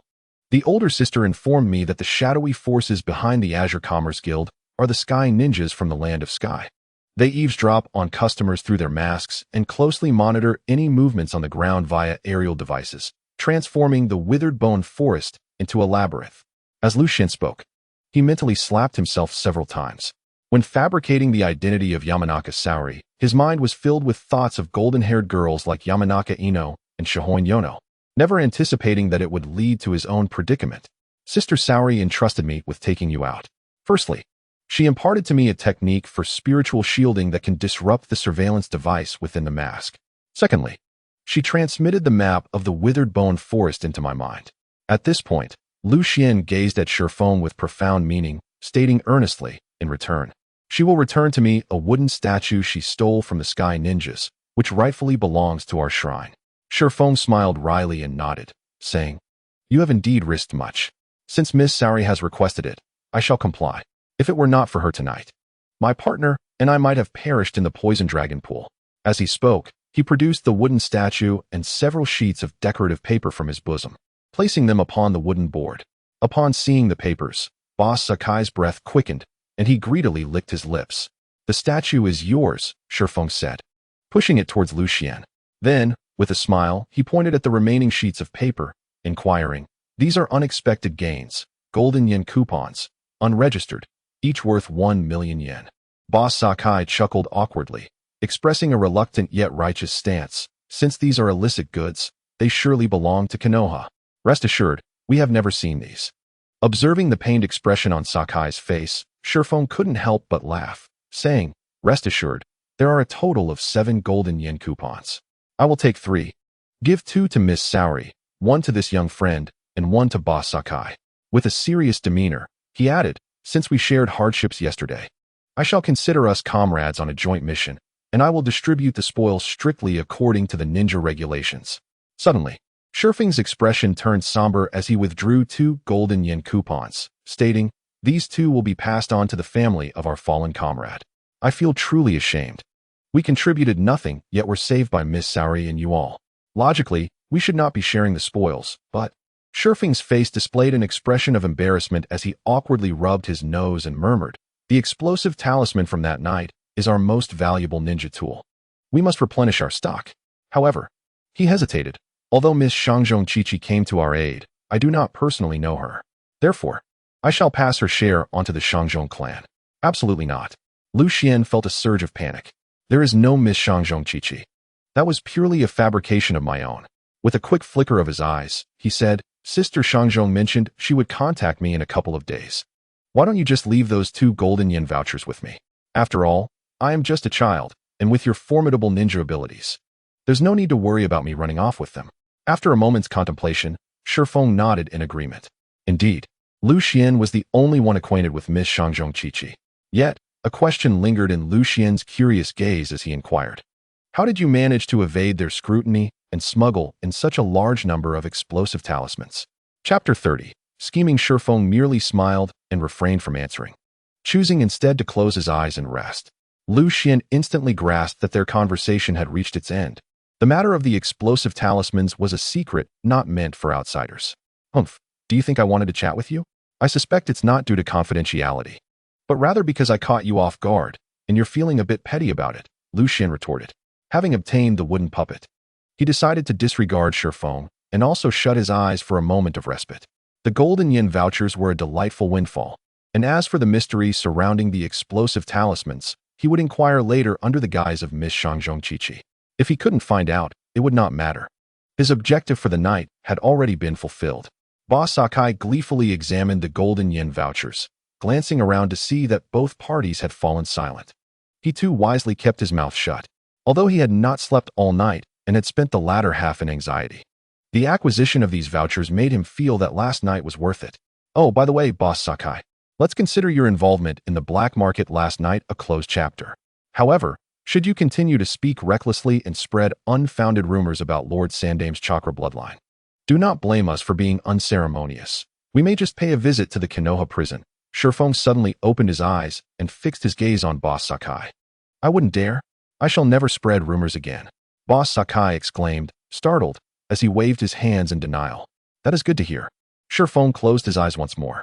Watching the Konoha ninja shut his eyes again, Boss Sakai muttered a few curses under his breath. While he had been indifferent to Shifeng's earlier words, he now felt a pang of regret. Had he known he could have exchanged his entire wealth for a single bloodline, he would have done so without hesitation. Gritting his teeth, he thought that training one of his children to become a ninja in exchange for a chakra bloodline was not an unacceptable sacrifice. Alas, those perfect upper-tier chakra bloodlines were now lost to him. After last night's ordeal, he resolved to keep a respectful distance from the Azure Blue Trading Company. In this place, Sakai was lost in thought while Lu Xian rested with his eyes closed. The previous night had pushed his mental strength to its limits, causing a slight injury to his essence, which manifested as a sharp pain within his soul, making it difficult for him to find slumber. Nevertheless, in light of his gains, the pain was a small price to pay. Having acquired the Shinnong Health Sutra, Lu Xian felt a deep sense of satisfaction. He initially planned to linger until dawn before departing, completely unaware that he would stumble upon the soul-stealing technique's spiritual imprint in the black market. Lu Xian had devoted 7 arduous years to his mental cultivation, each session requiring him to overcome the mystical energies that pervaded this world. While this struggle rendered his progress painstaking, it ultimately bore fruit. As the saying goes, a jade must be carved to become a gem. Under the dual pressures of amnesia and mysterious forces, his mastery of mental arts had reached a level akin to that of a grandmaster in this realm. Even the esteemed shaman Jing, who had dedicated over 20 years to her spiritual training and had acquired the illustrious foxbell, lagged far behind him. This was why, shortly after acquiring the soul-stealing technique, Lu Xian swiftly grasped the essence of its application. Engaging in magical combat was far less significant than the pursuit of true mastery. Lu Xian mused, in my past life, I often encountered a saying in cultivation novels, magic is but a minor path, while the law is the foundation. No matter how intricate your spells may be, they pale in comparison to the depth of one's cultivation. It was akin to the formidable leader Qiao, whose unrivaled 18 dragon-subduing palms rendered all martial arts beneath him insignificant, relying as he did on his profound internal strength and unparalleled understanding of martial arts. Having spent 7 years in the world of Naruto, Lu Xian would have long abandoned the practice of calming incantations were it not for the pressure of amnesia. After all, the daily grind of refining spiritual energy and laborious cultivation seemed a far cry from the elegance of ninjutsu. Cataclysmic techniques that could annihilate worlds and the cycles of life and death were, in the mind of the high school-aged Lu Xian, the epitome of a boss's charisma, leaving an indelible impression of awe-inspiring ninjas. In contrast, the Uchiha clan's revered techniques often lacked that certain allure. Overshadowed by the grandeur and breathtaking nature of the Senju Hashirama's sage techniques. Even though ancient Chinese characters bridged the gap to his emotional connection with traditional cultivation, ninjutsu remained a cherished sentiment from his youth. Convincing Lu Xian to wholeheartedly delve into ancient practices would not be impossible, but it would require a financial incentive. Tonight, fortune smiled upon him, as he found himself abundantly rewarded, first with the Shinnong Health Sutra, and then by orchestrating a compelling performance through the soul-stealing technique. Lu Xian finally embraced traditional cultivation with genuine acceptance. Upon encountering the ninjas of Konoha, a cunning plan formed in his mind, a strategy to drive a tiger and swallow a wolf, utilizing a blade to slay his enemies. He first established a connection with the ninjas of Konoha, fabricating an identity as a ninja from the Yamanaka clan, known as Yamanaka Suki. Lu Xian, through his guise as a practitioner in the mountains, informed Shifeng and his companion that their true identities had been uncovered by the enigmatic leader of the Azure Commerce Guild. He then conveyed that he possessed a means to assist them in their escape, contingent upon their cooperation. The first step involved his ability to deploy an illusion to influence those on the third level within a brief span of time. Once this illusion was enacted, the second step required Shifeng and his companion to swiftly utilize ninjutsu to fabricate the illusion of an escape, ensuring their actions were conspicuous. Furthermore, the fleeing individuals were to carry 2 masks with them. The remaining person would immediately employ a transformation technique to assume the appearance of a void ninja. Blending into the crowd, the specific visage of the void ninja was transmitted to Shifeng and his companion through Lu Xian's spiritual awareness. The third step was to navigate the chaos. Initially, Lu Xian attached his spiritual awareness to a fox mask, following it as it pushed through a concealed door and traversed a labyrinth, ultimately encountering the void shadow. The ninjas awaiting Lu Xian and his companions outside, although adorned with ninja headbands that clearly identified them as ninjas, bore blank insignias, evidently for the sake of concealing their identities. This misunderstanding was the source of Lu Xian's initial confusion. Black market ninjas, who competed with major ninja villages for business, were formidable renegades, and thus would not wear blank headbands. Instead, they would carve a mark into their headbands with a kunai, signifying their severance from their former villages and enhancing their notoriety within the shadowy ninja realm. However, certain ordinary ninjas seeking extra income, or those from lesser-known clans, would obscure their identities while performing menial tasks for the black market. To evade the bounties from prominent ninja villages, they would don masks to conceal their faces and remove their true headbands, opting instead for blank ones to hide their true origins. This was also the reason why Boss Sakai initially misinterpreted the identities of this group of ninjas, believing they were merely mercenaries acting independently, unaware that they were all part of a singular organization. Conversely, the ninjas stationed at the bottom of the vessel did not require identity concealment and naturally wore headbands emblazoned with symbols. It is important to note that a ninja's headband is a symbol of honor and identity. It is not easily discarded. The spiritual awareness attached to Shun Nome observed as he opened the vault, leaving a signal to summon the void ninja guards. The group traversed the ship's secret passage to the third-level cabin, where Shun Nome directed the ninjas to seal off various passageways and prepare defensive arrangements before donning a Prajna mask and entering the third level. Just as a drop of water becomes undetectable when it merges with a body of water, they would create a disturbance, simulate an escape, and then transform into void ninjas to conceal themselves among the crowd. When the void ninjas on external watch detected the commotion in the trading hall, they would intervene to regain control. At that moment, the Konoha ninjas hidden within the throng could impersonate void ninjas and exit the hall. With matters reaching this juncture, Lu Xian initially planned to have the Konoha ninjas enter the lower-level hall to retrieve the wooden puppet. However, the situation unfolded far more favorably than he had anticipated. Initially, the commotion created by Konoha was rather excessive, utilizing an array of explosive tags.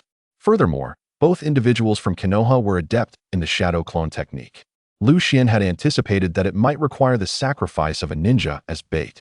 Shortly thereafter, as the two emerged from the Grand Hall and proceeded towards the lower level, they fortuitously encountered the solitary figure of the Tanuki mask. This Tanuki mask was one of the subordinates reporting to Shinnong regarding the Shindai inscriptions, akin to the fox mask, both being administrative personnel with minimal chakra reserves. Lu Xian directed the two from Konoha to incapacitate the Tanuki mask and subsequently attached his consciousness to the masked figure, personally traversing the secret passage to the lower hall. The pretext was that Lord Yamamoto had discovered the ledger of the Azure Blue Guild conducting transactions with others in the lower hall. As anticipated, the Konoha ninjas executed his plan flawlessly, carrying out the subsequent series of actions with precision. Thereafter, provided the Konoha ninjas could escape this place, he would successfully acquire the wooden puppet. Even in the event of their failure, Lu Xian faced little consequence. At worst, he would endure severe damage to his consciousness, leaving him wan and fatigued for months. Naturally, this scheme was hastily conceived by Lu Xian, rife with flaws and significant risks.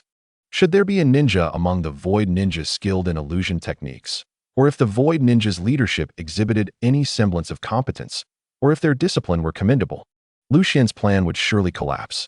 However, judging by the arrogance of the Void Ninjas' leader, the self-important Shinnong, the organization appeared quite lackluster. It stands to reason that those truly talented had perished in the village destruction war, leaving behind a cadre of mediocrity. As Lu Xian and his companion passed through the entrance inspection, preparing to exit the withered bone forest, he discreetly instructed the Konoha duo to head towards the exit, using the pretext of escorting them out, allowing all four to escape together. Yet, to his surprise, the two Konoha ninjas commandeered a carriage, fleeing with their two inept companions rather than abandoning them. It seemed they possessed principles, not the ungrateful and treacherous nature of some.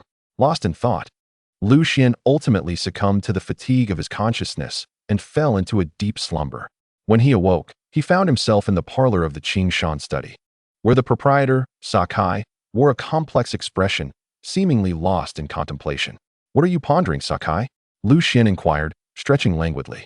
Sakai, startled, emerged from his reverie, ruefully responding, "What am I pondering, Master Lu Xian? You have caused me much distress. I merely ventured to the black market, and now I find myself in trouble." "What sort of trouble?" Lu Xian chuckled.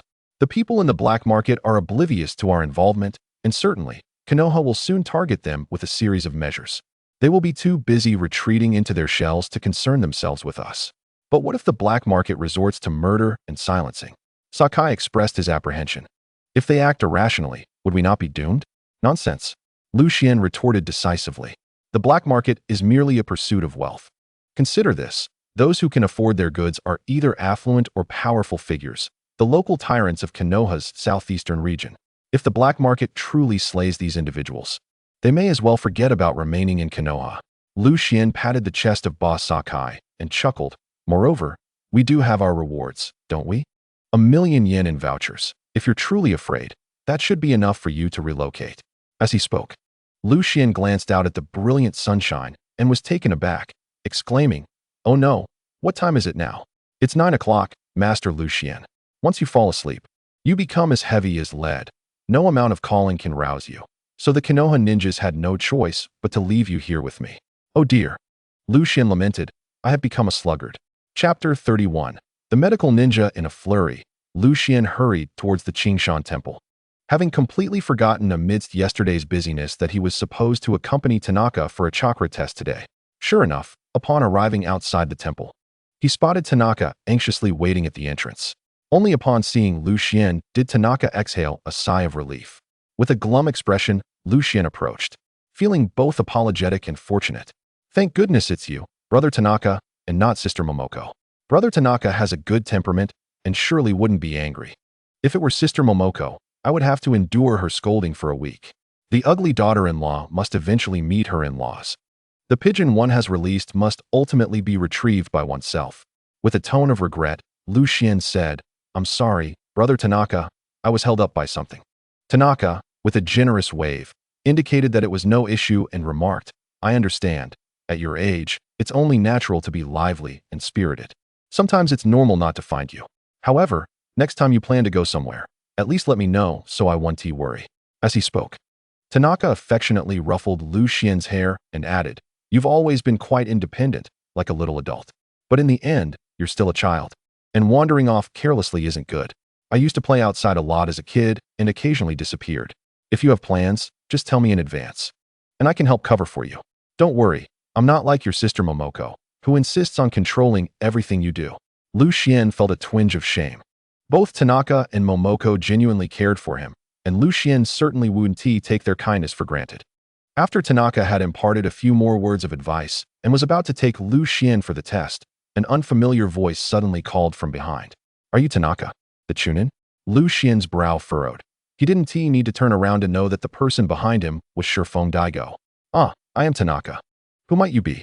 Tanaka replied, turning to face the voice, which he did not recognize. Before him stood a man adorned with the Konoha steel forehead protector. Robust in stature with a resolute expression, he was a combat ninja from Konoha. Tanaka immediately stood at attention, saluting hurriedly. "I am Chunin Tanaka Nakusa, at your service."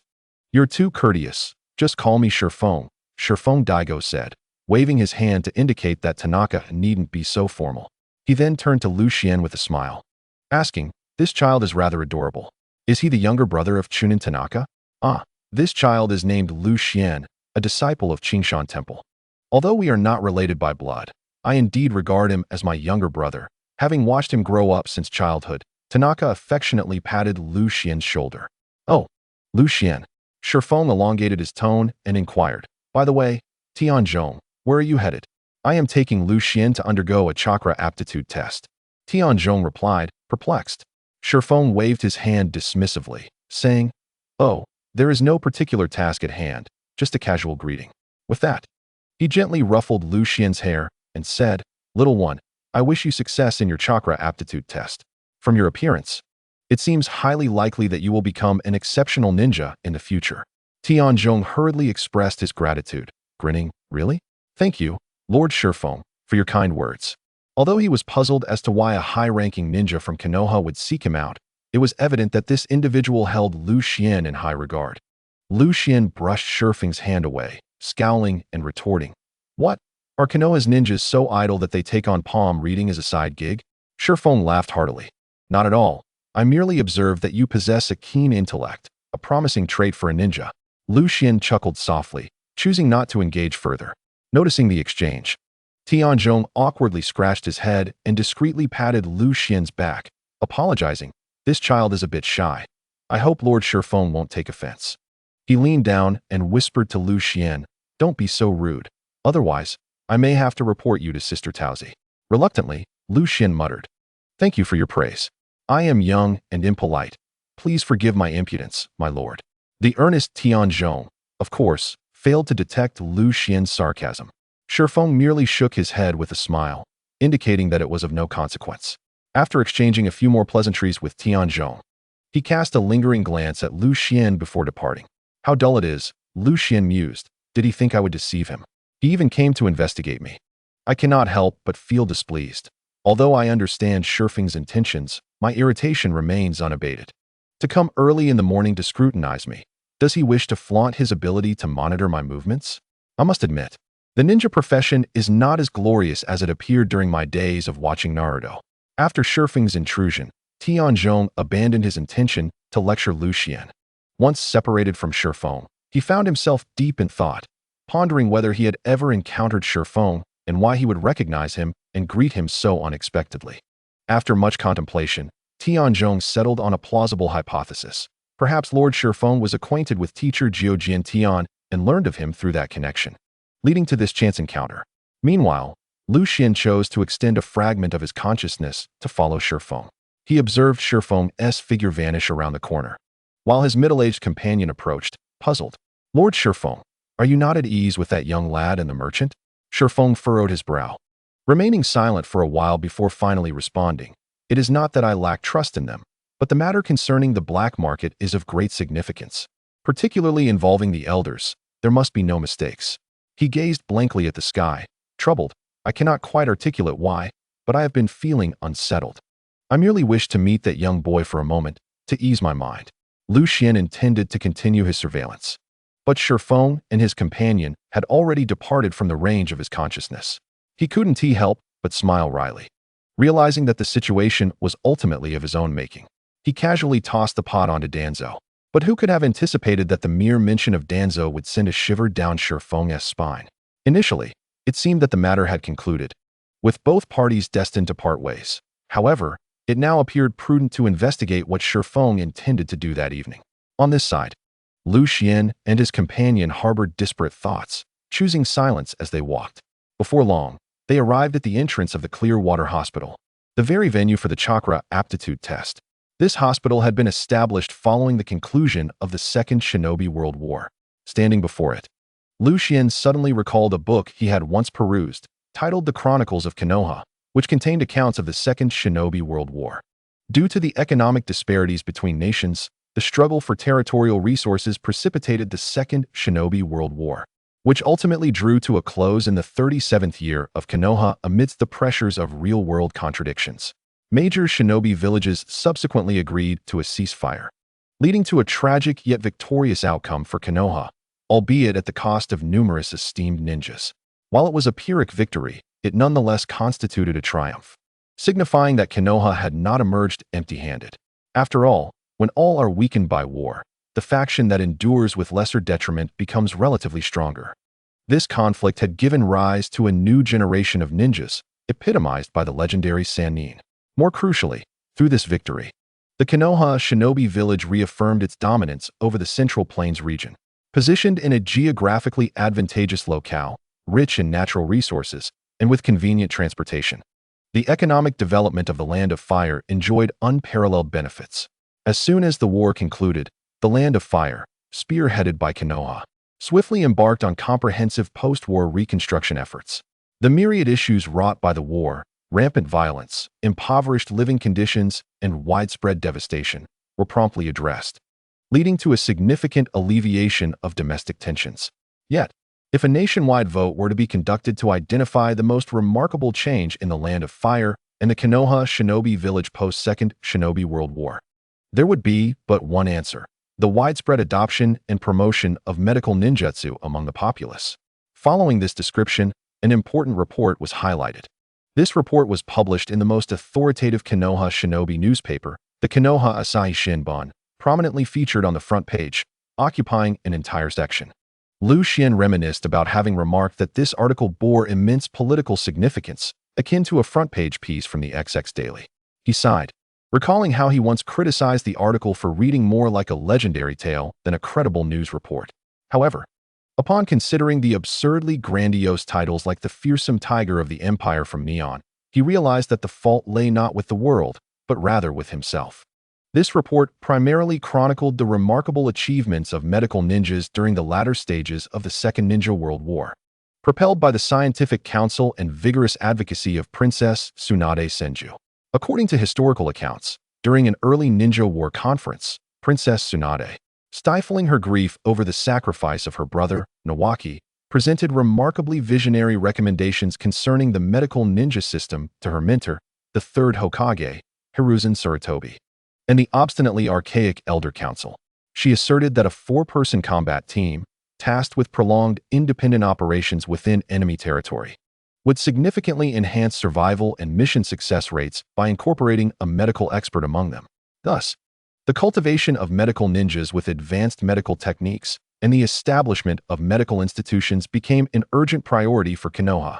However, the Elder Council dismissed her proposal from a pragmatic standpoint, emphasizing that establishing a medical system during wartime was impractical due to internal challenges such as time constraints and a lack of medical knowledge, compounded by external threats from the enemy. This led to a heated argument between Tsunade and the council, during which she vehemently condemned the elders, accusing them of short-sightedness and incompetence. Despite the third Hokage's discerning endorsement of Tsunade's proposition, the democratic nature of Konoha could not overlook the dissent from the Elder Council. Fortunately, rather than conceding defeat, Tsunade persevered, and under the guidance of the third Hokage, she meticulously compiled an astonishing research report, replete with irrefutable facts and reliable data. Armed with this undeniable report, she derided the council, highlighting that the immense investment required to train a competent combat ninja pales in comparison to the minimal resources needed to provide battlefield medical care. Moreover, each seasoned ninja possesses invaluable combat awareness and experience that cannot be quantified. Her report underscored the critical importance of swift and accurate battlefield rescue in saving lives, minimizing disabilities, restoring combat effectiveness, reinforcing fighting spirit, and facilitating further treatment and rehabilitation for the injured. The gravity of the situation became abundantly clear. Ultimately, Tsunade succeeded in persuading the Elder Council. With the robust support of the third Hokage, she established a wartime medical ninja unit, which she personally led, to address the pressing issue of inadequate medical resources on the battlefield. Furthermore, amidst her busy schedule, Tsunade took the initiative to draft a post-war framework for the cultivation of medical ninjas, aiming to pave the way for the future of Konoha's medical ninjas. The fundamental reason behind Konoha's victory in the Second Ninja World War can be attributed to the sagacious leadership of the third Hokage. The refined training system he developed provided a continuous influx of new talent for the village. Equally, Tsunade's pioneering battlefield emergency rescue system for medical ninjas played an indispensable role, offering steadfast life support to the valiant Konoha ninjas and saving countless lives. Chapter 32.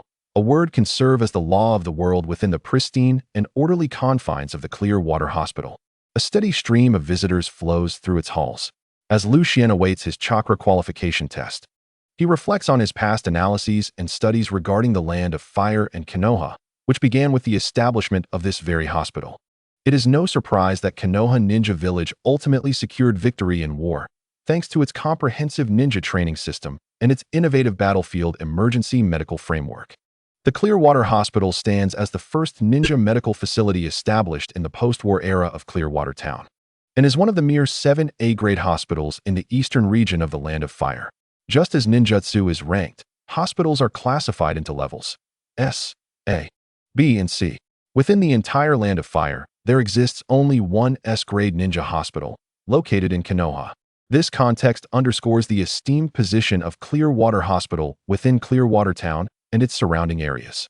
Following the establishment of the hospital, both the obstetricians and pediatricians under the administration of the hospital director, as well as the physicians dedicated to healing in the Aoyama Temple, were absorbed into the institution.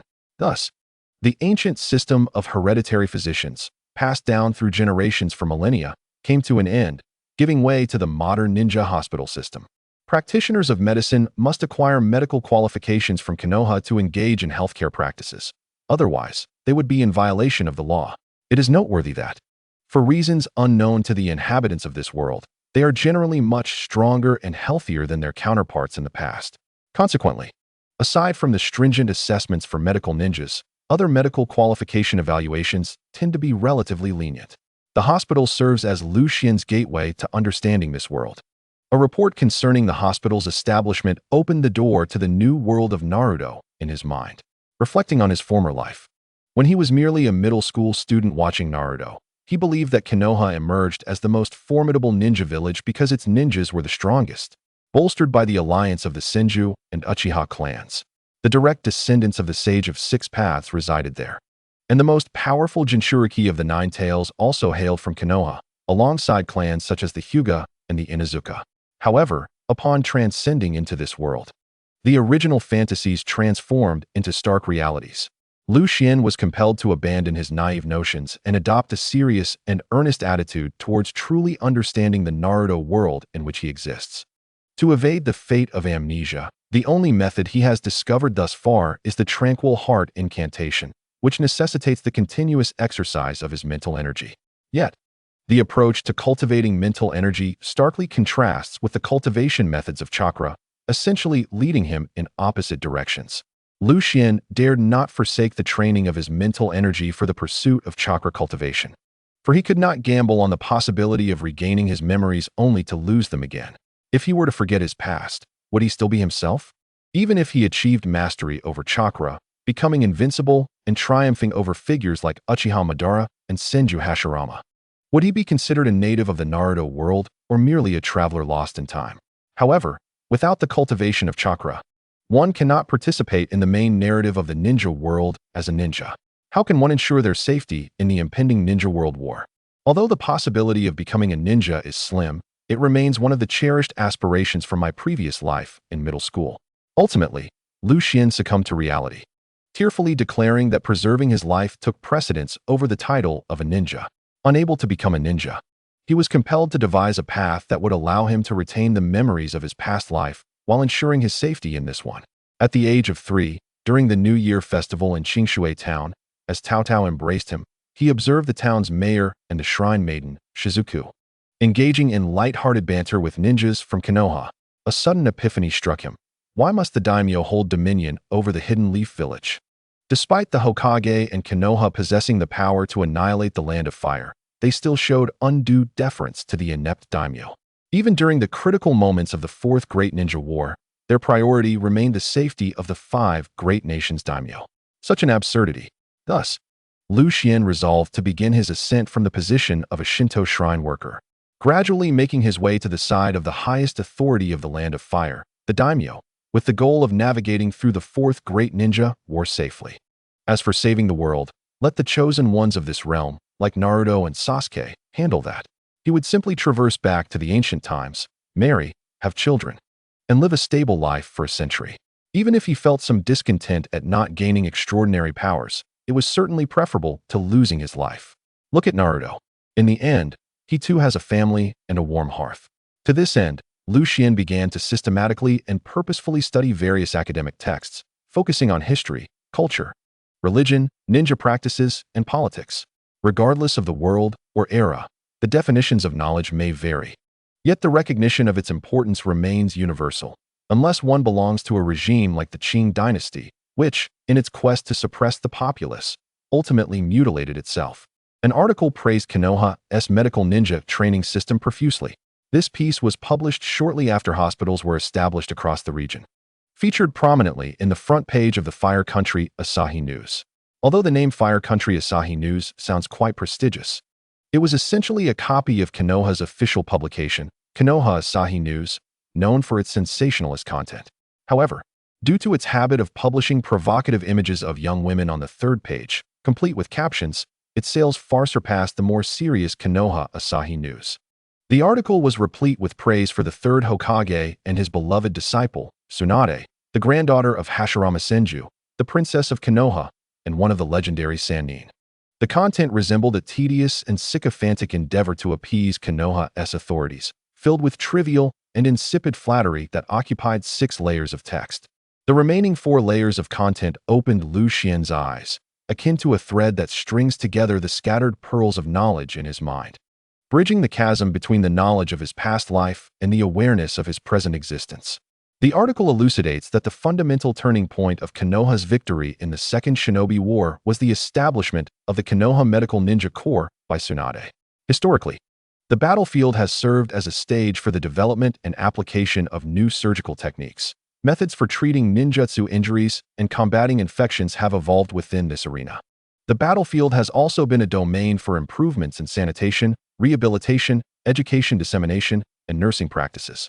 When Tsunade, accompanied by the Konoha Medical Ninja Corps, provided medical support to the Konoha ninjas on the battlefield, Konoha had already secured an invincible position, for no other ninja village possessed such a system. Only Konoha could continuously heal the wounded on the battlefield, in conjunction with the Konoha Ninja Academy, thereby perpetually supplying combat strength to the front lines.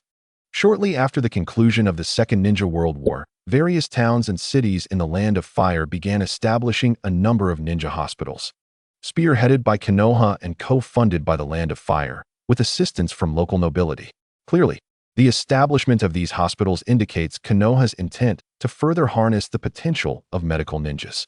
The creation of the wartime Medical Ninja Corps was both a necessity and an experiment. In the author's vision, an ideal 4-person ninja combat team should have clearly defined roles and cooperate seamlessly. It would lead the charge as the primary combat force.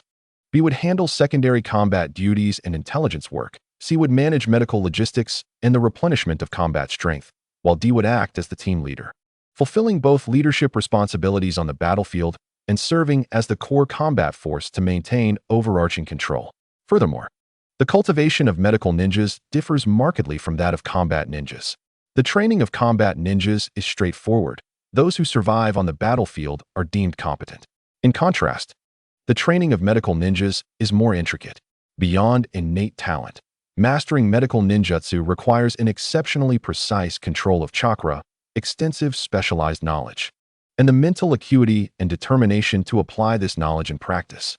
Medical ninjas must maintain a calm and heavy heart in the face of casualties and suffering during war to reduce the casualty rate during missions and enhance the likelihood of successful outcomes. During the Second War, due to the scarcity of medical ninjas, Tsunade could only organize the few available medical ninjas in Konoha to form a specialized corps for widespread support. While this approach undoubtedly played a role in saving lives, it ultimately fell short of adequately assisting all ninjas. Thus, this should be seen as a stopgap measure arising from a lack of personnel. The author believes that the inception of ninja hospitals is crucial for nurturing medical ninjas and represents a promising field for the future of Konoha's ninjas. Through these hospitals, aiding ninjas in practicing medical ninjutsu should be a focal point in Konoha's next steps in cultivating medical ninjas. The speculations presented in this report intriguingly align with a series of subsequent actions taken by Konoha. However, the author of this report faced dire consequences for his reckless decision to include suggestive photographs of the alleged Tsunade, which led to his conviction for indecency and the leak of state secrets, resulting in a life sentence in prison. The Fire Country Asahi News was ordered to cease operations and face substantial fines. The edition containing this scandalous report was never sold, as it was swiftly recalled and destroyed, leaving only its name to linger in whispers, devoid of its visage. Of course, some copies escaped the purge, fetching a steep price of 500,000 yen in the black market, though demand was scarce. Lu Xian acquired this newspaper through the largest printing house in Shimizu town, affiliated with the Shimizu Temple. He had previously arranged with the owner, Sakai, to reserve a copy of every issue to stay informed about news across the Fire Country. Having lived in the information age in his past life, he understood the paramount importance of information. Lu Xian vowed that his interest in reading the article was not driven by curiosity about the tantalizing image of the curvaceous woman, as there was no way she could possibly be Tsunade. It is well known that Tsunade is as flat as an airport runway. With the vigorous promotion of the Leaf Village, numerous ninja hospitals were established, training a multitude of medical ninjas, and medical ninjutsu began to permeate civilian life. Thanks to the widespread adoption of medical ninjutsu, it would not be an exaggeration to say that the Princess of the Thousand Hands is a savior in the hearts of the people within the Fire Country. Yet, a question has lingered in Lu Xian's mind for the past 7 years, perplexing him endlessly. Why has the Leaf Village ascended to become the preeminent ninja village of the age? This article served as the first key to unraveling the myriad mysteries surrounding this phenomenon. Drawing upon his previous knowledge, Lu Xian mused that, akin to the prophetic insights of On Protracted War, which accurately forecasted the dynamics of warfare over the subsequent 7 years, unless entities of extraordinary power such as Senju Hashirama and Uchiha Madara, capable of delivering devastating strikes exceeding nuclear force, intervened. The fundamental determinants of victory in war ultimately rely on the systems of training and mobilization of individuals. Even in a world governed by extraordinary laws, one must respect the fundamental principles of development. This is the essence of the Dao. In Lu Xian's estimation, On Protracted War stands as an immortal masterpiece. This work employs materialist dialectics to analyze the essence of the Sino-Japanese War, addressing the question of how to conduct the war from a strategic perspective, while predicting 3 major phases of subsequent conflicts. During his research on the Leaf Village, Lu Xian, in a moment of idle curiosity, attempted to apply materialist dialectics to analyze Konoha, yielding some insightful results. He could not deny that the reason Konoha emerged as the foremost power in the world of ninjas, thriving amidst formidable foes and repeatedly prevailing against multiple adversaries in the battleground of the 4 wars, was due to its underlying principles. Konoha, as the foremost shinobi village of this era, is not defined by the Senju clan, the Uchiha clan, the Hyuga clan, or even the Jinchuriki of the Nine Tails. Rather, it derives its essence from the institutional framework of the Konoha shinobi village, the training mechanisms for its ninjas, and the parasitic economic model that exists between Konoha and the Land of Fire. Chapter 33. Establishing a Foundation for Eternity under the astute guidance of Hashirama Senju. The Konoha shinobi village was established through the creation of its institutional structure and training systems, while simultaneously forging a parasitic economic relationship with the Land of Fire. This trinity of foundations heralded the emergence of a novel political entity centered around ninjas, marking the first instance in history where such a governance structure arose since the dawn of creation. The establishment of this new ninja regime profoundly disrupted the traditional chaos of the shinobi world, where clans fought independently, leading to incessant conflict. It brought an end to the long-standing fragmentation of ninja forces within the Land of Fire, solidifying Konoha's dominance across political, economic, military, and cultural spheres, thereby signaling the conclusion of the era of ninja warfare. In terms of political reform, the establishment of the ninja village introduced a core ideology rooted in the will of fire, dismantling the clan-based survival mechanisms of ninjas. This unification brought together the descendants of various clans under the central figure of the Hokage, laying the groundwork for a centralized ninja village and the development of a new economic model for ninjas. This approach fostered equality among ninjas, reinforcing the centralized power structure of the village and establishing the Hokage's absolute leadership over the ninja armed forces, ensuring a unified military command. It guaranteed the unwavering loyalty of ninjas to Konoha, consolidating supreme leadership and command authority with the Hokage and the Council of Elders. The directive for the Hokage to command ninjas, with the latter tasked with amassing wealth, is the very foundation of this ninja regime, embodying the principles upon which Konoha was established. In terms of talent cultivation, under Hashirama's guidance, Konoha abandoned the traditional methods of ninja training dictated by bloodlines and clan secrets. Instead, it instituted a more scientifically sound and rational educational system for ninjas, significantly advancing modern ninja education and enhancing the villagers' understanding of ninjutsu. On one hand, new ninja training schools were created, implementing a unified admission policy and a collaborative educational approach that combined school-based learning with the mentor-disciple system. This framework allowed for the consolidation of the scattered descendants of various clans into a cohesive training environment, facilitating foundational ninjutsu instruction. Moreover, it fostered the development of advanced ninjutsu, elevating combat capabilities and significantly improving the efficiency of ninja training. It encouraged mutual understanding and collaboration among ninjas with different chakra affinities and talents, strengthening combat coordination across diverse types of ninjas. From a young age, the core ideology of love for the village, centered around the will of fire, was instilled, bridging gaps between clans. This continuous effort weakened the influence of ninja clans over the new generation, liberating them from the personal dependencies on clan identities, thereby providing the new village with a free and empowered fighting force, and reinforcing the younger ninja's sense of belonging to Konoha. A senior ninja instructs 3 junior ninjas, seamlessly integrating into a 4-member ninja combat team. This approach fosters a sense of teamwork and obedience from a young age, providing a reliable foundation for the new generation of ninjas to swiftly transform into the backbone of Konoha's military strength, ensuring a continuous supply of ninja talent. On another front, a novel career advancement system has been established, linking the economic and political power of ninjas to their individual prowess. To this end, Konoha has devised a clear and straightforward career progression framework, encompassing ranks from ninja apprentice, junior ninja, and middle ninja to elite middle ninja, special elite ninja, and elder council, culminating in the position of Hokage. This advancement system harmoniously aligns with Konoha's political structure, enhancing the personal qualities and capabilities of ninjas, fully mobilizing their initiative and enthusiasm while fostering a fair, just, and transparent competitive mechanism within the village, significantly bolstering the cohesion and loyalty of Konoha's ninjas. In contrast, the traditional family-based ninja training model emphasizes a lineage of knowledge passed down from father to son, generation after generation, strictly prohibiting external sharing. While this method effectively prevents the leakage of secret techniques and upholds the family's esteemed status, it inevitably leads to stagnation and a reluctance to embrace innovation. The new ninja cultivation mechanism, in contrast to the conventional familial transmission, resembles the industrial mass production that mercilessly displaces artisanal craftsmanship, sweeping the latter into the annals of history with an unyielding force. As a result, the identity of ninjas has evolved. They are first and foremost citizens of Konoha, and only subsequently members of clans such as Senju or Uchiha.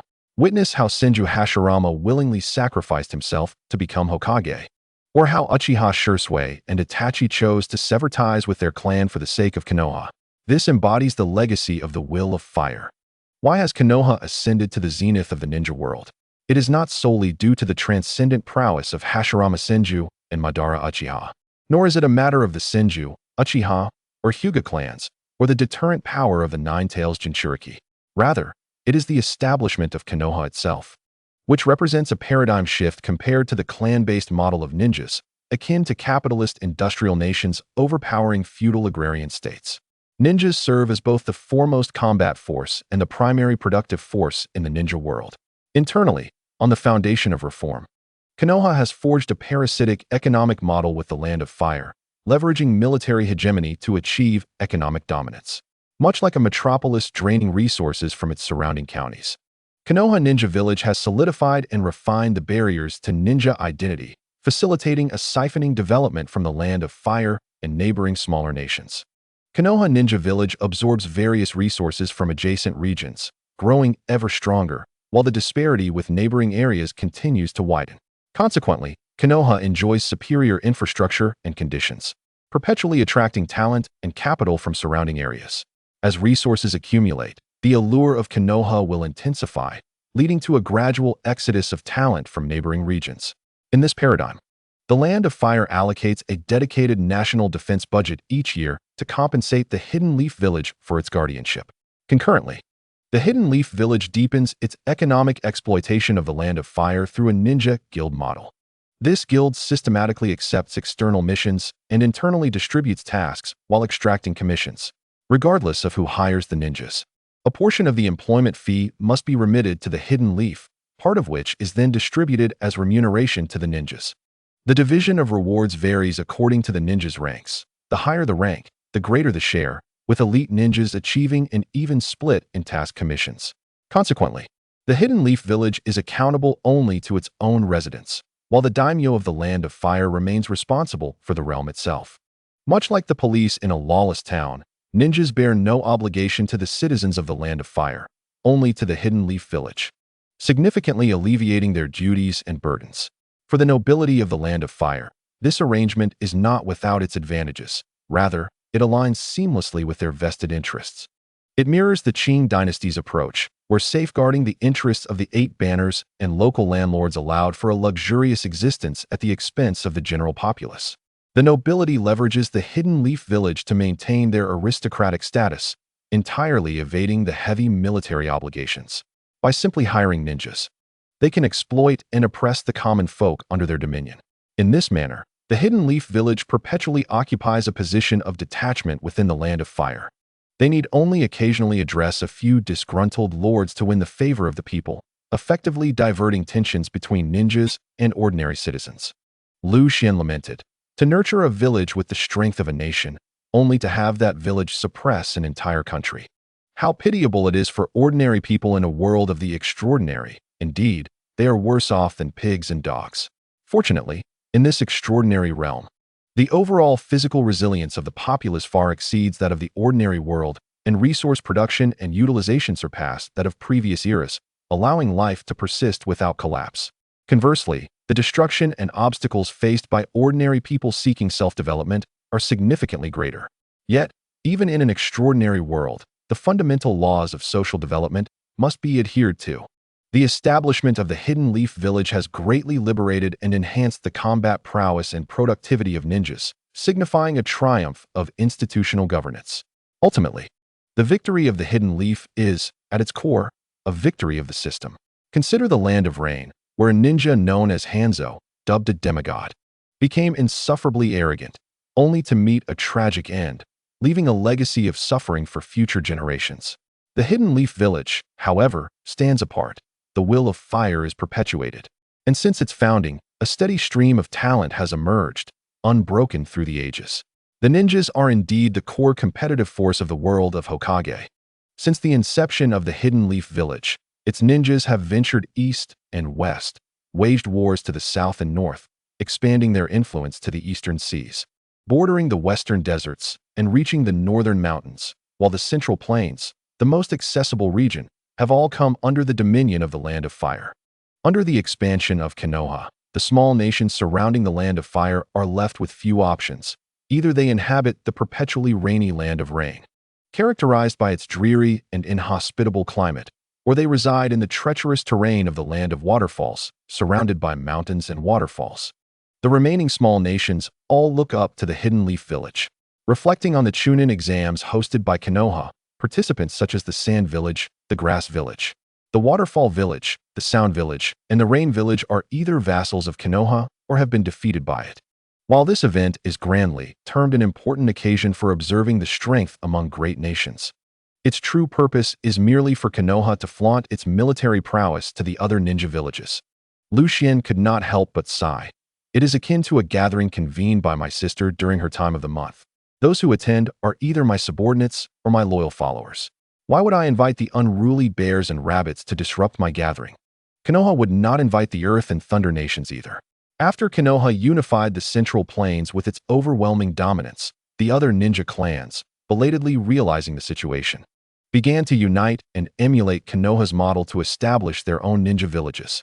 Only through reformers can change be achieved. Henceforth, the entire world belonged to the 5 great ninja villages.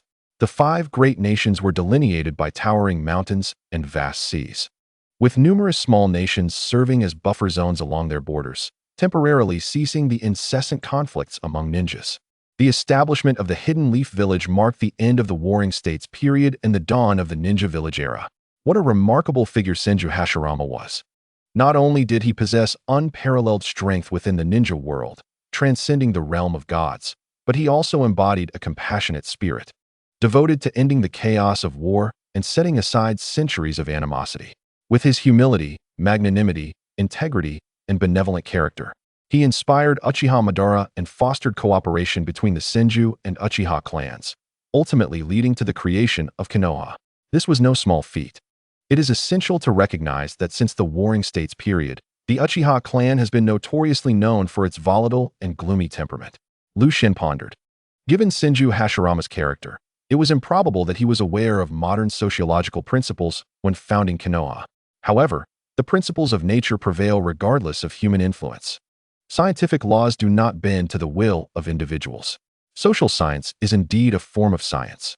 From a certain perspective, once Senju Hashirama took the first step to abandon the ninja clan and establish a ninja village, the development of Konoha was no longer dictated solely by him, but rather by Konoha as a collective entity representing a new generation of ninja interests. The village's evolution would naturally follow a path that aligns more closely with the interests of ninjas, much like the Great Britain of my past life. When it took its first step into the Industrial Revolution, that seemingly small stride propelled the British Empire to astonishingly accelerate the distance between itself and outdated systems. Once capitalism reveals its fangs, the consumption of the weak by the strong becomes inevitable. As industrial mass production became mainstream, the smallholder economy, centered around families, would be shattered into a million pieces. Senju Hashirama, the dragon among men, the god of ninjas. With but a word, he could establish the laws of the world, and with a single action, lay the foundations for 100 generations. Chapter 34. Eternal life. The air within the hospital was permeated with the pungent scent of disinfectant, somewhat irritating to the senses.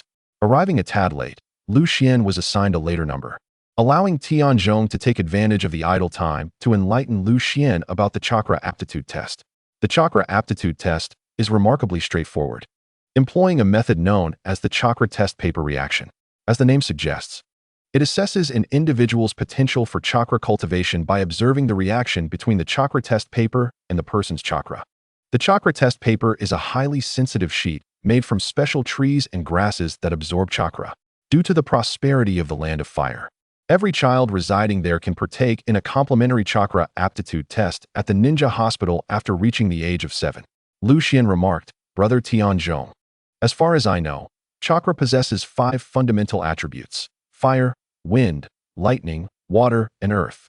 During the chakra test, fire attribute chakra ignites the paper. Wind attribute chakra splits it in two. Lightning attribute chakra wrinkles it. Water attribute chakra dampens it. And earth attribute chakra shatters it. The extent of these transformations reveals the quantity of chakra possessed by a ninja. Indeed, Tianzhong nodded. However, that pertains to the chakra property test. What we are conducting is the chakra aptitude test. Tianzhong, well aware of Lu Xian's extensive knowledge, found it curious that Lu Xian was so well versed in the lesser-known property test. while seemingly oblivious to the more commonly understood aptitude test. In truth, Lu Xian's familiarity with the property test stemmed from memories of his past life, as he had not delved into chakra testing literature in this lifetime. Thus, when Tianzhong pointed out the distinction, Lu Xian furrowed his brow in confusion, questioning, "Are they not the same?"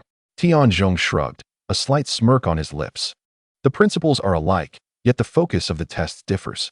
You may consider the aptitude test a simplified and economical version of the chakra property test.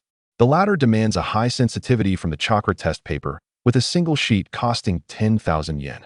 In contrast, the free aptitude test conducted in the land of fire utilizes paper that costs merely 500 yen, solely capable of assessing chakra aptitude without revealing its properties. The trees used for crafting the two types of test paper differ in quality. The property test paper is made from more precious trees, while the aptitude test paper employs ordinary chakra trees, Tianzhong elucidated. But how can I conduct a test without using chakra? Lu Xian inquired further. By drawing blood. Tianzhong responded. He made a gesture of pricking his finger and said, "The reason we conduct tests only after the age of 7 is that, apart from a select few prodigies, most individuals only begin to physically develop after this age, allowing for the emergence of a sufficient quantity of chakra within their bodies to meet the testing requirements. The chakra aptitude test consists of a long strip of paper, on which a drop of blood is placed at the starting line. The chakra in the blood reacts with the efficiency test paper, producing a straight line.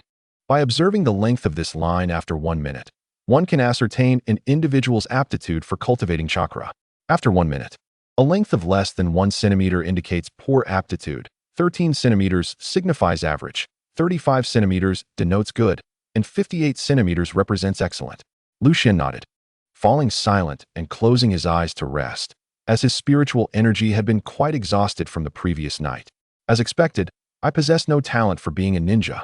Lu Xian clicked his tongue, feeling unsurprised by the outcome. However, the doctor administering the test appeared to be in disbelief, clutching his head with both hands. Unable to comprehend as he stared at Lu Xian, his expression akin to having seen a ghost in broad daylight. He exclaimed, "Impossible. I refuse to believe it. How can someone have absolutely no chakra at all?" Nurses drawn by the commotion gathered around, expressing their sympathy for the adorable little boy before them. They whispered amongst themselves, "Oh my, this child is so unfortunate. How is it that no line has formed at all?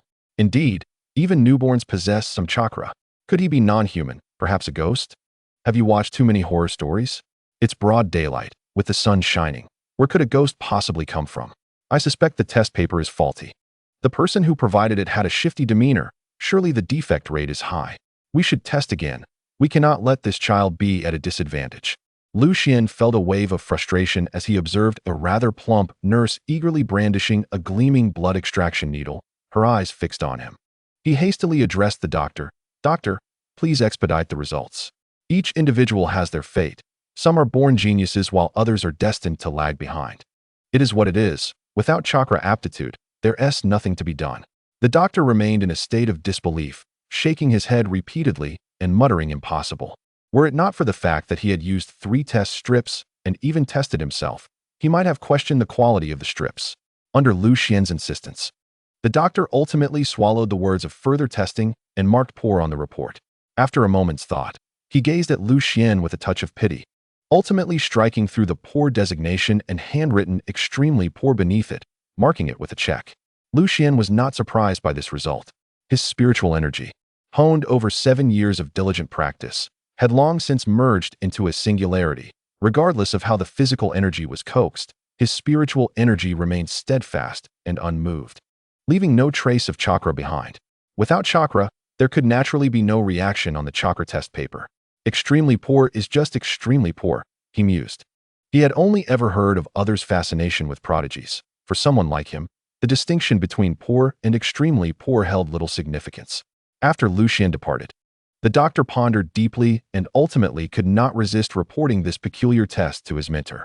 His mentor reprimanded him harshly, irate that this disciple was blind to the significance of the findings and lacked discernment. It is crucial to understand that the manifestation of an absence of chakra possesses immense research value. Uncovering the reasons behind Lu Xian's lack of chakra could potentially aid countless individuals in enhancing their own chakra. What further infuriated the mentor was when he requested the chakra testing papers from his disciple, only to discover that they had mysteriously vanished. Were it not for his knowledge of the disciple's inherently honest nature, he might have suspected deceit. This scenario also left room for the possibility that the testing papers had malfunctioned.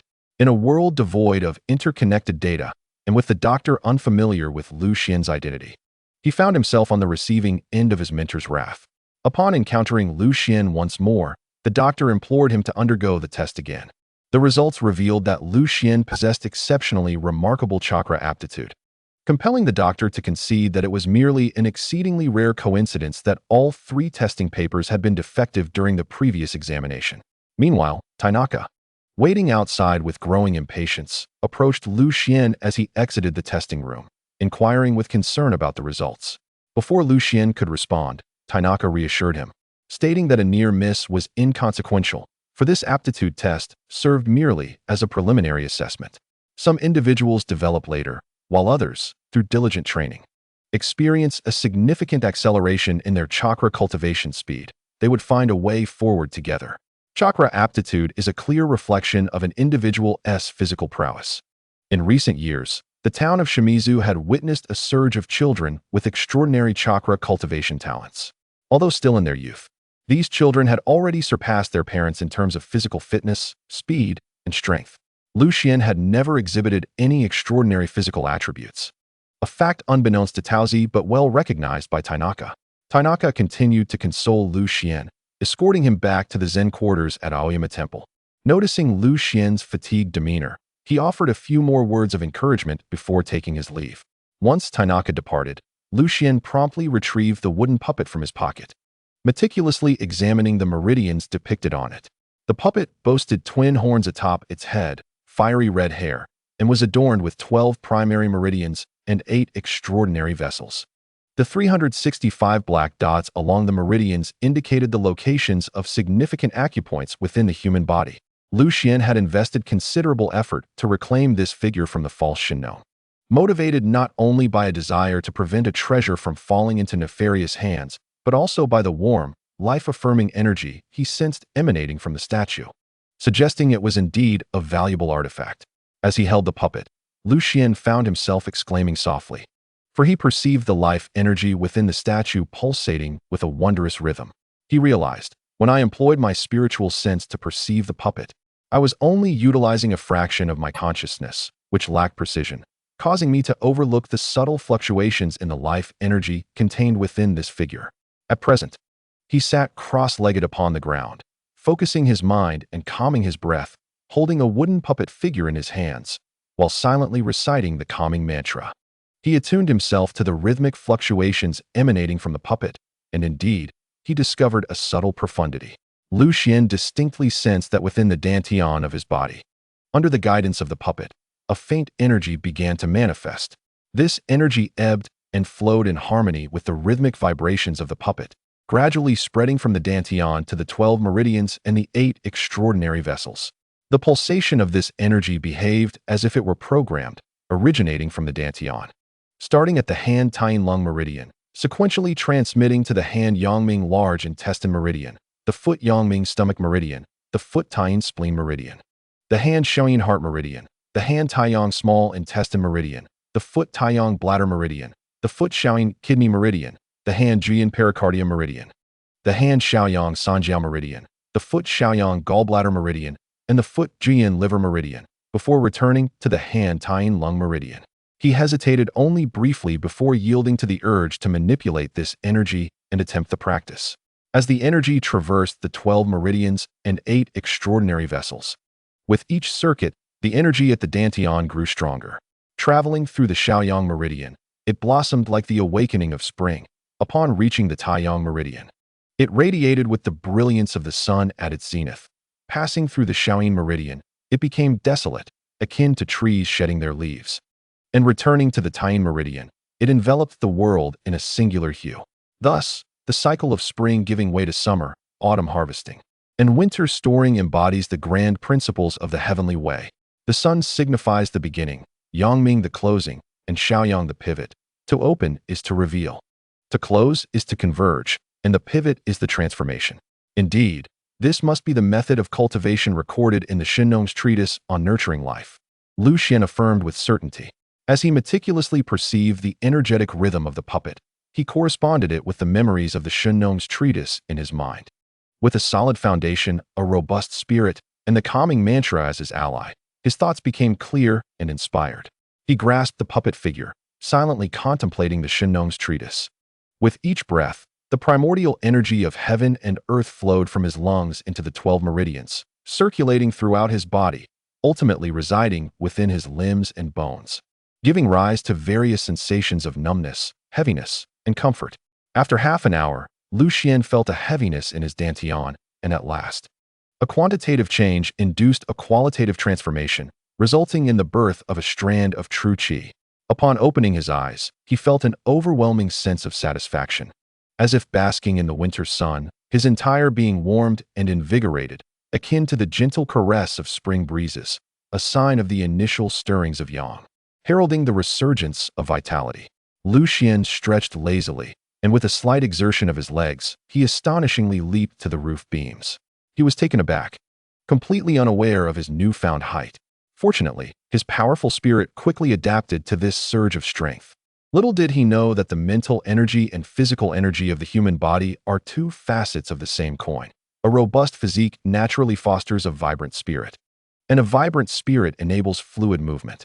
Having cultivated his mental prowess from a young age, Lu Xian found that with each increment in his mental strength, his control over his body correspondingly intensified, facilitating his practice of true qi with remarkable ease. Lu Xian suppressed the urge to unleash a long, resonant howl. Finding solace in reciting the final line of the Shinnong's treatise on health preservation, the season's cycle, all things transform, yin and yang harmonize, and the path to longevity is revealed. With a hearty laugh, he mused aloud, "It seems that the essence of health preservation may not be as carefree as it sounds. Therefore, let us name this vital essence longevity, true qi, and this practice shall henceforth be known as the longevity technique." Chapter 35. The Hand of Fate. The designation longevity technique stemmed from Lu Xian's whimsical reflection on the memories of his past life.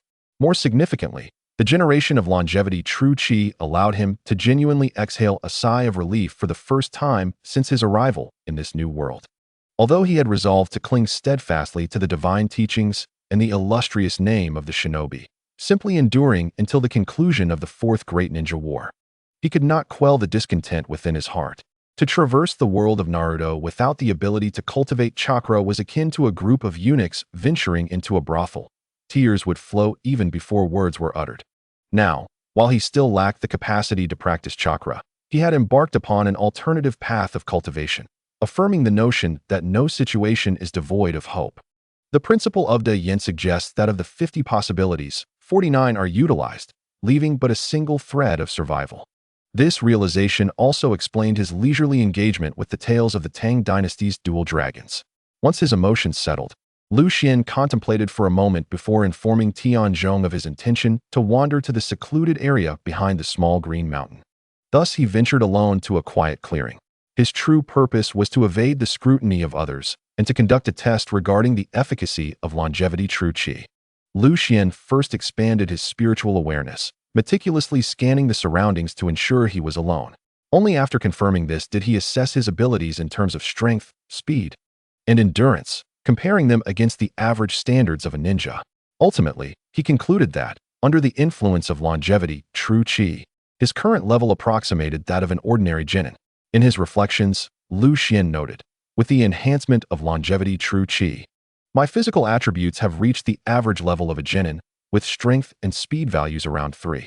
This accounted for his ability to leap to the height of a roof beam. The 8-dimensional data of a ninja serves as the most direct and fundamental manifestation of their strength, namely, ninjutsu, taijutsu, jinjutsu, wisdom, power, speed, vitality, and seals. Ninjutsu denotes proficiency in ninjutsu techniques. Taijutsu reflects mastery in physical techniques. Jinjutsu indicates skillfulness in illusions. Wisdom signifies the breadth of knowledge and intelligence. Power encompasses the muscle strength of the entire body. Speed measures agility in movement and reflexes. Vitality represents the energy required to produce chakra. And seals indicate mastery and proficiency in hand signs. I recall that when Naruto first appeared, he was quite the mischievous rascal, leaping from rooftop to rooftop, even scaling the Hokage monument to scribble without care. Even Iruka, a chunin, struggled considerably to catch him. I dare say I am but a hair's breadth beneath that impish prince. Lu Xian felt a profound sense of satisfaction. He had finally acquired a modicum of self-defense. Moreover, Lu Xian perceived that the most remarkable characteristic of the eternal life, qi, lay in its ability to restore vitality, demonstrating exceptional efficacy in healing physical injuries and replenishing both stamina and energy. After considerable contemplation, he resolutely made a decision and abruptly drew a small knife across the back of his hand, creating a gaping wound that bled profusely. Observing the blood flowing steadily from the injury, Lu Xian calmly summoned the eternal life qi to converge at the wound. He watched as the bleeding gradually ceased, followed by a sensation of warmth and itching as the wound progressively diminished in size. He noted that after approximately 10 seconds and expending merely 1/10 of his life force, the injury vanished entirely without leaving a trace, as if he had never been harmed. Without hesitation, Lu Xian increased the intensity, using a dagger to inflict a deeper laceration on his hand, further exacerbating the damage until the flesh was torn and bloodied. Despite his robust constitution and remarkable pain tolerance, he could not suppress a gasp of shock. This time, it took him half a minute and the expenditure of half of his qi to heal the wound completely. After regulating his breath and allowing his energy to recover, Lu Xian embarked on a test of his physical limits. He sprinted and leaped through the forest until he was breathless, pale, and desperately hungry, his feet stumbling beneath him, at which point he ceased his exertions. Realizing he had reached his current threshold, hastily, he consumed several military rations he carried with him to replenish his energy and rested for about half an hour before regaining his composure. Following his experiment, he gained a preliminary understanding of the restorative capabilities of the eternal life qi and began to contemplate his future plans. It appeared that he could masquerade as a medical ninja, utilizing the guise of medical ninjutsu to conceal the existence of his eternal life qi. Excitement filled Lu Xian's heart, for he had long desired to participate in the main storyline of Naruto. After all, by posing as a medical ninja and integrating himself within Konoha, while discreetly nurturing Naruto, he could effortlessly ensure his safety until the conclusion of the narrative, a most agreeable prospect. Lu Xian could not help but express his frustration. To traverse into the Naruto world without engaging in the main storyline, what purpose does this crossing serve? It would be akin to writing a Naruto fanfiction, having penned 100,000 words, yet still not glimpsed Konoha, utterly disheartening. Furthermore, he resolved that he should acquire 1 or 2 techniques for self-preservation. Contemplating further, Lu Xian acknowledged, lacking chakra, I need not consider ninjutsu. As for jinjutsu, my spiritual awareness serves as a formidable asset, far surpassing any illusions. Thus I need not fear being ensnared by others' jinjutsu. Pass. Sealing techniques, being secretive and complex, are too challenging. Pass. Thus, only taijutsu remains. Indeed, I must swiftly seek out a method for training in taijutsu to enhance my physical prowess. With the eternal life qi augmenting my recovery, my training results will surely be exceptional. As for my long-term aspirations, it must be the most formidable taijutsu of this era, the 8 gates of Konoha. Resolutely, Lu Xian committed himself to the path of martial training. As the sun dipped in the western sky, casting golden hues across the horizon, he realized that the time had already slipped into the evening. After dining together, Lu Xian silently uttered an apology in his heart. Once they parted ways, he rested until midnight before stealthily venturing out. 118, he murmured softly, closing his eyes to mentally calculate. This was the coordinate of the safe house for ninjas, left by Shifengde for Shanzhong Chao Qi in the mountains. During their last separation, Shifengde had hoped that Shanzhong Chao Qi would join him at the safe house after escaping, so they could exchange information. He reminded her that he could only wait for her at that location for 3 days, after which they might meet again if fate allowed. Initially, Lu Xian had no intention of going, but given that Shifengde had sought him in Tianzhong, combined with his recent mastery of Chongqing Jinqi and a substantial increase in his spiritual awareness, he felt it was worth considering a visit. Now, he possessed a degree of self-defense, and traveling at night would further enhance his spiritual sensitivity compared to daytime, allowing him to easily monitor his surroundings through external spiritual projection. With that in mind, the risk of identity exposure seemed negligible. It would be prudent to ascertain Shifeng Da's intentions while communicating solely through spiritual awareness, ensuring he would remain unseen. Using the center of Shimizu town as a reference point, he calculated the location of Shifeng Da's safe house, which lay in the northern outskirts among the woods. Since practicing the Tranquil Heart incantation, he had developed an exceptional memory and was well acquainted with the surrounding areas. Thus, he swiftly made his way toward that location. The bright moon hung high in the sky, casting a serene yet desolate ambience. The shadows from the treetops formed a patchwork of darkness, interspersed with vast gaps revealing the azure sky. The cool, silvery moonlight poured through the branches, blanketing the forest floor in a layer of frost. This area was home to a secluded hunter's cabin, situated on the western outskirts of the village, shrouded in darkness. Water lay ahead, a mountain stood behind, and the woods enveloped the surroundings. Spotting the cabin from a distance, Lu Xian quickly sought refuge in a large tree, climbing up to conceal himself among the lush foliage. He cautiously used his spiritual awareness to survey the vicinity, confirming that no one was around before centering his focus and probing inside the cabin. Inside were Shifeng Da and his assistant, both wide awake. Shifeng Da.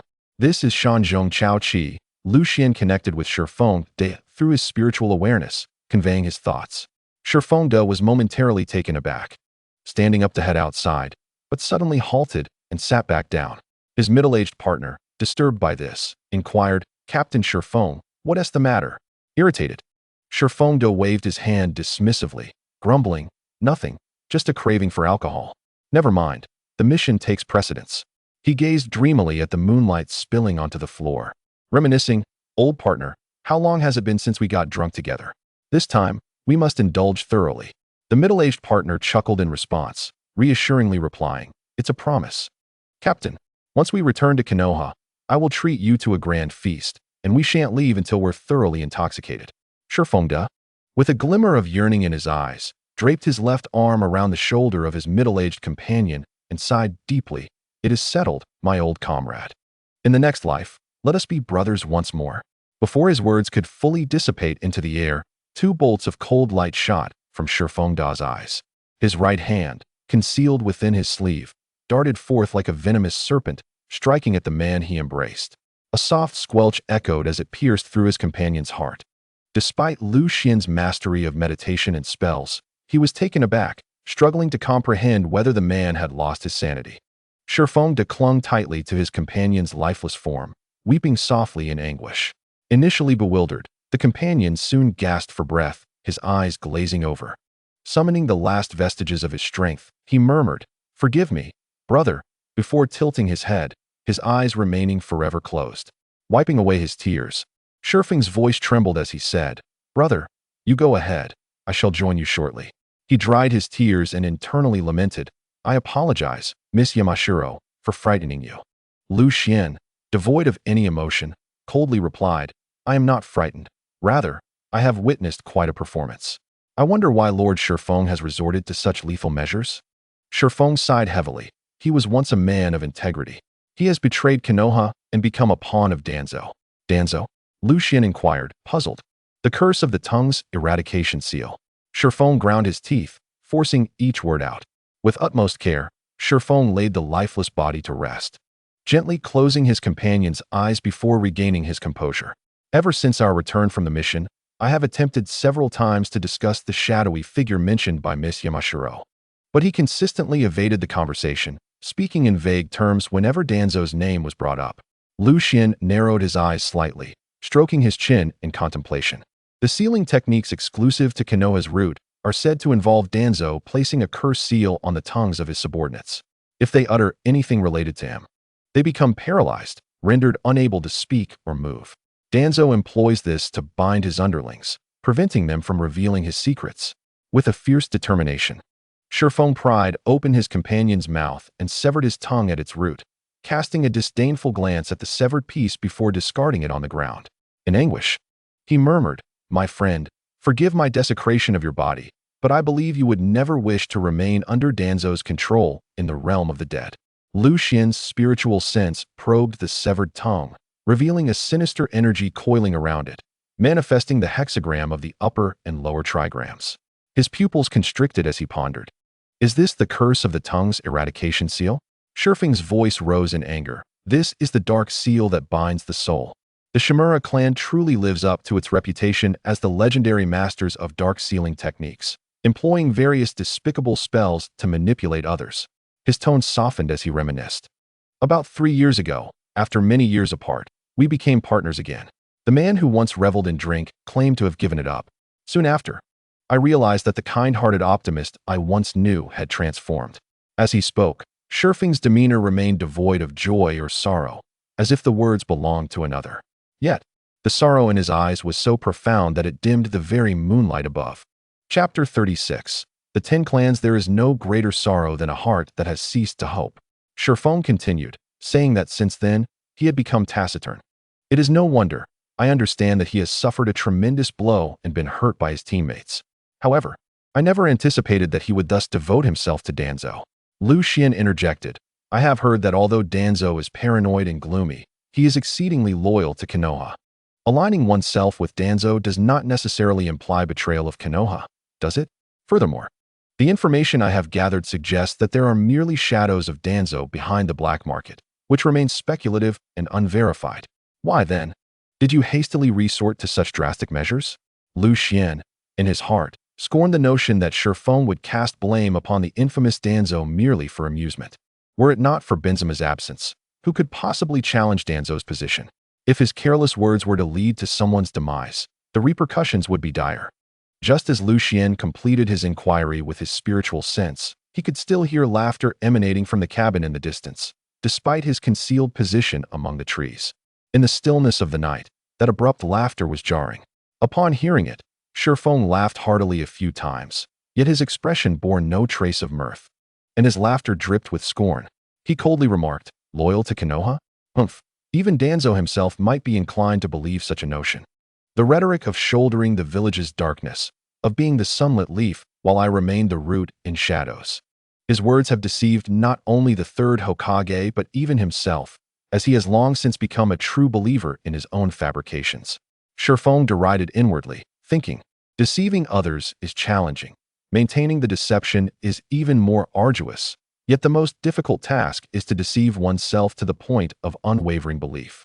Some individuals, despite engaging in the most disreputable acts, still yearn for universal acclaim.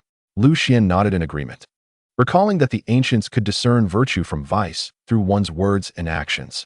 In his past life, some public intellectuals preached morality while their hearts were steeped in commerce, wishing to play both the whore and the saint. Even if they managed to do both, their followers would invariably concoct various excuses on their behalf.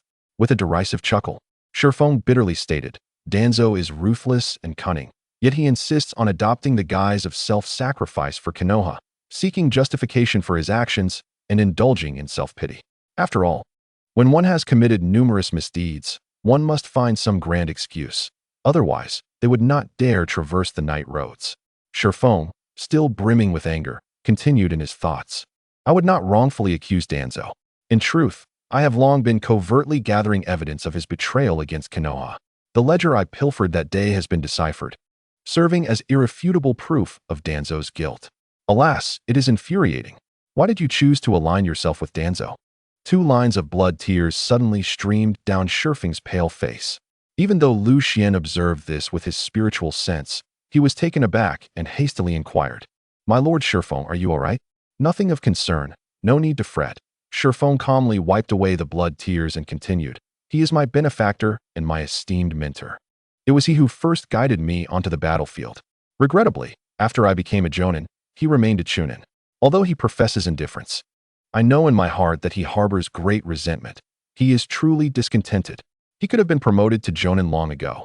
Yet, during a mission, he sustained injuries to his chakra pathways while attempting to save a teammate. Since that time, whenever he extracted chakra too rapidly, an intense burning sensation would surge through his veins, significantly impairing his ability to refine chakra and marking the end of his aspirations to ascend to the rank of Jonin. In despair, Shurfeng lamented as he struck the ground and cried out to the heavens. Yet, what pained him even more was the betrayal of the very individual he had once rescued, who, rather than expressing gratitude, had callously abandoned him during a mission. Although he miraculously survived, when he confronted that person later, he was met with scornful words. With tears streaming down his face, Shifeng lamented. Who else would be foolish enough to sacrifice themselves to save another? Even your former apprentice has become a chunin, while you remain a mere garbage chunin. As he spoke, his teeth clenched and his expression twisted in rage, revealing the depths of his fury.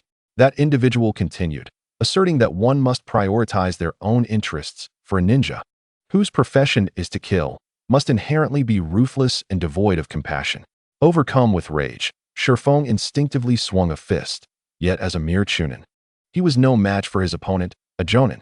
Not only did he fail to land a blow, but he was also brutally humiliated. His face ground beneath his adversary's foot. From that moment on, he underwent a transformation. His personality drastically altered, and more crucially, he secretly allied himself with Danzo. Levexuan offered consolation, saying, "My lord Shifeng, there is no need for such self-reproach. Since this individual has betrayed Konoha, it is only right that he be eliminated for the good of the village. You should allow yourself to grieve and move on." With a face ashen as death, Shifeng knelt before the lifeless body, mourning fervently. "You do not understand.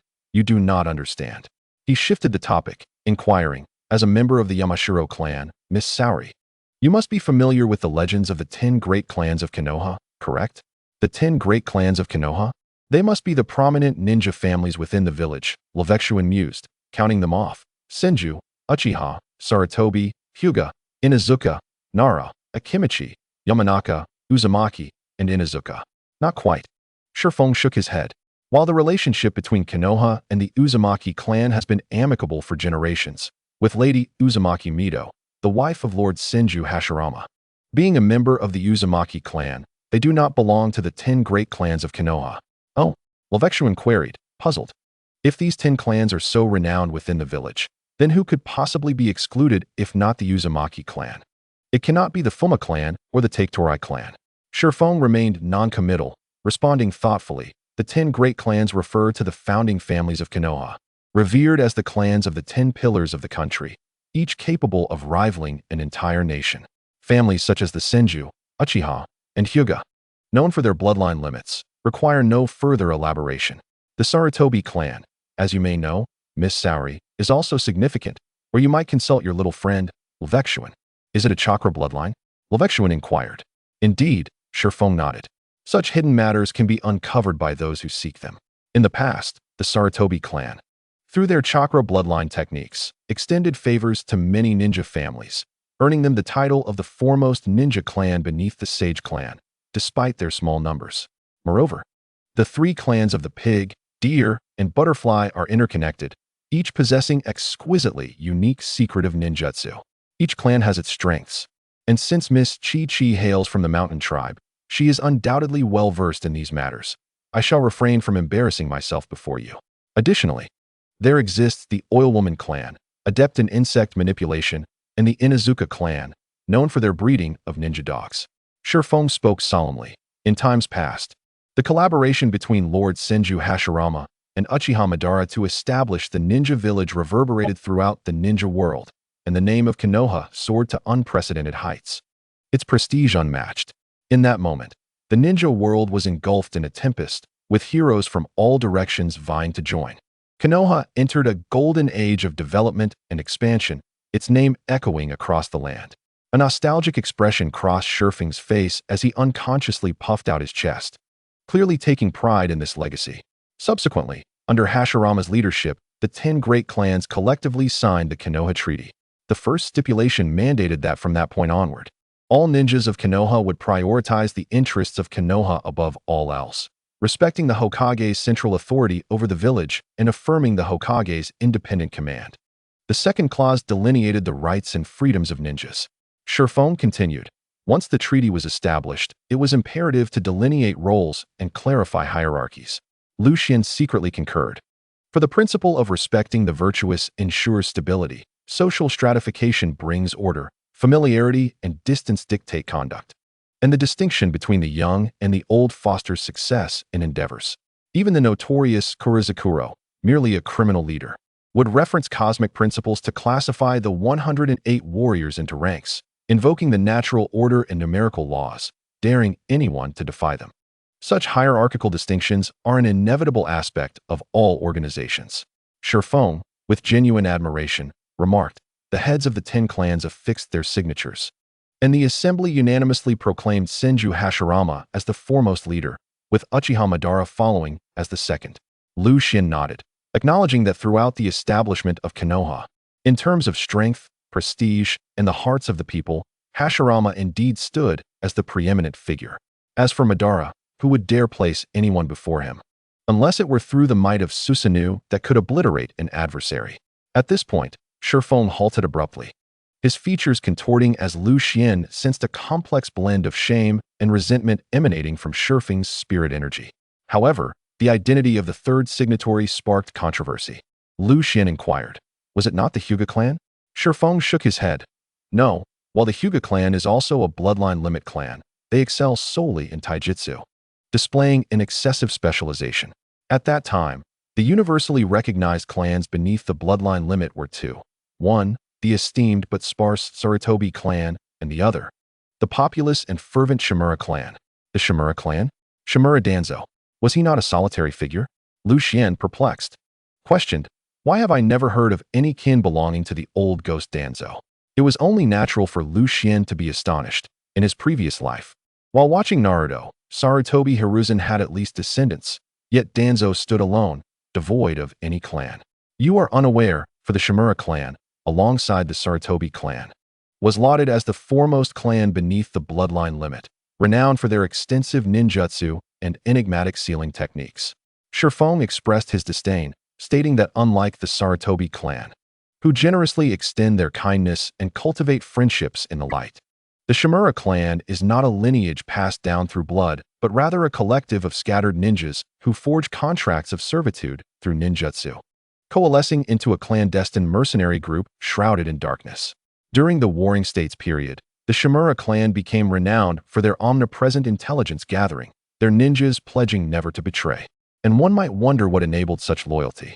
Lu Xun pondered and, struck by inspiration, exclaimed, "Could it be the curse sealing mark?" Shifeng nodded affirmatively, saying, "Indeed. It is the sealing techniques epitomized by the curse sealing mark." Sealing techniques are an enigmatic form of jutsu, regarded as one of the most profound skills within the realm of ninjutsu, feared even by the gods. The illustrious Uzumaki clan not only possessed extraordinary strength, but also forged alliances with the mightiest of the 5 great shinobi villages, Konoha, due to their mastery of sealing arts, which incited deep-seated apprehension among other clans, ultimately inviting calamity. Fearing the Uzumaki clan's sealing techniques, numerous nations and clans united in aggression, launching an assault on the Land of Whirlpools. Ultimately, the Land of Whirlpools faced devastating destruction, and the surviving kin were forced into obscurity, scattering across the globe. Shifeng elucidated. In those days, the sealing techniques of the Uzumaki clan were unfathomable and extraordinarily powerful, a thorn in the side of the entire ninja world. Conversely, the sealing techniques of the Shimura clan remained obscure and unrecognized by the masses. This obscurity stemmed from the requirement that anyone joining the Shimura clan must first bear the curse sealing mark. Should the afflicted utter any information pertaining to the Shimura clan, they would become paralyzed, rendered mute and immobile. A deep sense of apprehension crossed Shifeng's face as he continued. Moreover, the Shimura clan possesses a variety of other sealing techniques, some whimsical and others cruel. Through these techniques, it is well known that the ninjas of the Shimura clan would never betray their employer's secrets. Consequently, more and more noble patrons began to commission tasks from the Shimura clan, driven by greed, akin to flies drawn to decaying flesh. This led to the aggregation of smaller ninja clans and wandering ninjas around the Shimura clan, engaging in shameless opportunism. Lu Xun, having grasped the future of the Shimura clan, recognized that while the Sarutobi clan extends benevolence and diligently improves their ninjutsu, seemingly inconspicuous, yet steadily cultivating prestige and power, the Shimura clan is merely a disparate assembly bound by the strings of self-interest. Once Konoha is established, it is likely that they will fragment instantly. Chapter 37. Father and son. Shifeng's expression softened as he remarked, had it not been for the clan leader of the Shimura clan at that time, they would have likely brought calamity upon themselves long ago. After saying this, he glanced at the moon outside, murmuring, calculating the time, it should be soon. Extending his right arm, revealing his robust physique, Shifeng swiftly traced lines upon his right forearm with his left hand. As his fingers glided, his right arm tore open, dark red blood gushing forth, forming crimson lines along his arm. As the bloodline first manifested, it swiftly exuded an aura of desolation and revulsion, its hue transitioning from a deep crimson to an obsidian black. It writhed like living iron worms, eagerly burrowing into the flesh of Shifeng, ultimately coalescing into a black sigil before vanishing. With the disappearance of the dark lines, the torn wounds rapidly sealed themselves. With each line drawn, a visage of agony emerged upon Shifeng's face, his brow furrowed, drenched in sweat, clearly enduring immense suffering. Once he completed the drawing, his right arm resembled a deflated balloon. Emaciated to the point of appearing skeletal, its once healthy wheat-toned skin transformed into a ghastly pallor akin to that of a corpse, with his fingernails turning dark and sharp. Yet his arm bore no trace of injury whatsoever. Lu Xian felt a shiver run through him, acutely aware that with the formation of the black lines, Shifeng's vitality was rapidly depleting. Concerned, he inquired, "Master Shifeng, what are you doing?" Shifeng lowered his sleeves to conceal his arm, responding weakly, "There is no need for concern. I have my own purposes." He took several deep breaths, his complexion gradually regaining a semblance of calmness, though still somewhat pale. He appeared more like one recovering from a grave illness rather than the ghastly figure he had just been. Subsequently, Shifeng recounted the obscured past shrouded in mist. It turned out that the elder of the Shizuma clan was a benevolent and far-sighted individual, fully aware that the clan's subservience to darkness, controlling ninjas through sealing techniques and uniting others through self-interest, would ultimately lead to their own destruction. Under the pressure of the Konoha ninja village's rise, the decline of the Shizuma clan became inevitable, akin to snow melting under the sun's rays. In the midst of brutal bloodshed and the uncertainty of survival, the clan members, despite their reluctance, were willing to be manipulated by the Shizuma clan for the sake of their lives. However, the establishment of Konoha provided ninjas with a sanctuary. Every life that graces this world possesses the right to exist and should relish the freedom that life affords, governing their own joys and sorrows, a right that no one can strip away. Yet, the splendor of the Shizuma clan was built upon the oppression and enslavement of humanity. Thus, the elder decisively led the clan to pledge allegiance to Konoha, resolving to abandon manipulative sealing techniques like the tongue curse. Nevertheless, the elder's son, the young leader of the Shizuma clan, dismissed these notions. Ambitious and short-sighted, he yearned to achieve greatness within Konoha and ascend to the position of Hokage. This young leader, blinded by ambition, failed to perceive that the Shizuma clan had become a target of resentment among ninjas. Ultimately, reality delivered a harsh lesson. The rankings were brutally revealed, with Senju taking the first place, Uchiha second, Sarutobi third, Hyuga fourth, and Shizuma fifth, while Inuzuka and Nara occupied the 6th, 7th, and 8th positions, with Yamanaka 9th and Inuzuka 10th. The young clan leader harbored a profound discontent regarding the ranking of the Sarutobi clan as third, and he felt a deep sense of shame at the 5th position of the Shimura clan. Consequently, he devised a plan to lead those discontented ninjas to rebel against Konoha. However, to their astonishment, they were swiftly annihilated by Uchiha Madara alone. Shifeng, with a tone laced with biting sarcasm, remarked, "Thus, the first batch of rogue ninjas emerged following the establishment of the shinobi village." It was a pity that upon hearing this news, the old clan leader was consumed by rage and succumbed to a fatal hemorrhage. Shifeng continued indifferently. In his final moments, the old clan leader, despite his grave illness, sought forgiveness from Senju Hashirama. The magnanimous Hashirama not only pardoned the transgressions of the Shimura clan, but also offered to treat the ailing leader. Yet, the old leader had already resolved to embrace death as a means of atonement. He commanded the dissolution of all subordinate ninjas of the Shimura clan and bequeathed the position of clan leader to his grandson. Furthermore, he entrusted the bloodline of the Shimura clan to his dear friend, Sarutobi Sasuke. In his final moments, the old leader earnestly advised his grandson, imparting the wisdom that the era of the Shimura clan had concluded, and from henceforth, there would only be Konoha, devoid of the Shimura clan. Lu Xian comprehended that the individual destined to inherit the position of clan leader was none other than Shimura Danzo. Shifeng articulated each word with deliberate precision. Initially, he had followed the old leader's instructions, Yet during the First Shinobi World War, Sarutobi Hiruzen ascended to the position of Hokage, and Shimura Danzo, akin to his father, was possessed by a narrow-mindedness, unwilling to remain in the shadows. From that point onward, Danzo contravened his former vows and immersed himself in darkness, resurrecting the forbidden techniques of dark sealing. Upon reaching this juncture, Shurfeng's visage contorted into a grotesque expression, his features twisted in anguish. He erupted into a mad cackle, tears streaming down his face in a cacophony of laughter and sorrow. "Do you know why I possess such clarity?" he cried out in torment. "Because Shurfeng was my mother's surname before her marriage. My true name is Shimura Daku." His words were steeped in an intense hatred, his voice resonating with despair and anguish. "Indeed, I am the son of Shimura Danzo.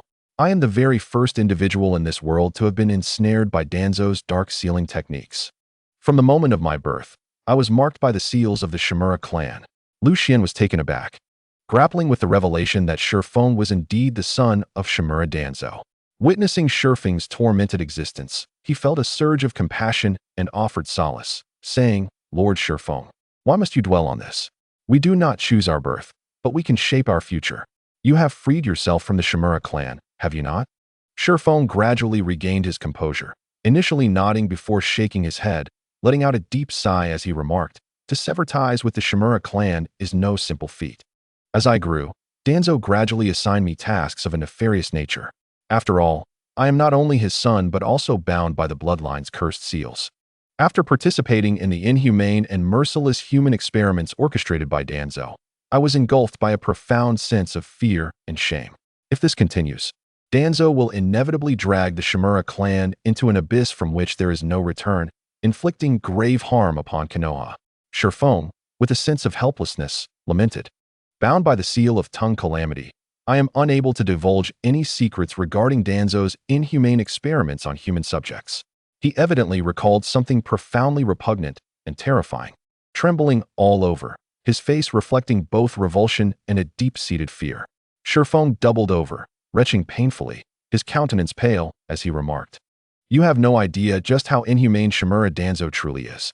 In his quest to study the bloodline limits, he extracted a significant portion of blood from robust individuals, leaving them in severe spasms, with several ninjas unable to restrain them completely. Yet, Danzo ordered the immediate infusion of blood from the bloodline limit clan, observing the subject's reactions, which resulted in evident bodily rejection, leading to the demise of all those individuals.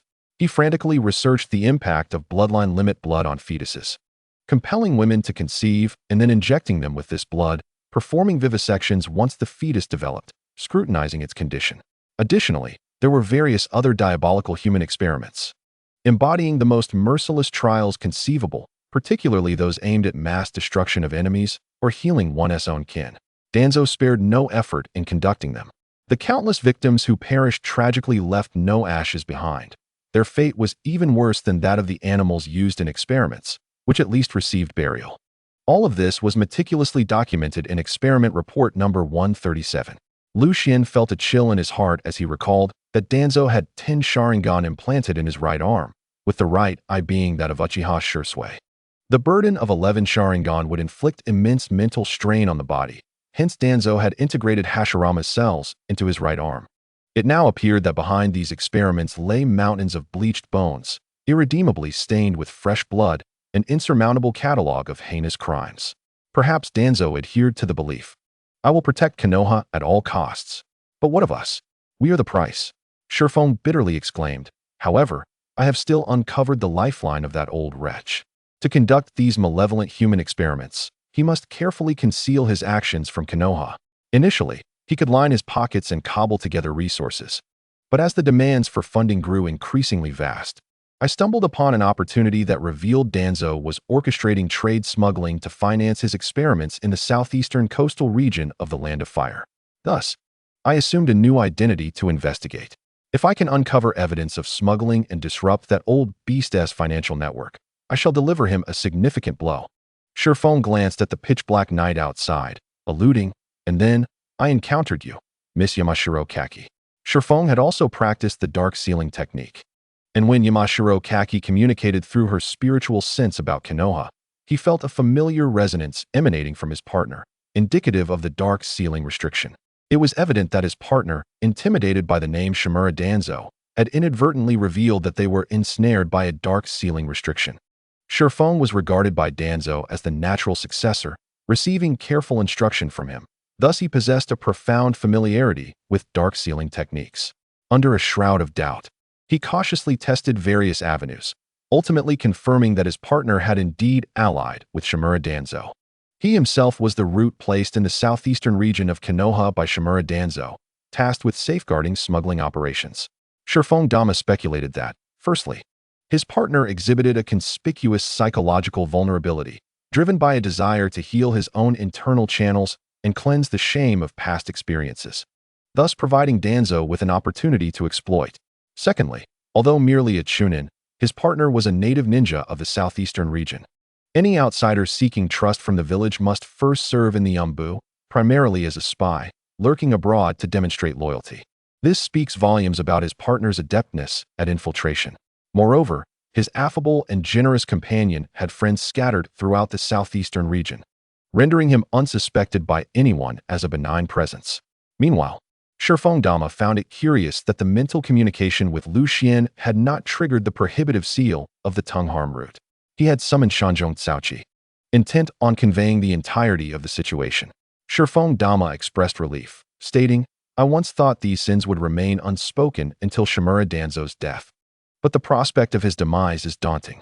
As an elder of Konoha, Danzo wielded considerable power as the head of the Yambu, heavily guarded, and was a shadow-level ninja with immense chakra and vitality. Whether through assassination or natural causes, his death seemed an insurmountable challenge. With a sigh of relief, Shifeng remarked, "Fortunately, I encountered you. Although I am unaware of your extraordinary experiences, your secret techniques evidently surpass the ancestral skills of the Mountain Clan, even breaching the sealing mechanisms of the Shimura clan, which has granted me the opportunity to articulate the deeply buried secrets residing in my mind." A grim smile crossed Shifeng's face as he lamented, "If I could not express this, I would surely go mad." Chapter 38. Sealing the moon above, unbeknownst to anyone, had hidden behind layers of dark clouds. The clouds rolled ominously like ink, obscuring the last remnants of light in the sky. Shifeng Dama replicated the earlier inscribing action on the bloodline upon his left arm. However, this time, his arms did not succumb to lifelessness, but rather blossomed with vibrant health. Lu Xian, unable to bear the sight, refrained from speaking further.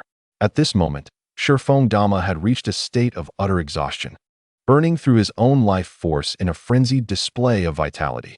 Harnessing this fervent energy, Shifeng Dama suddenly felt invigorated, exclaiming with a radiant countenance, "In over 30 years, I have never lived for myself as I do today. So this is the essence of freedom." Lu Xian sighed deeply, finally inquiring, "Lord Shifeng, what is your intention? Your chakra is depleting rapidly, reaching a point where you are burning through your life force. If this continues, your time may be limited." "Haha, precisely so," came the response. Shifeng Dama laughed heartily and proclaimed with fervor, "In this bustling world, the cherry blossoms fade silently in an instant. In the face of mortality, what is there to fear? I fear not death, which is akin to the fleeting autumn breeze. Rather, I dread a life devoid of passion, a mere puppet to fate." With a smirk playing on his lips, he derided, "That old beast, Danzo, believes he can control everyone. I shall make him aware that all are born free and should not be enslaved by demons." With a decisive wave of his hand, he continued resolutely, "I have devised my own plans. You need not concern yourself with my affairs." He then added, "I have secured the evidence I gathered over the years in a safe located in a house on the outskirts of the city. The code is redacted. You must retrieve it swiftly and deliver it to Konoha." Shifeng Dama, slightly anxious, cautioned, "You must not hand this over to the Konoha Ombu. Danzo's surveillance is relentless, and you cannot trust those around you. Some may be his spies. I have heard that even within your own clan, there are those who have secretly allied with Danzo. The third Hokage and the elders Mido Kaze and Nara Shikaku are Danzo's primary targets, so do not seek them out. Instead, go to Akimichi Choza." Shifeng Damo's eyes sparkled with clarity. Ever since he learned that Yamanaka-sai could evade the sealing restrictions of the Uchiha clan, he had been pondering an infallible method to overthrow Danzo. He had long believed that locating Akimichi Choza was an excellent idea. The three clans of Inazuka, Nara, and Akimichi have always been akin to family. Go to the leader of the Akimichi clan, Choza, and relay this information to him. Choza is known for his cautious nature and was once Danzo's partner. Thus, Danzo would never suspect him. However, he added with a wry smile, people can change. Choza, though wise, has distanced himself from Danzo ever since the third Hokage's ascension. Standing tall with a grave demeanor, Shifeng earnestly implored, Miss Yamanaka-sai, I am curious about the secret technique you possess that allows you to bypass the Uchiha clan's dark sealing restrictions. I have a request. What is it? Lu Xian inquired. In the past, when I fled from Danzo, I managed to take with me the sealing scroll that has been passed down through generations of the Uchiha clan. Shifeng held great pride in this achievement. As Danzo's son, he was subjected to dark sealing restrictions, which made Danzo complacent. The sealing scroll contained various protective sealing techniques hidden in a location known only to Danzo himself, giving him confidence that it would never be stolen. However, to his astonishment, Shifeng Damo had meticulously discovered the scroll's location and pilfered it away. No matter how vigilant one may be, the greatest threat often lies within, he mused.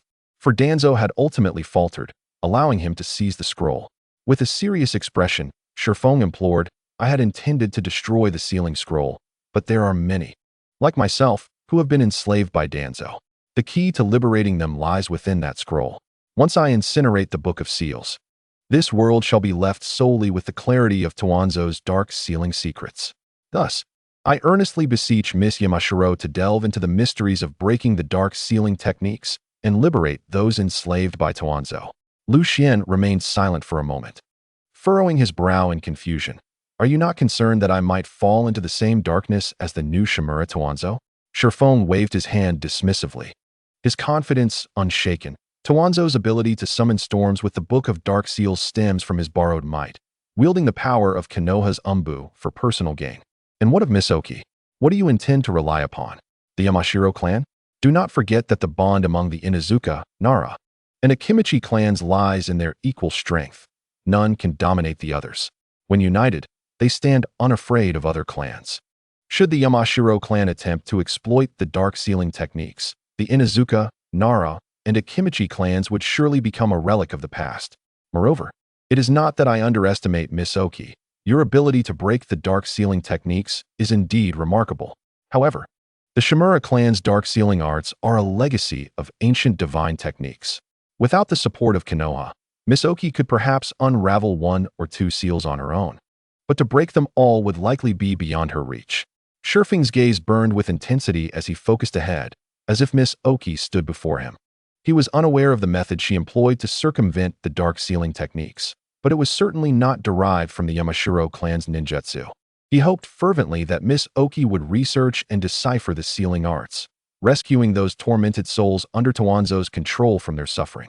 With her possession of the dark sealing techniques, Miss Oki would undoubtedly find herself in opposition to Tuanzo. Given Tuanzo's disposition, how could he tolerate the authority that belonged to him being wielded by another? Lu Xian felt little trepidation. It was Miss Oki who possessed the Book of Dark Seals. And what relation did that bear to me, Lu Xian? After disclosing the location and means of obtaining the Book of Dark Seals to Miss Oki, she voluntarily severed their mental connection, sitting down to meditate. Without delay, Lu Xian hastened to the place where the Book of Seals lay hidden.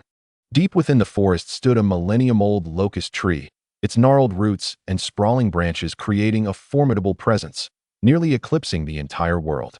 Beneath the tree lay a shrine, covered in moss, housing a statue of the Ksitigarbha Bodhisattva. The upper half of the statue had long since been destroyed, leaving only the fragmented lower half seated upon a lotus stone pedestal. Lu Xian clasped his hands together in reverence, signaling his intrusion, and then glanced around. He first walked eastward for about 500 meters, where he spotted a large tree. Fixing his gaze upon it, he indeed found, as Shifeng had indicated, a talisman concealed within its branches, inscribed with the hexagram of Zhen.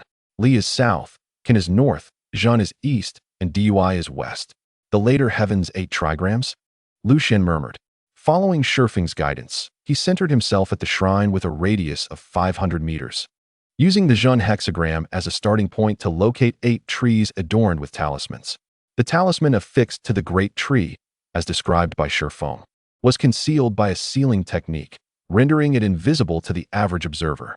It lay approximately 1 meter above the ground, easily accessible upon careful examination. However, Lu Xian required no such exploration. He concentrated his spiritual energy in his eyes and, with a keen gaze, discerned a veil of black mist enveloping the tree trunk. The backward 8 trigrams, with the Zhun trigram as the starting point, was positioned directly to the east. Following the indicated guidance, Lu Xian systematically located the tree adorned with the talisman. In a clockwise manner, the sequence was as follows: Sun trigram to the southeast, Li trigram to the south, Kuan trigram to the southwest, Dui trigram to the west, Qian trigram to the northwest, Qin trigram to the north, Jin trigram to the northeast, and Zhun trigram back to the east, with the numerical associations of Qin 1, Kuan 2, Zhun 3, Sun 4, 5 representing the central palace, Qian 6, Dui 7, Jin 8, and Li 9. Shifeng instructed that the order of extraction should be 3, 7, 9, 1, 2, 8, 4, 6. Beginning with the Zhun trigram and concluding with the Qian trigram, each talisman had to be removed with utmost precision. Upon lifting the final talisman, Lu Xian finally exhaled in relief, returning to the central palace's Buddha statue. He first turned the statue counterclockwise by a quarter turn, then clockwise by half a turn, and finally returned it counterclockwise to its original position. With a soft click, the stone slab before the statue began to shift, revealing a rectangular hollow containing an antique long wooden box. The box was wrapped in numerous talismans. According to Shifeng, these were fire and explosive talismans. Should anyone deviate even slightly from the prescribed steps, the sealing technique on the box would activate, igniting the fire and explosive talismans, thereby destroying the scroll within. Conversely, if the wooden box were extracted correctly, the seal on the scroll would become ineffective, rendering the talismans mere scraps of paper. Beneath the scroll lay a thin layer of silk paper. Shifeng had particularly emphasized the importance of examining the silk paper beneath before turning to the scroll above. In the dense woods, where the trees shielded the sky and the moon's shadow was absent, darkness enveloped the surroundings. Lu Xian, utilizing his spiritual awareness, could see clearly without the need for illumination. The silk paper bore Shifeng's years of cultivation notes. Unlike his father, Danzhou, Shifeng had always abhorred the so-called dark sealing techniques that manipulate the human heart. He delved into the study of sealing texts and mastered 2 sealing prohibitions: the invisible concealment seal and the divine foot of heaven seal. The invisible concealment seal, inscribed upon oneself or an object, could obscure all traces of the individual or item, rendering it undetectable even to probing ninjas. This effect was akin to that of an invisibility cloak. Unless the seal were released, the body would experience a brief period of rigidity, making it an excellent means for assassination. The divine foot of heaven seal, as its name suggests, grants the user the swiftness akin to that of a deity's foot. Realization dawned upon Lu Xian. This was indeed Shifeng's method of introducing a multitude of explosive talismans. A smile crept across his face as he recognized that both of Shifeng's sealing techniques were instruments of escape, revealing his meticulous and calculated intent to evade Danzhou. Following this, there were warnings. As Shifeng explained, any individual who opened the scroll would encounter an illusionary trial, though the nature of the trial would vary for each person. Upon successfully navigating the illusionary test, the opener would acquire a new sealing technique. For over a millennium, the Shimura family has seen only a handful of individuals pass the test of illusion and master a few sealing techniques. Among the most perilous is the sealing art known as the 4-symbol seal, which demands the blood, flesh, and soul of the practitioner as the price for sealing surrounding matter into the underworld. The greater the despair within one's heart, the more potent the malevolent thoughts become. The stronger the desire for death, the mightier this sealing technique manifests. In the realm of ninjas, this technique is revered as the seal of death and despair, transforming boundless grievances into darkness, delivering a lethal strike with finesse. Meanwhile, Shifeng Dua has concealed his comprehension of the invisible concealment seal and the divine foot technique derived from the sealing scriptures. Lu Xian sensed significant energy fluctuations from the scroll, prompting him to secure it carefully. Following the insights penned by Shifeng on the paper, Lu Xian bit his left index finger, drawing the divine foot technique seal upon the dorsum of his foot with his blood. Unable to utilize chakra, he resorted to the eternal life essence as a substitute. To his astonishment, As he performed the action, the natural energy scattered throughout the universe surged towards him, clashing fiercely with the life essence within him on his foot. Lu Xian felt his foot becoming increasingly numb and rigid, soon losing all sensation, and he feared it might turn to stone. He had not anticipated such a consequence from a mere stroke of his hand. No, he must remain calm. With a silent incantation to still his mind, he achieved a state of tranquility, devoid of sorrow or joy, his spirit ethereal. Ninjutsu is typically initiated by harnessing the chakra within one's body. Ordinary chakra is a blend of physical and mental energy, while sage chakra is formed by absorbing natural energy and fully integrating it. However, to maintain equilibrium among the three types of chakra, each must constitute 1/3 of the whole. Exceeding this proportion risks being consumed by the force of nature, leading to petrification. Thus, my current state indicates an imbalance of natural energy. Chapter 39. Rooting out the essence of all living beings is the ultimate manifestation of the primordial energy of the universe. The human body is fundamentally a manifestation of this energy, with the refined life essence within representing a return to simplicity. Yet, in essence, there exists a fundamental distinction between the life essence of the human body and the primordial energy of the universe. One is solid, while the other is gaseous. Lu Xian understood. The human body resembles a refrigerator, and the life essence is akin to ice.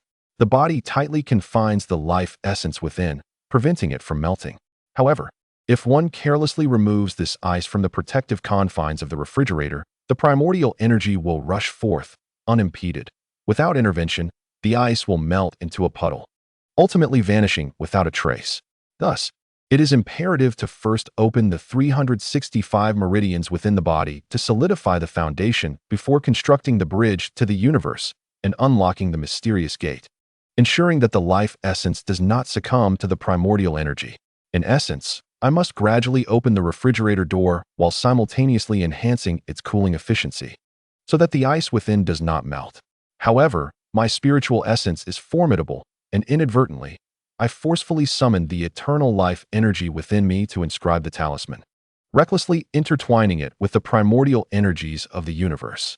This led to the erosion of my primordial soul, resulting in the petrification of my feet. Though I pondered extensively, due to the strength of my consciousness, it merely manifested as a fleeting thought in the external realm. Having clarified the causes and consequences of the petrification, I discerned the solution. When one hesitates, it often leads to greater peril. Lu Xian swiftly severed the connection between his consciousness and the eternal life energy, seeking a brief respite for survival.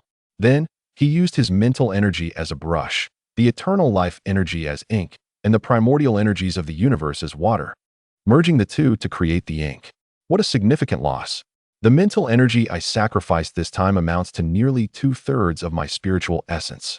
Lu Xian smiled wryly as he gazed at the shimmering talisman before him, his expression weary and strained. He felt that at this moment, his spiritual essence was akin to that of a mere 3-year-old.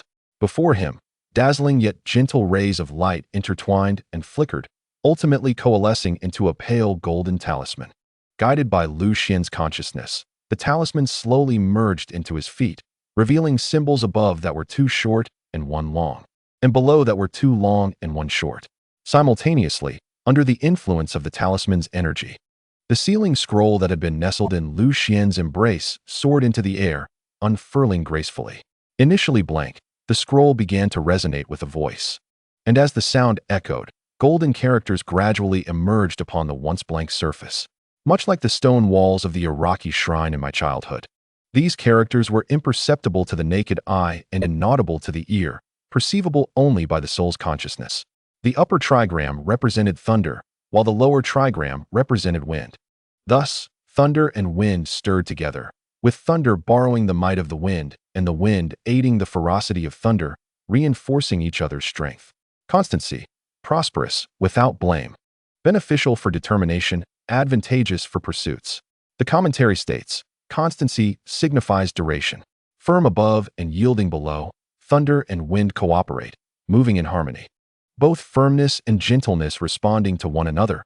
Constancy. Constancy is prosperous without blame. It benefits determination. It endures in its path. The way of heaven and earth is eternal and unceasing. Beneficial for pursuits. There is an end that leads to a beginning. The sun and moon attain heaven and can shine for long. The four seasons change and can endure. Sages adhere to their path, and the world transforms. Observe their constancy. And the sentiments of heaven and earth, along with all things, become evident. This hexagram is named thunder and wind constancy. Meanwhile, Shifeng was sat cross-legged on the floor of a secluded cabin in the forest, meditating in silence. In the eerie stillness of the woods, the ashen wooden cabin appeared like a solitary ghost in the darkness. Suddenly, Shifeng's expression shifted, a cold smirk escaping his lips as he called out loudly to the outside. If you have arrived, there is no need to hide in the shadows. Only silence greeted him from beyond the cabin. Shifeng continued, I knew you would come eventually. I have awaited this day for far too long. At last, an aged voice emerged from outside. I do not wish to come, yet I have no choice but to do so. The speaker spoke slowly, yet moved quickly, and suddenly, the voice reached the door of the wooden cabin. He pushed the door open, and the dim moonlight seeped in through the crack. It was an elderly man, his hair graying at the temples. Though the moonlight is dim, the figure before me, tormenting my thoughts day and night, is unmistakable. His complexion is pale and aged, clad in a worn yet unpretentious black warrior's garb, with a white bandage obscuring his right eye. Two weary creases etched deeply across his cheeks, extending down to his chin, where two prominent, intersecting scars lie. He appears remarkably frail, haggard, and fatigued, imbued with profound sorrow and enveloped in solitude. Yet, his eyes starkly contrast, radiating the ambition of a man in his 20s, sharp and ruthless. Within the shadowy confines of the wooden cabin, a pair of gleaming eyes fixate intently on the old man, reflecting an indescribable emotion, be it anguish, melancholy, or animosity. The elder approaches his child, unashamed and unmasked. The man in black strides deliberately into the cabin, coughing softly, and feebly remarks, Young one, it is merely impatience. I am but an old man, frail and slow. Shifeng scoffs derisively, responding with disdain, Tuanzo, I see you are haunted by the specters of your past, burdened by unrest. With countless lives lost at your hands, betrayed friends, blood relatives, how could you possibly move swiftly under such weight? Tuanzo smirks, unhurriedly replying, You remain unchanged, still like a childish youth, naive and innocent. He sighs, adding, I traveled great distances to see you, and yet you refuse even to address me as father. Such a disloyal son you are. Shifeng grits his teeth, retorting, Dismantle your clumsy facade, Tuanzo. The words father and son, friend, are mere trifles in your vile heart. Your mind is consumed by a thirst for power, and the darkness that envelopes you is repugnant. Tuanzo speaks softly, his tone surprisingly gentle. The plight of man mirrors that of a tree. The more it aspires to rise towards the light, the deeper its roots must delve into the soil, into the darkness and depths of evil. I am the very root of Konoha, buried deep in the bloody soil of sin, safeguarding the branches and leaves of our village. Oh, your form of protection involves striking down your comrades from behind during missions, does it? Shifeng leans back slightly, mocking, for instance, Uchiha Kagami. Kagami had to die. At the mention of this name, Tuanzo's gaze softens momentarily before darkening once more. It is unfortunate that he bore the Uchiha name. Not only did he ensnare the likes of Hizashi, Minyen, and Komura, but even Lord Hashirama momentarily lost sight of his original intentions, cultivating an unrealistic fantasy regarding the Uchiha clan. Tuanzo coldly asserts, an individual's preferences pale in comparison to the interests of a clan. A traitor among the shinobi cannot truly lead his people, and Kagami is no exception. Nonsense. The elite of the next Uchiha generation, under Lord Kagami's call, have become the guardians of the will of fire. Shifeng interjected loudly, Uncle Jing, such a wonderful person, clearly dedicating himself to genuinely integrating the Uchiha clan into Konoha, even earning the heartfelt recognition of Lord Senju Tobarama, who has always held the Uchiha in contempt, by admitting him into the elite guard. Yet, for the sake of the power of the Sharingan, you betrayed him during a mission. He entrusted his back to you with such confidence, you vile demon. Shifeng's fists were clenched tightly, his visage contorted with rage, his nails digging into his palms, drawing blood that dripped conspicuously onto the ground. Danzo cast a disdainful glance at Shifeng and remarked, Such is the folly of compassion. How do you know that Lord Senju Tobarama took in Uchiha Kagami not to better control the Uchiha clan? You fail to comprehend why Lord Senju Tobarama harbors such trepidation towards the Uchiha. Do you truly believe it is solely because he once killed Uchiha Izuna, the brother of Uchiha Madara? Danzo declared loudly. The power of the Uchiha clan stems from boundless darkness and unending hatred. Hatred is akin to a peculiar poison. While it may corrupt the soul, it also unleashes a person's full potential, fortifying their will and sharpening their reflexes. As he spoke, he casually unraveled the bandages obscuring his eyes, revealing a crimson eye. The Sharingan, Shifeng exclaimed, his expression betraying profound trepidation. Taking a deep breath, he said, "You have finally transplanted that Sharingan onto yourself. This eye is not so easily tamed." Danzo slowly shook his head. "It is a cursed power. My body cannot harness it. You should be grateful, for had it not been for this eye disturbing my spirit, you would never have been able to seal our consciousness connection and uncover so many secrets, nor would you have stolen the Book of Dark Seals." Shifeng seethed. "The village speaks of your grave injuries from that mission, but I know the truth. You have merely grown frail and haggard due to the rejection from the transplanted Sharingan. The cunning you, taking advantage of this opportunity to lurk in the shadows, conducting vile human experiments, plotting sinister schemes, yearning to truly wield the power of the Uchiha clan. No, I do not seek to control the power of the Uchiha clan," Danzo declared resolutely. "I aim to annihilate it.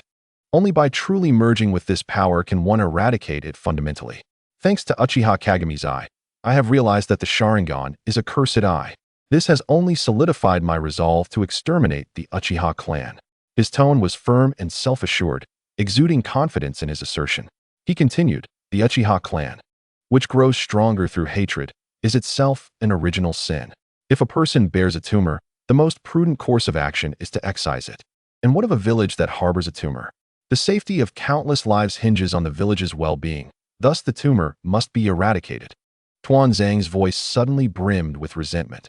Had it not been for their self-righteous arrogance, how could Uchiha Madara have brazenly betrayed and fled during the nascent days of Konoha, engaging in a fierce battle with the esteemed Senju Hashirama?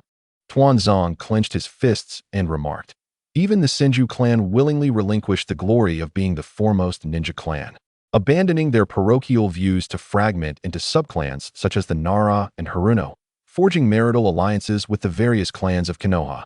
What privilege does the Uchiha clan possess to isolate themselves and become a village within a village?"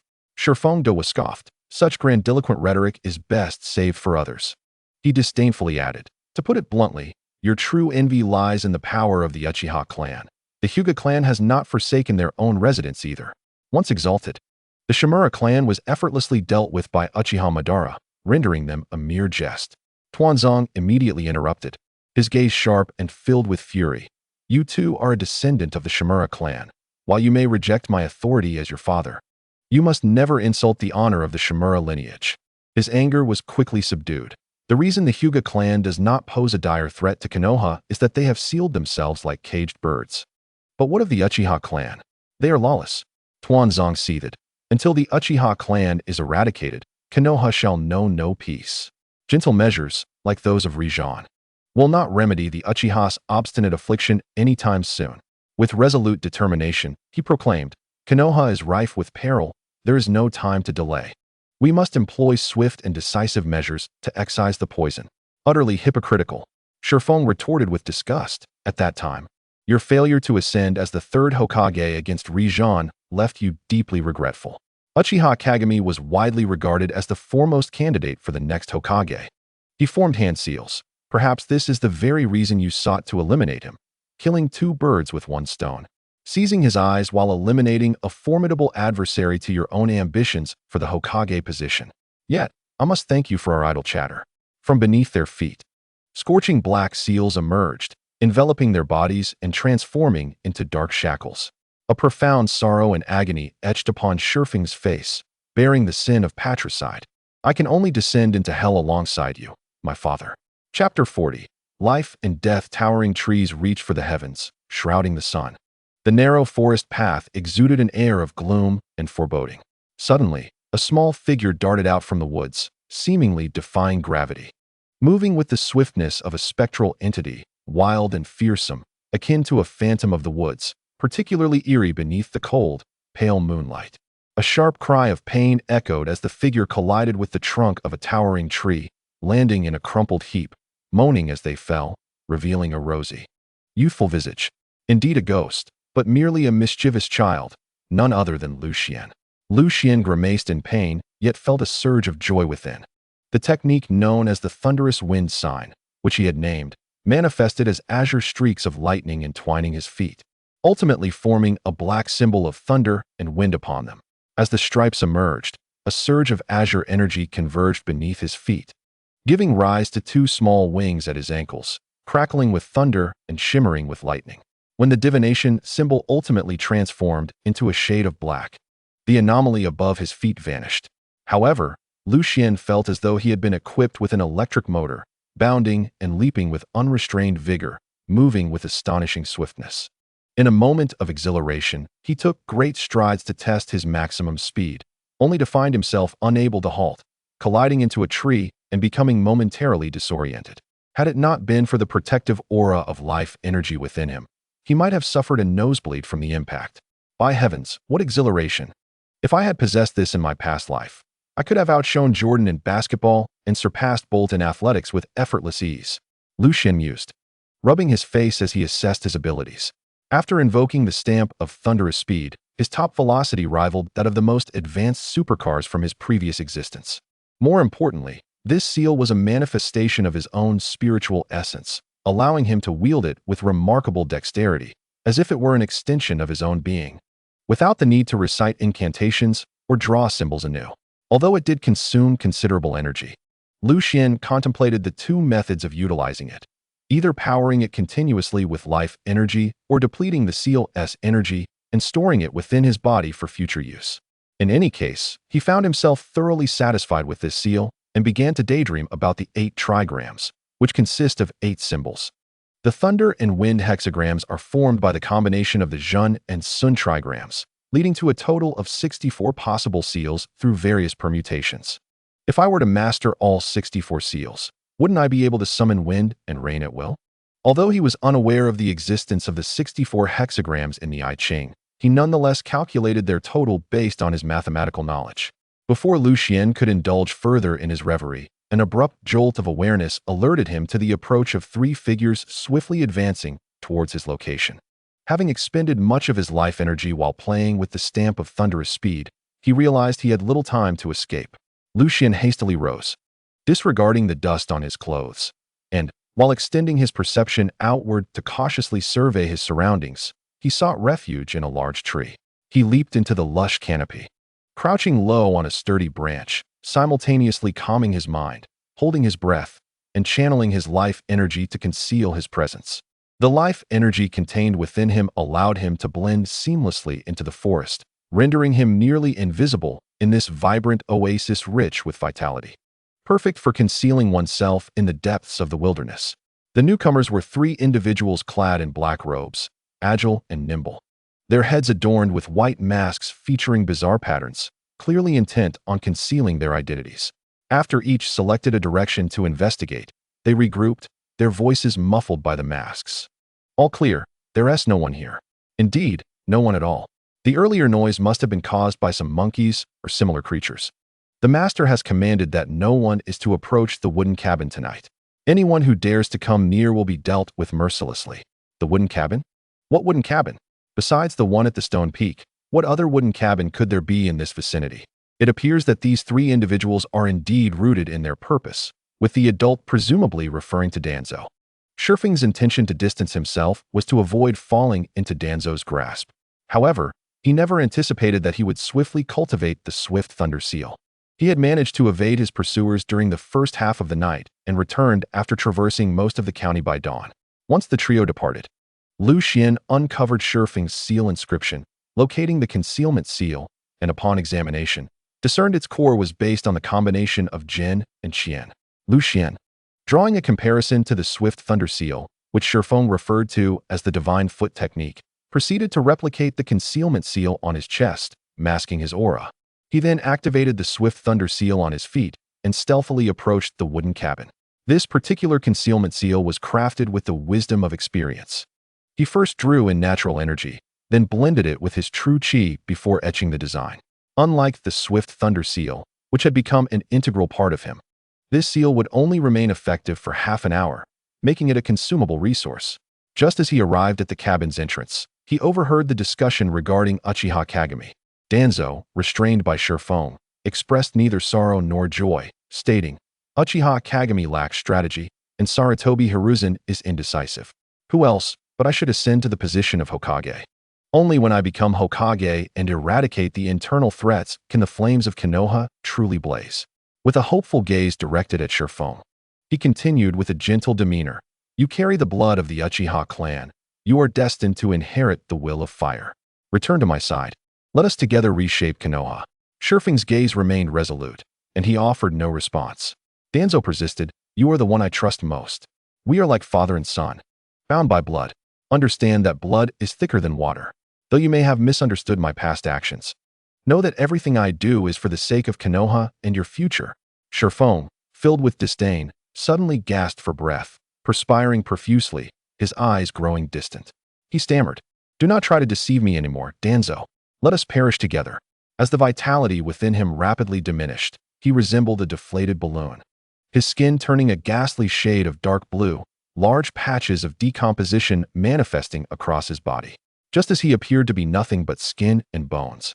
His form suddenly swelled, and blood erupted from him, dark as ink and reeking foully. His body transformed into a spring, gushing forth a seemingly infinite stream of black blood, simultaneously inscribing deep black sigils upon himself, while swiftly radiating outward to consume everything in its path. Danzo, let us descend together into the depths of hell. Shifeng violently coughed out torrents of black blood, his breath barely a whisper. This house, both inside and out, is ensnared with my seals. In addition to the four-symbol seal, I have concealed numerous explosive talismans. You will find it impossible to escape. With a serene expression, Shifeng closed his eyes for the last time. As his life ebbed away, the entire cabin gradually unveiled its true nature, revealing itself to be densely adorned with explosive talismans. Tuanzang's countenance was filled with sorrow as tears streamed down his face. He exclaimed with a fierce voice, You wretched child, how dare you? How dare you pay such a price to unleash forbidden techniques? Why do you not flee? Why would you rather sacrifice your own life than to spare me, your father? His crimson right eye spun rapidly, transforming from a single tomo into 3 separate tomo, which then intertwined, forming a blade-like shape, reminiscent of a kaleidoscope. The eye, now resembling a kaleidoscope, bulged out like a dead fish, fixating on the vanishing traces of Shifeng Dawa, blood oozing from the corners. And his expression was shrouded in an eerie and terrifying mystique. As Tuanzang observed Shifeng's black blood enveloping his feet, an overwhelmingly sinister force surged into him, echoing with the wails of countless vengeful spirits, rendering his body immobile. Calmly, he extracted his own crimson eye, murmuring incantations, like a mirror still as water. It reflects what comes, yet is void when things depart. The arrival of matters is governed by the natural order of all things. As Tuanzang's words resonated, his form gradually became ethereal, slowly dissipating into the air, as if he had never existed. Lu Xian was aware of Shifeng Da was resolved to embrace death. Yet he did not anticipate such a drastic measure. First, he lured Tuanzang into the room, using Uchiha Mirror to unsettle his mind. Seizing the opportunity to activate the binding technique, firmly ensnaring Tuanzang. Then, at the cost of his own being, he initiated the 4-symbol sealing technique. While ensuring absolute safety by concealing thousands of explosive talismans within the walls and ceiling of the wooden cabin. As Shifeng activated the 4-symbol sealing, Lu Xian swiftly evacuated the wooden structure. Would Tuanzang perish? Lu Xian believed not. This conviction stemmed not solely from his past life's memories. He did not think that the flutter of his small butterfly wings could conjure a storm so swiftly. More critically, Shifeng might understand Tuanzang well, calculating every aspect meticulously without error, yet he did not comprehend Uchiha. Since Tuanzang bore that right eye, it was assuredly not a mere decorative trinket devoid of utility. The paramount concern now was for him to escape this place post-haste. Lu Xian exerted every ounce of his being to summon the thunderous gale seal, yet his life force remained insufficient. With the detonation of thousands of specially crafted explosive talismans, the wooden cabin erupted in a thunderous blast, sending shockwaves through the air. And a blinding crimson light surged forth. Curiosity indeed can lead to peril, even as Lu Xian seized the moment to flee the cabin. Akin to a great bird soaring with wings, he was still knocked to the ground by the explosive shockwave, tumbling and rolling in the dirt. Though he managed to coalesce the remnants of his life force into a shield at the last moment, the explosion was too violent, and his internal organs felt as though they had been ruthlessly struck by a massive hammer. Lu Xian let out a muffled groan, a trickle of blood escaping from the corner of his mouth. Damn it! I feel like all my vital organs have been displaced. I cannot linger here. If others arrive to clean up this mess, I shall become a turtle in a jar. Lu Xian struggled to rise, breathing heavily as he coughed up a few mouthfuls of fresh blood. With great effort, he pressed his right hand against several acupoints on his body, sealing off major meridians to staunch his injuries. Then, dragging his battered body, he found a large pit left by a tree he had blown away and buried himself within, covering himself with earth, utilizing his breathing technique to feign death in a bid for survival. Time passed, though how long he could not tell, when two figures approached from a distance. What a tragic sight! Lord Danzo, one of the men rasped, his voice low and chilling, sending shivers down the spine, as if it had been ground down by sandpaper and then frozen for a time. Who would have thought the cold-blooded Lord Danzo could be such a loving father to his child? He mocked. Orochimaru, our mission is twofold. First, to secure the Book of Seals. Do not forget that your research still relies heavily on the sealing techniques of the Uchiha clan. Second, we must provide an explanation to Shinomori, Danzo replied coolly. What a pity that the last Sharingan of Uchiha Kagami has been lost. Orochimaru clicked his tongue in lament. It won't be easy to acquire another perfect Sharingan for research. The Sharingan of Uchiha Kagami is not worth mourning. Haven't you already thoroughly studied it? That eye bears the curse of Uchiha Kagami. Neither you nor I can wield its power, Danzo stated slowly. Furthermore, today's test can be deemed successful. The cells of Hashirama Senju indeed suppress the negative forces of the Uchiha Sharingan. Upon hearing this, Orochimaru sighed, his voice hoarse. Good Sharingan are hard to come by. Those of inferior quality hold no value, while the powerful ones, unless the power of that eye is eroded from a young age, even I cannot master. Danzo reassured him. Rest assured, Uchiha Kagami's grandson, Uchiha Shursui, is hailed as the new genius of the Uchiha clan. He is also recognized as a bearer of the will of fire. I believe he will willingly sacrifice himself for Konoha. His tone bore no hint of emotion. Orochimaru chuckled softly, saying, truly, a person of great ambition, to achieve success. Countless bones must be sacrificed. Not only has he plotted against his good partner, but now even his grandson is not spared. Chapter 41. Rooting out Danzo remained silent for a long time before finally speaking. In the land where Konoha flourishes, the fire burns eternally. The flames illuminate the village, and the leaves shall sprout anew. Orochimaru, as a disciple of Hiruzen, you cannot be unaware of the meaning behind these words. His gaze was resolute and firm. All Konoha ninjas should be prepared to sacrifice themselves for the village without hesitation. Orochimaru let out a sinister chuckle, retorting, spare me the theatrics, Elder Danzo. It is only because you and Hiruzen are both blazing flames that you speak thus. Danzo shot him an indignant glance, rebuking. Is this how you portray the older generation of Konoha ninjas? Orochimaru replied nonchalantly, not at all. I merely believe that since we are human, we all instinctively fear death. It is the nature of living beings. I have no desire to become a withered leaf, consumed by flames, merely to illuminate others. Danzo's countenance darkened, perhaps a consequence of the backlash from the Sharingan. His pallid face bore the marks of strain, veins throbbing with discontent as he bellowed, Are you afraid of death? Humph. Little brat, when I fought valiantly for Konoha, you were still swaddled in your cradle.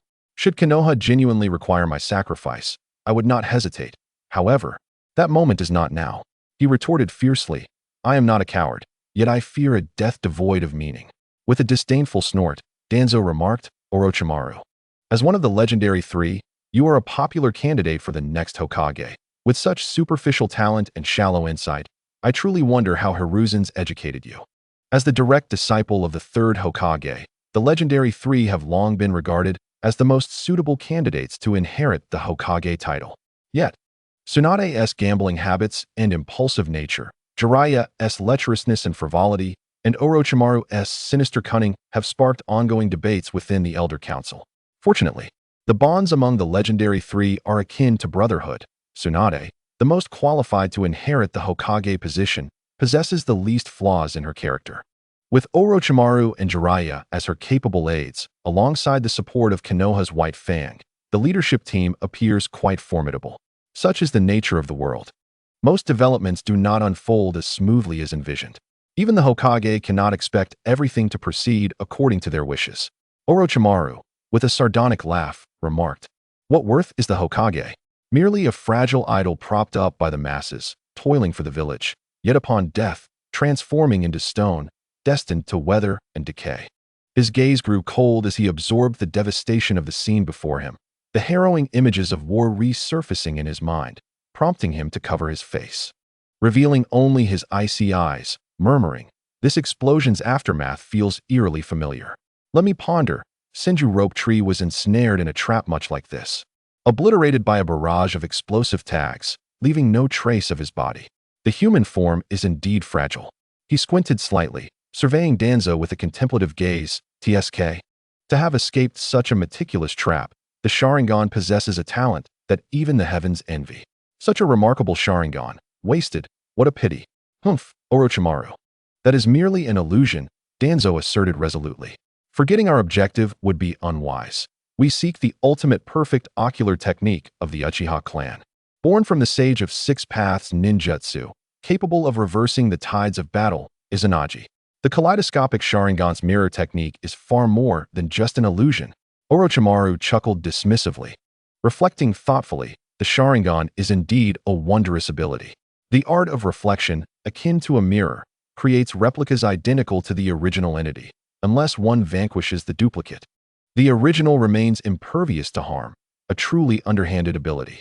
He greedily pressed his lips together and exclaimed, "Ah, I can hardly contain my curiosity.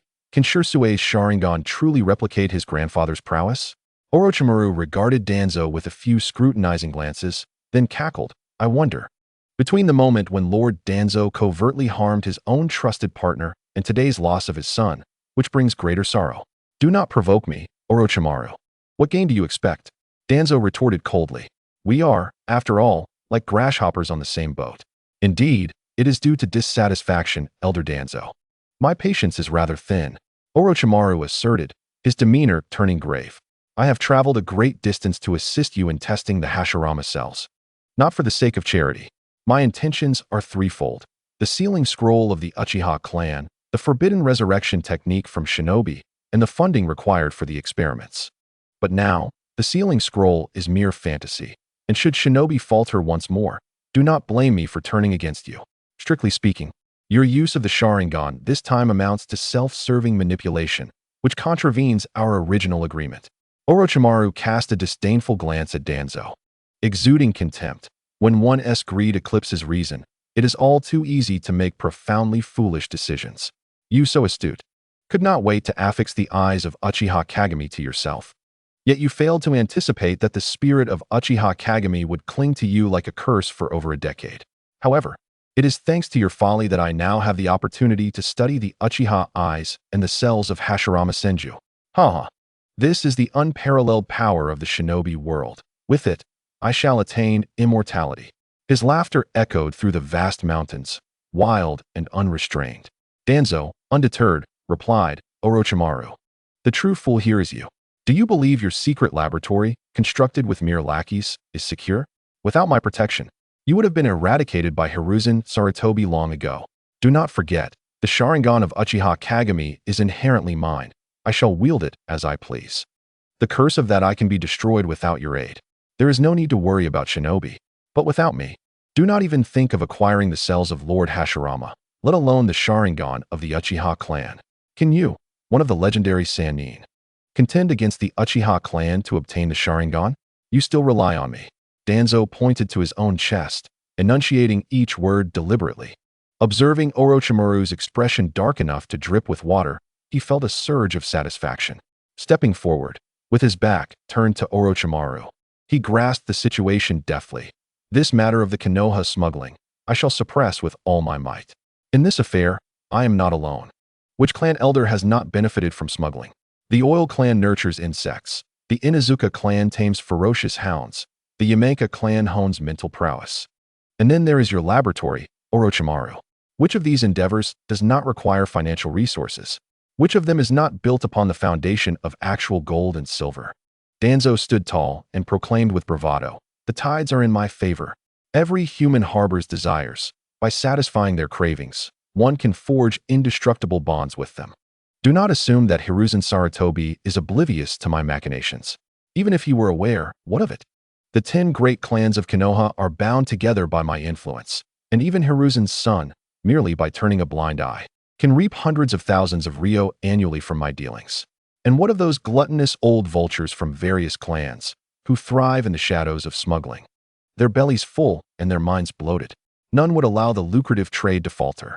Does Hiruzen Sarutobi dare oppose us, the clans of the 10 Pillars? Would he truly sacrifice his own son? The will of fire is undoubtedly significant, yet a grand tree must firmly root itself in the earth, relying ultimately on the intricate web of interwoven roots. This is the very essence that has allowed the Uchiha clan to stand atop the ninja world for centuries, despite their ordinary status. Upon hearing this, Lucien could not help but marvel inwardly. Indeed, those who play the game of interests are the most unscrupulous. He looked down upon them, thinking, you within me, and I within you. This collusion over interests is truly despicable. Without the courage to wield the blade against one's own faults, Konoha will inevitably fall into decay at your hands. I must concede, Danzo, you are indeed formidable. Orochimaru clapped in admiration and then chuckled, but do not forget, we are ninjas. As long as Hiruzen Sarutobi remains Hokage, and as long as my master is the most powerful ninja in the realm, your schemes will forever remain in the shadows, unrecognized. Orochimaru's lower body began to meld into the earth as he retreated, maliciously declaring, in the end, ninjas rely on strength, not on your petty scheming and underhanded dealings. Danzo, after a millennium of the Uchiha's endeavors, was it not ultimately crushed by a single hand? How laughable.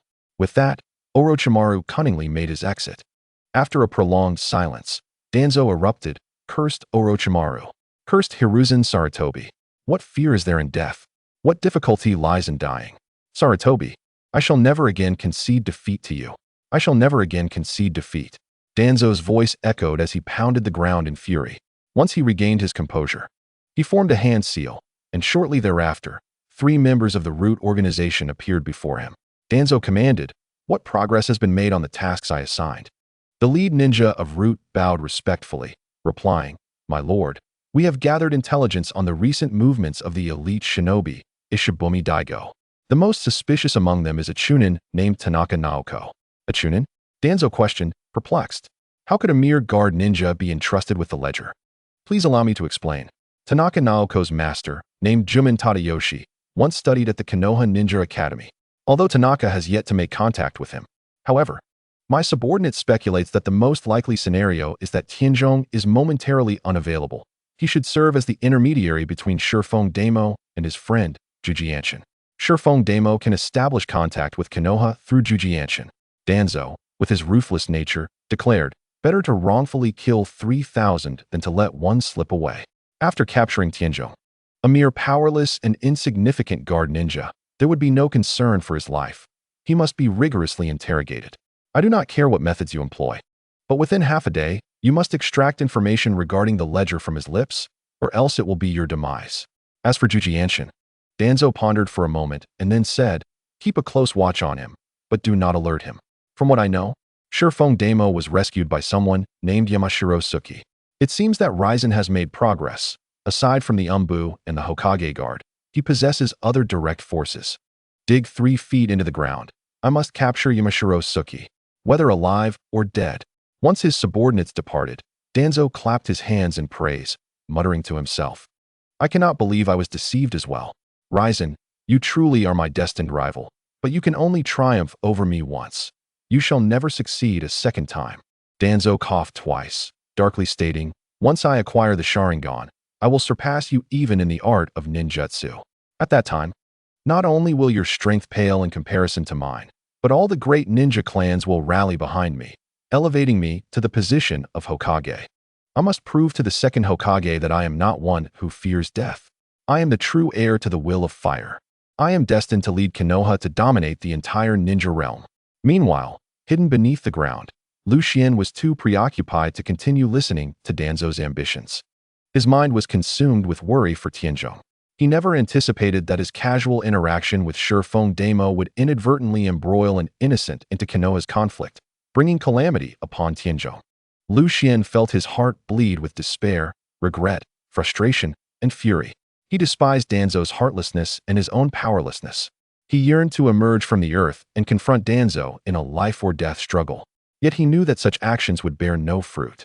An overwhelming intent to kill surged within Lu Xian's chest. He could only coldly suppress all his presence, lying still beneath the ground like a true corpse. Chapter 42.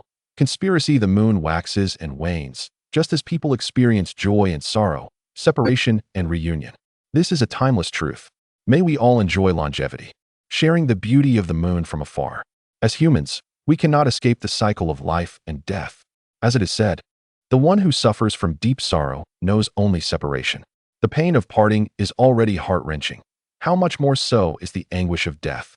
As Buddhism teaches, there are 7 sorrows in life: birth, aging, illness, death, the meeting of resentments, the separation of love, and the unfulfilled desires. When a person passes away peacefully, others may commend them for their longevity, offering condolences to their grieving family and friends to soften the sorrow. However, if one's own actions lead to the unjust demise of loved ones and friends, is there any suffering more profound than this? Lu Xian could scarcely bear to imagine the moment he returned to Qingshan Temple and beheld Tianzhong's lifeless body.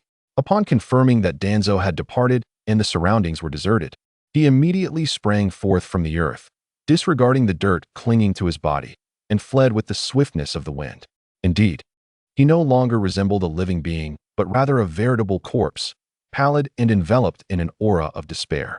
The moonlight was dim, and the night was foreboding. He exerted every ounce of his strength, wielding the swift and fierce seal, racing towards Qingshan Temple. Before dawn, Lu Xian finally arrived at the temple. Ignoring the slumbering occupants, he forcefully kicked open the door of the dormitory. It was empty, nobody was present. The managing monk, drawn by the noise, had yet to utter a reprimand before Lu Xian. With a face twisted in fury, seized his arm with great force. He rasped in anger, "Where are the people here? The ninjas who stayed overnight?" The managing monk, taken aback by the sight of this seemingly diminutive yet disheveled figure, drenched in blood and dirt, resembled a specter that had just clawed its way from the grave. Even within the sacred confines of the temple, he could not help but feel a surge of terror and stammered, "Are you man or ghost?"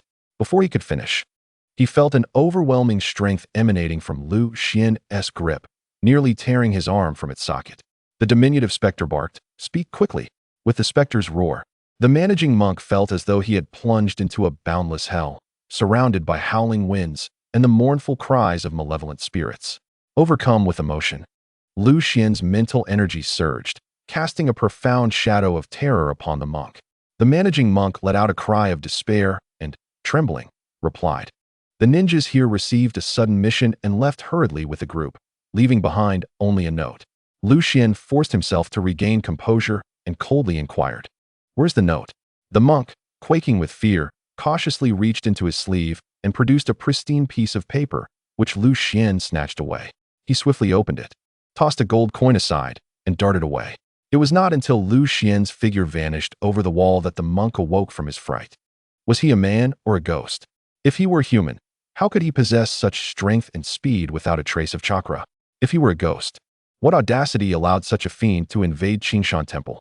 The monk vaguely recognized the visage of the small specter, furrowing his brows in deep thought, trying to recall where he had seen it before, all the while cautiously picking up the discarded gold coin. Though disheveled, the small specter was undeniably handsome. Could he be the legendary Shoto? Bewildered, the monk suddenly felt the coin burn in his hand, hastily discarding it and scrambling toward the abbot's meditation chamber. As he ran, tears in his eyes, he fervently prayed to Buddha, "O Buddha, I shall never again dare to conceal texts such as Yogacarya." The note contained but a simple sentence and an indicated address. Before noon, bring the ledger to the warehouse in the western suburbs to exchange personnel. Having regained his composure, Lu Xian did not hastily proceed to the western suburb warehouse. Instead, he first returned to the Qingshan study, rousing the proprietor from his slumber. Sakai, the proprietor, initially contemplated voicing his grievances, Yet upon observing Lu Xian's stern and solemn demeanor, he swallowed his complaints and inquired with concern. Lu Xian, intent on keeping Sakai uninvolved, merely presented him with a stack of golden yen notes, demanding that he procure a sharp short knife or kunai with utmost urgency. The sharper, the better. Furthermore, he requested a private room, firmly instructing that no one was to disturb him until he emerged from the confines of the room. Once ensconced within, Lu Xian cautiously retrieved the Book of Dark Seals from his embrace. Facing the root ninjas, he was undeniably isolated and outnumbered. The rumored ties to the clan of the mountains and the third-generation spies were mere conjectures of his enemies. However, this very uncertainty afforded him a strategic advantage, signifying that with meticulous planning, he could muster the strength to engage in battle. Lu Xian murmured, "The crux of warfare lies in the exploitation of informational disparities. Danzo and his ilk believe I am backed by the influence of the third generation, and my powers diverge significantly from chakra." A frown marred Lu Xian's brow as he pondered deeply. The ledger held no intrinsic value for him. Thus, he could utilize it as a bait to draw the tiger away from its mountain lair. Simultaneously, he could leverage the identity of Yamashiro to intimidate others, aiding in his effort to rescue Tanaka. Yet, the most formidable challenge remained: how to extricate Tanaka without a trace. His hopes rested solely on the invisibility concealment seal. According to Shifeng Daigo, inscribing this seal upon oneself or an object would obscure all traces of a person or item, rendering it undetectable even to scouting ninjas. It was undoubtedly tested and not mere hearsay. With eyes tightly shut, Lu Xian immersed himself in the seal of thunderous resolve. And soon a dark talisman began to manifest in his hands, which then erupted into a pool of ink. Subsequently, the ink swirled around a central point, transforming into two small fish, one black and one white, which coalesced into a taiji pattern. My conjecture proves correct. This talisman, forged from my blood and spiritual essence, is not static but can transmute into other seals. Lu Xian opened his eyes, his gaze electrifying. In his current predicament, the most advantageous seal was not the thunderous resolve, but the invisibility concealment seal that could shroud his movements. He opened the scroll of sealing techniques, linking his spiritual consciousness to it, and a myriad of talismans unveiled before his eyes. For a moment, he felt disoriented, dizzy, and plagued by a piercing headache, akin to the sensation of waking from a deep anesthesia mid-surgery. He recognized this as a consequence of his mental fatigue from examining the scroll. Enduring the dizziness and pain, he rapidly scanned through the contents, pinpointing the talisman he required, then swiftly closed the scroll, a sickly flush rising to his pale cheeks. Gasping for breath, Lu Xian murmured, "Heaven above, earth below, the Tianshan Dune hexagram. This is the fundamental rune of the invisibility concealment seal." There was no time for respite. He hastily wielded his mind as a quill and began to inscribe the Tianshan Dune rune, meticulously swirling the taiji pattern. The upper hexagram is Qian, representing heaven, while the lower hexagram is Jin, symbolizing mountain. Together, the combination of Qian above and Jin below suggests that mountains rise beneath the vast sky, evoking a sense of calmness and serenity. As Yin flourishes and Yang diminishes, the petty individuals gain power, while the noble men retreat into obscurity, safeguarding themselves in wisdom, biding their time to rescue the world. The text states, "Retreat brings success. To retreat is to thrive." The firm is in its rightful place and in harmony with the times. Small benefits come from steadfastness, gradually taking root and flourishing. The significance of retreat at this moment is profound. This hexagram is called Heavenly Mountain Retreat. The spirit gathers, intentions settle, and the divine symbols manifest autonomously. Lu Xian took several deep breaths, carefully examining the Heavenly Mountain Retreat hexagram. Unlike the overwhelming and domineering nature of the Thunder and Wind hexagram, the Heavenly Mountain Retreat exuded a sense of tranquility, akin to gentle clouds and fresh breezes, instilling a peaceful state of mind, devoid of sorrow or joy. When he pressed the hexagram against his chest, he felt as if he had been severed from this world, existing in a different dimension. However, whenever he engaged in thought or action, he would return from this alternate realm, experiencing merely an effect of invisibility and concealment. It seemed that, akin to the swift and fierce stamp, this effect had advanced further, granting him greater confidence in rescuing Brother Tianzhong. Lu Xian's previously taut heartstrings relaxed slightly. He stored the talisman and stepped outside, where he found the owner of the sake shop anxiously awaiting him, a sharp dagger in hand, his expression fraught with concern. Lu Xian took the dagger with one hand and grasped the shop owner's hand with the other, advising, "Do not panic, my friend. I need to conduct a test." With that, he activated the Heavenly Mountain Retreat seal. The shop owner, still perplexed, suddenly realized that Lu Xian had vanished. Astonished, he rubbed his eyes vigorously, muttering, "I wondered why Master Lu Xian seemed so peculiar. It turns out I was dreaming." It appeared he was quite frightened, still reeling from the recent experience in the black market. The shop owner, dazed, scanned his surroundings with unfocused eyes, raised his right arm to strike himself hard, letting out a yelp of pain as half his face swelled and turned red. "What a torment this is," he mumbled incoherently. Lu Xian's figure gradually materialized, and he frowned, realizing that indeed, the spiritual frequencies of living beings were not on the same channel, preventing the sharing of the talisman. "Master Lu Xian, is this a form of ninjutsu?" the shop owner asked in astonishment.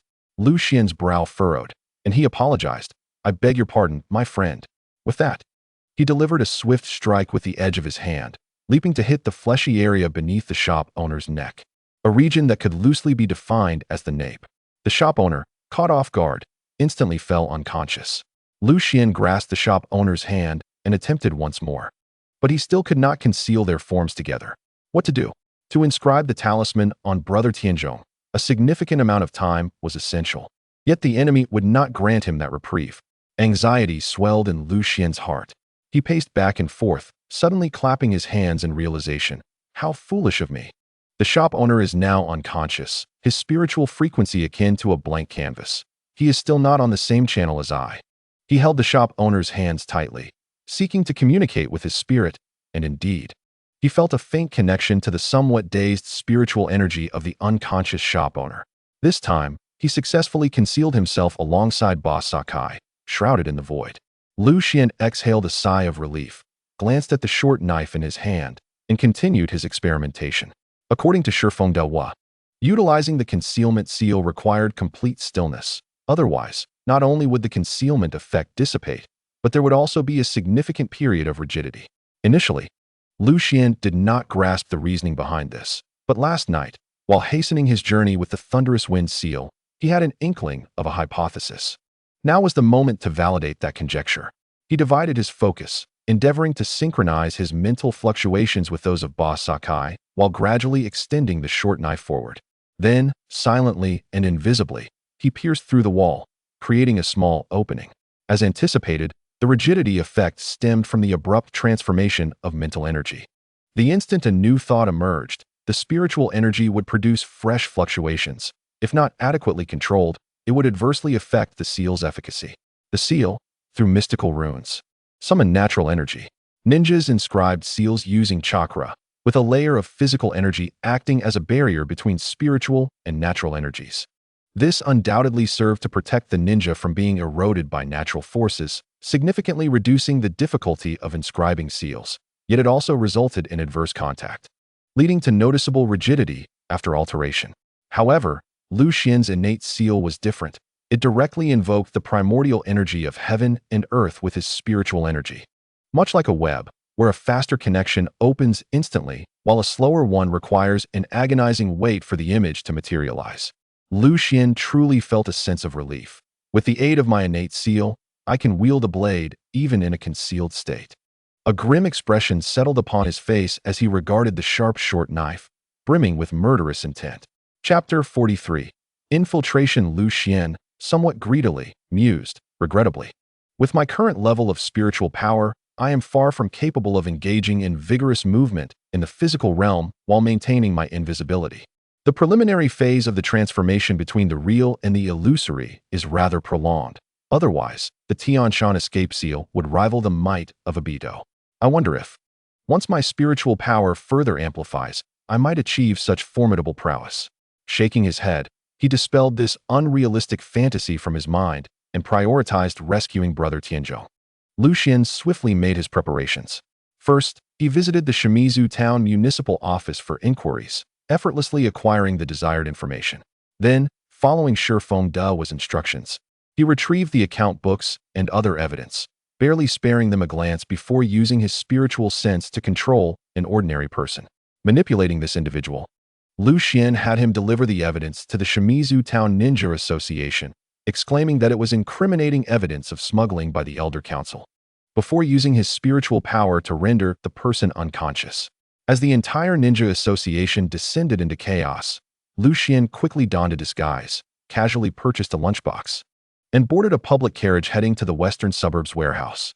If he were truly one of the mountain clans or a resident of the Leaf Village, he would undoubtedly tread carefully with this evidence. But he was not. The quickest way to ensure Tianzhong's safety is to swiftly inform the enemy that the ledgers and evidence are no longer in his possession. This is colloquially known as flipping the table. Sitting on the carriage, Lu Xian closed his eyes, reflecting on the sights, sounds, and thoughts from the previous night. Orochimaru was right. This is the world of ninjas. Strength is paramount. Although Danzo's power has diminished due to his Sharingan, as a member of the elite guard of Senju Tobarama, he remains formidable, his prowess still belonging to the ranks of Kage. Do they truly believe that smuggling can defeat Danzo? Absurd, in my view. The only thing that could genuinely vanquish Danzo would be the clandestine and sinister human experiments aimed at developing forbidden techniques. However, Lu Xian, who possessed a certain understanding of the narrative, did not concur with Shifeng's perspective. While he felt sympathy for Shifeng's plight and admired his sacrifices, he could not overlook the almost deified reverence those raised under the will of fire had for the third Hokage, who was the first researcher of forbidden ninjutsu in Konohagakure. Senju Tobarama, the second Hokage, the mentor of the third Hokage, Sarutobi Hiruzen, in his quest to uncover the mysteries of the Uchiha clan. Senju Tobarama even resorted to experimenting on the corpse of Uchiha Madara, though Madara, the cunning old fox, turned the tables on him. One must wonder how Senju Tobarama became so adept. Was it not because ninjutsu is fundamentally based on chakra, which is derived from the amalgamation of spiritual and physical energies? Therefore, what is the most expedient and accessible method for researching new forms of ninjutsu and various forbidden techniques? Forbidden human experimentation.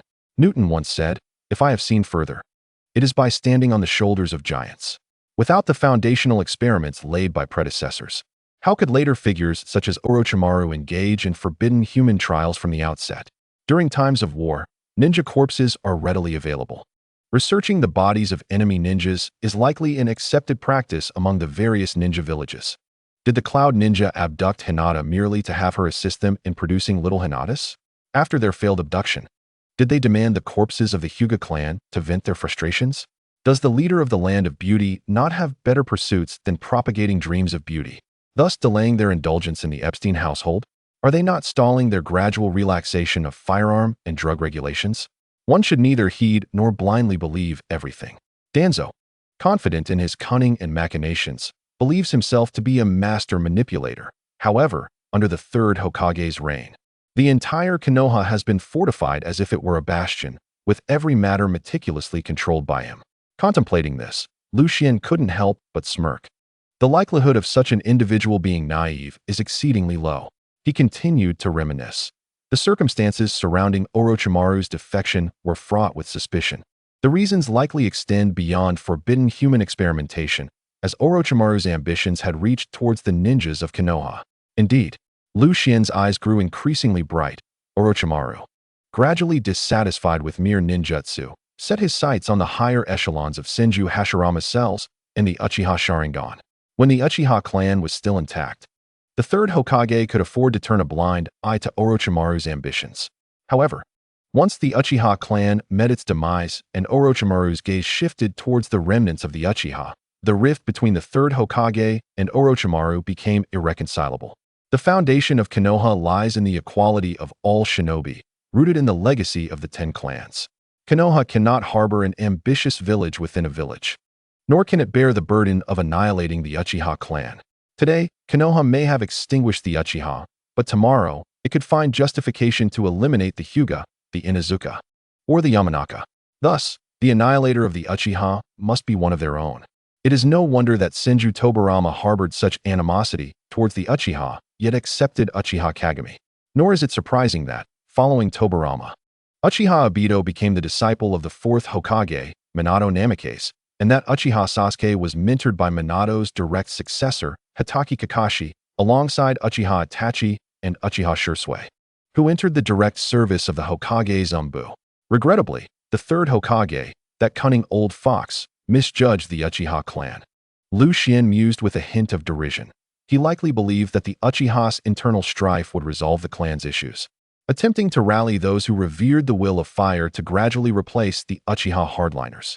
Little did he anticipate that the Uchiha were a clan prone to extreme measures.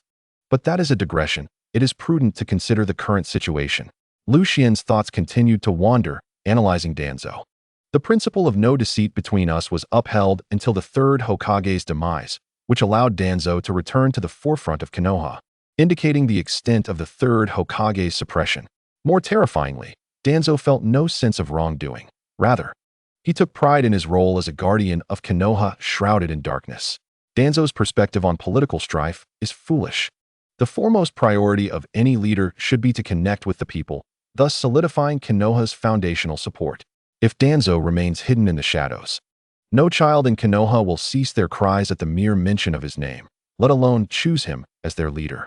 Only under the pressure of existential threats from the outside, such as the invasion of the Akatsuki, would Danzo have the opportunity to take the stage. The balance of light and dark, akin to the harmony between Hashirama and Tobirama, has been the governing principle in Konoha since the days of Senju Hashirama. Therefore, every action of this old specter, Danzo, is under the watchful eye of the third Hokage, Sarutobi Hiruzen. Lu Xian's gaze turned cold, and he sighed deeply. Since ninja entered this world, every pore of their being has been steeped in blood and filth. To the west of Qingshui town, there lies a vast warehouse district adjacent to the banks of the Qingshui River, right next to the largest cargo dock along the river.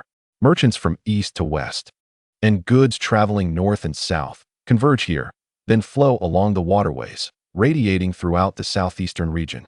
Hence, there are specially operated suburban carts primarily used for transporting workers to and from their jobs. In this area, warehouses of varying sizes are densely scattered, with wide, straight roads radiating in all directions.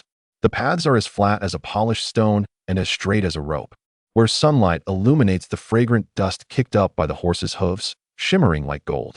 The West Suburb Warehouse, named for its location, stands out as the most prominent structure within the warehouse district.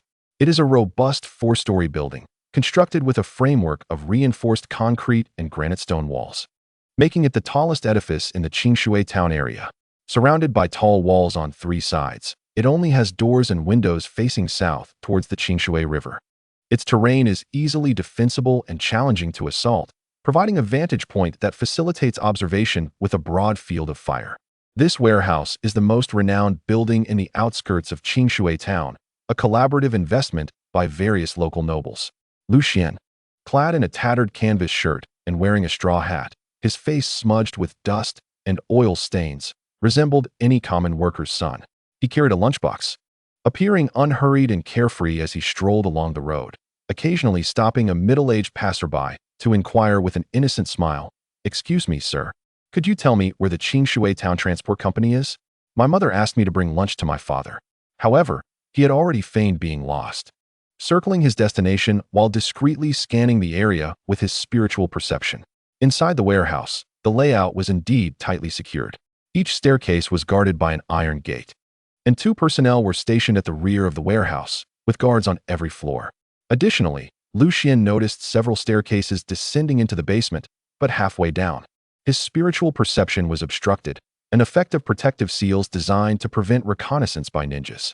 Understanding this, Lu Xian turned to a secluded corner, pulled out a blueprint from his pocket, and smirked disdainfully, saying, "How foolish. Weakness and ignorance are not barriers to survival, arrogance is. The ninjas are overly reliant on ninjutsu." This blueprint depicted the municipal sewer construction plans. The technological landscape in the world of Hokage is somewhat skewed. The inhabitants have long accepted ninjas as the primary productive and combative force, resulting in a high overall level of technological advancement alongside significant regression. Take Qingshui Town as an example. The slums here still reflect a medieval architectural style, chaotic and replete with various unauthorized constructions, with little regard for order. However, as the crucial commercial transit hub, the suburban warehouse district has been meticulously planned, featuring detailed architectural designs and essential systems like water supply and sewage treatment. Besides its relatively simple aesthetic and distinctly Japanese style, the overall construction bears little difference from industrial areas of the past. Upon seeing the name of the West Suburb warehouse, drawing from his extensive experience with espionage films from his previous life, Lu Xian resolved to first acquire the terrain map. To his surprise, he found it remarkably easy to obtain the original construction blueprints with a mere inquiry at the municipal office. No wonder the Design Institute prides itself on the sewage system of the suburban warehouse area as its hallmark, eager for everyone to recognize their design and planning. Hoping for future commissions, Lu Xian gazed at the brochure in his hand, reflecting that knowledge is indeed power. What use is sealing technique to obstruct a ninja's probe when the architectural blueprints remain unguarded? Arrogant as the ninja may be, endowed with chakra, they naturally dismiss such trivial skills of mere mortals. With just a glance, Lu Xian had imprinted the entire sewage system of the nearby streets into his mind. His diminutive stature allowed him to slip effortlessly into the sewer. Ah, the stench! As Lu Xian entered the sewer, a nauseating odor assaulted his nostrils, prompting him to swiftly employ his vital energy to mask his breath. Following the blueprints, he located the sewage pipe beneath the western suburb warehouse and infiltrated inside. Once within the warehouse, Lu Xian realized his consciousness was no longer hindered. The defenses were of no concern. He shook his head and concealed his presence.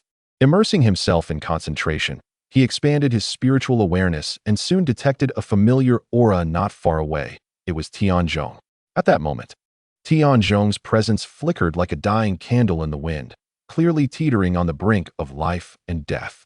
Lu Xian's gaze widened in disbelief. How could a ninja have struck so ruthlessly?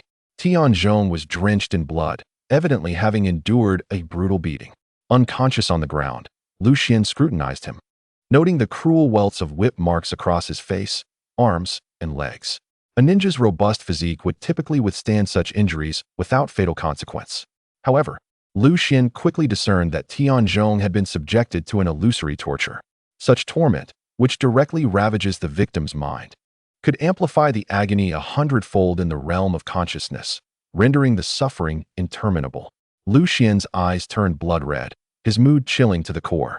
In moments of madness, one must remain composed. Chapter 44. Rescuing the victim. Aside from Tianzhong, there were 4 others in the room, 3 of whom were masked ninjas.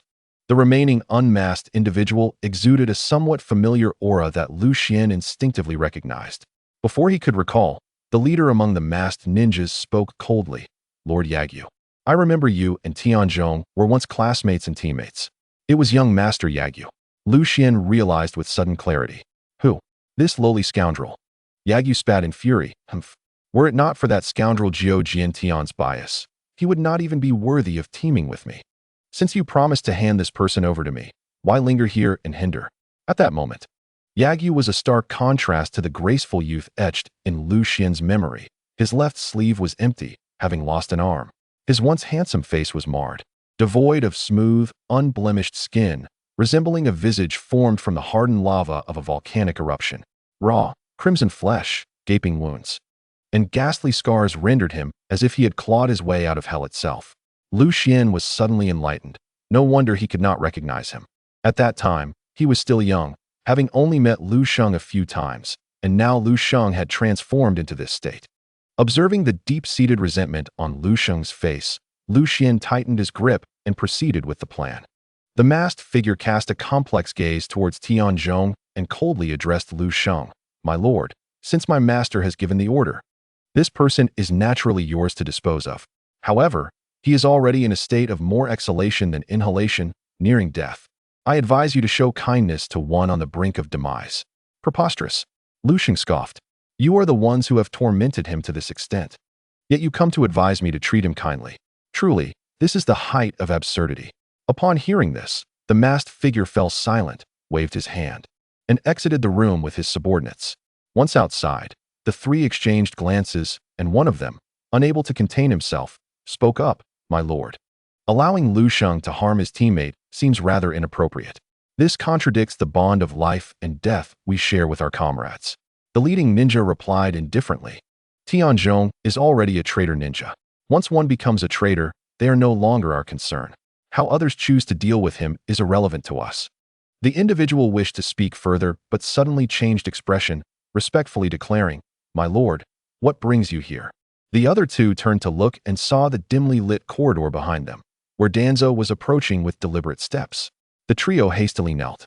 Danzo's face was grim as he coldly snorted and reprimanded, "You three fools. The ledger has already been sent to the Ninja Association by Yamashiro, and Tianzhong is no longer of use.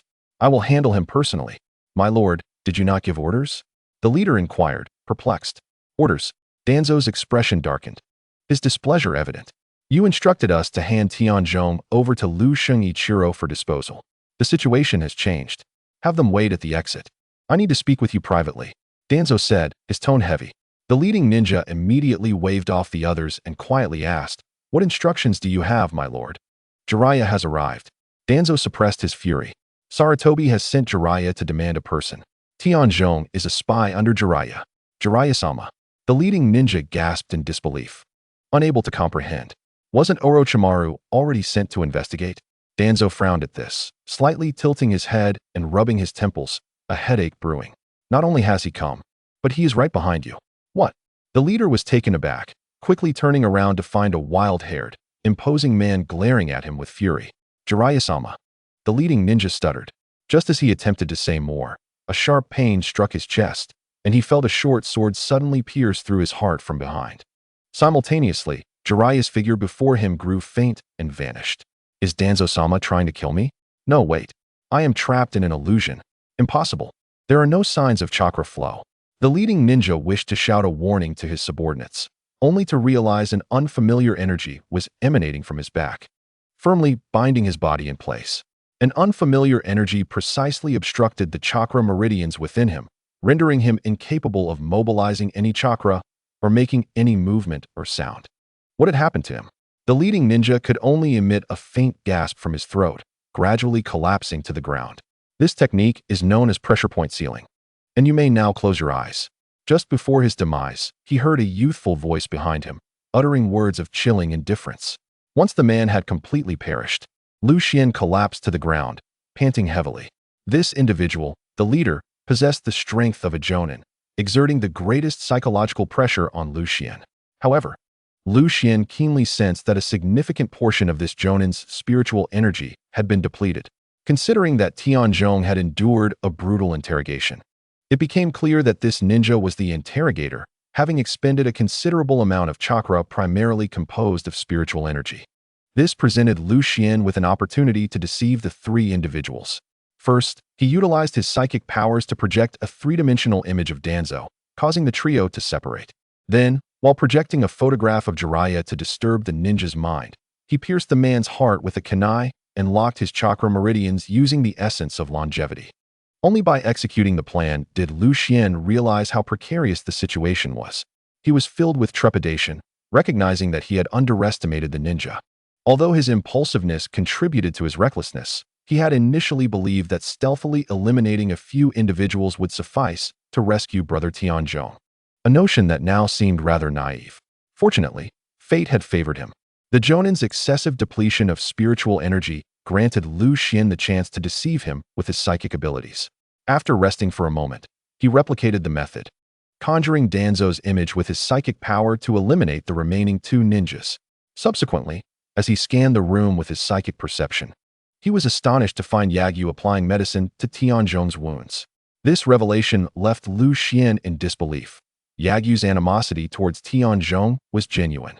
Could it be that he was a sadist, deriving satisfaction from tormenting the already incapacitated before reviving them for further suffering? Through Lu Xian's psychic observation, he discerned that Yagyu had become a mere shadow of his former self, having lost an arm, his skin severely burned, and his chakra meridians damaged extensively. Such a Yagyu was certainly not worthy of Lu Xian's regard. Thus, he boldly opened the door and inquired, "Are you here to save him, Master Yagyu? Who are you?" Yagyu did not turn, but continued to apply ointment to Tianzhong's wounds. Coldly, he retorted, "When did the root begin recruiting even infants?" Yagyu remained silent for a moment, then let out a few mocking laughs, saying, "Or is it that the root can no longer wait to kill me?" "Cannot wait to kill you? What do you mean by that?" Lu Xian asked, puzzled. Yagyu slowly turned around, scrutinizing Lu Xian from head to toe, dressed in a black robe and wearing a mask. Concealing his identity, He did not appear to be a person of good character. It appears that you are not a person of the root, but rather someone here to rescue Tianzhong. Let me think for a moment. The little demon closely associated with Tianzhong. You must be the son of the mountain spirit. Lu Xian, remarked Lu Sheng with a hint of indifference. Lu Xian looked at Lu Sheng in astonishment. Lu Sheng calmly turned around and slowly said, "If you were like me, a person rendered incapacitated and still wished to continue living, you would need to exert every ounce of your strength on your intellect. A body that has failed is one thing, but if the mind also falters, then there remains not even a sliver of possibility for survival." Lu Xian, perplexed, asked, "Aren't you aligned with the root? Why then does the root wish to kill you?" Lu Sheng cast a disdainful glance at Lu Xian and replied curtly, "If you do not hurry and deliver Tianzhong to the priestess Jing, he will be lost for good." He regarded Lu Xian with an expression that suggested utter foolishness, scoffing. "Are you here to save someone, or merely to listen to my tales?" Lu Xian, unfazed by the condescension, was inclined to converse with Lu Sheng not out of neglect for Tianzhong, but rather because he noticed that after Lu Sheng applied the ointment to Tianzhong, the life force within him was gradually reviving. He stepped forward to carry Tianzhong, gently infusing his own vital energy into Tianzhong's body, and gestured for Lu Sheng to follow him toward the restroom. Lu Sheng snorted and remarked coldly, "So, you are a rat scurrying through the sewers. I suppose that shows some cleverness." Lu Xian crawled ahead with Tianzhong on his back, while Lu Sheng curled up and slowly followed behind. With each movement Lu Sheng made, Lu Xian observed him trembling, evidently enduring immense pain, yet he remained silent, displaying remarkable fortitude. With this thought in mind, after emerging from the sewer with Tianzhong, Lu Xian turned back to Lu Sheng, grasped his hand, and gradually infused him with a stream of vital energy. A flicker of vitality finally appeared in Lu Sheng's dull, lifeless eyes. He looked at Lu Xian in surprise, slightly parting his lips, yet ultimately said nothing. Following this incident, Lu Sheng no longer regarded Lu Xian with the same lifeless gaze. As the two emerged from the underground tunnel, they found themselves on a desolate path. Lu Sheng gestured for Lu Xian to wait there, and shortly thereafter, a horse-drawn carriage arrived at the path's entrance. The driver was a burly, white-haired elder, who smiled kindly at Lu Xian, gestured to his mouth with one hand, made some incoherent sounds, and pointed toward the carriage's compartment. Lu Sheng's tone finally revealed a hint of warmth as he said, "This is Grandpa Ya, a warrior who has guarded me since childhood." The carriage sped down the road at its swiftest pace. Lu Sheng, while closing his eyes to rest, coldly remarked, "I know you have many questions. In light of your assistance, feel free to inquire." Lu Xian smiled broadly, curiosity evident in his expression, and asked, "I sense a deep resentment towards Tianzhong. Why then do you choose to save him?" Lu Sheng slowly opened his eyes, gazing at Tianzhong, and replied coolly, "I both loathe him and do not loathe him." He then closed his eyes again and continued, "Tianzhong and I were once classmates, and later partners, undertaking tasks under the tutelage of teacher Zhujianshan. I look down upon Tianzhong. He is an overly kind-hearted fool, clumsy in his ways. I also disdain Zhujianshan for his lazy disposition. In my youthful arrogance, I, in a fit of rage, abandoned them and ventured onto the battlefield alone. Due to my father's position as the lord of Shimizu town, many ninjas showered me with compliments. Gradually, my pride swelled, and I grew increasingly dissatisfied with the constraints imposed by my father. On the day I was promoted to a middle-ranking ninja, I learned that Tanaka had also ascended to the same rank, with an overall score surpassing mine. Consumed by fury, I clandestinely accepted a perilous mission and made my way to the vicinity of the Hidden Mist Village, infamous for its moniker of the Village of Blood Mist. There, I encountered a young girl, possessing the terrifying power of the Kekkei Genkai known as Liquid Release. Despite her tender age of 7 or 8, she exhibited the prowess of an elite middle-ranking ninja, and I was no match for her. In a state of panic, the feeble and inept me could only raise my right hand to block her seemingly simple jutsu. That single technique, known as Liquid Release, dissolution technique, remains indelibly etched in my mind, a source of boundless terror and torment. A mere mass of yellow mist, it caused my arm to dissolve instantaneously, leaving me in a grotesque state, neither human nor ghost. The air I inhaled, tainted by the corrosive gas of the evaporated Liquid Release, seared my chakra pathways, rendering me incapable of utilizing chakra ever again. Thus, I harbored a deep-seated hatred for Tanaka and for Zhujianshan. Yet, the person I loathed most was the obstinate, arrogant, An ignorant version of myself. At this juncture, Yagyu slowly lifted his head, opened his eyes, and spoke in a daze. Every individual, at some point, will undergo an experience that catalyzes their growth. The matured self will reflect on past foolishness with profound shame. However, by the time one truly awakens, it is often too late.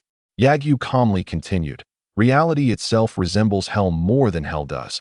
While hell awaits your demise, the tribulations of reality are relentless. Chapter 45. Conclusion. No one's youth is ever devoid of imperfections. Various regrets inevitably surface, eliciting sighs of lamentation. Some regrets are akin to a gentle spring breeze that ripples the surface of a serene pond. Though the winds are light and the clouds are ethereal, they stir the heart, leaving one to admire the gentleness of the breeze, the elegance of the clouds, and the beauty of the moonlight. Yet, other regrets manifest as gaping wounds, irrevocable sins that haunt one's existence with profound pain. Life often unfolds in such a manner. It is impossible to emerge from the arena of life unscathed. Lucian murmured, perhaps. Yagyu maintained his stoic demeanor. It was in that moment that I finally grasped the essence of what teacher Jujianshin meant by the talent of a ninja. To become a ninja, the first step is to learn to assess the situation and possess a clear self-awareness. A flicker of emotional turbulence surfaced in Yagyu's words as he lamented, regrettably. I realized this too late. By the time I comprehended this truth, I had already become this wretched form. While the foolish Tanaka can blissfully fulfill the role of a ninja, the proud Yagyu, with a single misstep, has transformed into this grotesque entity. Whether you deem my feelings as hatred or jealousy towards him, or self-loathing, it matters not. Then why do you seek to save him? Lucian inquired. Save him? I merely intend to tend to his wounds. Yagyu cast a fleeting glance at Tanaka and scoffed. I harbor no affection for Tanaka, yet I despise being treated as a mere puppet even more. Although Yagyu Ichiro had narrowly escaped death on the battlefield, he was rendered a shadow of his former self. No longer regarded by his father as the proud heir capable of inheriting the family legacy. This reaction was a natural response for a lineage that had endured through generations. However, that morning, a ninja unexpectedly sought an audience with Yagyu, claiming they wished to introduce him to an individual, a nemesis of his own making. Since being forsaken by his father, Yagyu had succumbed to self-destructive behavior, drowning his sorrows in alcohol to dull his pain. When intoxicated, he would unleash a torrent of curses upon Tanaka and Kumida. A sardonic smile crept across Yagyu's lips as he remarked, "This provides certain individuals with a convenient pretext, a plausible excuse." He fixed his gaze upon Lu Xian and continued, "If a guarding ninja were to perish at the hands of the Umbu, it would certainly be an unpleasant tale. However, should he meet his demise at the hands of an enemy, well, that paints a different picture. And I, alas, am the enemy they have chosen." The Umbu, of course, wished to discreetly whisk Tanaka away from Aoyama Temple, yet the reality was far from feasible.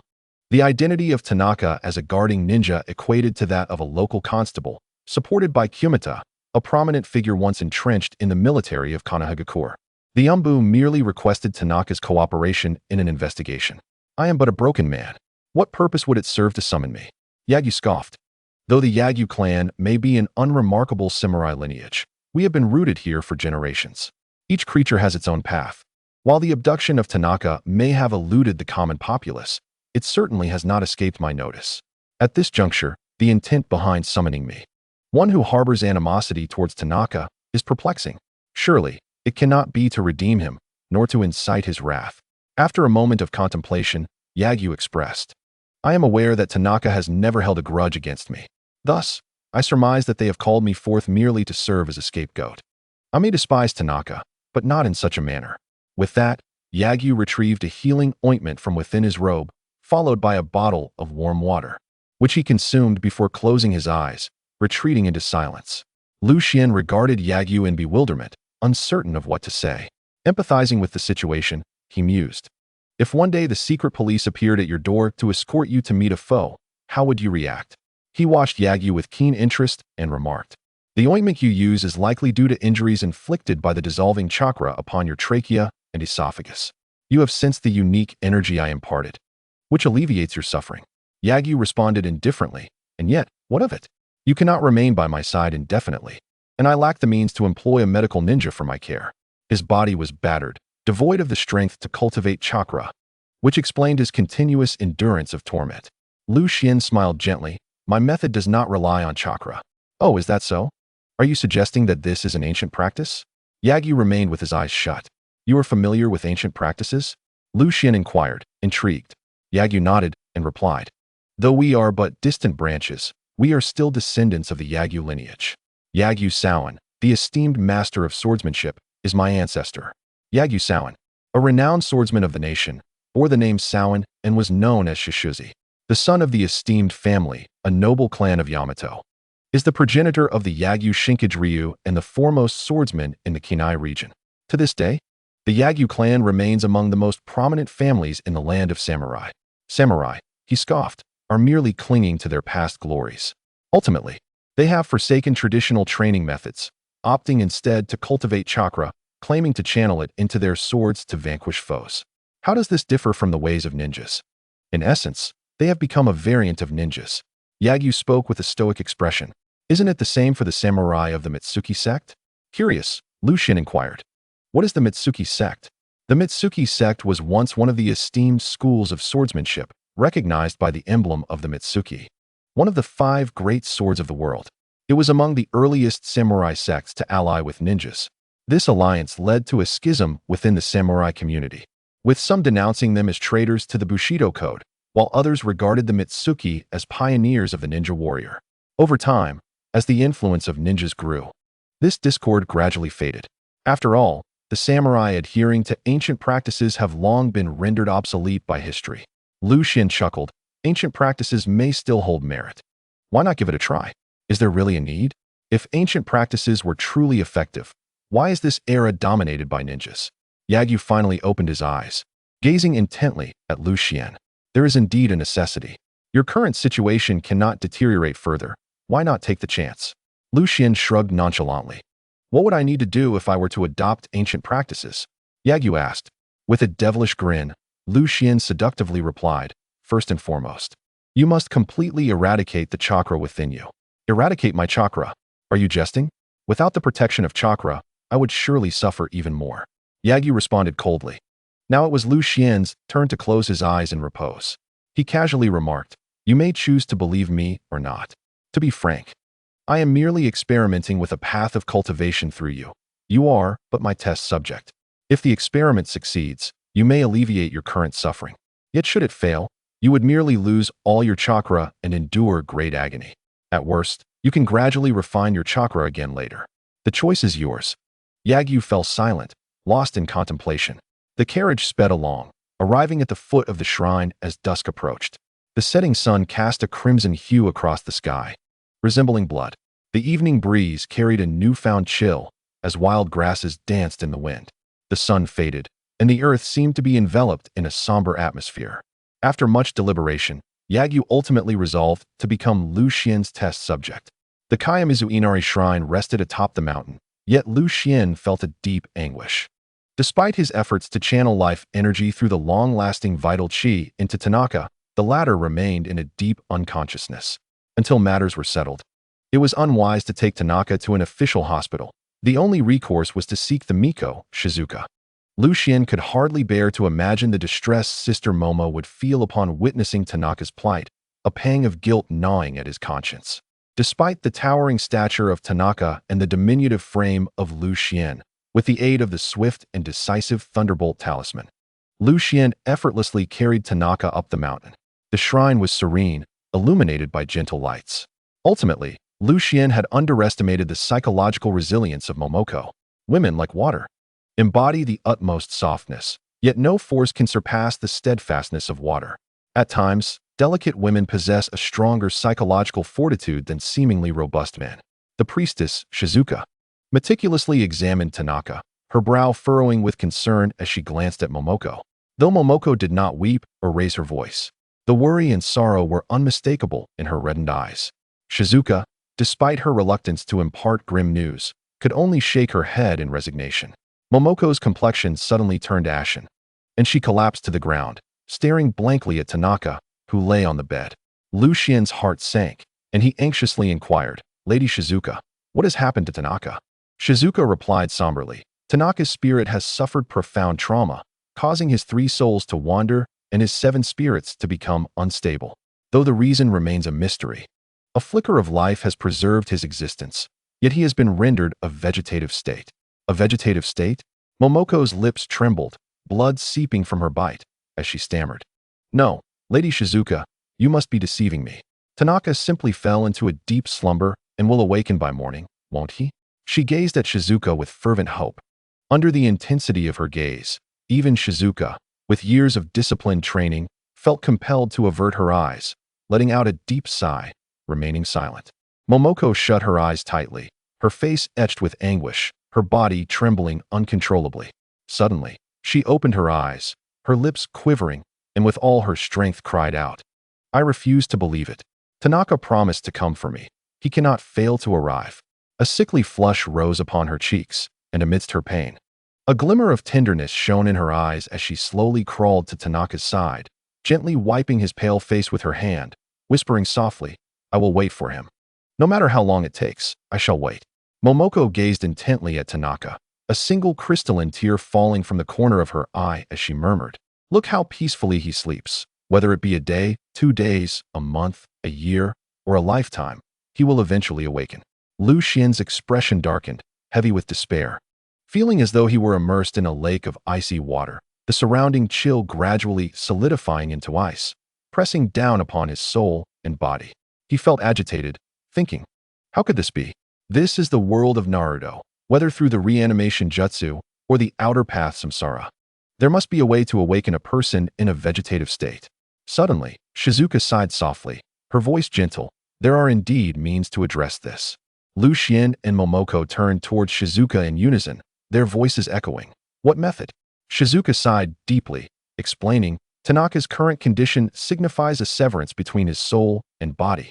In an effort to safeguard itself, his soul has locked itself away within a prison of his own making, resulting in his unconscious vegetative state. To liberate Tianzhong's soul from its confining prison is undoubtedly a formidable challenge. The sole method lies in assisting him by shattering the cage from the outside.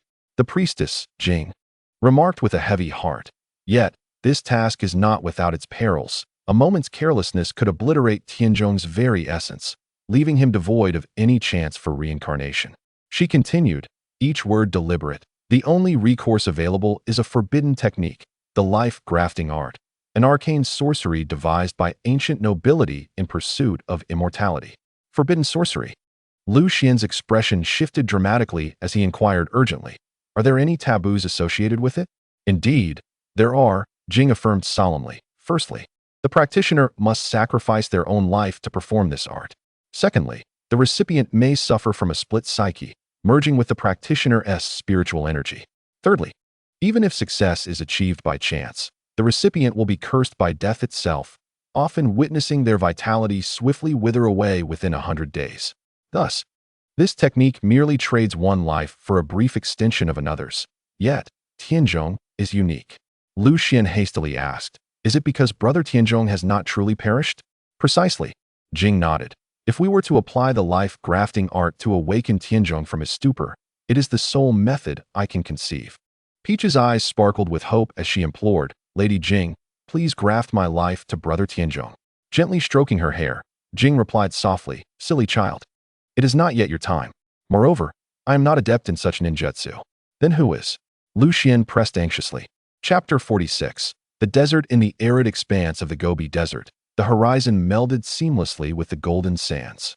The relentless sun, swirling dust, and barren earth defined the impoverished town, where scantily clad women clutched malnourished children, peering timidly from behind wooden doors.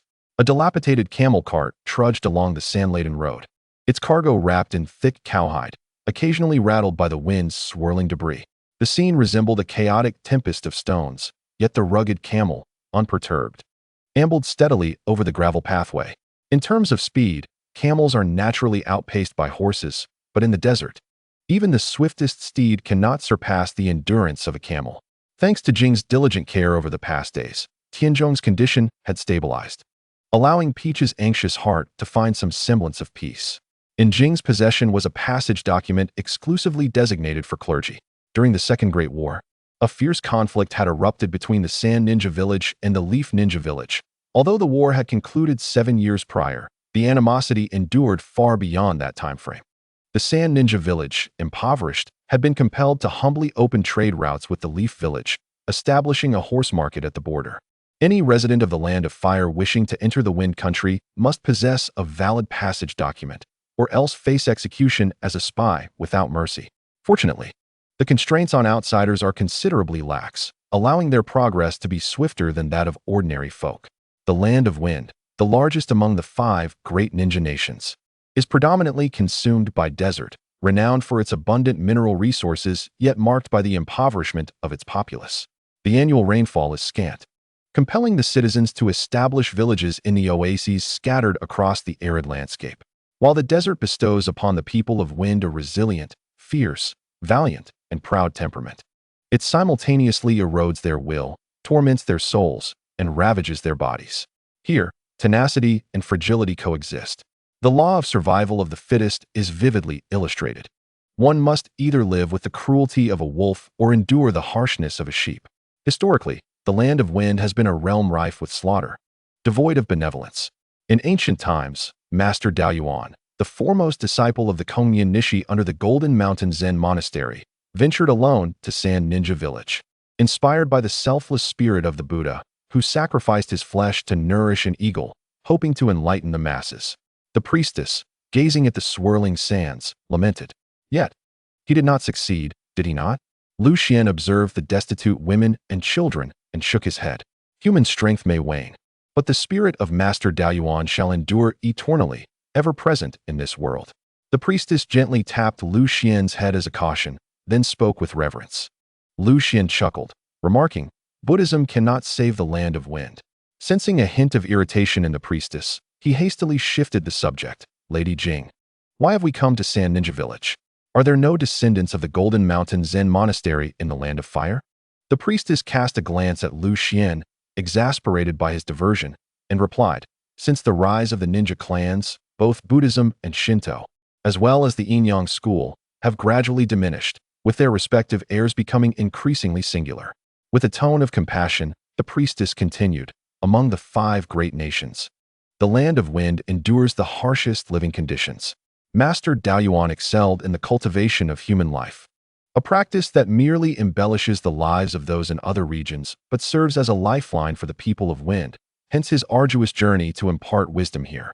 The priestess resolutely stated, "To save Tianzhong, it is most prudent to consult with the direct descendants of Master Dao Yuan regarding the method of life grafting. Lady Jing, what precisely is the Golden Mountain Zen Monastery?" Upon hearing the mention of saving Tianzhong, a flicker of anger appeared on Taozi's face. Having tirelessly cared for Tianzhong for many days, she was utterly exhausted and spoke weakly. Were it not for Lu Xian daily channeling a stream of life energy to protect Taozi, she would have long since fainted. He pondered whether this method of sustaining her was appropriate. Rationality suggested that it might be better to let her rest, yet emotionally, he sensed her desire to care for Tianzhong. The priestess regarded Taozi with pity and proceeded to elucidate. The Golden Mountain Zen Monastery, or its predecessor, the Golden Peak Temple, was once the pinnacle of Buddhist authority, lauded as the foremost temple in the world. It possesses unparalleled expertise in the cultivation of the human body.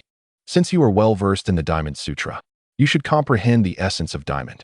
The highest tenet of cultivation at the Golden Mountain Temple emphasizes adorning oneself with the armor of great compassion, thereby attaining the indestructible body of the diamond.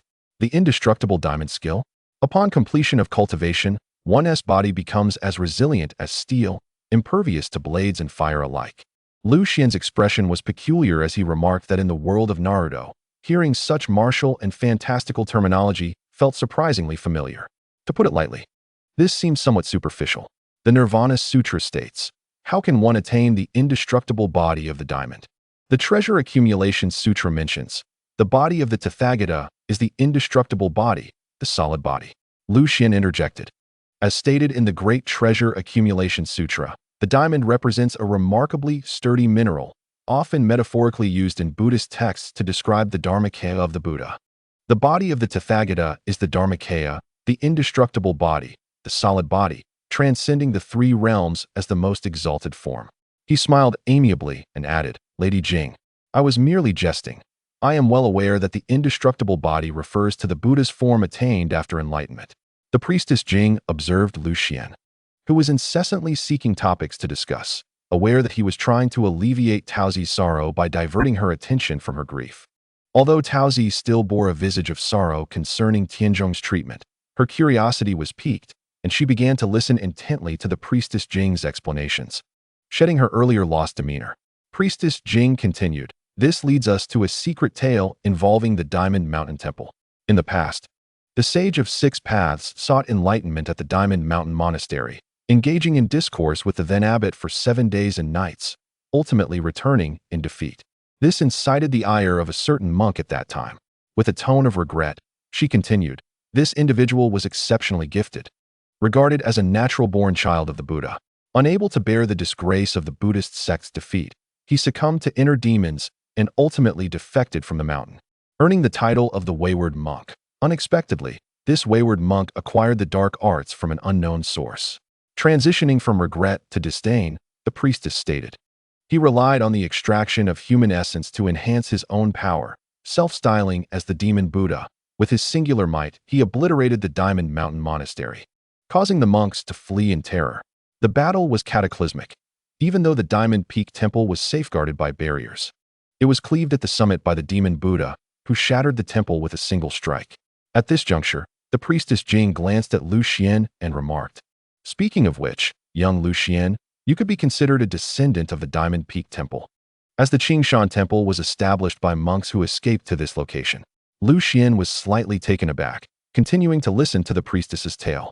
However, due to the temple's destruction, the lineage of the Diamond Peak Temple was severed, leaving only fragmented teachings compiled by later generations.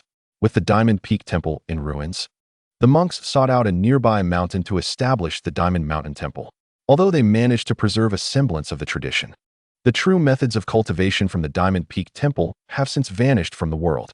Upon hearing such revelations, Lu Xian was overwhelmed with emotion, reflecting on the concept that one thought can lead to Buddhahood, while another can lead to demonic paths. Curiously, he inquired, why did the monks at that time not seek assistance from the ninjas?